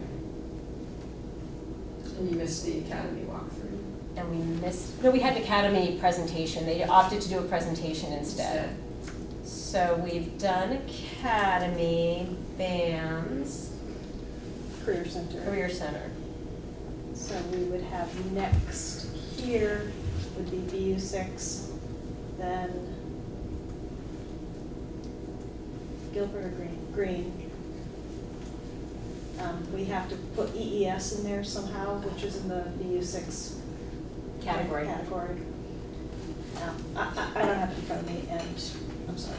Probably January, like to discuss it in December because we'll be far enough along to say, okay, what makes sense going forward.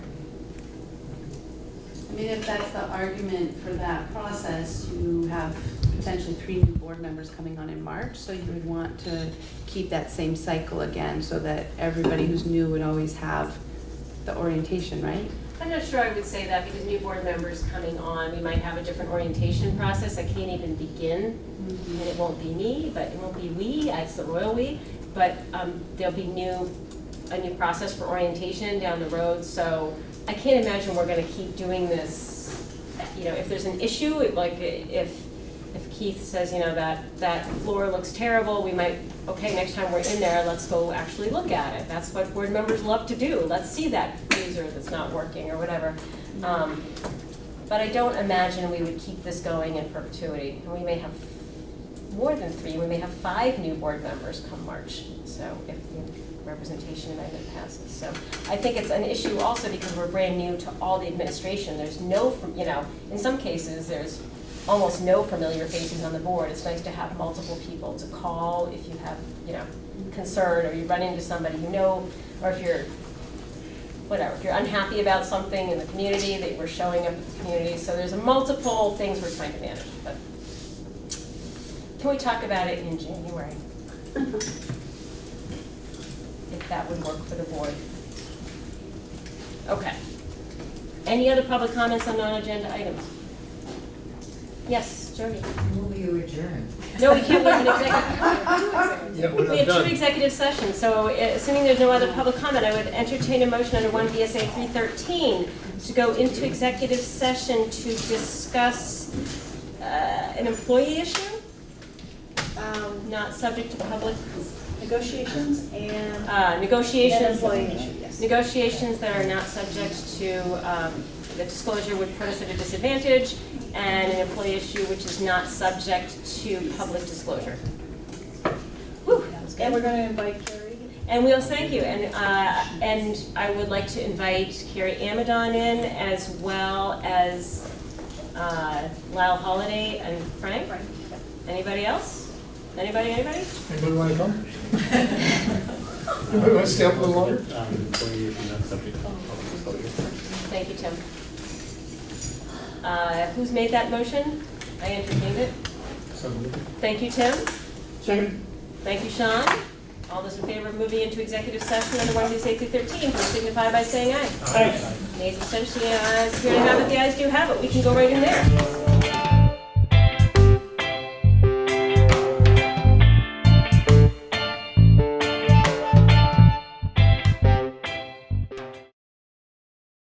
Anticipation of, Well, she had executive good session. Yeah. So, we rise from executive session at 9:07. I would entertain a motion to approve the recommendation of the administration on the employee negotiations matter. So moved. Thank you, Sean. Thank you, David, for the second. All those in favor of the motion, please signify by saying aye. Aye. Nays or abstentions? The ayes appear to have it. The ayes do have it. I would next entertain a motion to adjourn. So moved. Thank you, David. Second. Thank you, Thomas. Any discussion?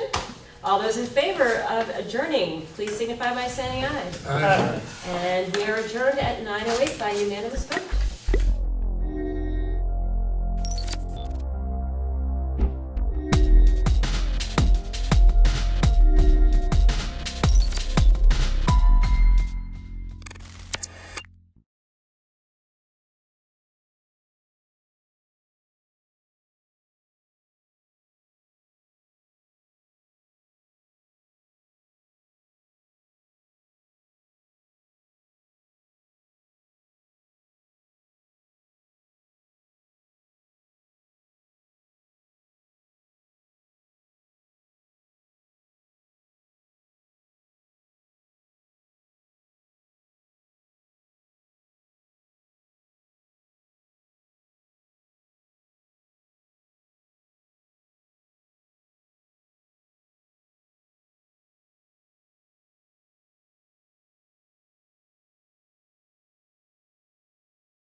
All right, 6 o'clock, call this meeting to order. Can I get a motion for the minutes, approve the minutes? I'll move that we approve the minutes of September 11th. I'll second that. Discussion? All those in favor? Aye. How about warrants 7, 7P, and conservation 3?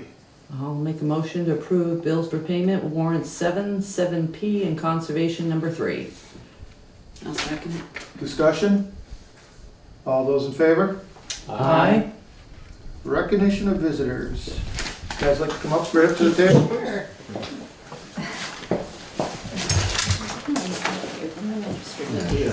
Thank you. Let's go right around the table first to introduce ourselves. I'm Lewis White. Geraldine Wilson. Terry Chapman. Maria Gordon. Nice to meet you. I'm Christy Beatty. You've seen them, I think I'll pass this one around. So my name's Alex Beck. I'm the Workforce and Education Program Manager with the Bratt Rural Development Credit Corporation. We're here tonight really to give our update, our annual update, and touch base about our upcoming town meeting day. You've all received our letter, the letter from us. We're petitioning, so we are familiar with that process. And I thought I'd just give an overview of some of the bigger picture stuff that our organization does. I think most of you are familiar with us. And then go into some specifics about specifically the workforce and education programs that we have, because those are the programs that engage the most amount of community members throughout the county, but especially here in Dummerston. So in your packet, you'll have a copy of that letter. This is really a broad overview of all the programs we run. You'll see a brochure for the Micro Entrepreneur Loan Program. And small businesses can work with folks in our office to access small loans.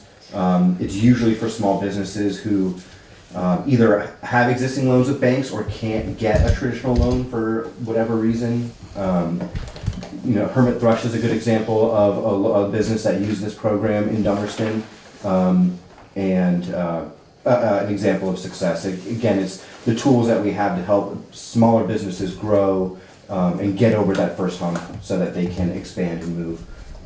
In some places, they move from High Street, but also our incubation program, where we lease space at the Cottonelle Book Press to help businesses grow. Vermont Photonics is also a great example of a Dummerston company that started as an incubation company, and once they were able to grow, they leave our place, which is always a success story for us, and start business and add jobs in other communities.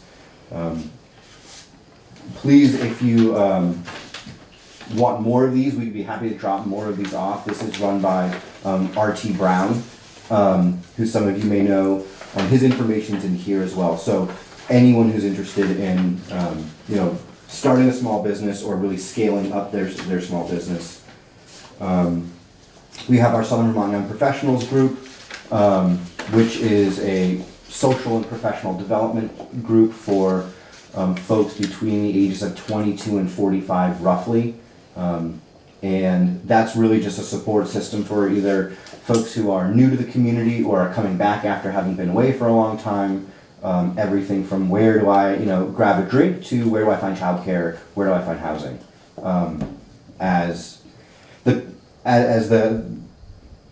As more folks are, especially in the age group and that engages in this program, we really are transitioning from where do I find a drink to housing and childcare conversations. So it's been really great seeing how this group has grown to engage Wyndham Windsor Housing Trust so that they, young professionals can get a free home buyer class and those kinds of resources. So that program is going well. And we also are a part of a regional marketing campaign that really is trying to tap into some of the latent tourism marketing that's going on. It's really saying it's not just a fun place to be, it's a great place to live. We have jobs here, we have communities who are looking for people to fill jobs and other roles. So that is that program as well. Also included in here is a brochure about our workforce programming, and that is really one of the highlights of what we're really focusing on. This packet will show, it's all about population change in the region. You'll see on this page, really quickly, a map of how many folks come into Dummerston every day to work and how many folks leave to work. And so it's about 750 folks leave the town of Dummerston for their jobs, and about 150 people come into the town of Dummerston for their work. And this is similar across most communities surrounding Brattleboro and the area. And so what this also really shows is that our role as workforce people is to make sure that everyone's students have access to the opportunities in any community they would want to work in, whether it's a business here in Dummerston or one in Brattleboro or Bellows Falls or another more populated area. So there's a lot of other information around demographics in here. I don't think it would come as a surprise to most of you that we're getting a little older and fewer people slowly, but any questions about this big stuff in general? Well, I just wanted to say that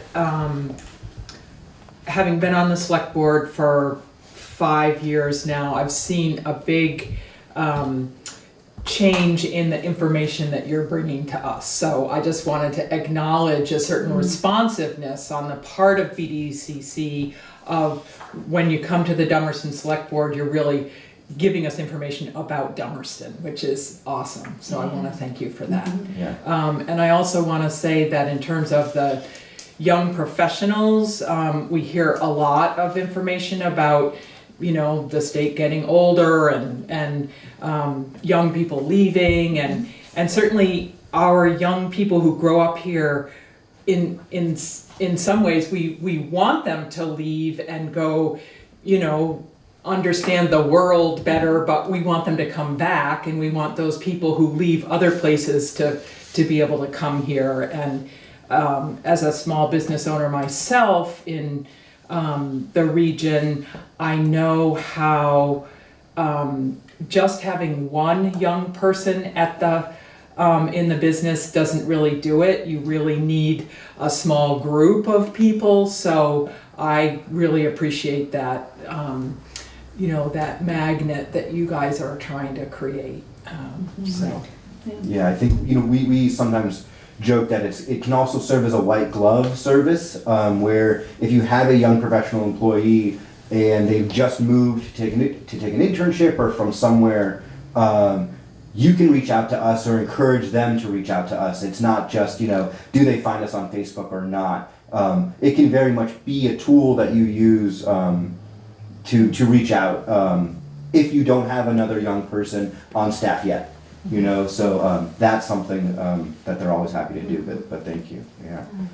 That kind of segues into our PC Sure. program, yeah? Yeah, so besides regional stuff, again, this is just to leave behind, this is our regional career fair that happens every year. The BDCC is the lead organizer of it, but we work closely with Department of Labor and Creative Workforce Solutions. It's really for any and all job seekers, but mostly, entry level, a great place for a lot of larger employers to fill those needs with regards to entry level skill sets. So a lot of organizations that are looking for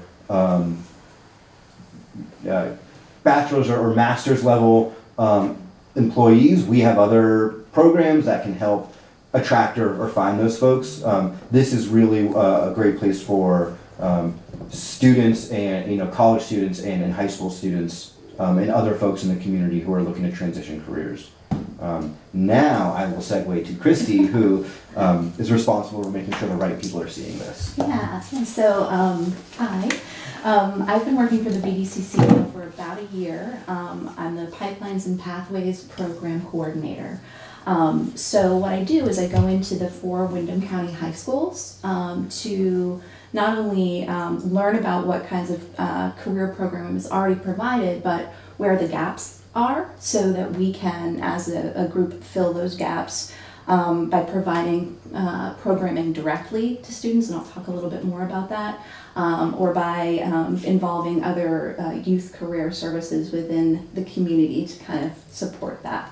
So over the course of last year, I did a lot of information gathering within the schools. So I met with the guidance counselors, educators, principals, the students, the parents, and just kind of listened to what they had to say about where they want to see career education go in this community. And what was great is that there's just such a tremendous response and such an openness to having programs grow. So there are a lot of great things that are currently happening within the high schools, but there are a lot of opportunity for growth as well. So some of the things that we're going to do next year to provide, and this has already happened in the past through the Fast Track to Success program that we're now sort of jettisoning that title just to make it more simple. So under the Pipelines and Pathways program, we'll be providing things like mock interviews, work site tours, Career Expo. Will be paying for transportation for these activities if the schools identify that that's something they're interested in. I just spent quite a bit of time teaching some professionalism classes in the past few weeks, and that is on, the simple things from, being punctual and showing up dressed appropriately to understanding how to communicate through body language and professional language as well. So what else are we doing? We're doing interview prep, making sure that every student has a resume by the time they graduate, which is something that doesn't always happen, and it's incredibly important. And then one of the things that we're really trying to do is we have relationships with area businesses that are looking for employees, and they need employees and our students need opportunity, and they're sort of like trains passing in the night. And it's not necessary, so we want to make those connections. And we're doing Manufacturing Month in October, which is National Manufacturing Month, and we're already bringing students on tours to, all sorts of places. Full Flex, Commonwealth Dairy, GS Precision, help me out here. Omega, yeah, Long Falls Paper. Yeah, we're doing, well, CNS is later, so yeah, we're planning, we're kind of riffing off of the Manufacturing Month theme, and we will do healthcare and run a healthcare month. We'll do a farm and forest probably as well. And so it's, we take a bunch of different organizations. CNS, shipping and logistics is actually a decent business industry in terms of this area. There's Patriot Trucking a little bit farther north, and so in terms of jobs, those do exist here, and CNS especially is a place where folks started as a selector and have worked their way into the back office, into finance roles and HR roles, and so those local companies that really provide upward mobility for students is what we're focusing on. Yeah, and I think a lot of times people just aren't aware of what's out there, and there is a lot of opportunity within this town. And like you said, we want to focus on every single kid, so the college-bound kids as well. But for them to know that, if they're interested in something like, if they're interested in science and they go and get their bachelor's degree, they can come back and work at a place like Omega Optical. There is opportunity here, so. Yeah, I think it's kind of an exciting time. Vermont Photonics. It's really hard to convince teachers, high schools, about the brewing. They're not really keen to get their high school students into breweries, but actually the yogurt and food manufacturing is something we can expose students to, and so that's what's really unique about our region compared to other parts of the state. CNC machining is much more popular in Bennington County. But in Windham County, we have food manufacturing. So the kind of education students need to be good at this include understanding where your food comes from and how to handle it safely. You can't be caught picking your nose if you're on the manufacturing line of food production. And so it's all of those little things about what makes our community unique and helping prepare students to be ready for that. And you can, if you have students or know of students who are interested, or businesses who are interested in either, again, a college intern to a high school co-op student, you can reach out to Christy or myself. We are open to working with really everyone. We have had the Stone Trust do a handful of architecture activities with students as well. So it's, even though they're not hiring folks there, it's great to get them to teach what they know most about. And so that's another great example of, you don't need to be hiring to give back to the students. And I think having those enthusiastic employees really gets kids excited about things that they hadn't maybe ever thought about doing, so. Yeah. Any questions about the school programming? Right. I'm hoping I can leave these two things behind. Is there an appropriate place you think they could be hung for the career fair? Maybe the flyer and not the long sign? We'll ask Lori. You can leave both of them. Okay. Yeah, it's not really up to us, the Okay. town clerk will, yeah, Great. we'll leave a little note with them. Great. All right. Well, thanks so much for your time. Thanks for all the information, thank you.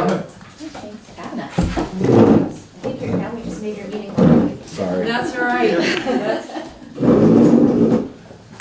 We'll make it up when we get to the liquor board. Yes, Carolyn. Well, thanks again. Thank you. Ladies, like to Thanks, come up to take the care. table, please. Let us go around the table one more time, because is there something here? I'm Louis White. Geraldine Terry Chapman. Maria Glayback. Linda Snarsky. Linda Finlayson. Nice to meet you guys. All right, so you guys are on Homestead Drive, and you asked us to give you a list of all the private drives that we do, and that was a pretty easy list. There is none. That all the roads, all the plowing that we do and the maintenance we do are actually town roads. And some of them may not seem like they're town roads, because some of them do only go to one house, but they are town roads, and they have been town roads for years and years. So that's part of my question is, our road's been there for 40 years and we weren't given the choice of having it be a town road. We were told it had to be a private road and that it wouldn't be plowed, and I understand that, but I have become aware of many roads that don't go anywhere. Like my road doesn't go anywhere, there's 3 houses on it. Like you said, they're plowing roads that only have 1 house on it. So to me, like when they do Norris Hollow Road and they gate it and it doesn't go anywhere, or when at the bottom of Canoe Brook Road where they do Eliza and Cliff's Road, it doesn't go anywhere anymore. It used to go through to Putney. It still goes through. It still goes through. We just don't maintain that one through it. It doesn't really go through if you've walked up there, because there are signs, no trespassing, and there are things in the road. Oh, I drive that road quite often. Canoe Brook Road to come out. No, not Canoe Brook. It's at the bottom of the hill when you go left. Oh, okay. It used to go Yeah, to Green Hill Road. Putney. Right. Yes. Okay. I know what you're talking about. Yeah. And that gets plowed and the culverts get fixed. Right. And it seems like I pay the same taxes that they do, but I have an added burden because my road is not acceptable as a town road. Right. And because if your road became a town road, I'll guarantee you right now, the next person that would be on that list is my road, because I've got 3 houses on my road and it's not. We've got houses. Well, then take theirs off. We went through that process probably 10 years ago, and it's harder to take it off than put it on. That's for sure. And I hear your frustration. I'm not frustrated. And I hear. I'm just beleaguered, and I feel like I'm one of the unpopular kids that doesn't get to sit at the table. No, absolutely not. I wouldn't feel that way, because that has nothing to, I mean, we have roads right now where people have asked us to take over, and there's over 8 houses on those, and it's just. And I think they should be. And I'm just down on the end of Canoe Brook Road. We've had two people request that we plow an extra 100 yards to get to this camp that's down there. Everybody, a couple people are trying to buy. And we've sent them the letter saying that it's a town road. If you, we're not adding any new roads. If you'd like to hire somebody to plow that, we have no problem with you plowing the town road out to the camp. But see, that's an added expense. My husband plowed for 40 years. Yep, So we've paid for that and paid for that. And my neighbors have had their road plowed for them and their culvert fixed and things like that. And they pay the same taxes. I just don't think it's right. Right. I mean, right is right. You can argue any way you want to, Right. but it's not even-handed. It's not being even-handed with your town citizens. Well, So Louis, do we have any specific criteria for this kind of situation of what would allow someone to petition for or? First thing is there are criteria for having a proper road. There's one road in town that I know that they've asked to have theirs become a road. There's 8 houses on it.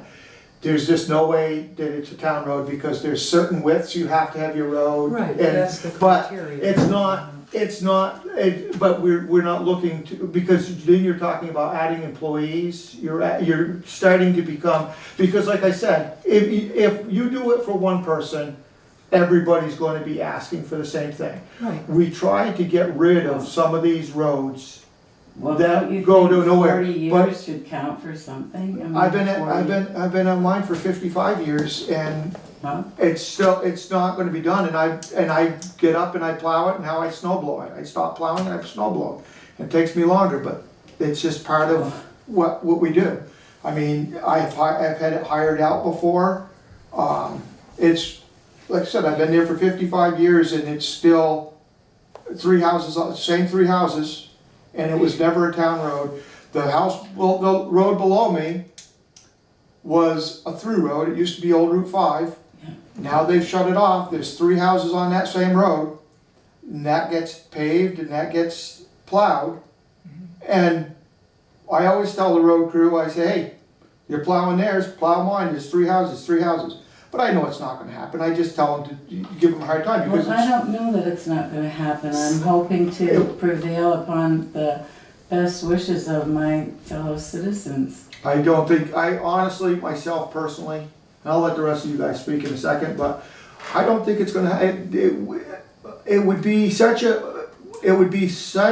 a expense that we wouldn't be able to do it. But why do you keep people on? They should have to pay, they should have the same burden I have, tax-wise. They're on a town road. They're on an outdated town road. It's not right to do them and not me. I'm just saying what's right and wrong. And for 40 years we've done it.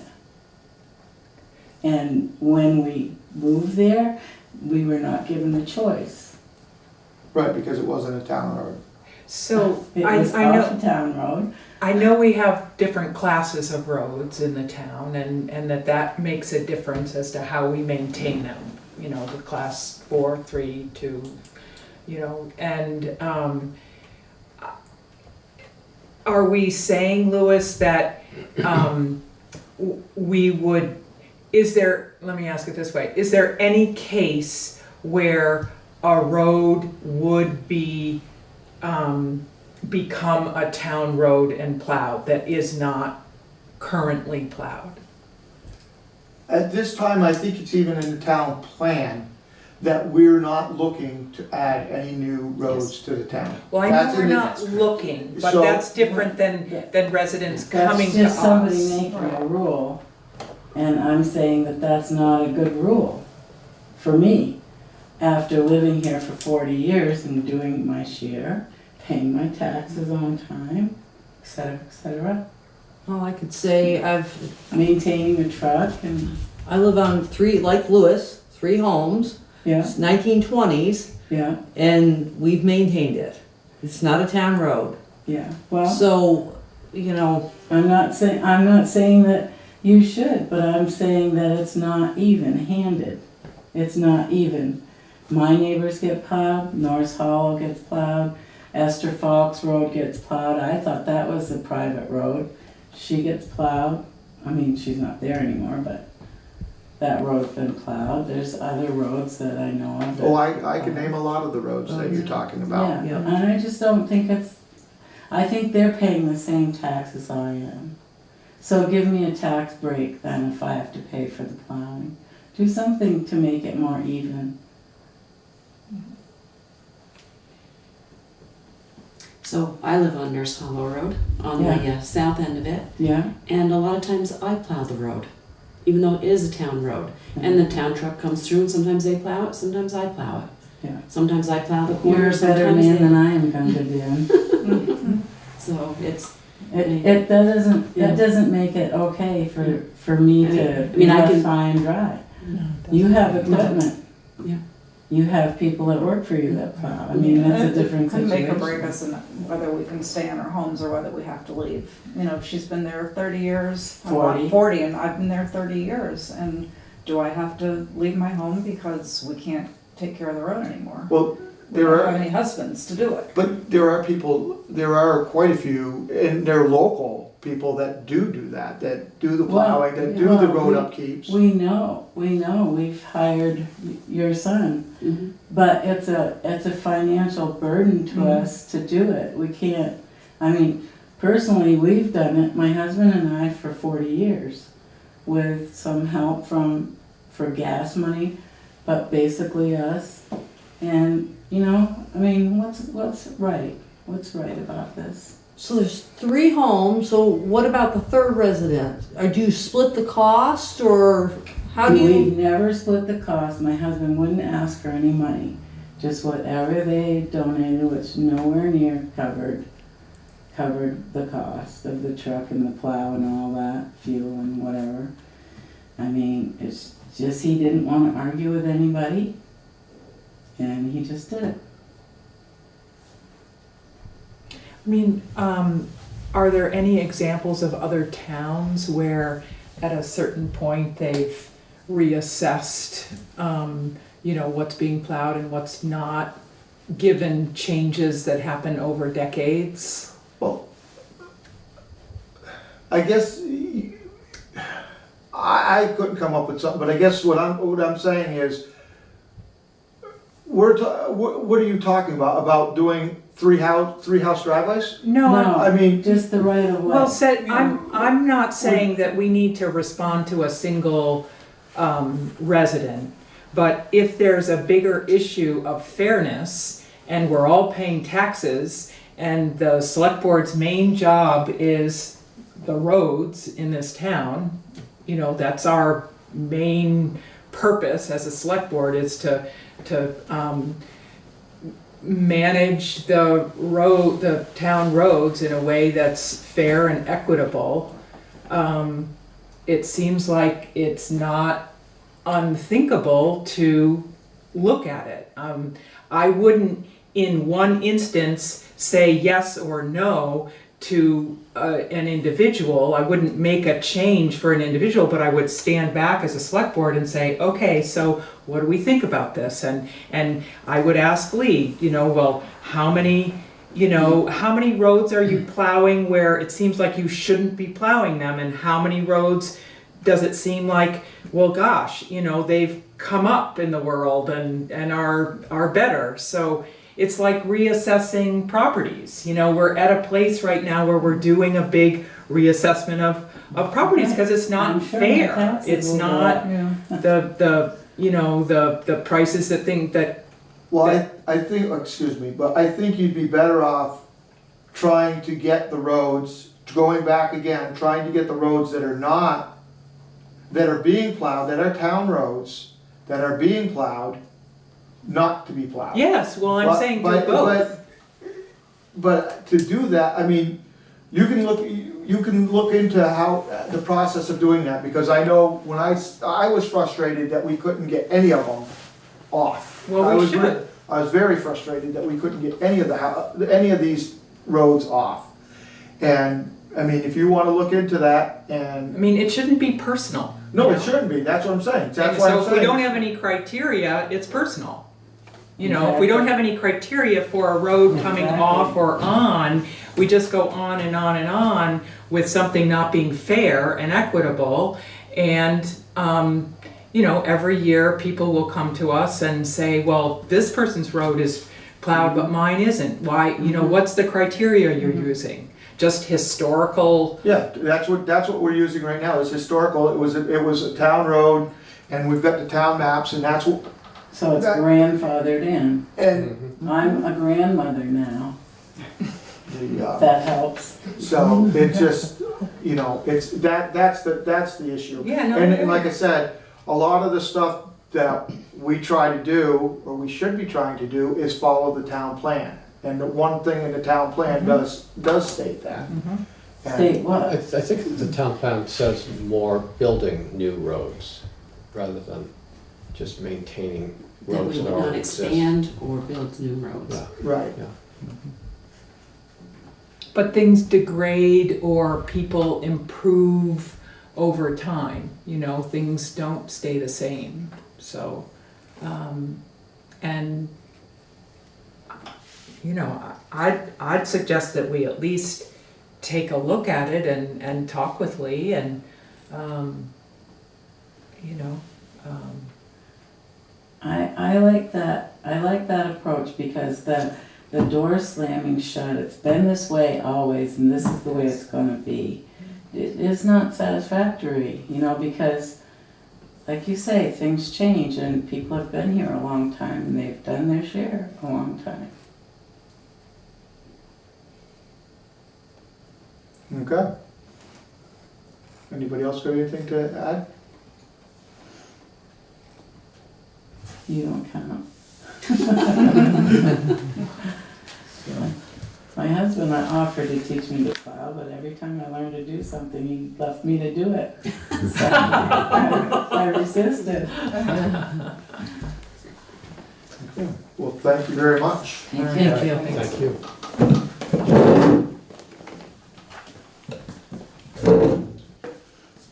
Green folder road one, please. That's new business. No, the other one.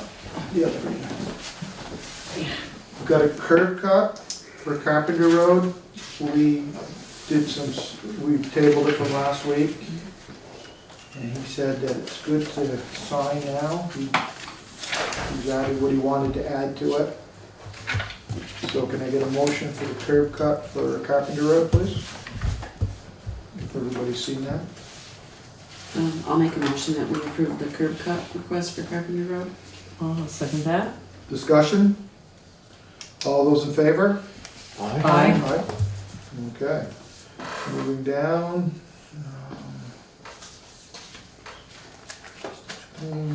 Okay, that's that. How about the reimbursement for Stickney Brook Road project? If we could get a motion to sign that, that's quite a bit of money we'll be receiving back. Okay, I'll make a motion that we sign the reimbursement request for the Stickney Brook Road project. I'll second that. Discussion? All those in favor? Aye. Okay. All right, the heat pumps. Lee and I talked to two gentlemen today, and we're gonna get the prices to put the heat pump in. It'll be a Daikin heat pumps. Both of them do the Daikin, and we asked them to give us a full price with electrical work. I noticed that some of the ones that had given estimates last time said that was without, you know, we need to hire an electrician to do it. We told them they need to hire the electrician, so to give us prices with it, you know, so we flip a switch and they work. So they're gonna try to get those prices back to us next Thursday. So what I would like, I think, would be, because if we don't get this done soon, if we don't have them do it soon, we're gonna be into December. They're already into November, the first part of November. So I was thinking if we had a motion to take the lowest bid and, on that comes in next Thursday, that we could, award it so they could put us on their schedule. So what's the range of price that we're talking about? Well, what's the scale? With the Energy Committee's letter that I got back from Eric was that at $10,000, he didn't think it was monetarily worth. Right, no, doing I it. So what I was going with that was, he said if we could get it for 30% cheaper than that, he thought it would be with all the other factors and, the comfort in the building and stuff. So I would say that anything over, I'd like to say anything over $6,000, we don't do it, but. Oh, okay, so the lowest bid, but with a cap. That sounds reasonable. Do we want to do, we could do a cap of 6,500 or whatever we decide, but I'm thinking this should come in, I'm hoping it's gonna come in right around 42 to 45. Oh, okay. But if we feel more, because he said up to 70%, 30% less, so that would be 7,000. He would say it would be. So it would be worth it then. Right. And I did talk to both the gentlemen, and they get these from the Web, so they're local. They say they've got real good warranties on them. And one of them has done them for the commercial, and he says he would be looking more on the 15 to 20 year life on them rather than the 10 to 15 where the Energy Committee had thought.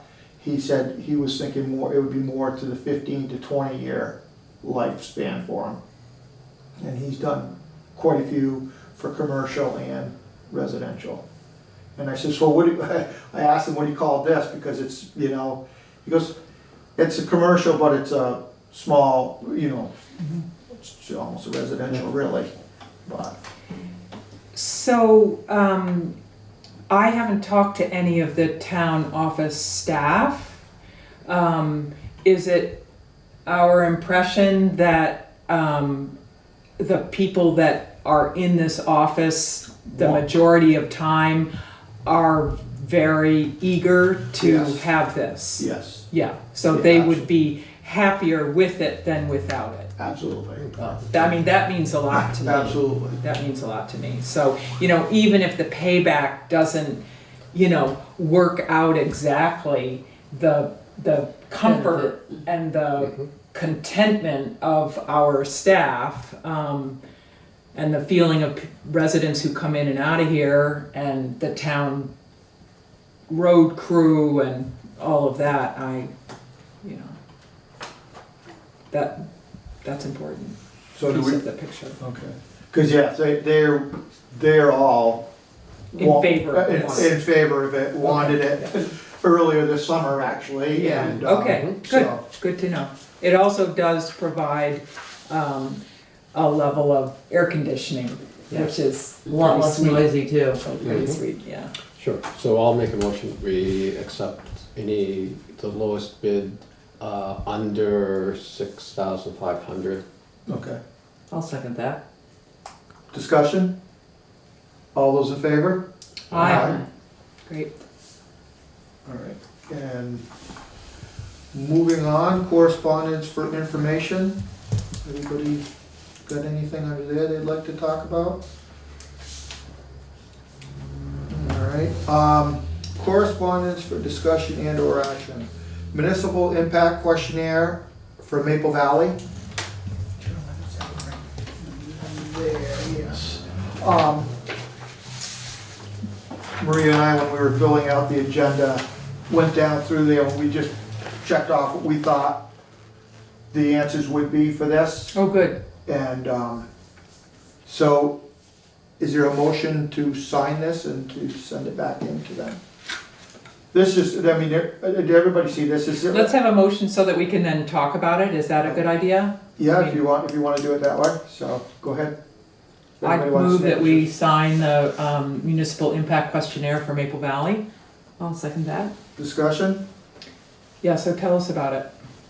Oh. What your impression is. Well, I mean, I think all it is they're trying to put the, what is it, it's a brewery over there on the site, and they've got their own septic, they've got their own water.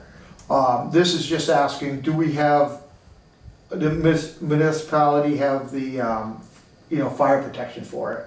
That's about the only one we put yes on, because it says police protection. Well, that's state police or Wyndham County. Rescue, that's Brattleboro, so that, we don't provide that, it's provided. Road maintenance, that's Route 30, so we don't provide that. And solid waste disposal, that again, they have that themselves. So it's, it's a pretty simple questionnaire. It does say that there was one question that first we were thinking no on, but it is about the Act 250 hearing. And when I talked to Roger, he said, well, you should probably think about saying, that we could do, in case something comes up, we would have a horse in the race with the Act 250. So we changed that to yes. Yeah, that we would be a part, right. We would party to to that. Yeah. Absolutely. Yeah, I think that's good. So that's pretty much what it was. So, any more discussion? No. All those in favor of signing that? Aye. Aye. All right. Okay. Perfect. I'll have to look at it. Print. New business, update on Rescue Inc. meeting. So that was a good meeting last night, very informative. I would really highly recommend, if BCTV was there, they did a wonderful job to look at the videotape, because there's so much information. I mean, it was packed with information, but the takeaways really, they did a pilot program for EMTs as first responders. They were expecting, and this would be free for the people to take it, they were expecting 12 to 20, they got 71 that'll be graduating in January, which is a big thing. There's other pilot programs they're working on with ultrasounds and all that. They have 3 vacant board seats for at all the public, townspeople. So if anybody's interested in joining, get a hold of Rescue Inc. And the big concern, I should say, the takeaway for the night was they're doing for Medicare, getting all the information that they have to provide Medicare into this data. And they've had to go to a 4-day training, I believe it was, to do this correctly. But it's not just rescue, it's a region. So all this data goes in, and hopefully the other region, like another town, puts in theirs correctly. Medicare looks at it, and they will decide in 2021 what the Medicare reimbursement will be. It could stay the same, it could go down, it could go up. Right now it's $600 to go out the door, and they're only getting reimbursed 200 and some odd bucks, so it's very low reimbursement. So if it goes down, it's a short term. In the short term, we're gonna have to look at this, in terms of the impact, if it does. So that's the biggest takeaway. But it's like 55 minutes, I think it was, somewhere in there. And it was at the new building, right? Because every time Yes. I've gone, it's been in Brattleboro. Yeah, no, they had to have it in the new building because they had the EMT class going down there. Yeah, it was really. I haven't seen that building yet. Oh, it's beautiful. Is it? It really is a nice. Drew, it was excellent. Yeah. So that's my takeaway. Great. Good. Thanks for the report. Okay. Cemetery committee appointment request. We had one person want to be on the cemetery committee. That's one that we've had. Gene. Right, Gene Newell. It's one that we've had out there. We've been asking for people, and there is no number of people. There's 3 people on it right now, and we could sure use more people. So we've got Gene Newell that's requested to be on that committee. So I'll make a motion to appoint Gene Newell to the cemetery committee. I would second that. Discussion? All those in favor? Aye. Terry, you wanna get a hold of her? Sure. Thank you. There, you're welcome. Shout across the street. That'll be easy. Okay, Geraldine, it's all about you now. All right, so I'd like to recess as the select board and convene as the liquor control board. That's a motion. I'll second it. Discussion? All those in favor? Aye. I'm going to recuse myself from this discussion. Hmm. Conflict of interest. Interesting. Do you need one of these? Yeah, the new business one. This is for the Scott Farm. Oh, no, isn't that green one? Green. Right here. Yeah. Alright. So the Scott Farm is now, they used to have Whetstone Cider Works come in and, they made the hard cider and they did tasting and stuff. Well, they're no longer doing it. And now the Scott Farm wants to do it themselves. And so what a second class liquor license is, it's like the ones that we do for the campfires. No, Circle K? that Circle K and Oh, Sunoco. okay. To sell it, It sells it and then people take it away. Right. not to drink there. Right. Right. And so, and it runs for a year. I think it's May to April, and but they're just looking to do it for the autumn season. And so it's not that they're making cider, it's that they want to sell it in their store. Is that what I understood? Because the cider works didn't make the cider there, they brought their cider to be sold. And they use the farm's apples, so that's why it worked out good for them. So you're Right, but they're not making the cider on site. This is to be able to sell packaged, already created cider at the store. That's Yeah. my understanding. Is Yes. that correct? Yes. You're looking? Oh, I was thinking they were gonna be making it I there. thought so too. Is there a sentence in that Customers will one? buy bottles of cider they need to take home with them. You can just read the whole thing. I'm just looking through it quickly to see if that was it. I thought it was the sentence before that one. No, the sentence, they are no longer in business, so, okay. For the last several years, Whetstone Cider Work did hard cider tasting at the farm and also sold their unopened product. They used our apples in their product. So they were a good... Made it in Marlboro. Yeah, good fit for us. They are no longer in business, so we are looking for other producers. So they're looking for somebody else to produce it for them, who buy our apples. So. And then they'll do tastings there and then sell the product. But they're looking for other producers who are producing the cider at another location. Right. So. And so this is, like you said, like the Sunoco station who sells. And they take it away. liquor. Yeah, and people take it away. Correct.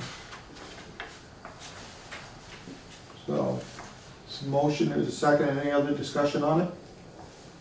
All those in favor of approving? Oh, I don't think we had a motion. We haven't had a Oh. motion. I'll make a motion to approve the second class That's right, you. liquor license Go permit ahead. application for the Scott Farm. I'll second that. Thank you, Maria. All those in now discussion. You made me go into discussion last time, and this time you didn't. I'm sorry, Louis. All those in favor? Aye. Okay. So we all need to sign this one. Okay. And so is that all of our business as the Liquor Control Board? Yes. Well, then I'd like to make a motion to adjourn as the Liquor Control Board and to reconvene as the Select Board. I'll second that. Discussion, all those in favor? Aye. Motion, any other new business, unfinished business, new business we want to bring up? Okay, anybody want to make a motion to adjourn? I'll make a motion to adjourn. I'll second. Perfect, can everybody sign this, please? Those in favor, aye. Yeah. So we sign this just to.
Bye.